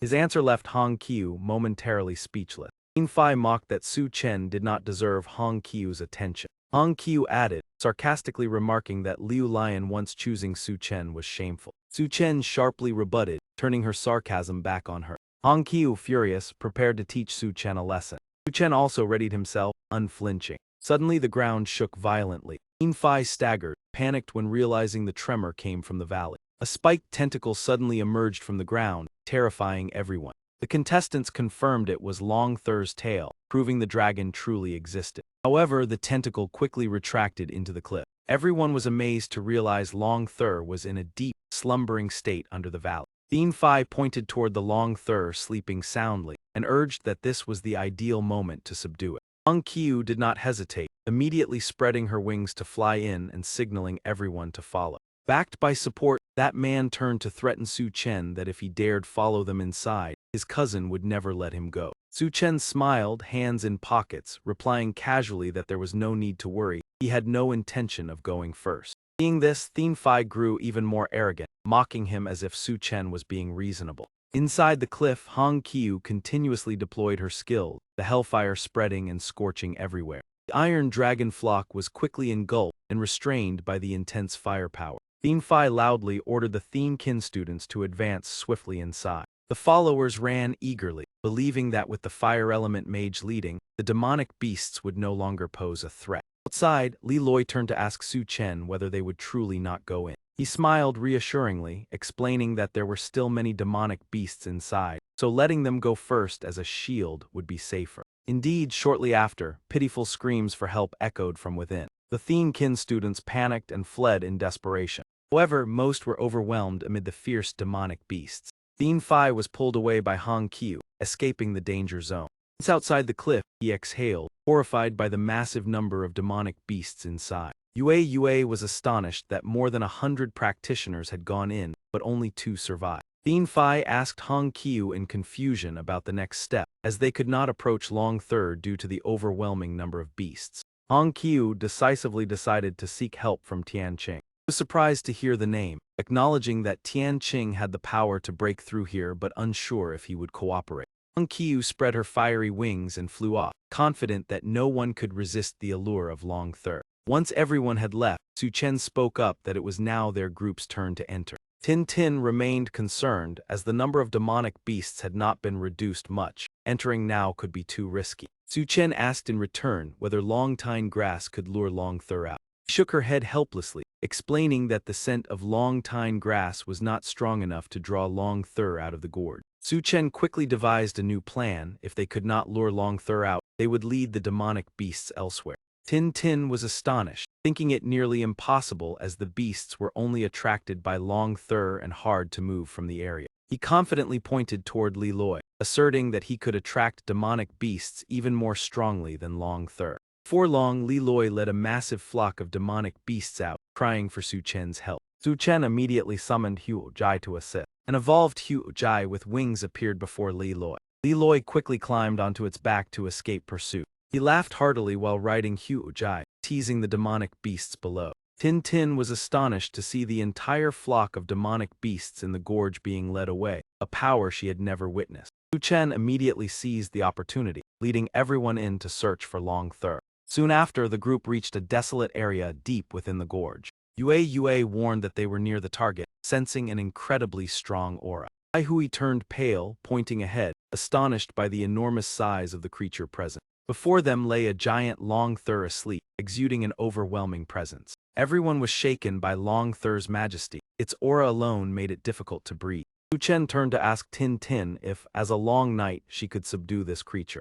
Tin Tin admitted worriedly that she was uncertain, as Long Thur's power far exceeded expectation. Nevertheless, she affirmed this was a once-in-a-lifetime opportunity and was determined not to miss it. At this moment, everyone noticed scattered stones around Long Thur and realized their significance. Bai Hui analyzed that they were likely extremely rare skill upgrade stones. Yue confirmed excitedly that if true, this was a great chance. Bai Hui added happily that these stones were not only valuable, but could significantly enhance their power. Tai Long immediately flew up, intending to collect one. He quickly grabbed the nearest stone and brought it back. After checking, he confirmed it was indeed a skill upgrade stone. Bai Hui excitedly assessed that their value even surpassed the blood god fruit. Tin Tin suddenly realized that Long Thur slept here to guard these precious stones. For many practitioners, skill upgrade stones were even more enticing than subduing Long Thur. Tai Long continued to fly up with the intent to collect all the skill upgrade stones. Su Chen hastily reminded everyone to be extremely careful not to wake Long Thur.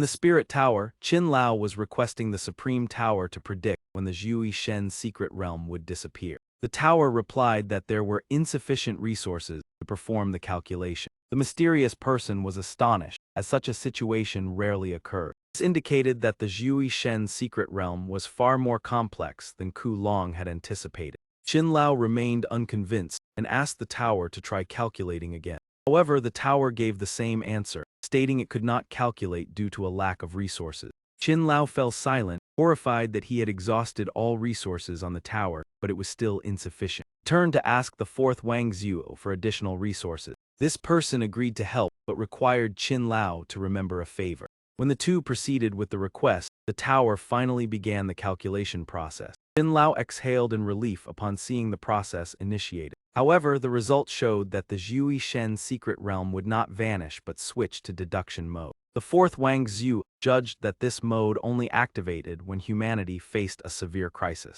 After a while, the tower concluded that the Zhui Shen secret realm would exist permanently. Both Wang Zhus were horrified by this unexpected result. Qin Lao immediately asked the true meaning of the realm not disappearing. The tower explained that Zhui Shen had absorbed human blood flesh through multiple descents and had now restored his divine body. This time he would fully descend and bring catastrophe to mankind. Fourth Wang Zhu was stunned by the news that Zhui Shen would dominate the world. Qin Lao clenched his fists, realizing the severity of this threat. The tower continued, explaining that Zhui Shen had once transformed into the secret realm to infiltrate humanity and had now fully recovered. This made Qin Lao worry, realizing that previous opportunities had been dangerous traps. Fourth Wang Zhuo emphasized that the previous descents had allowed Zhui Shen to fully awaken. Qin Lao urgently hoped the fourth Wang Zhuo would cooperate with Ku Long to prevent this disaster. He replied that they needed to return to discuss, but admitted this was a matter concerning the survival of all humanity.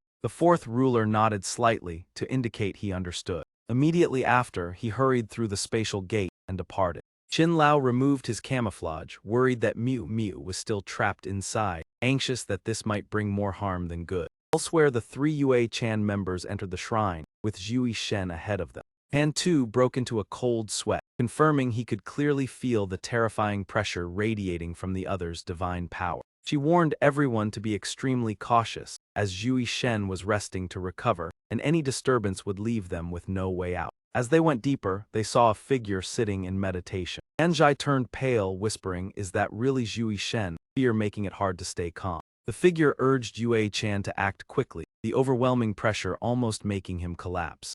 Yue Chan immediately drew a magical treasure, seeing Zhui Shen still asleep and thought this was the only chance. She silently vowed, "Father, I will take back justice in your stead."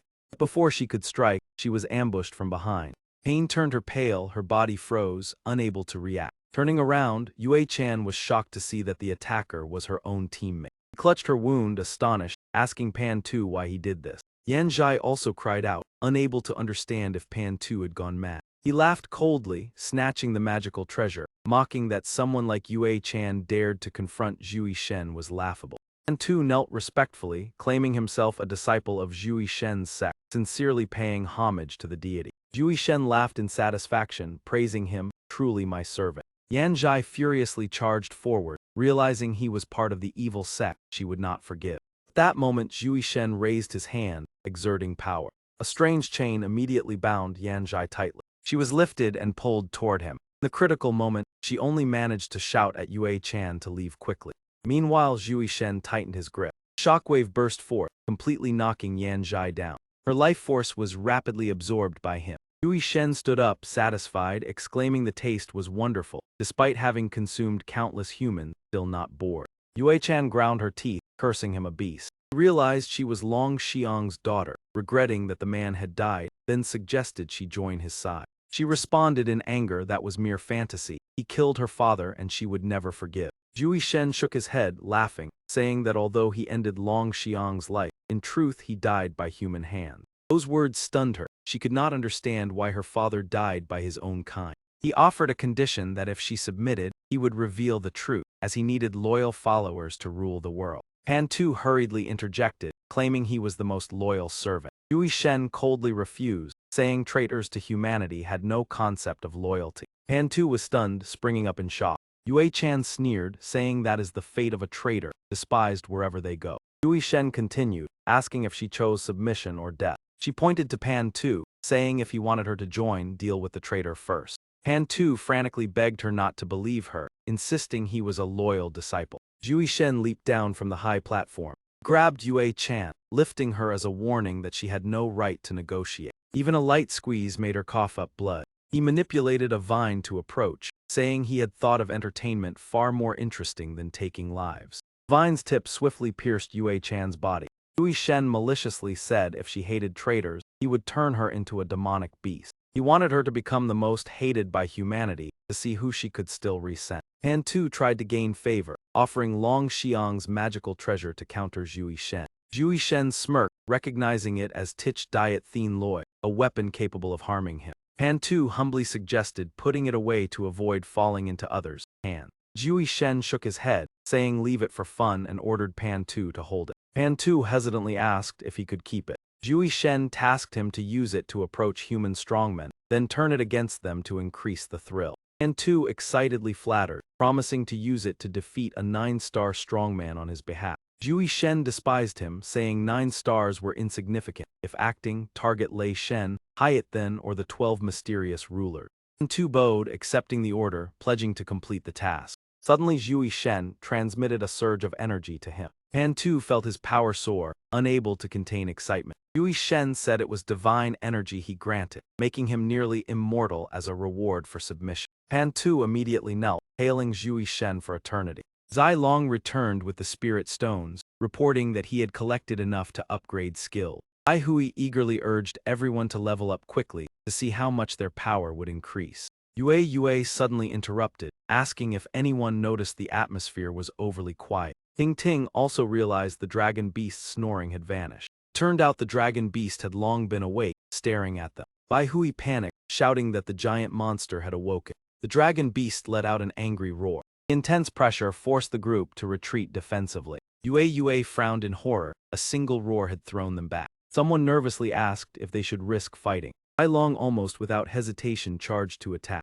The dragon beast merely swung a claw, sending him flying. Bai Hui hurriedly intervened, saying the power gap was too great for direct confrontation. Zai Long stood up, agreeing to retreat as the opponent's strength far exceeded their understanding. Yue broke into a sweat, admitting she knew it was strong but did not expect it to be so terrifying. At that moment, the dragon beast flapped its wings and soared into the air. Su Chen quickly commanded the herd of donkeys forward. The herd immediately lined up in front like a living shield. Yet they still could not withstand the dragon beast's fierce flame. He gritted his teeth, becoming even more vigilant. Even the sloth had been defeated. Could there truly be no way to deal with this creature? Bai Hui turned pale with fear. They had been too careless. There was no way to subdue the dragon beast. Yue was nearly collapsing, unsure if they could escape this time. Tin stepped forward, telling everyone to retreat quickly while she would stay behind to hold it off. Su Chen immediately objected, believing it was futile, and demanded that they retreat together. She remained resolute, saying that if they all ran they would be in danger. It was better to stay and attempt to tame it. No matter what happened, she would have no regrets. At that critical moment, a warship suddenly appeared and entered the area. At the bow stood Tianqing, along with the Hong Zhao group. Tin was astonished to recognize it as the Sky Carrier. Yan Fei angrily shouted, accusing Su Chen of daring to steal their dragon beast. Su Chen smiled schemingly, thinking that they had arrived at just the right moment. Hong Xiao crossed her arms arrogantly and ordered everyone else to leave immediately. Su Chen turned to Tin Tin and told her to withdraw quickly, leaving the dragon beast for them to handle. Although reluctant, Tin Tin still hesitated.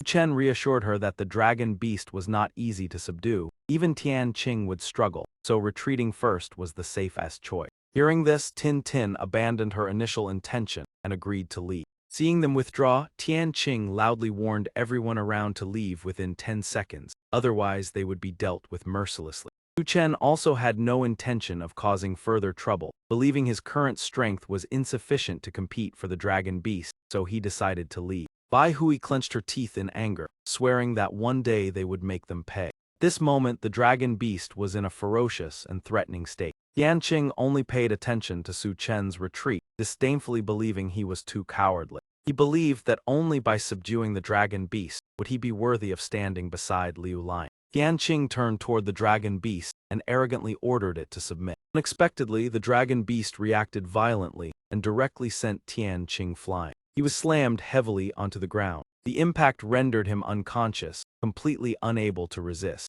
The Hong Xiao group was stunned by this unexpected scene. Hong Xiao did not hesitate and immediately charged forward to attack. She unleashed the powerful skill world annihilating fireball. However, the dragon beast was unfazed and immediately counterattacked. It easily shattered Hong Xiao's attack. Hong Xiao was horrified, unable to believe such power.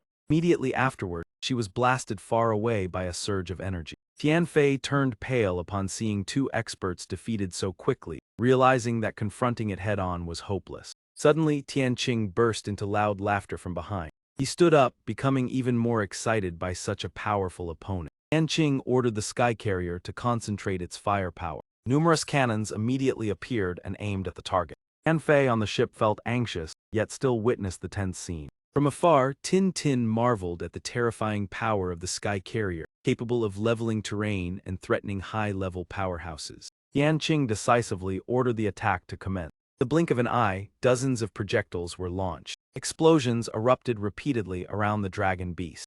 Bin Fai was excited, believing no one could withstand this power. Hong Qiu also calmed herself, thinking that their cooperation with Tian Qing gave them a chance. Tian Qing spread his arms confidently, asserting he would use absolute power to dominate everything. Bai Hui clenched his fists angrily at such arrogance. Tian Qing arrogantly demanded the dragon beast kneel and become his mount. Suddenly, from the dust and smoke, the dragon beast appeared again with a resounding roar.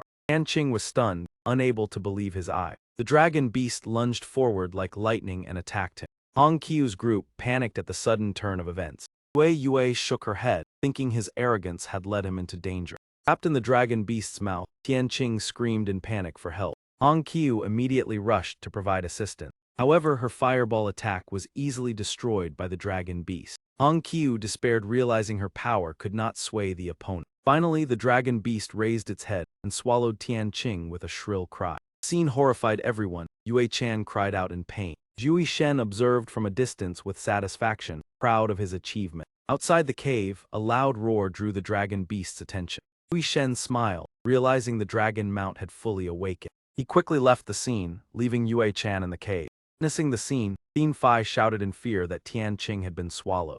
Hong Qiu also broke into a sweat, admitting the dragon beast could not be tamed at all. Suddenly, a spherical object resembling an egg flew out of the dragon beast's body. Everyone was astonished at this strange sight. From inside the sphere, Tian Qing suddenly burst out, looking furious. Bin Fai was shocked to recognize the person as Tian Qing. Hong Qiu hurriedly asked what had happened. Tian Qing explained it was a survival technique, combined with a defensive divine artifact that kept him alive. Bin Fai marveled, noting that even the dragon beast could not break that defense. Tian Qing immediately warned everyone to keep this secret, or they would face consequences. The nearby person quickly reassured him, promising not to reveal the secret. Bin Fai worriedly pointed toward Su Chen's group in the distance. To avoid embarrassment, Tian Qing decided to deal with them. Bai Hui could not help but mock Tian Qing's ironic escape method. Yue warned as she saw the other group approaching.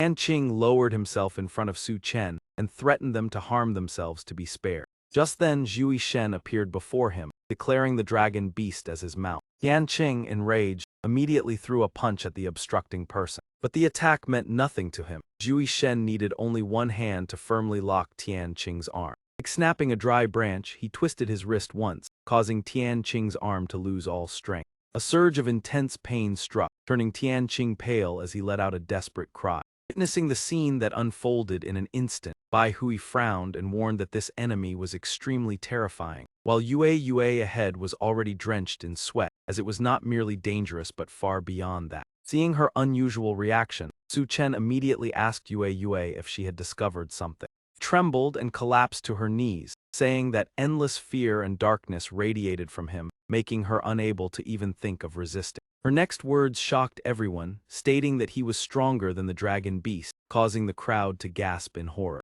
Hearing this, he analyzed in a deep voice that within the secret realm of Zhui Shen, there was only one existence capable of surpassing the dragon beast and instilling such terror at first sight. Ai Long gritted his teeth as he stared at the figure before him and softly uttered the name Zhui Shen. He looked at the arrogant silhouette and said that rumors claimed Zhui Shen was the origin of this secret realm.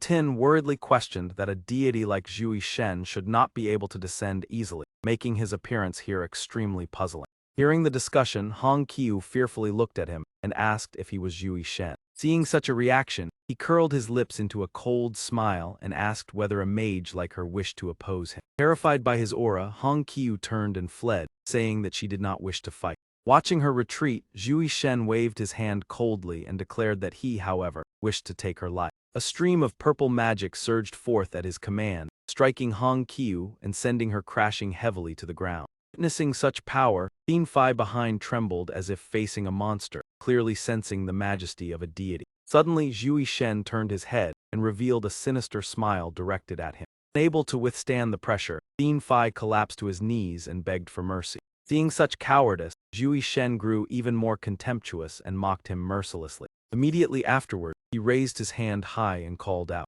Responding to the command, the dragon beast roared from afar and charged forward. He leaped upward, stood atop the dragon beast's head, and proclaimed that today he would lead his forces to annihilate the human race. Looking at Zhui Shen standing above, Tin trembled as she realized this was his true form, and the calamity of the human race was likely imminent. On the other side of the gate, Huo Zhen, with a suspicious expression, questioned Qin Lao, "Did you summon us here just to tell these unbelievable things?" Seeing his dissatisfaction, Qin Lao slightly tilted his head and firmly affirmed that everything he said was true. Zhui Shen's true form had descended, otherwise he would not have been in such a hurry. As if hearing a ridiculous story, Mu Teipo crossed her arms with disdain. Zhui Shen's true form descending. Qin Lao, have you made a mistake? Everyone knows that gods are too powerful to appear in the mortal world. Despite understanding this obvious truth, Qin Lao calmly explained that Mu Teipo was not wrong. But many years ago Zhui Shen had accidentally damaged his divine body and transformed into a secret realm, using this method to infiltrate the human race. He then continued to mention the secret realm created by Zhui Shen, where the vines became the nurturing core, helping him regenerate flesh and blood over many years to gradually restore his body. Therefore they had to stop him.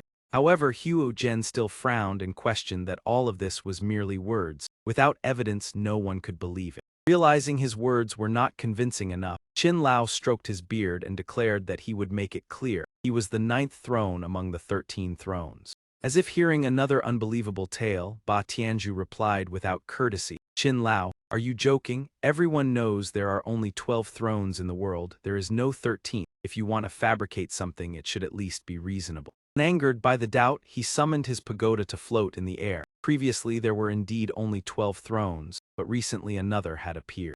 Upon seeing the pagoda above, Mu Teipo exclaimed in shock that it was the spirit tower. Even Ba Tianzhu looked up in disbelief. Could it be that you truly are one of the mysterious thrones? Observing their reactions, Qin Lao sternly reminded them, "Now do you believe? Quickly stop Zhui Shen from fully recovering, otherwise it will be too late." Yet Huo Zhen still crossed his arms in refusal. Even if you are the 13th throne, the descent of Zhui Shen's true form is still too hard to believe. Mu Teipo also joined in, pointing at Qin Lao and questioning that she knew his granddaughter had also entered. Perhaps he fabricated this out of concern for her. Being openly doubted, Qin Lao could not remain calm and pointed at them while scolding that they were truly a group of fools. Directly insulted, Ba Tianzhu immediately became furious. "How dare you insult us? Seeing their stubbornness, Qin Lao decided to act on his own, releasing magical power toward the gate and declaring that he would handle it himself without their assistance. Under the impact of that power, the gate above began to show clear cracks.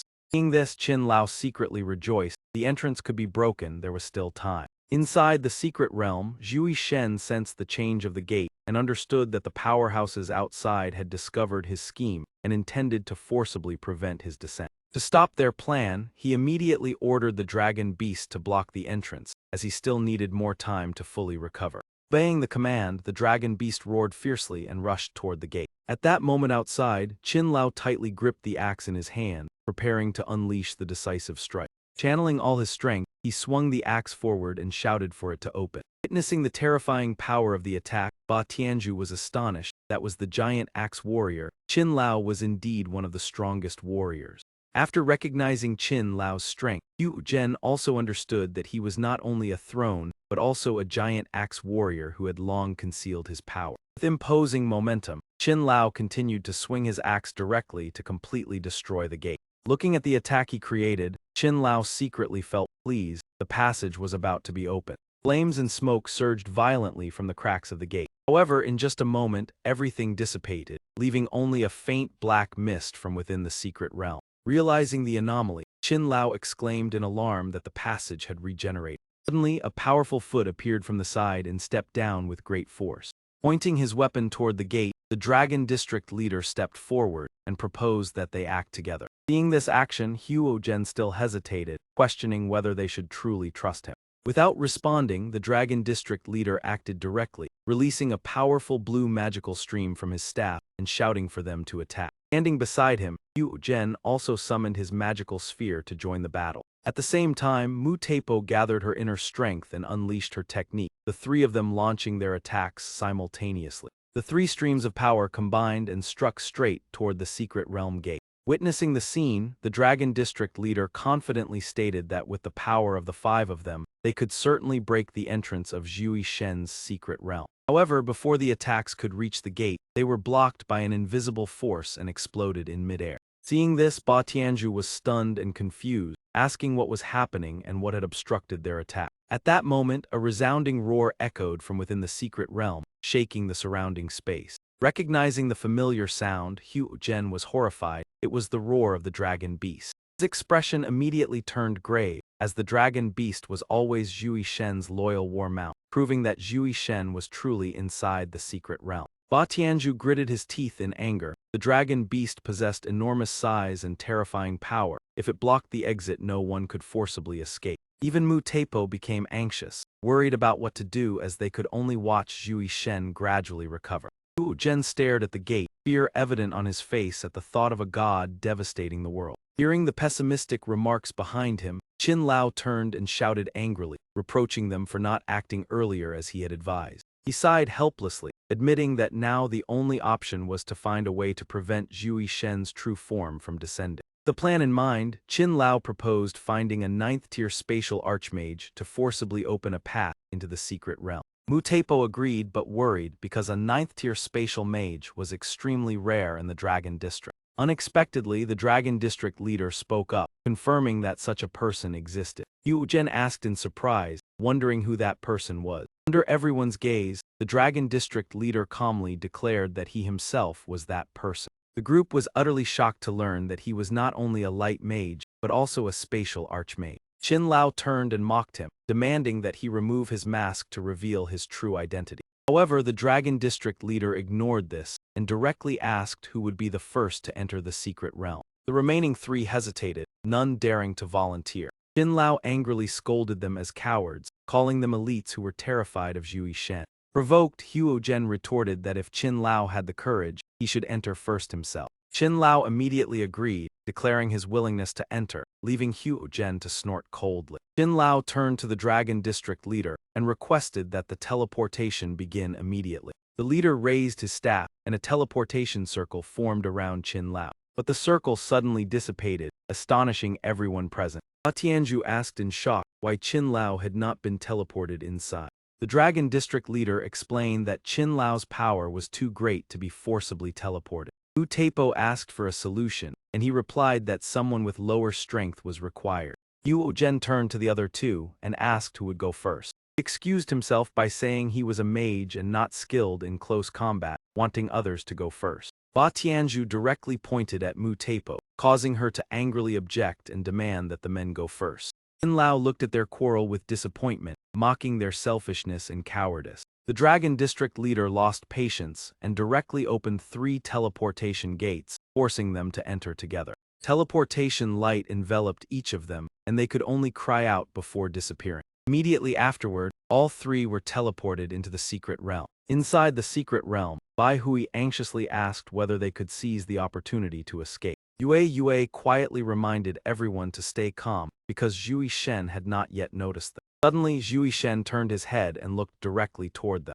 The entire group immediately broke into cold sweat upon realizing they had been discovered. Zhui Shen looked down and coldly declared that they would become his new source of energy. To stop this intention, Su Chen immediately summoned Hu Jai to fly into the sky. Fire-riding creatures carrying Su Chen's group quickly flew in from afar. He immediately conceived the intention to teleport before everyone, treating this mass of flesh and blood as materials for his use. At that moment, Su Chen charged forward with imposing momentum, shouting as he joined forces to unleash an empowered punch. Zai Long and Tin Tin immediately changed direction, coordinating with Su Chen to launch a simultaneous attack. However, those strikes seemed to have no effect on Zhui Shen at all. Yue panicked. This is bad, he possesses a divine body. Our attacks are completely ineffective. He raised his hand high. Come, transform into my blood power, so that you and this deity may attain an immortal state together. A surge of energy swept over, causing everyone to lose balance in the air and fall freely downward.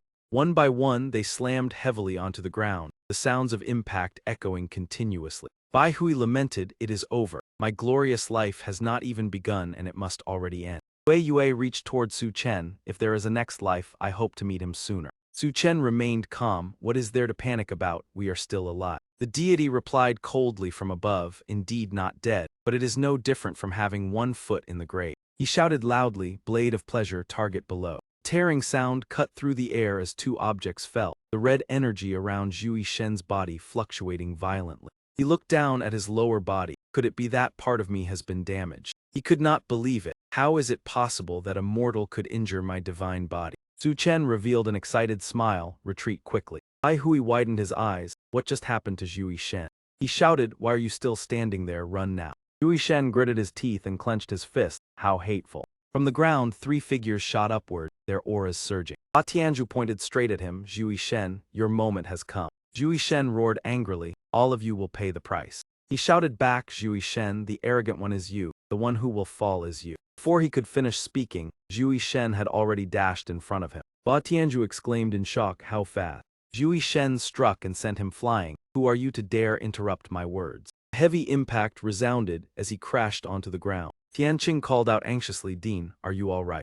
Ba Tianzhu gasped for breath. "Tianqing, you are here as well." He hurriedly continued, "Dean, please save me." Ba Tianzhu replied firmly, "Do not worry, the 3 of us joining forces will surely defeat him." Zhui Shen charged forward. "Little brats, none of you will escape this place." Wu Taipo turned to Hu Zhen. "He is too ferocious, let us attack together." A loud shout echoed, "Stop." The deity sneered, "Those others cannot leave the secret realm either. After dealing with you I will replenish my divine body." Wu Taipo screamed, unleashing her full power. Ba Tianzhu roared in anger, "Zhui Shen, let you witness the might of a 9-star human powerhouse." Zhui Shen frowned, "Since that is the case, I will use you to vent my anger." The 3 of them shouted in unison, "Advance." Before he could finish speaking, Zhui Shen struck him directly in the face. Wu Taipo was also flung far away with a single powerful blow. The woman cried in panic. Could it be that none of us can withstand a hit from Zhui Shen? Tianqing anxiously asked, "Director, are you all right?" Despite severe injuries, Ba Tianzhu still gave a thumbs up, appearing stable.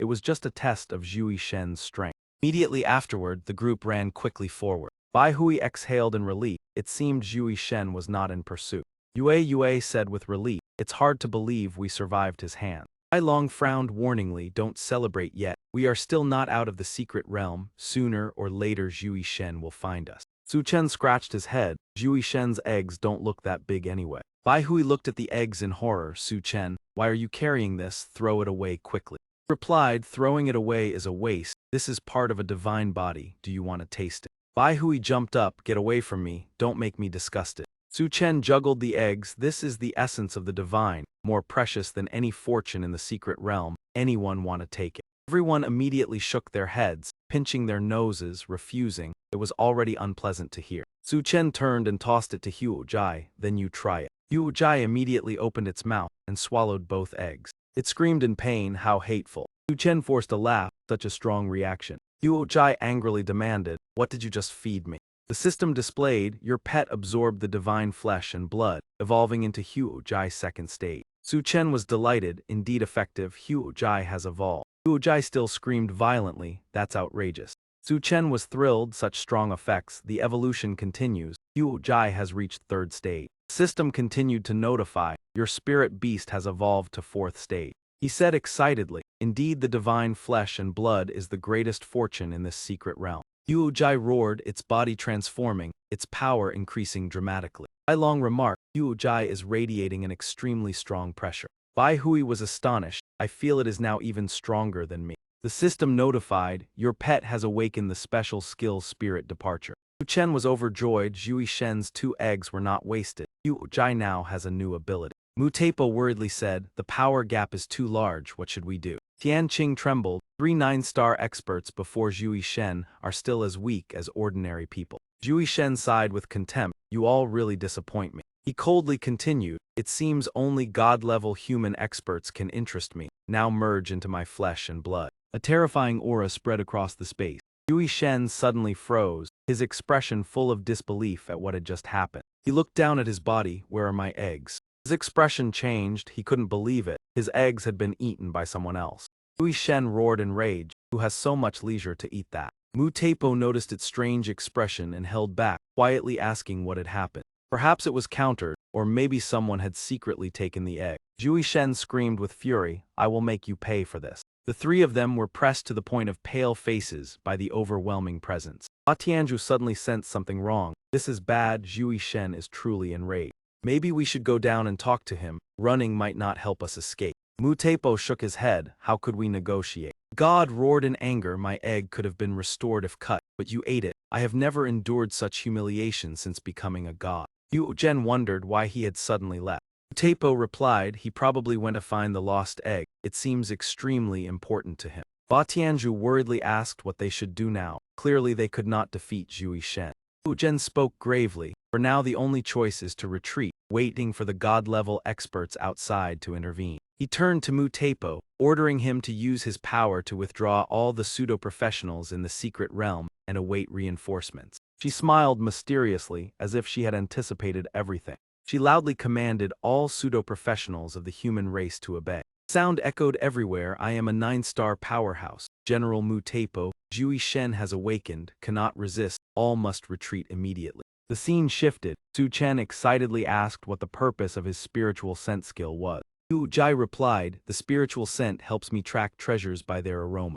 Su Chen nodded, so it is a treasure tracking ability. Huo Jai exclaimed excitedly, there is a strange scent over there. Damn it, seems like something valuable. Su Chen immediately signaled to check it out. Huo Jai stomped firmly on the ground. It confirmed with certainty, it is here. Bai Hui bent down to dig, let me see what is beneath. He shouted joyfully, found it. His eyes full of curiosity, indeed there was something here. But then his face turned pale as he realized what he had unearthed. He screamed and raised the object high. Chimpanzee wrinkled its nose, oh no, this is the waste of the earth rabbit, a low-level demon beast that buries this because it stinks. Bai Hui scolded Huo Jai harshly, can you be trusted, this time I am doomed.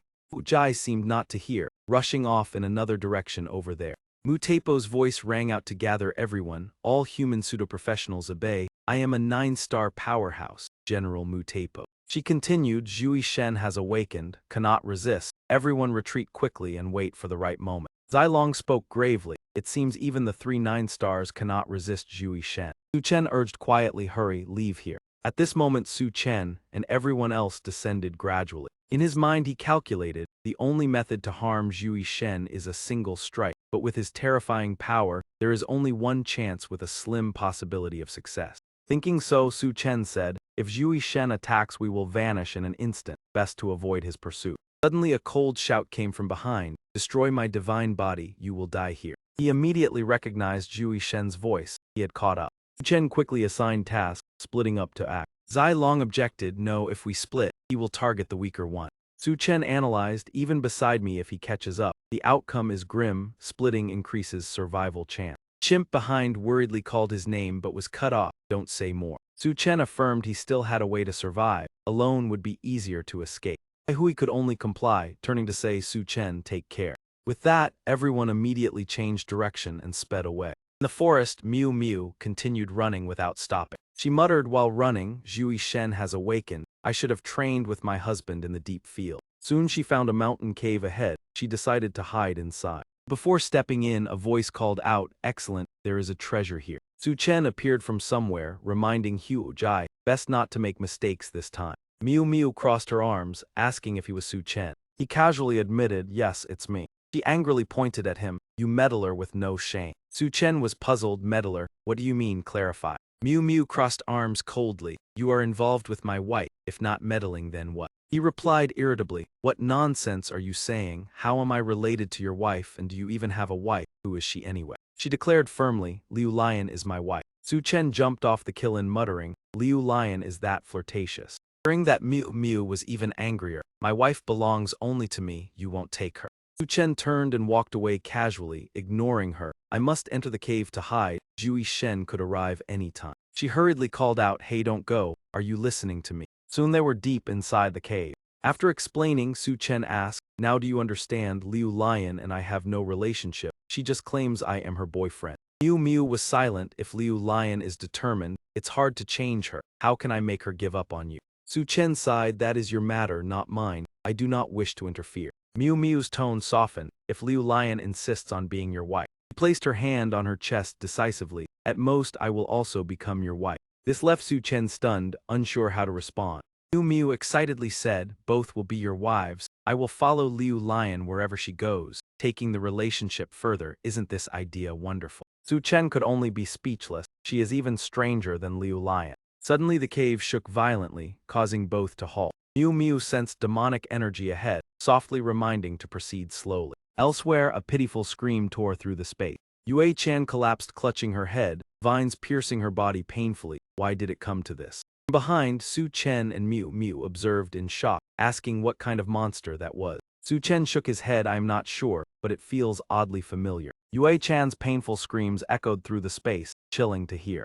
Miu Miu released a decisive arrow. She immediately drew her bow again, realizing the monster was weakening. This was the perfect moment to strike. Su Chen hurriedly tried to stop her, wait, but before he could finish speaking, Miu Miu had already fired, having lost her patience. The arrow shot forward and pierced straight into Yue Chan's wing. She instantly realized what had happened, turned around and cried out in pain. Su Chen was stunned, his eyes wide in shock, what was going on. Seizing the opportunity, Miu Miu leaped forward and shouted that the hit was successful, quickly finish off this monster. However, Yue Chan suddenly soared into the air. Miu Miu exclaimed in astonishment, how could the speed be so fast? Yue Chan raised her hand, preparing to launch a counterattack. Miu Miu cried out in panic for help, it is over, help me, while Yue Chan coldly uttered, die. From behind, Su Chen rushed forward and shouted loudly, stop. He immediately recognized the familiar voice and stammered, Su Su. He was also stunned, not expecting that she was Yue Chan. Yue Chan's bloodshot eyes trembled as she called his name, Su Chen. Miu Miu narrowly escaped death and quickly landed on the ground. She fearfully hid behind Su Chen and trembled as she asked whether he knew this monster. He was bewildered and stammered, Yue Chan, what exactly is happening? Yue Chan clutched her head in agony and cried out, I have now become a monster. She collapsed to her knees, her face filled with pain, and said with difficulty, leave quickly, do not worry about me. Realizing her despair, Su Chen stepped forward to comfort her. Yue Chan, you are not a monster, you are the daughter of Marshal Long Xiang of the human race. Hearing this, Yue Chan choked with emotion and called out, father. He gently wiped away the blood at the corner of her eye. Yue Chan gradually calmed down and softly asked him to tell her what was happening and why he was there. She looked around and said that this place was the lair of Zhui Shen.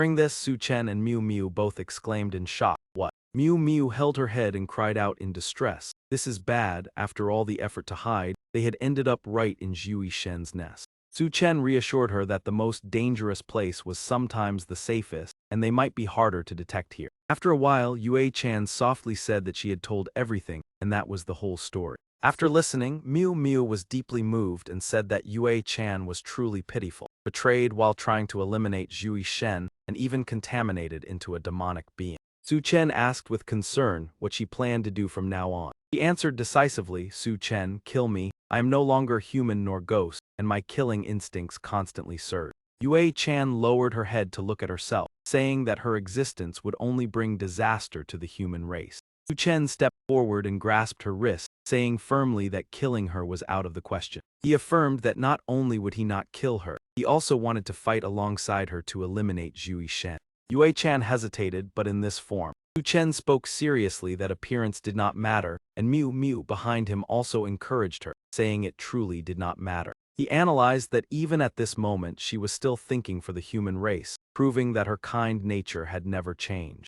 Su Chen clenched his fist and decisively said that as long as she held firm to her true heart, she could still protect the human race like her father. Hearing this, Yue Chan still hesitated and wondered whether she could truly continue fighting for the human race. He smiled encouragingly and said of course she could, while Miu Miu also excitedly added that she was capable. Su Chen placed his hand on her shoulder and encouraged her to regain her spirit, saying he would fight alongside her. With renewed confidence, she firmly replied that she understood and thanked Su Chen. Suddenly, an enraged voice echoed within the cave, declaring that this was Zhui Shen's secret realm and the human boy could not leave. Su Chen worried that Zhui Shen was approaching and asked whether there was any way to deal with him.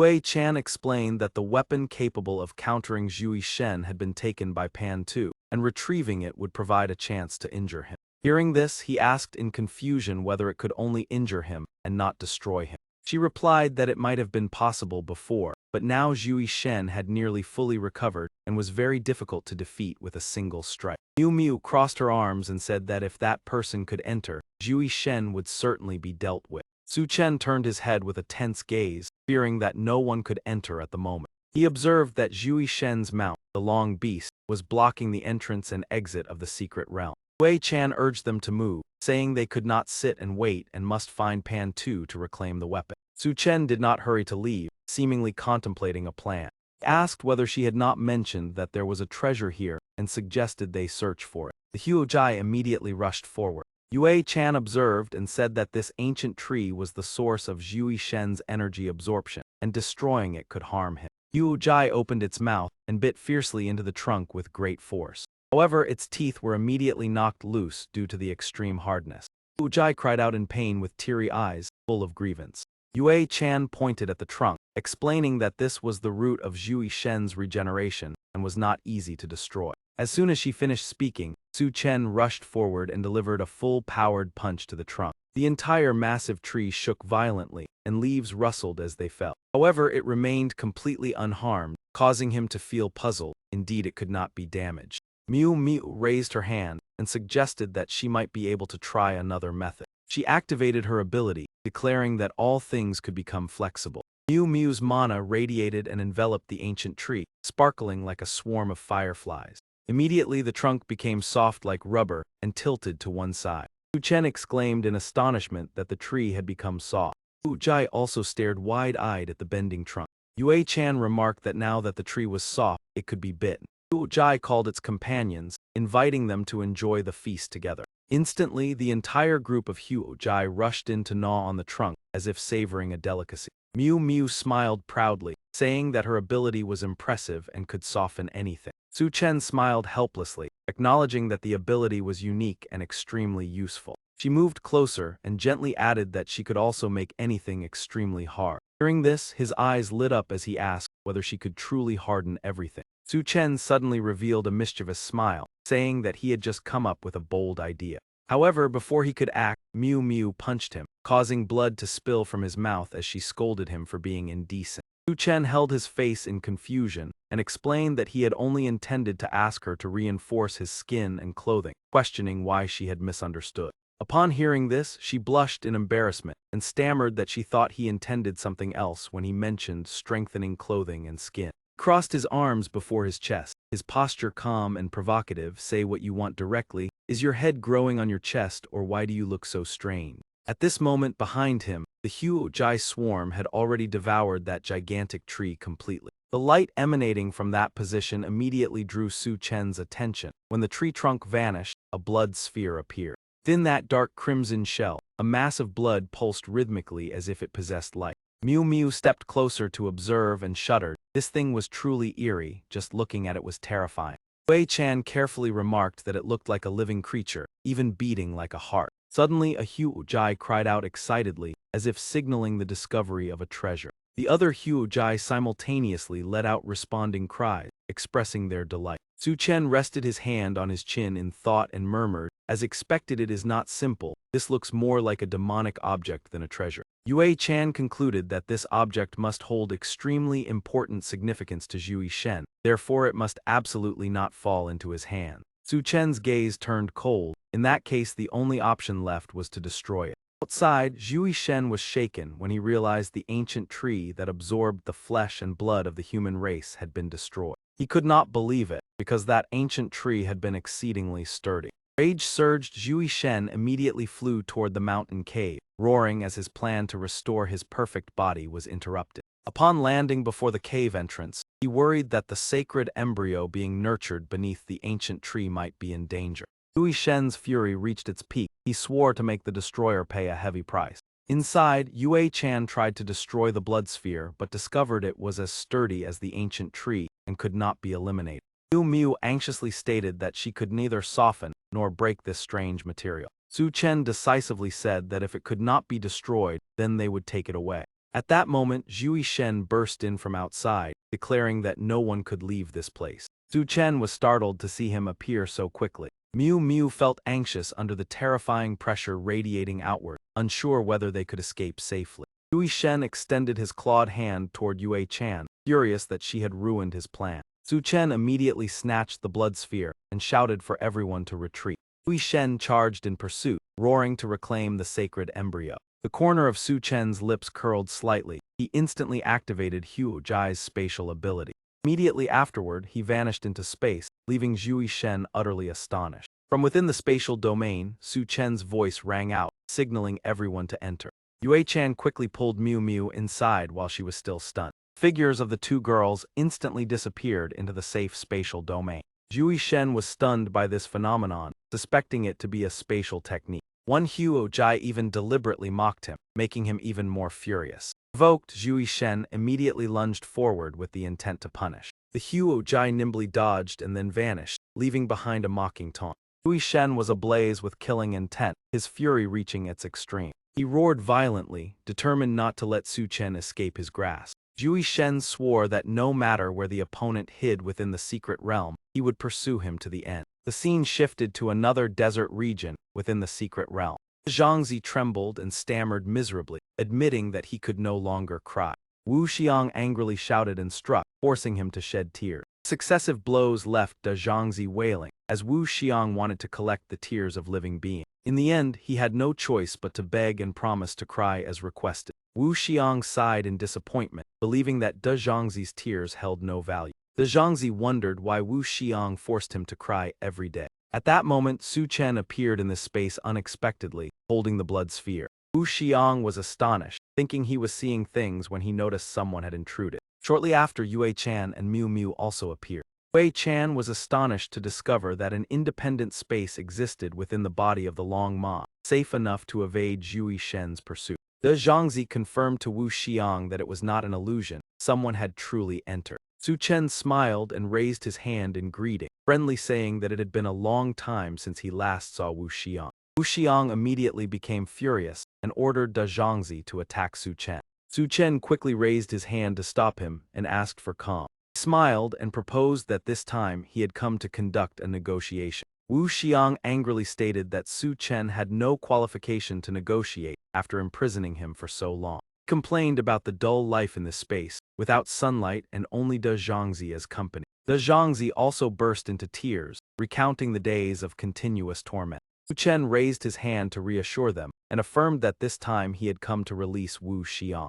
Wu Xiang was surprised by the proposal, not believing that he could have such goodwill. Su Chen set the condition that as long as Wu Xiang agreed, he would release him outside. However, Wu Xiang quickly sensed that something was not right. He speculated that Su Chen must be in trouble, which was why he brought the two girls here to negotiate. Su Chen inwardly marveled that the opponent was indeed not easy to deceive. Wu Xiang continued analyzing that they had come here to avoid Zhui Shen's pursuit. After that, he ordered De Zhangzi to attack in order to verify his speculation. De Zhangzi immediately rushed forward but was unexpectedly blocked. Yue Chan dashed forward to intercept and shouted for him to stop. Her strike sent De Zhangzi flying backward. De Zhangzi was horrified upon sensing a familiar aura from Yue Chan, believing that she and he shared the same origin. Yue Chan coldly asserted that she was human and denied any connection with him. Her brows furrowed slightly, revealing heightened vigilance.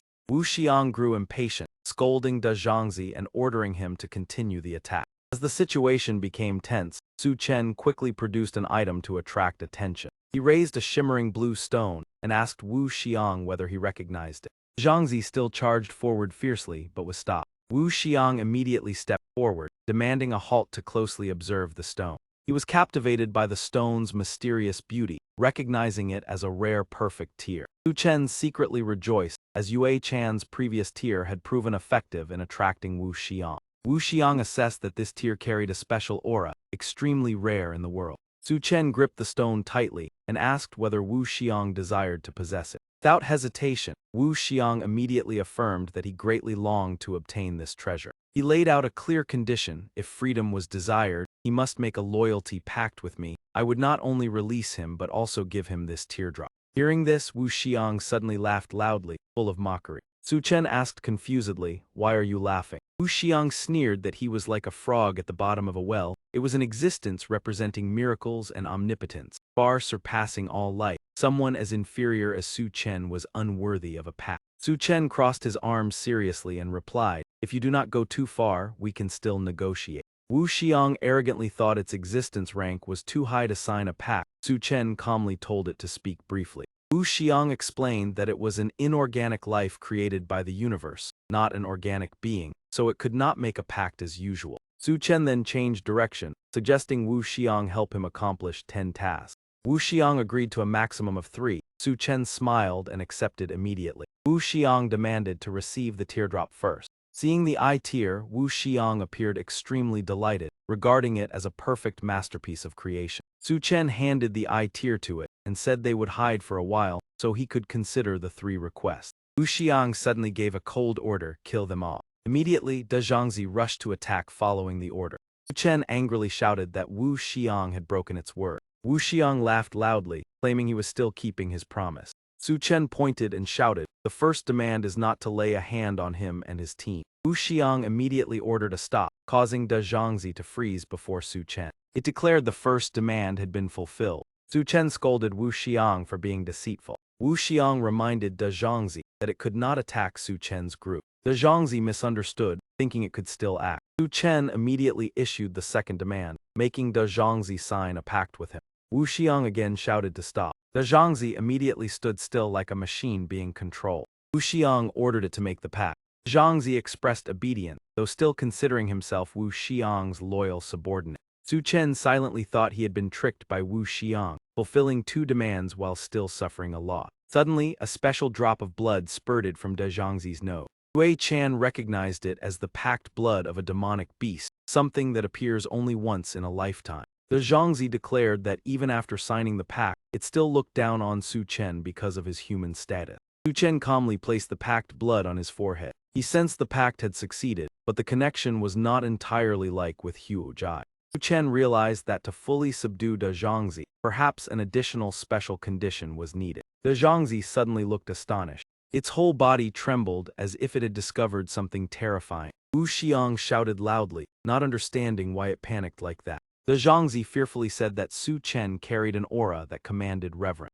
It described the aura as noble, carrying absolute authority. Su Chen wondered if this aura was related to the divine white saint fetus. Wu Xiang suspiciously asked Su Chen's true identity. Su Chen smiled faintly, asserting Wu Xiang was not worthy of knowing. De Zhangzi immediately knelt, apologizing for previous behavior and pledging loyalty.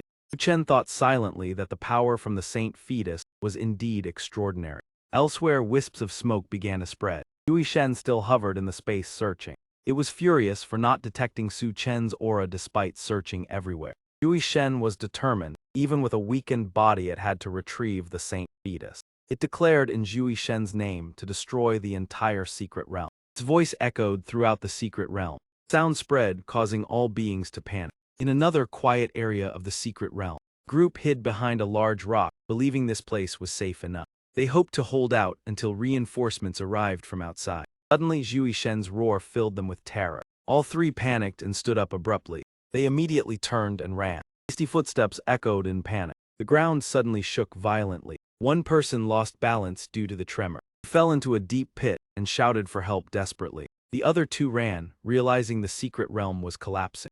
Yui Shen's voice announced it would destroy the entire secret realm except the central area. It ordered everyone who wanted to survive to gather at the central area. One panicked person realized an apocalyptic disaster was occurring. The other only looked for a way to run, thinking facing Yui Shen was better than dying immediately. The sky grew dark, shrouded in heavy shadows. Master Ku Long and Qin Lao stood in another space, observing the situation. They assessed that Yui Shen was destroying the secret realm. Qin Lao was furious and worried, thinking of his granddaughter. Elsewhere, Miu Miu sensed the instability from outside. She realized the space was collapsing, and many were in danger. Wei Chan confirmed Yui Shen was forcing everyone out. Su Chen decisively said it was time to leave. Immediately, the three teleported to another area. Su Chen, Miu Miu, Yue Chan, and Wu Xiang quickly moved into the center of the secret realm. Around them, everyone panicked and ran to the central area seeking survival. Yue Chan worried that this disaster would bury an entire generation of human geniuses.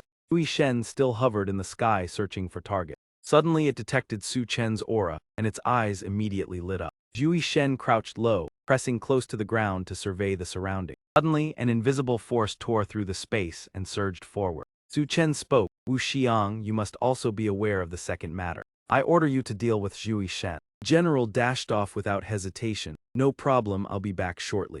Miu Miu looked on doubtfully. Could Wu Xiang really confront Yui Shen? Su Chen fell silent. Even I cannot fathom Wu Xiang. His strength is unfathomable and shrouded in mystery. Suddenly, something fell from above with tremendous force. It was Wu Xiang, now defeated, smoke billowing around him. Su Chen was stunned. How could this happen? Immediately after, Yui Shen slowly appeared from above. He reached out. Child, hand over my sacred embryo. The general roared in fury. That bird-like form. He leapt up. How dare you strike a being as great as me? The goddess was astonished. What on earth is happening? Wu Xiang used a cloning technique, his image turning invisible.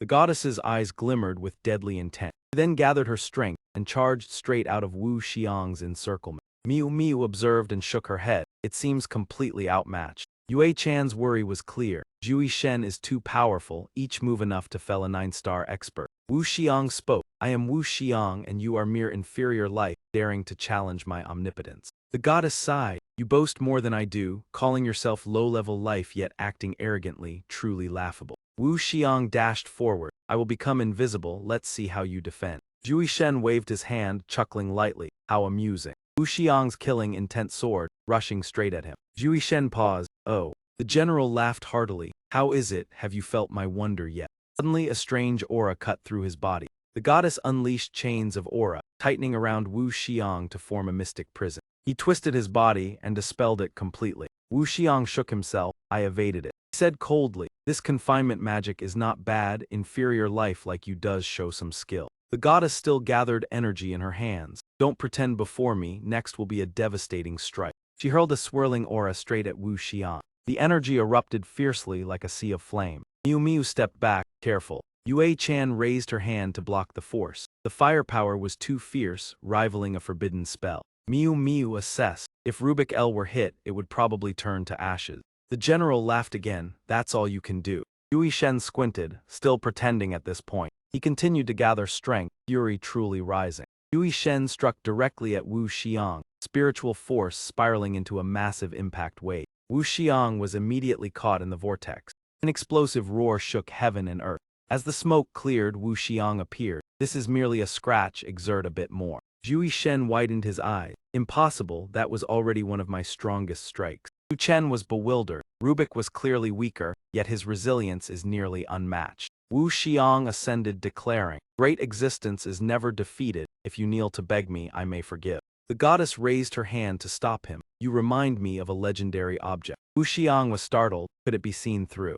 The goddess threw chains, binding Wu Xiang tightly. I will seal you and slowly dissolve you if you truly are that object. He laughed loudly. Unexpectedly, a great chance I can advance a step. The goddess waved her hand. Go. The general trembled, shouting, Su Chen, save me quickly. Su Chen signaled Hu Jai. Wu Xiang failed, retreat into the space first. Wu Xiang panicked as he was about to be drawn into space. Su Chen, save me, this old man wants to tear me apart. Su Chen reached out. Sorry, I have no other choice. Suddenly a shrunken Wu Xiang darted toward Su Chen, leaving him astonished. Wu Xiang's voice rang out. This is my true spirit, it made a pact with me and saved me. The goddess was pleased. In such haste, it seems my guess was almost correct. Obtaining you makes even abandoning the secret realm worthwhile. Go. Su Chen grasped Wu Xiang. Pact. Smiled brightly. It succeeded. Wu Xiang has made a pact with me, though he seems somewhat different. The general cried out, summon me quickly. Shouted loudly. Wu Xiang, the packed creature, returned.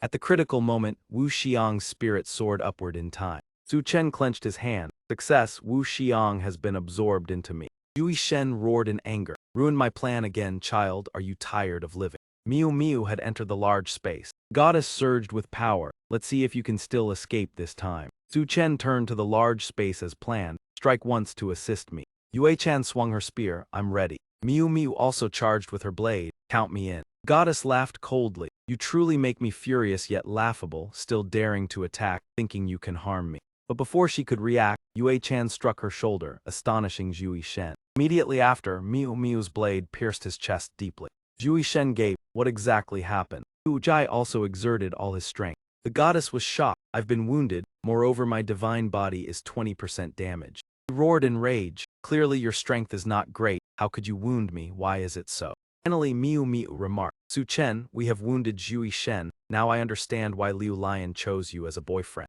Su Chen turned back and said that although his strength was overwhelming, it was only effective when Yui Shen had not yet been on guard. He continued, if that man became vigilant then, we would not even have a chance to make a move. Wei Chan nodded in agreement. The next time we meet, Yui Shen will likely give us no opportunity at all, and a single move will be enough to finish us. The goddess looked around and seeing no one, angrily shouted, Su Chen, that despicable man has escaped again. I will force you all to reveal yourself. He declared resentfully that as soon as you appear, I will immediately strike without hesitation. The scene shifted to the volcanic space. Everyone gathered there, the Yui Shen secret realm had collapsed, leaving only this desolate land. Ba Tianju rested her chin in thought. Now that there is no place to hide, Yui Shen clearly intends to drive us into a dead end. Wu Taipo remarked that if he wanted to kill us he would not need to go to such lengths, he must have another purpose. Taiyan Vu wondered whether the 9-star powerhouses outside could come to rescue us. The goddess rushed forward and roared, no one can save you. Person crossed his arms and coldly replied, just a demon bird dares to speak so arrogantly. Yui Shen launched an attack and an explosion resounded. A violent explosion erupted right beneath everyone's feet. Taiyan Vu exclaimed in horror, what is this power? Could that person be Yui Shen? Goddess ordered coldly, all of you kneel before me. The terrifying pressure made everyone tremble and kneel. The dreadful aura was like a deity descending upon the world. Ai Loi looked around anxiously. Why has Brother Su not appeared yet? With his strength he should certainly be fine. He gritted his teeth and thought, the secret realm has collapsed, where could they possibly be? Yui Shen loudly declared that your life and death now lie in the hands of a human. Everyone was both shocked and curious, who could hold our fate in such a way. Mu Taipo speculated that Yui Shen intended to use us to force that person to appear. Goddess slowly said that person is named Su Chen. Hearing that name, everyone was stunned. Su Chen. Mu Taipo asked again, do you know him?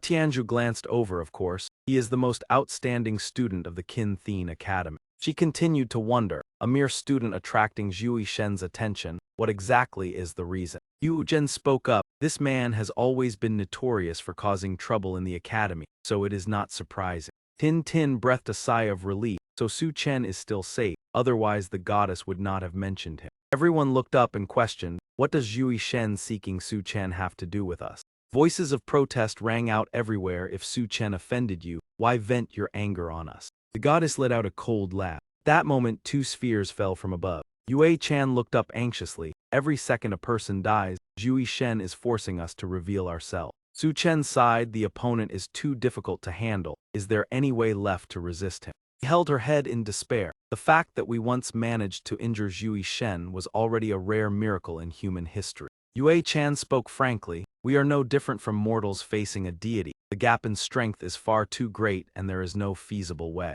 Miu Miu hesitantly raised her hand. "I have an idea, but..." Su Chen turned and asked what method it was. Miu Miu shyly shook her head, saying it would be difficult to carry out. He patiently encouraged her to go ahead and say it. Finally, Miu Miu gathered her courage. "The only way is to allow god-level powerhouses to enter the Zhui Shen secret realm, but they are being blocked outside." She emphasized that there was still a special method to let them enter, immediately drawing Su Chen's attention as he asked again. Miu Miu proposed making use of the personal spatial passages of the 12th throne. Yue Chan asked in doubt, "That would mean there must be a powerhouse among the 12 thrones within the secret realm." Miu Miu confirmed that each of the 12 thrones can open a personal passage to a special space. He further explained that they can also use each other's passages to travel. One person pessimistically remarked that this plan is nearly impossible because there is no god-level powerhouse here. Miu Miu sighed, "I already said it sounds good but cannot be carried out," while Su Chen remained deep in thought.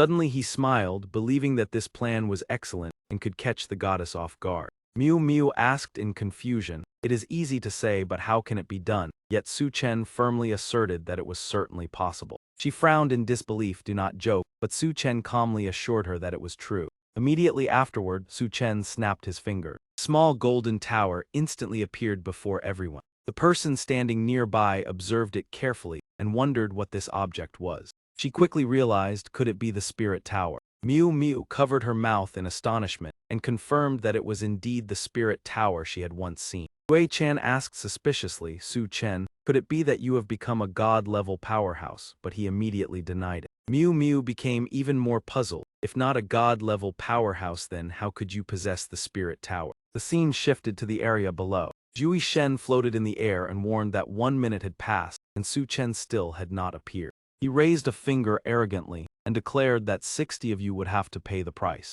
Everyone panicked and begged Zhui Shen, "We are innocent, Su Chen has nothing to do with us." He paid no attention and lightly snapped his finger. Several people were instantly struck down, throwing the crowd into extreme panic. Those nearby were severely injured, blood spreading across their bodies. Zhui Shen stopped, revealed a cold smile and said that was enough, continuing the countdown. The remaining people trembled, realizing his ruthless and merciless nature. If Su Chen did not appear, all would be annihilated. Wu Zhen trembled and warned that the next ones could be us. Mu Teipo spoke sternly that to survive, the only way left was for Su Chen to appear. The scene returned to where Su Chen and the other two were standing. Yue Chan anxiously informed that Zhui Shen had begun to take action. Su Chen frowned urgently, "I must go find the god-level powerhouses immediately." Miu Miu suggested that the person was the 9th throne, and he could use the Supreme Star Tower to contact him directly. He handed him an item as a token, and as long as he showed it, that person would recognize him. Su Chen accepted it and responded decisively. Immediately afterward, he left his position at once. Su Chen swiftly moved forward with determination.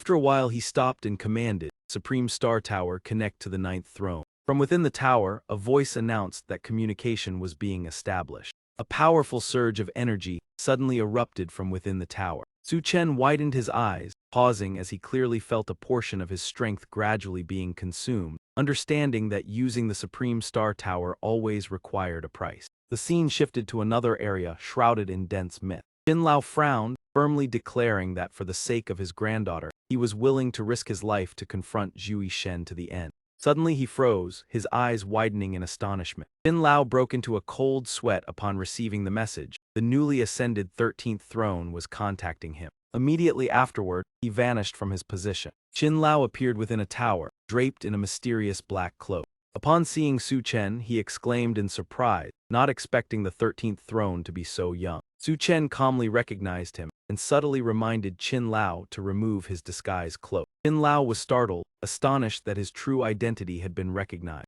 Su Chen turned to introduce himself, stating that he was a first-year student of the Thien Kin Academy. Hearing this, Qin Lao was even more astonished. He stood stunned, unable to believe his ears, wondering if he had heard incorrectly. As if prepared in advance, Su Chen presented the proof given by Miu Miu to verify his claim. At first glance, Qin Lao immediately recognized it as an item belonging to Miu Miu. He stepped closer, puzzled as he asked why Miu Miu's item was in Su Chen's possession, and Su Chen recounted the entire Nkotona news. Jin Lao removed his cloak and gravely speculated that Miu Miu was within Zhui Shen's secret realm, and Su Chen obtaining this item was highly unusual. Su Chen confirmed that he had just left Zhui Shen's secret realm. Jin Lao was utterly shocked, unable to believe that someone who had not reached the god level could awaken the Star Tower, and Su Chen immediately reported the urgent situation. Su Chen explained that Zhui Shen was slaughtering indiscriminately, and requested Qin Lao to summon god-level powerhouses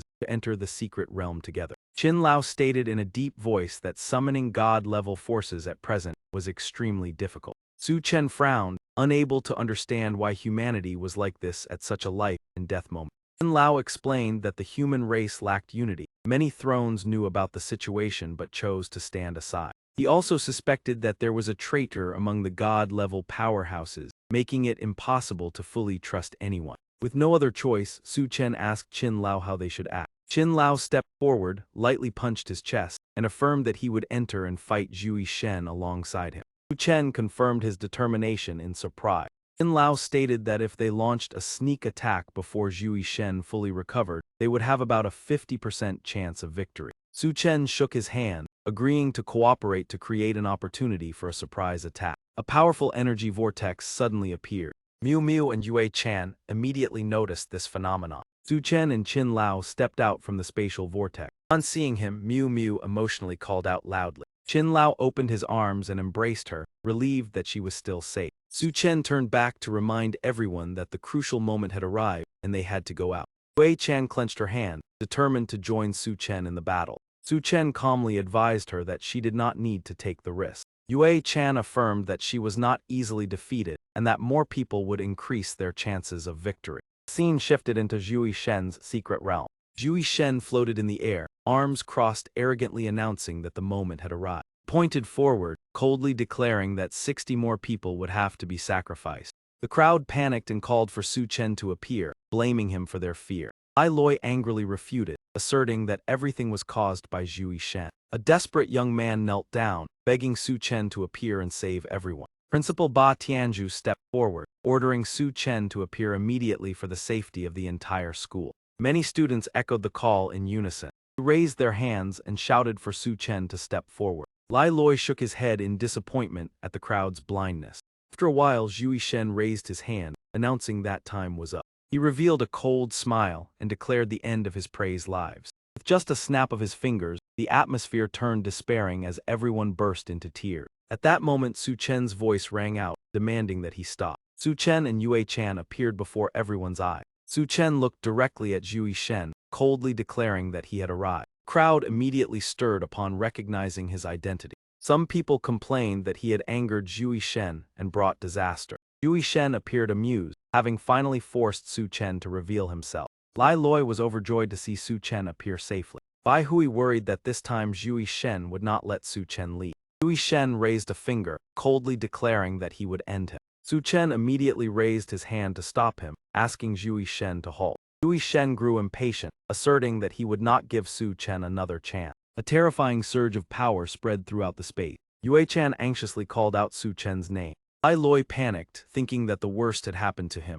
Yue Chan angrily rushed forward, determined to confront Zhui Shen. Suddenly, a glowing token appeared in midair. Yue Chan recognized it as a rare resurrection token. Su Chen reappeared, floating in the air. Mu Teipo remarked in astonishment that Su Chen's luck was truly extraordinary. Yu Zhen calmly stated that even so, Su Chen's fate would not change. Zhui Shen immediately charged forward, declaring that he would defeat him once more. Su Chen took out the sacred embryo and warned that if he were forced, he would destroy it.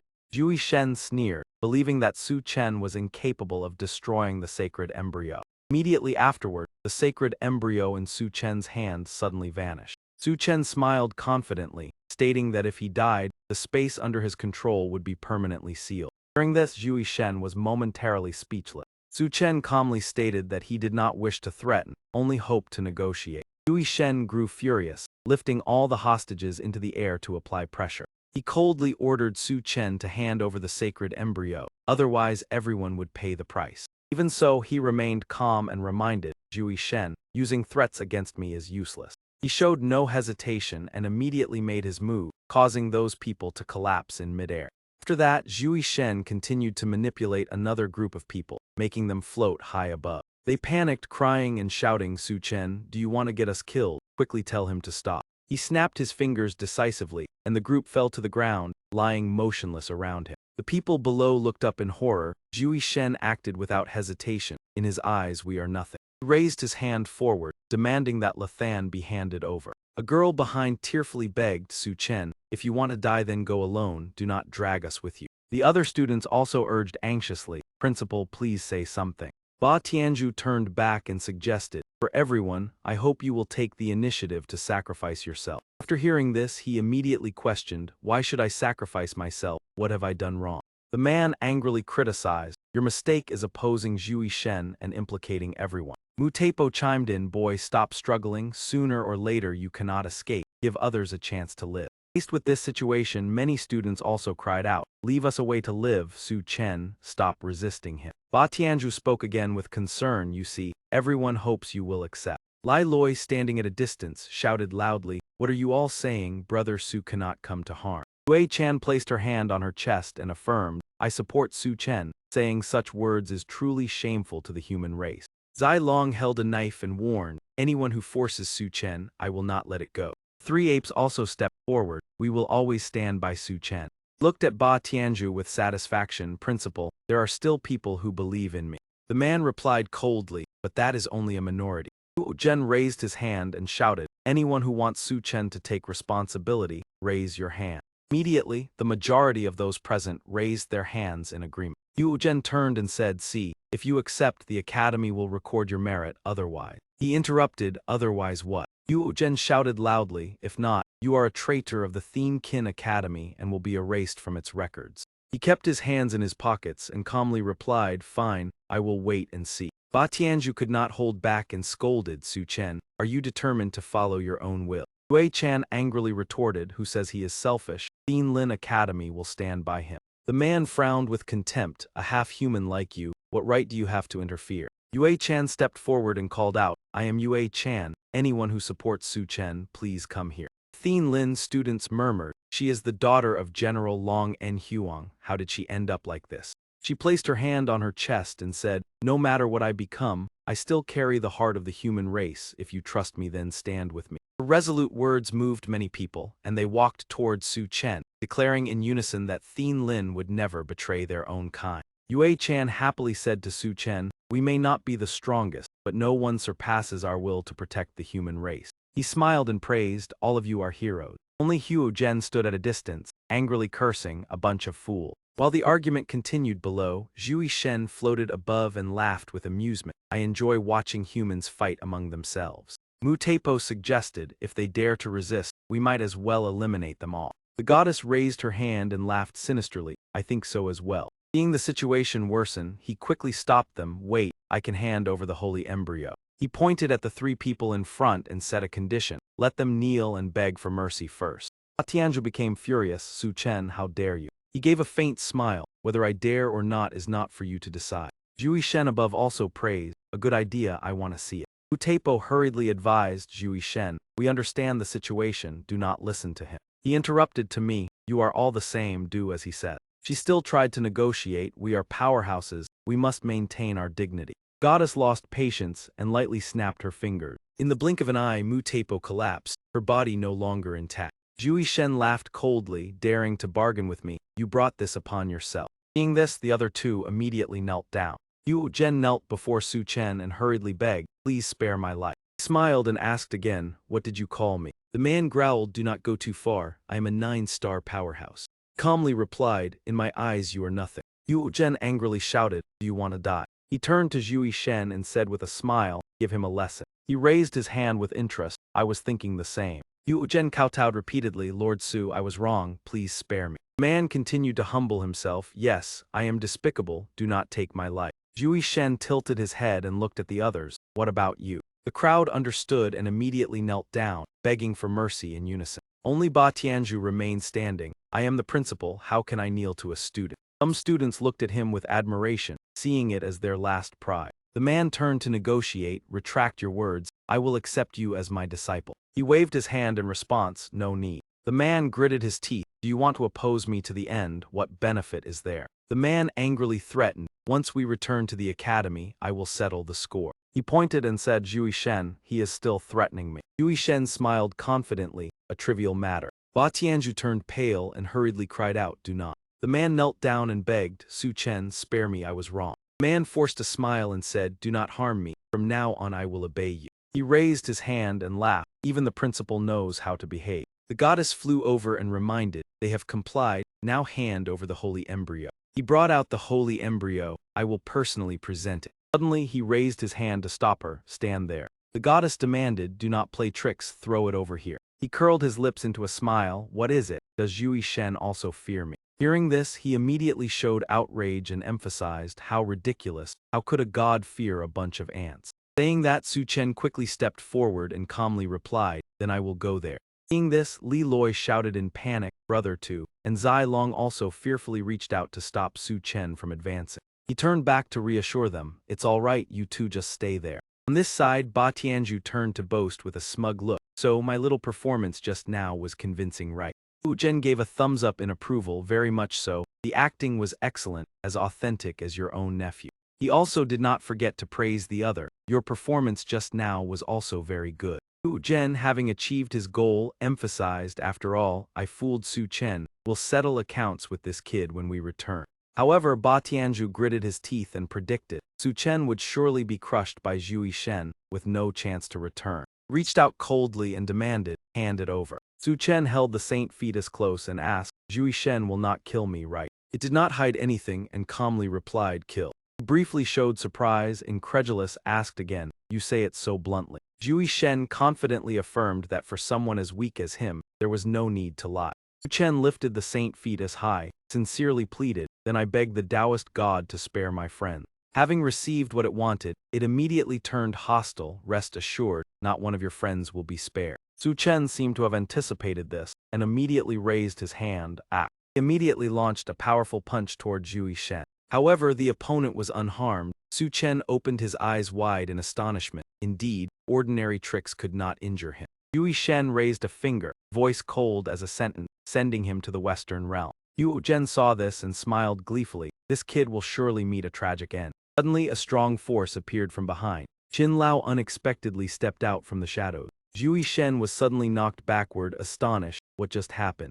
Wu Zhen and Ba Tianzhu were also stunned by this situation. Qin Lao advanced with confidence, speaking, Zhui Shen, long time no see. Blood trickled from his mouth, but he quickly recognized, you are the god-level powerhouse of humanity from before. Saying no more, Qin Lao immediately launched an attack on the opponent.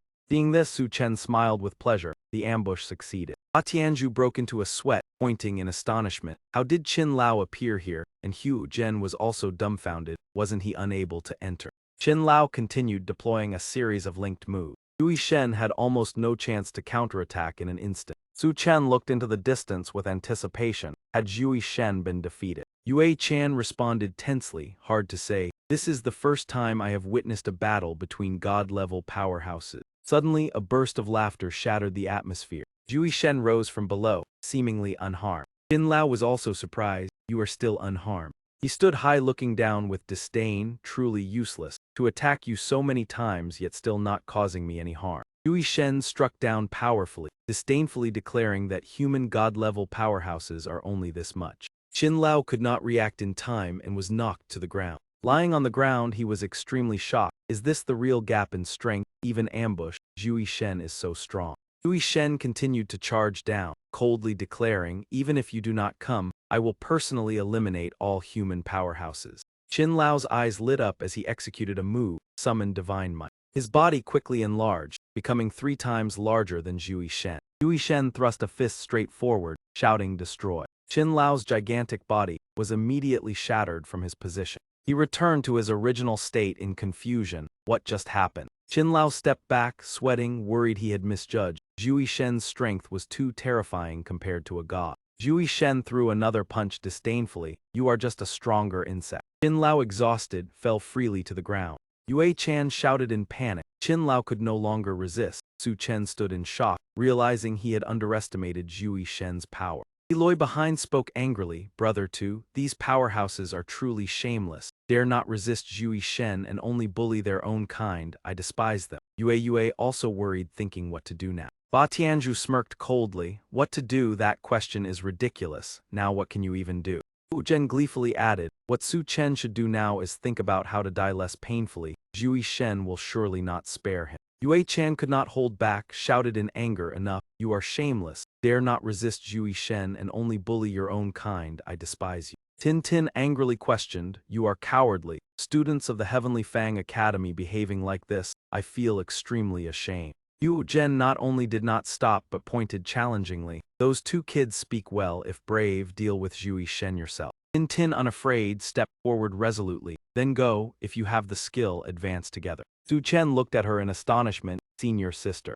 He rose into the air and affirmed, "Qin Lao alone cannot oppose Zhu Shen. I will support the true dragon so outside powerhouses can enter." Hearing this, Su Chen froze worriedly. "Senior sister cannot do that." But Tin Tin remained determined. "Whatever happens, I must try once." She lifted her head and declared strongly, "Even if I sacrifice myself, I will not regret." Su Chen heard this and scorned, "So naive, only digging your own doom." Su Chen below angrily retorted, "At least she fights for humanity. You are the shame of humanity." Yu Zhen would not concede, asked back, "Who said I dare not strike Zhu Shen?" Su Chen paid no mind, stepped forward and commanded, "Everyone, follow my orders." He repeated firmly, "All obey my command." He requested everyone's support, "Help me deliver a slash." Li Loi brought the knife forward, "Ready, Brother Tu, I am prepared, just strike." Yue also resolved, "Success or failure depends on this move." Those behind unitedly waited for orders. "However you wish to act, we follow." Su Chen frowned, calculating, with many supporting, each slash gains 10% more power. Theoretically, one blow is enough to defeat Zhu Shen, but only one chance. Above, Tin Tin stood facing the dragon beast. She forcefully commanded, "I am the dragon knight, follow me." Zhu Shen ground his teeth in disdain, lowly thing. "I do not even bother glancing at you." Tin Tin drew her weapon. She whipped strongly, commanding, "Follow me." The dragon beast frowned but showed no fear, coldly responded, "Find your path to destruction." Turned to spew a fierce blaze directly toward Tin Tin. She immediately reflexively unleashed the defensive skill called Knight's Spirit Shield.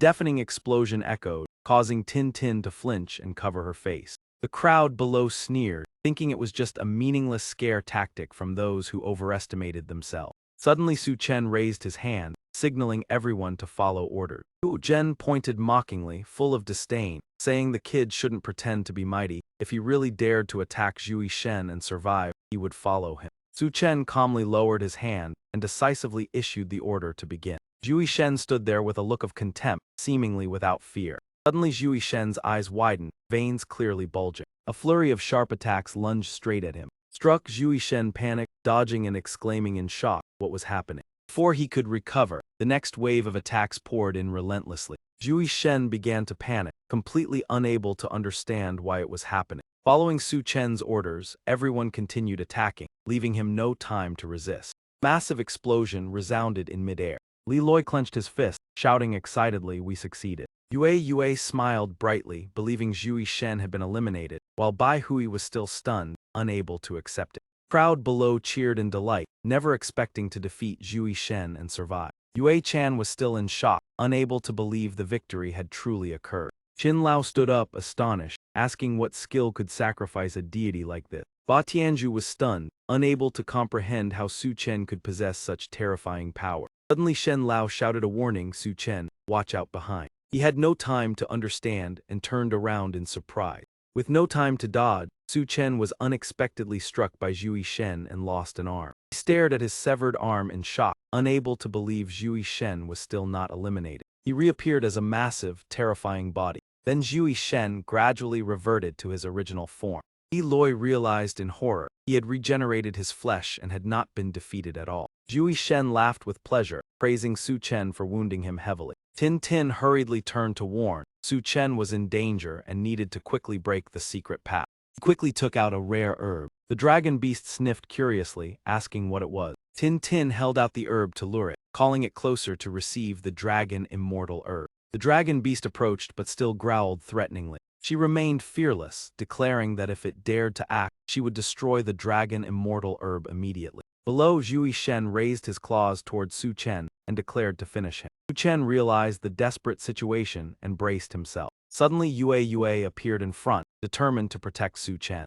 She bore the full brunt of the fierce attacks alone. Su Chen panicked, rushing forward to embrace her, calling out Yue's name loudly. Blood trickled at the corner of her mouth, yet she weakly smiled, saying being in his arms felt warm. After speaking, Yue gently closed her eyes and quietly rested her head. Zhui Shen laughed joyfully, amused that someone had sacrificed themselves. He continued to provoke, challenging Su Chen to advance. Li Loi immediately rushed forward to shield Su Chen. He struck and fell in pain. Su Chen panicked, shouting Li Loi's name. Zhui Shen grew more exhilarated, continuing his attacks like entertainment. Zai Long quickly rushed to protect, determined not to let anyone touch Su Chen. He was ready to sacrifice himself to take the blow in Su Chen's place. Su Chen frantically searched for a way, believing there must still be a method to defeat Zhui Shen. Zhui Shen sneered, wanting Su Chen to witness each loved one fall for his amusement. Unable to endure further, Su Chen shouted, demanding Zhui Shen target him if he wanted to kill.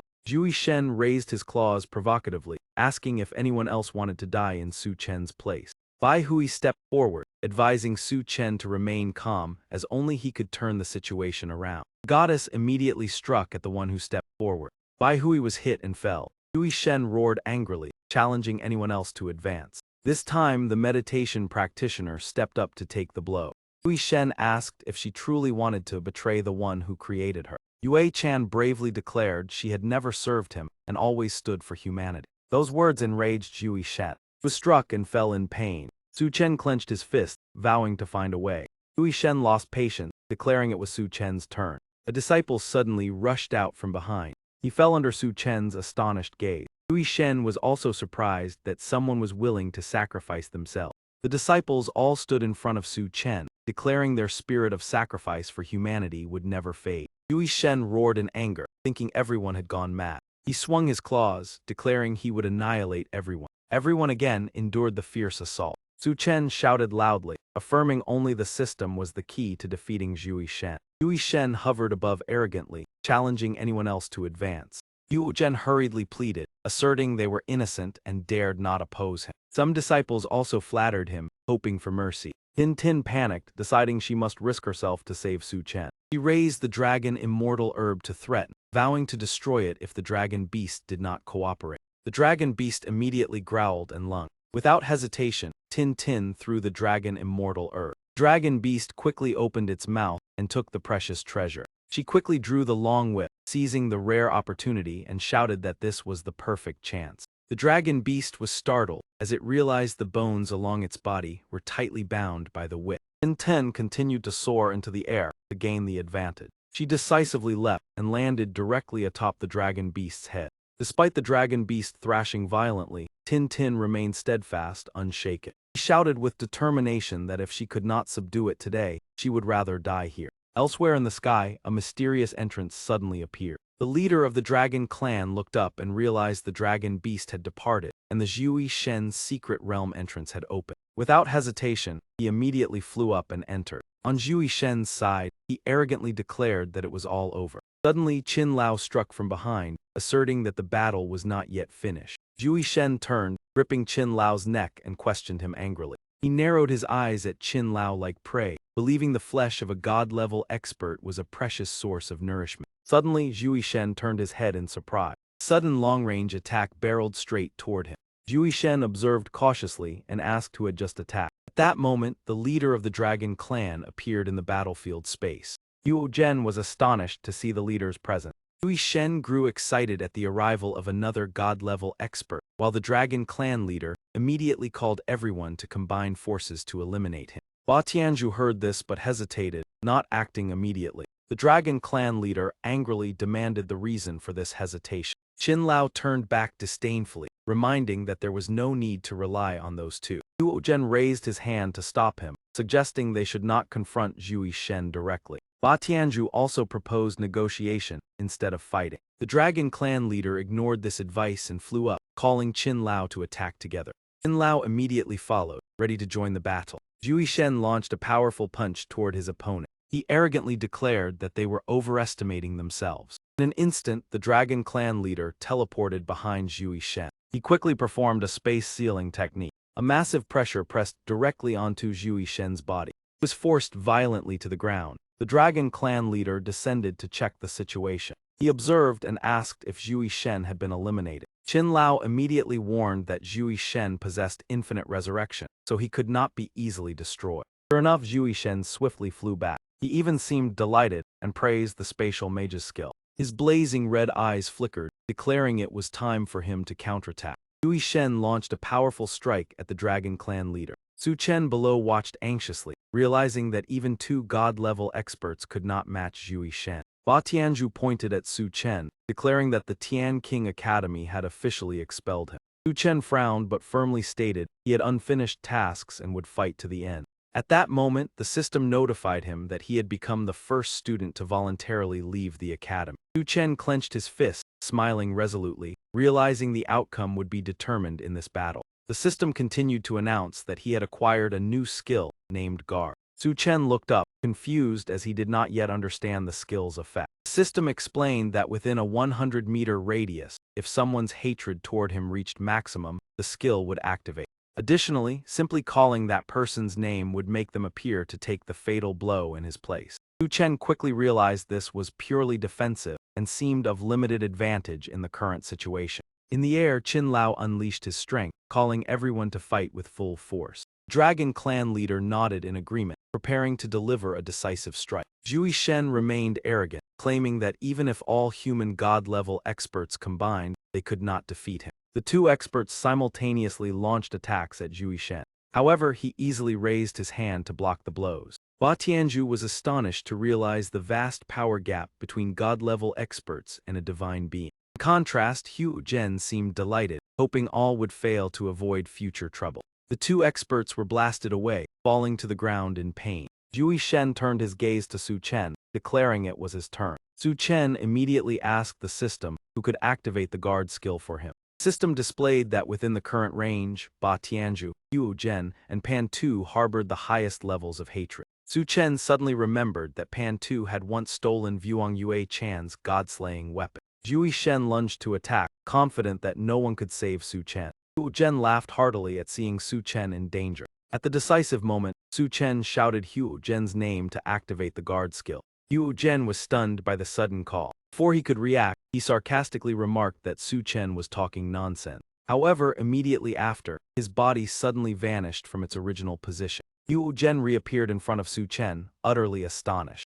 Seeing Zhu Shen's attack approaching, he panicked and shouted. Zhu Shen's powerful strike landed squarely on Hu Zhen. Afterwards, he fell from above, gravely injured. Ba Tianzhu was shocked, unable to understand why Hu Zhen had suddenly taken Su Chen's blow. Even Zhu Shen was surprised, admitting that Su Chen had brought many unexpected factors. Ba Tianzhu grew increasingly perplexed at Hu Zhen's action. Su Chen smiled teasingly at Ba Tianzhu, suggesting perhaps he had long wanted to take the risk for him. Ba Tianzhu immediately denied it, affirming he would never do such a thing. Zhu Shen stretched out his hand, preparing to launch the next attack confidently. Su Chen quickly shouted Ba Tianzhu's name to activate the skill again. Immediately, Ba Tianzhu appeared involuntarily in front of him. Ba Tianzhu gritted his teeth, sweating, not understanding why he had been drawn into this situation. Su Chen stood behind, satisfied, saying that when words say one thing but thoughts another, no explanation is needed, everyone understands. His face turned pale, hastily clarifying that he had no such intention.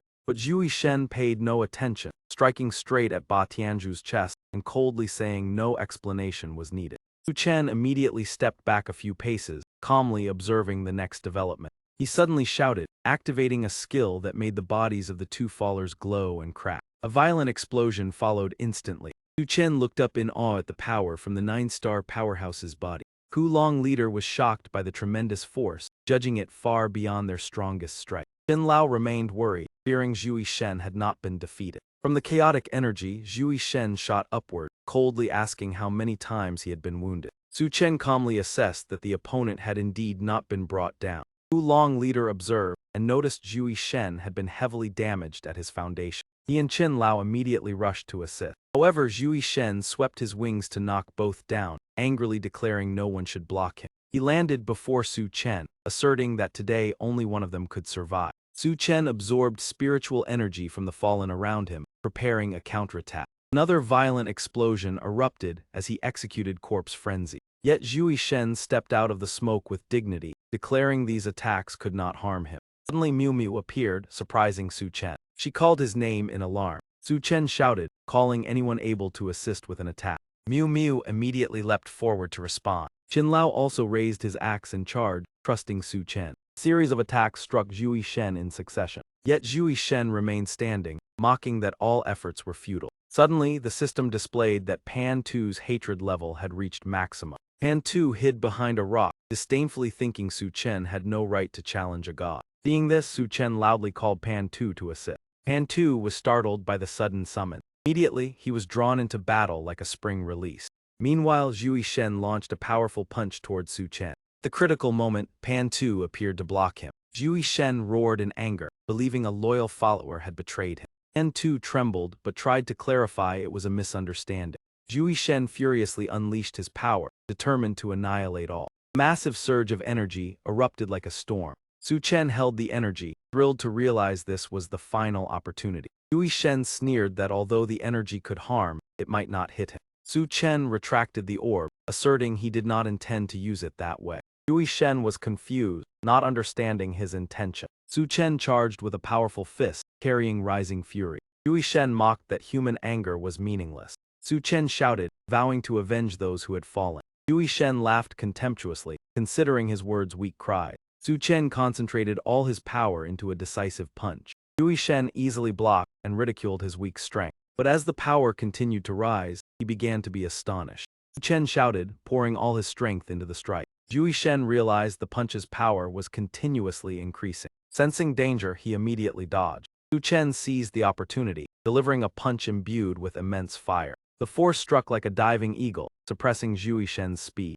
Su Long leader was amazed at the unprecedented power. The punch landed on Zhui Shen with Su Chen's intense shout. Zhui Shen screamed as he was hit. He was knocked back, crashing heavily to the ground. Qin Lao was astonished at the potential strength of humans. Su Long leader judged Su Chen's talent to be rare in human history. Miu Miu anxiously called Su Chen's name. Everyone around was stunned that Zhui Shen was temporarily defeated by a human. Su Chen emerged from the smoke, panting, asking if the opponent had been defeated. Suddenly Zhui Shen appeared behind and spoke. He asserted that gods cannot be destroyed by humans. Su Chen sighed, admitting the opponent was too resilient. Zhui Shen mocked that a weakling like Su Chen could still injure him. Su Chen sarcastically said, "Tell him to call me father and he will be spared." Zhui Shen angrily refused outright. Su Chen smiled lightly, noticing the opponent wavering. Zhui Shen regained his dignity, still claiming humans cannot kill gods. Su Chen's eyes grew cold, his hand gathering energy again.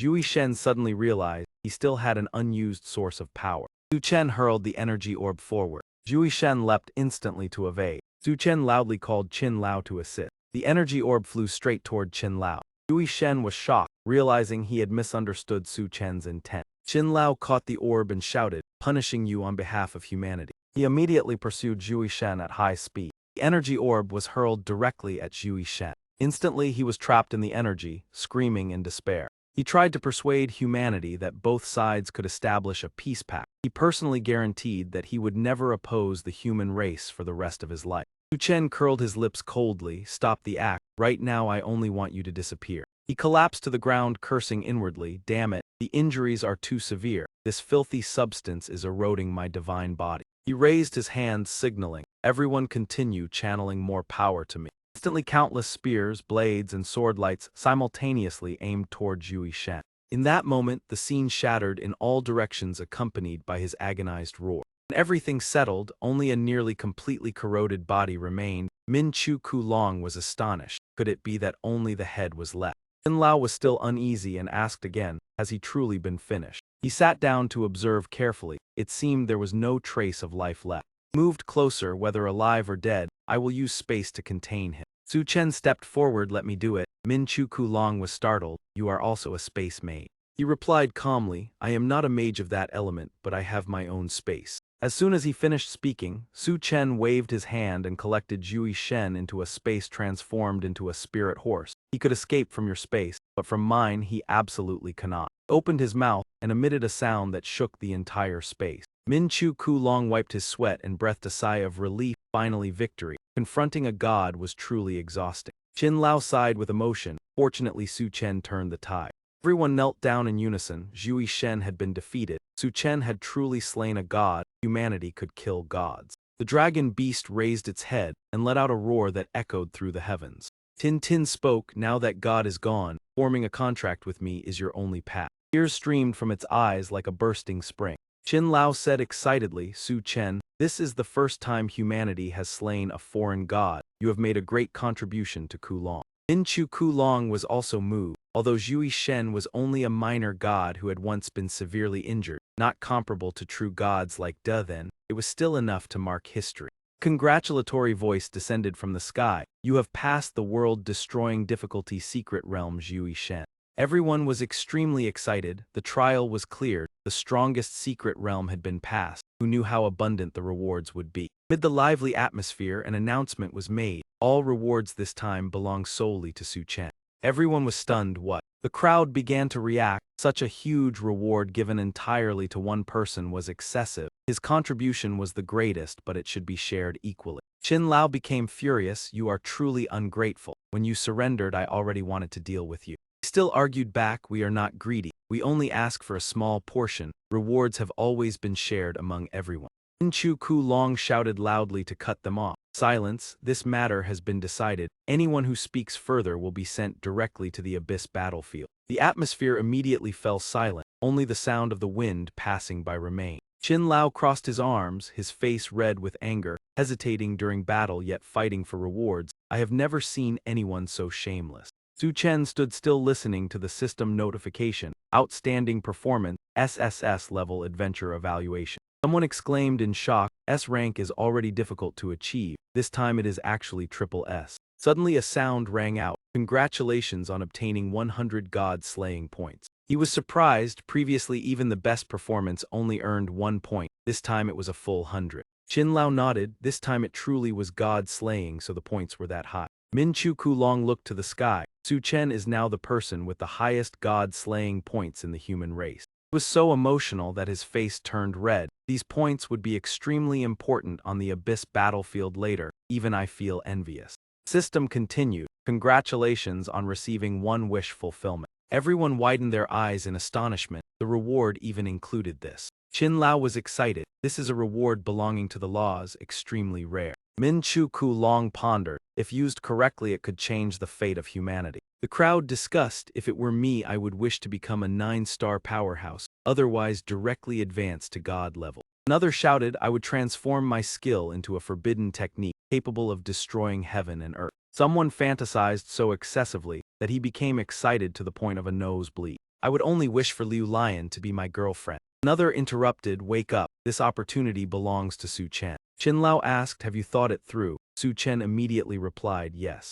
Min Chu Kulong reminded, this wish must be considered extremely carefully. He believed that perhaps the entire human race would only have one such opportunity, so it should be used at the most critical moment. Su Chen looked behind him, my wish is very simple, to resurrect those who fell while fighting Zhui Shen. Min Chu Kulong paused this. Qin Lao stroked his beard and closed his eyes. I knew this kid would choose this. Min Chu Kulong smiled. For him this was perhaps the most important thing, although for the greater situation of humanity it might not be optimal. Qin Lao agreed, humanity needs people who value loyalty and affection like this. Miu Miu behind looked at Su Chen with admiration, truly commendable. Someone shook his head, what a waste, a universal wish used only to save a few people. Red-haired young man said, if it were me, I would wish to become the strongest person in humanity. Suddenly a surging aura rose around Zai Long. He burst into laughter, I have come back to life. Yue Chan rejoiced, it seems we truly won. Surrounding people were revived one after another. Lai Loi raised his hand and cheered, Brother Su did it, defeated Zhui Shen and saved us. Yue was moved to tears, able to see Su Chen again. Everyone was overjoyed, as if they had been given a second life. Tears mixed with joy, Su Chen is someone worthy of our unwavering loyalty. Su Chen spoke, everyone, I am truly glad to see you again. Ai Hui also cried, we feel the same. Yue Chan stepped forward with a radiant smile, very happy to see you again. Min Chu Kulong said, Zhui Shen has been defeated, this secret realm is about to collapse, we should leave. After speaking, he opened a massive teleportation gate in the sky. Everyone flew toward the gate to leave this place. Tin Tin stood on the dragon beast's head and asked seriously, I ask again, will you form a contract with me? She jumped down and declared, if you do not agree then perish together with this secret realm. At that moment the dragon beast let out a resounding roar. Tin understood and turned back with a radiant smile, so you accept. The dragon beast spoke in a deep voice, I can agree, but I have one condition. She raised her head and listened attentively, speak. Then it transmitted a private message to Tin, do not let others know, I am communicating with you through voice transmission. The ape paused for a moment, so that was how everything had happened. The dragon beast declared that if you do not accept the condition, then, even if I dissipate, I will never sign the contract. The ape nodded decisively, I accept that condition, proceed with the contract. Suddenly, a blazing red crystal appeared from the sky and fell toward her. The ape's body was immediately enveloped by a red sphere of light floating in midair. Su Chen observed carefully and softly said that it seemed to have succeeded. The ape called out loudly, Dragon, come here. Immediately afterward, all the life force of the dragon beast was drawn into her body. Qin Lao laughed heartily, excellent, the complete form of the Dragon Knight. The Dragon District has gained another powerhouse. The leader of the Dragon District could not hide his joy. The Dragon Knight tactic is indeed nearly invincible. When he was teleported elsewhere, he felt slightly dizzy and raised a hand to hold his head. Zai Long immediately noticed Su Chen, have you advanced another star level? Su Chen smiled lightly, unfortunately I have only reached the 5-star profession level for now. Zai Loi crossed his arms in astonishment, becoming a 5-star professional before even graduating, is this still reasonable? A voice resounded, Su Chen performed outstandingly in the Zhui Shen secret realm, saving countless lives and rendering great service to the human race. The Supreme Star Tower exceptionally granted the rank of Major General. As soon as the words ended, an insignia appeared before him. Su Chen was filled with excitement, from captain directly promoted to Major General. He held the insignia in his hand and smiled, not only advancing in rank, but also being directly conferred a title by the Star Tower. Suddenly, a figure rapidly descended from above. It was Old Dong, and as soon as he landed, he hurriedly asked about the situation. The leader of the Dragon District was surprised, you have returned. Qin Lao also wondered, the matter has already ended, and only now do you appear. Old Dong smiled, leader of the Dragon District, Qin Lao is also here. It seems the situation is still stable. He remarked that the one presiding over the situation was not us. Someone behind discussed, who is he to possess such a powerful aura, could he be a 9-star powerhouse? A man replied, only 9 stars, you are underestimating him. This is Principal Dong of the Theme Kin Academy. Everyone looked toward Old Dong, he must surely be at the god level. Someone excitedly asked, Principal Dong, are you the legendary chairman of the board of directors? Another person added, he ranks even higher than Principal Ba Tianju and is the one who truly holds power over the academy. Moreover, he frequently battles on the Abyss battlefield and also holds a position within the World Professional Alliance. Yanqing spoke loudly, Principal Dong, you have arrived at the perfect time, please stand up for our academy. Old Dong asked again, what exactly has happened? The man reported that Principal Ba Tianju and the 9-star Archmage Hu Zhen have both perished. Old Dong frowned, where is Zhui Shen? Let me take a look. Yanqing replied softly, Zhui Shen is no longer here. Upon hearing this, he was stunned. In that case, has the grudge already been resolved? The man pointed toward Su Chen, Principal, the one who acted was not Zhui Shen. Old Dong was astonished. If it was not him, then who was it? Tianqing once again pointed at him and loudly affirmed that it was indeed him. The old man continued in confusion, asking with suspicion whether he was certain since this person looked far too ordinary. Hung Qiu also confirmed, Headmaster, I personally witnessed that Su Chen was the one who caused the dean's death. She remarked that Su Chen had always been a troublemaker. Dean Fai could not hold back and pointed while shouting that he had caused countless disasters at Tian Kin Academy and requested the headmaster to punish him. The old man calmly turned and asked who Su Chen was, and he did not hesitate to reply that it was him. He continued to question whether Su Chen had anything to defend himself with. He answered frankly that the 3 of them were merely ignorant fools. Hong Qiu angrily said, Headmaster, you have heard it yourself. This brat has no fear at all. Dean Fai irritably adjusted his glasses, muttering that Su Chen showed no respect to the headmaster. The old man pronounced his judgment. He had given Su Chen a chance to explain, but he did not take it. It seemed the deaths of Ba Tianju and Hu Zhen were indeed related to him. Su Chen calmly replied that they deserved to die.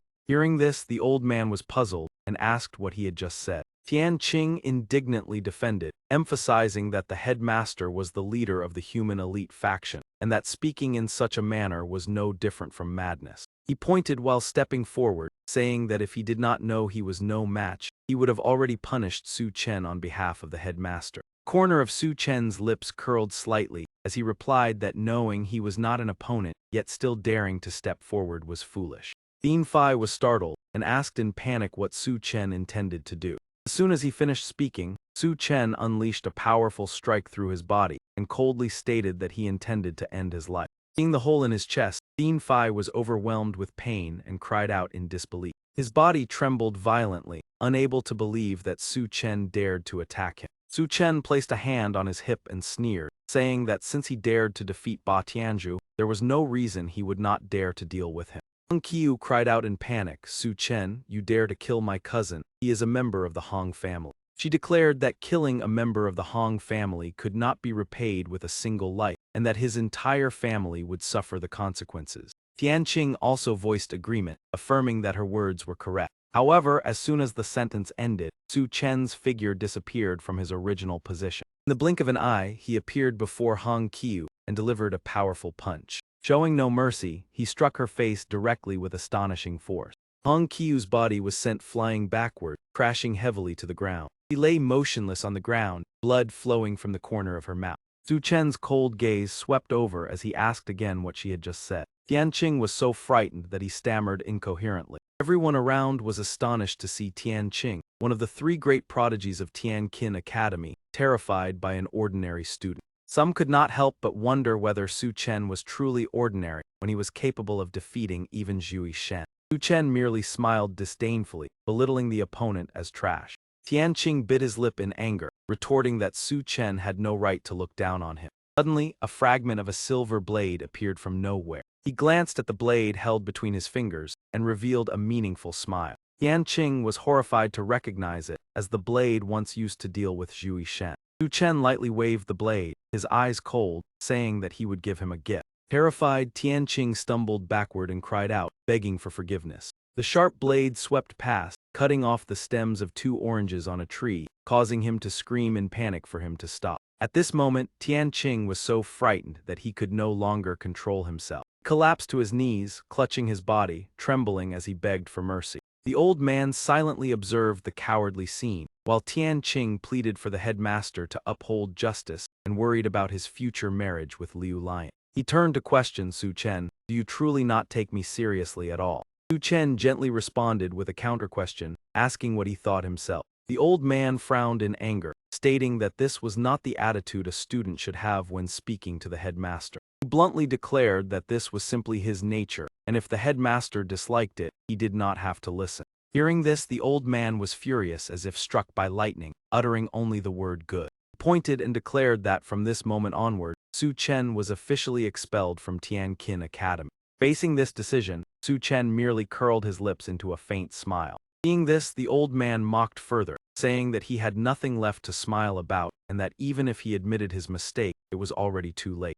Su Chen warned him to investigate the matter carefully before speaking, lest he become a laughingstock. The old man frowned and asked what he meant. Hong Qiu struggled to stand and announced that Su Chen had previously withdrawn from Tianqin Academy on his own. Hearing this, the old man could not help but exclaim in surprise. Su Chen smiled and said that in the eyes of others, Tianqin Academy might be extremely valuable. But to him, it was nothing more than worthless trash unworthy of concern. The old man shouted furiously, declaring that Su Chen was seeking his own destruction. Su Chen smirked provocatively, asking what he could possibly do to him. The old man pointed angrily, declaring that he had never seen such an arrogant youth and that today he would personally punish him. Su Chen stepped forward and coldly asked whether he truly dared. The old man glared and replied that there was nothing that made him hesitate. Su Chen raised his hand, gripping the sharp blade tightly between his fingers. This sudden action left the old man completely unable to react. He lowered his hand and coldly stated that if the old man wished to share the same fate, he was free to make a move. The old man was so frightened that his words became stammered. Just as the situation grew tense, Qin Lao stepped forward to mediate, saying that it was enough. He stated that even a god-level powerhouse had previously been defeated by Su Chen. Su Chen calmly declared that if others did not offend him, he would not offend them, but if they did, the consequences would be severe. The old man loudly warned that excessive arrogance would bring disaster, and reminded him to understand clearly whom he had offended. Su Chen turned around and coldly replied not to speak nonsense. If he would not act, then he would leave. Suddenly, a figure appeared with an enraged voice asking who had killed his grandson. The person who appeared was the head of the Hong family. Seeing this savior, the old man was overjoyed, believing that this time Su Chen would find it difficult to leave. The Hong family head walked over to Tian Qing, who lay on the ground. He called out to his grandson with deep sorrow. Hong Qiu pointed at Su Chen and said that he was the one who had killed her cousin. Hearing this, the Hong family head trembled with rage. His eyes turned dark as he faced Su Chen and demanded the reason for attacking his grandson. Su Chen calmly replied that the opponent no longer had any chance of survival. Lao Hong was furious, swinging his hand and roaring, demanding to take his life. He immediately charged straight at Su Chen with murderous intent. However, before he could strike, Qin Lao appeared and firmly held Lao Hong's hand. Lao Hong was astonished, unable to understand why Qin Lao would stop him. Qin Lao coldly declared that Su Chen had greatly contributed to the human race and could not be harmed at will. But his hatred made Lao Hong lose all reason, vowing to avenge his grandson even if the sky fell. Qin Lao warned that if he continued acting recklessly, he would have to intervene to make Lao Hong regain his senses. Just as the tension escalated, a solemn voice sounded from behind. The two immediately froze, recognizing the unexpected presence. From above, Tai Ba La Jia and the patriarch of the Bok family appeared together. Everyone was astonished by the presence of these two powerful figures. Both slowly descended before everyone with overwhelming aura. Tai Ba La Jia asked who Su Chen was. The crowd murmured, sensing that the situation was far from simple. The patriarch of the Bok family continued to inquire about Su Chen's location. Su Chen stepped forward, calmly admitting that it was him. Tai Ba La Jia directly asked if he was the one who killed her grandson. Su Chen did not evade, confirming that he had struck Luo Shao. Tai Ba La Jia angrily demanded a reason, and Su Chen succinctly replied that he deserved that end. He shouted loudly, saying that Su Chen was too arrogant. The patriarch of the Bok family adjusted his glasses, asking about the death of his son. Su Chen remained calm, admitting that he was also responsible for it. The patriarch of the Bok family angrily asked why, and Su Chen only said it was the inevitable outcome. He pointed at Su Chen, declaring that he was walking the path to his own destruction. The crowd was astonished by Su Chen's terrifying composure when facing powerful forces. Rumors spread widely, with everyone thinking he had offended too many influential families. An old man stepped forward to warn Su Chen not to be too arrogant with a few powerful skills. Su Chen curled his lips, responding defiantly, showing his confidence. The old man roared in anger, determined not to let Su Chen survive. The patriarch of the Bok family twisted his wrist, preparing to strike directly. Lao Dong raised his hand to stop him, requesting a pause. The patriarch of the Bok family asked in confusion why he was being stopped. Lao Dong suggested letting Tai Ba La Jia strike first. The patriarch of the Bok family asked in surprise for the reason. Lao Dong explained that Su Chen possessed a special skill difficult for men to defend against. During this, the patriarch of the Bok family immediately broke into a cold sweat. Tai Ba La Jia sneered, confidently stepping forward to face Su Chen. Li Loi stood behind, loudly cheering for Su Chen. Tai Ba La Jia leapt up, launching a fierce attack. Qin Lao immediately appeared, blocking her strike. Tai Ba La Jia stepped back, confused, asking Qin Lao's intention. Qin Lao declared he would not allow anyone to harm Su Chen. Lao Hong charged forward, intending to hold Qin Lao to create an opening. Tai Ba La Jia agreed and continued to advance. The Min Chu of Ku Long suddenly appeared, stopping the next attack. Tai Ba La Jia was astonished to see Min Chu protecting Su Chen. Min Chu affirmed that Su Chen had greatly contributed to the human race and could not be harmed. Tai Ba La Jia questioned Min Chu's stand. Min Chu of Ku Long calmly replied that he stood with the human race. Tai Ba La Jia angrily clenched her fists. She declared that Min Chu no longer deserved to hold the leadership position. The patriarch of the Bok family rushed forward to hold Min Chu back so she could continue attacking. Min Chu still advised them to stop before it was too late. The patriarch of the Bok family angrily believed Min Chu was insulting the great families. He unleashed a powerful strike at Min Chu. Min Chu calmly countered, declaring there was nothing more to say. Tai Ba La Jia directed a murderous gaze at Su Chen. Su Chen shouted loudly and launched a powerful attack. The strike hurtled straight at Tai Ba La Jia, surprising her. He was astonished by Su Chen's power far beyond imagination. Lao Hong looked down on him, thinking that even with strength he was not yet mature. Patriarch of the Bok family agreed, wanting to eliminate future danger early.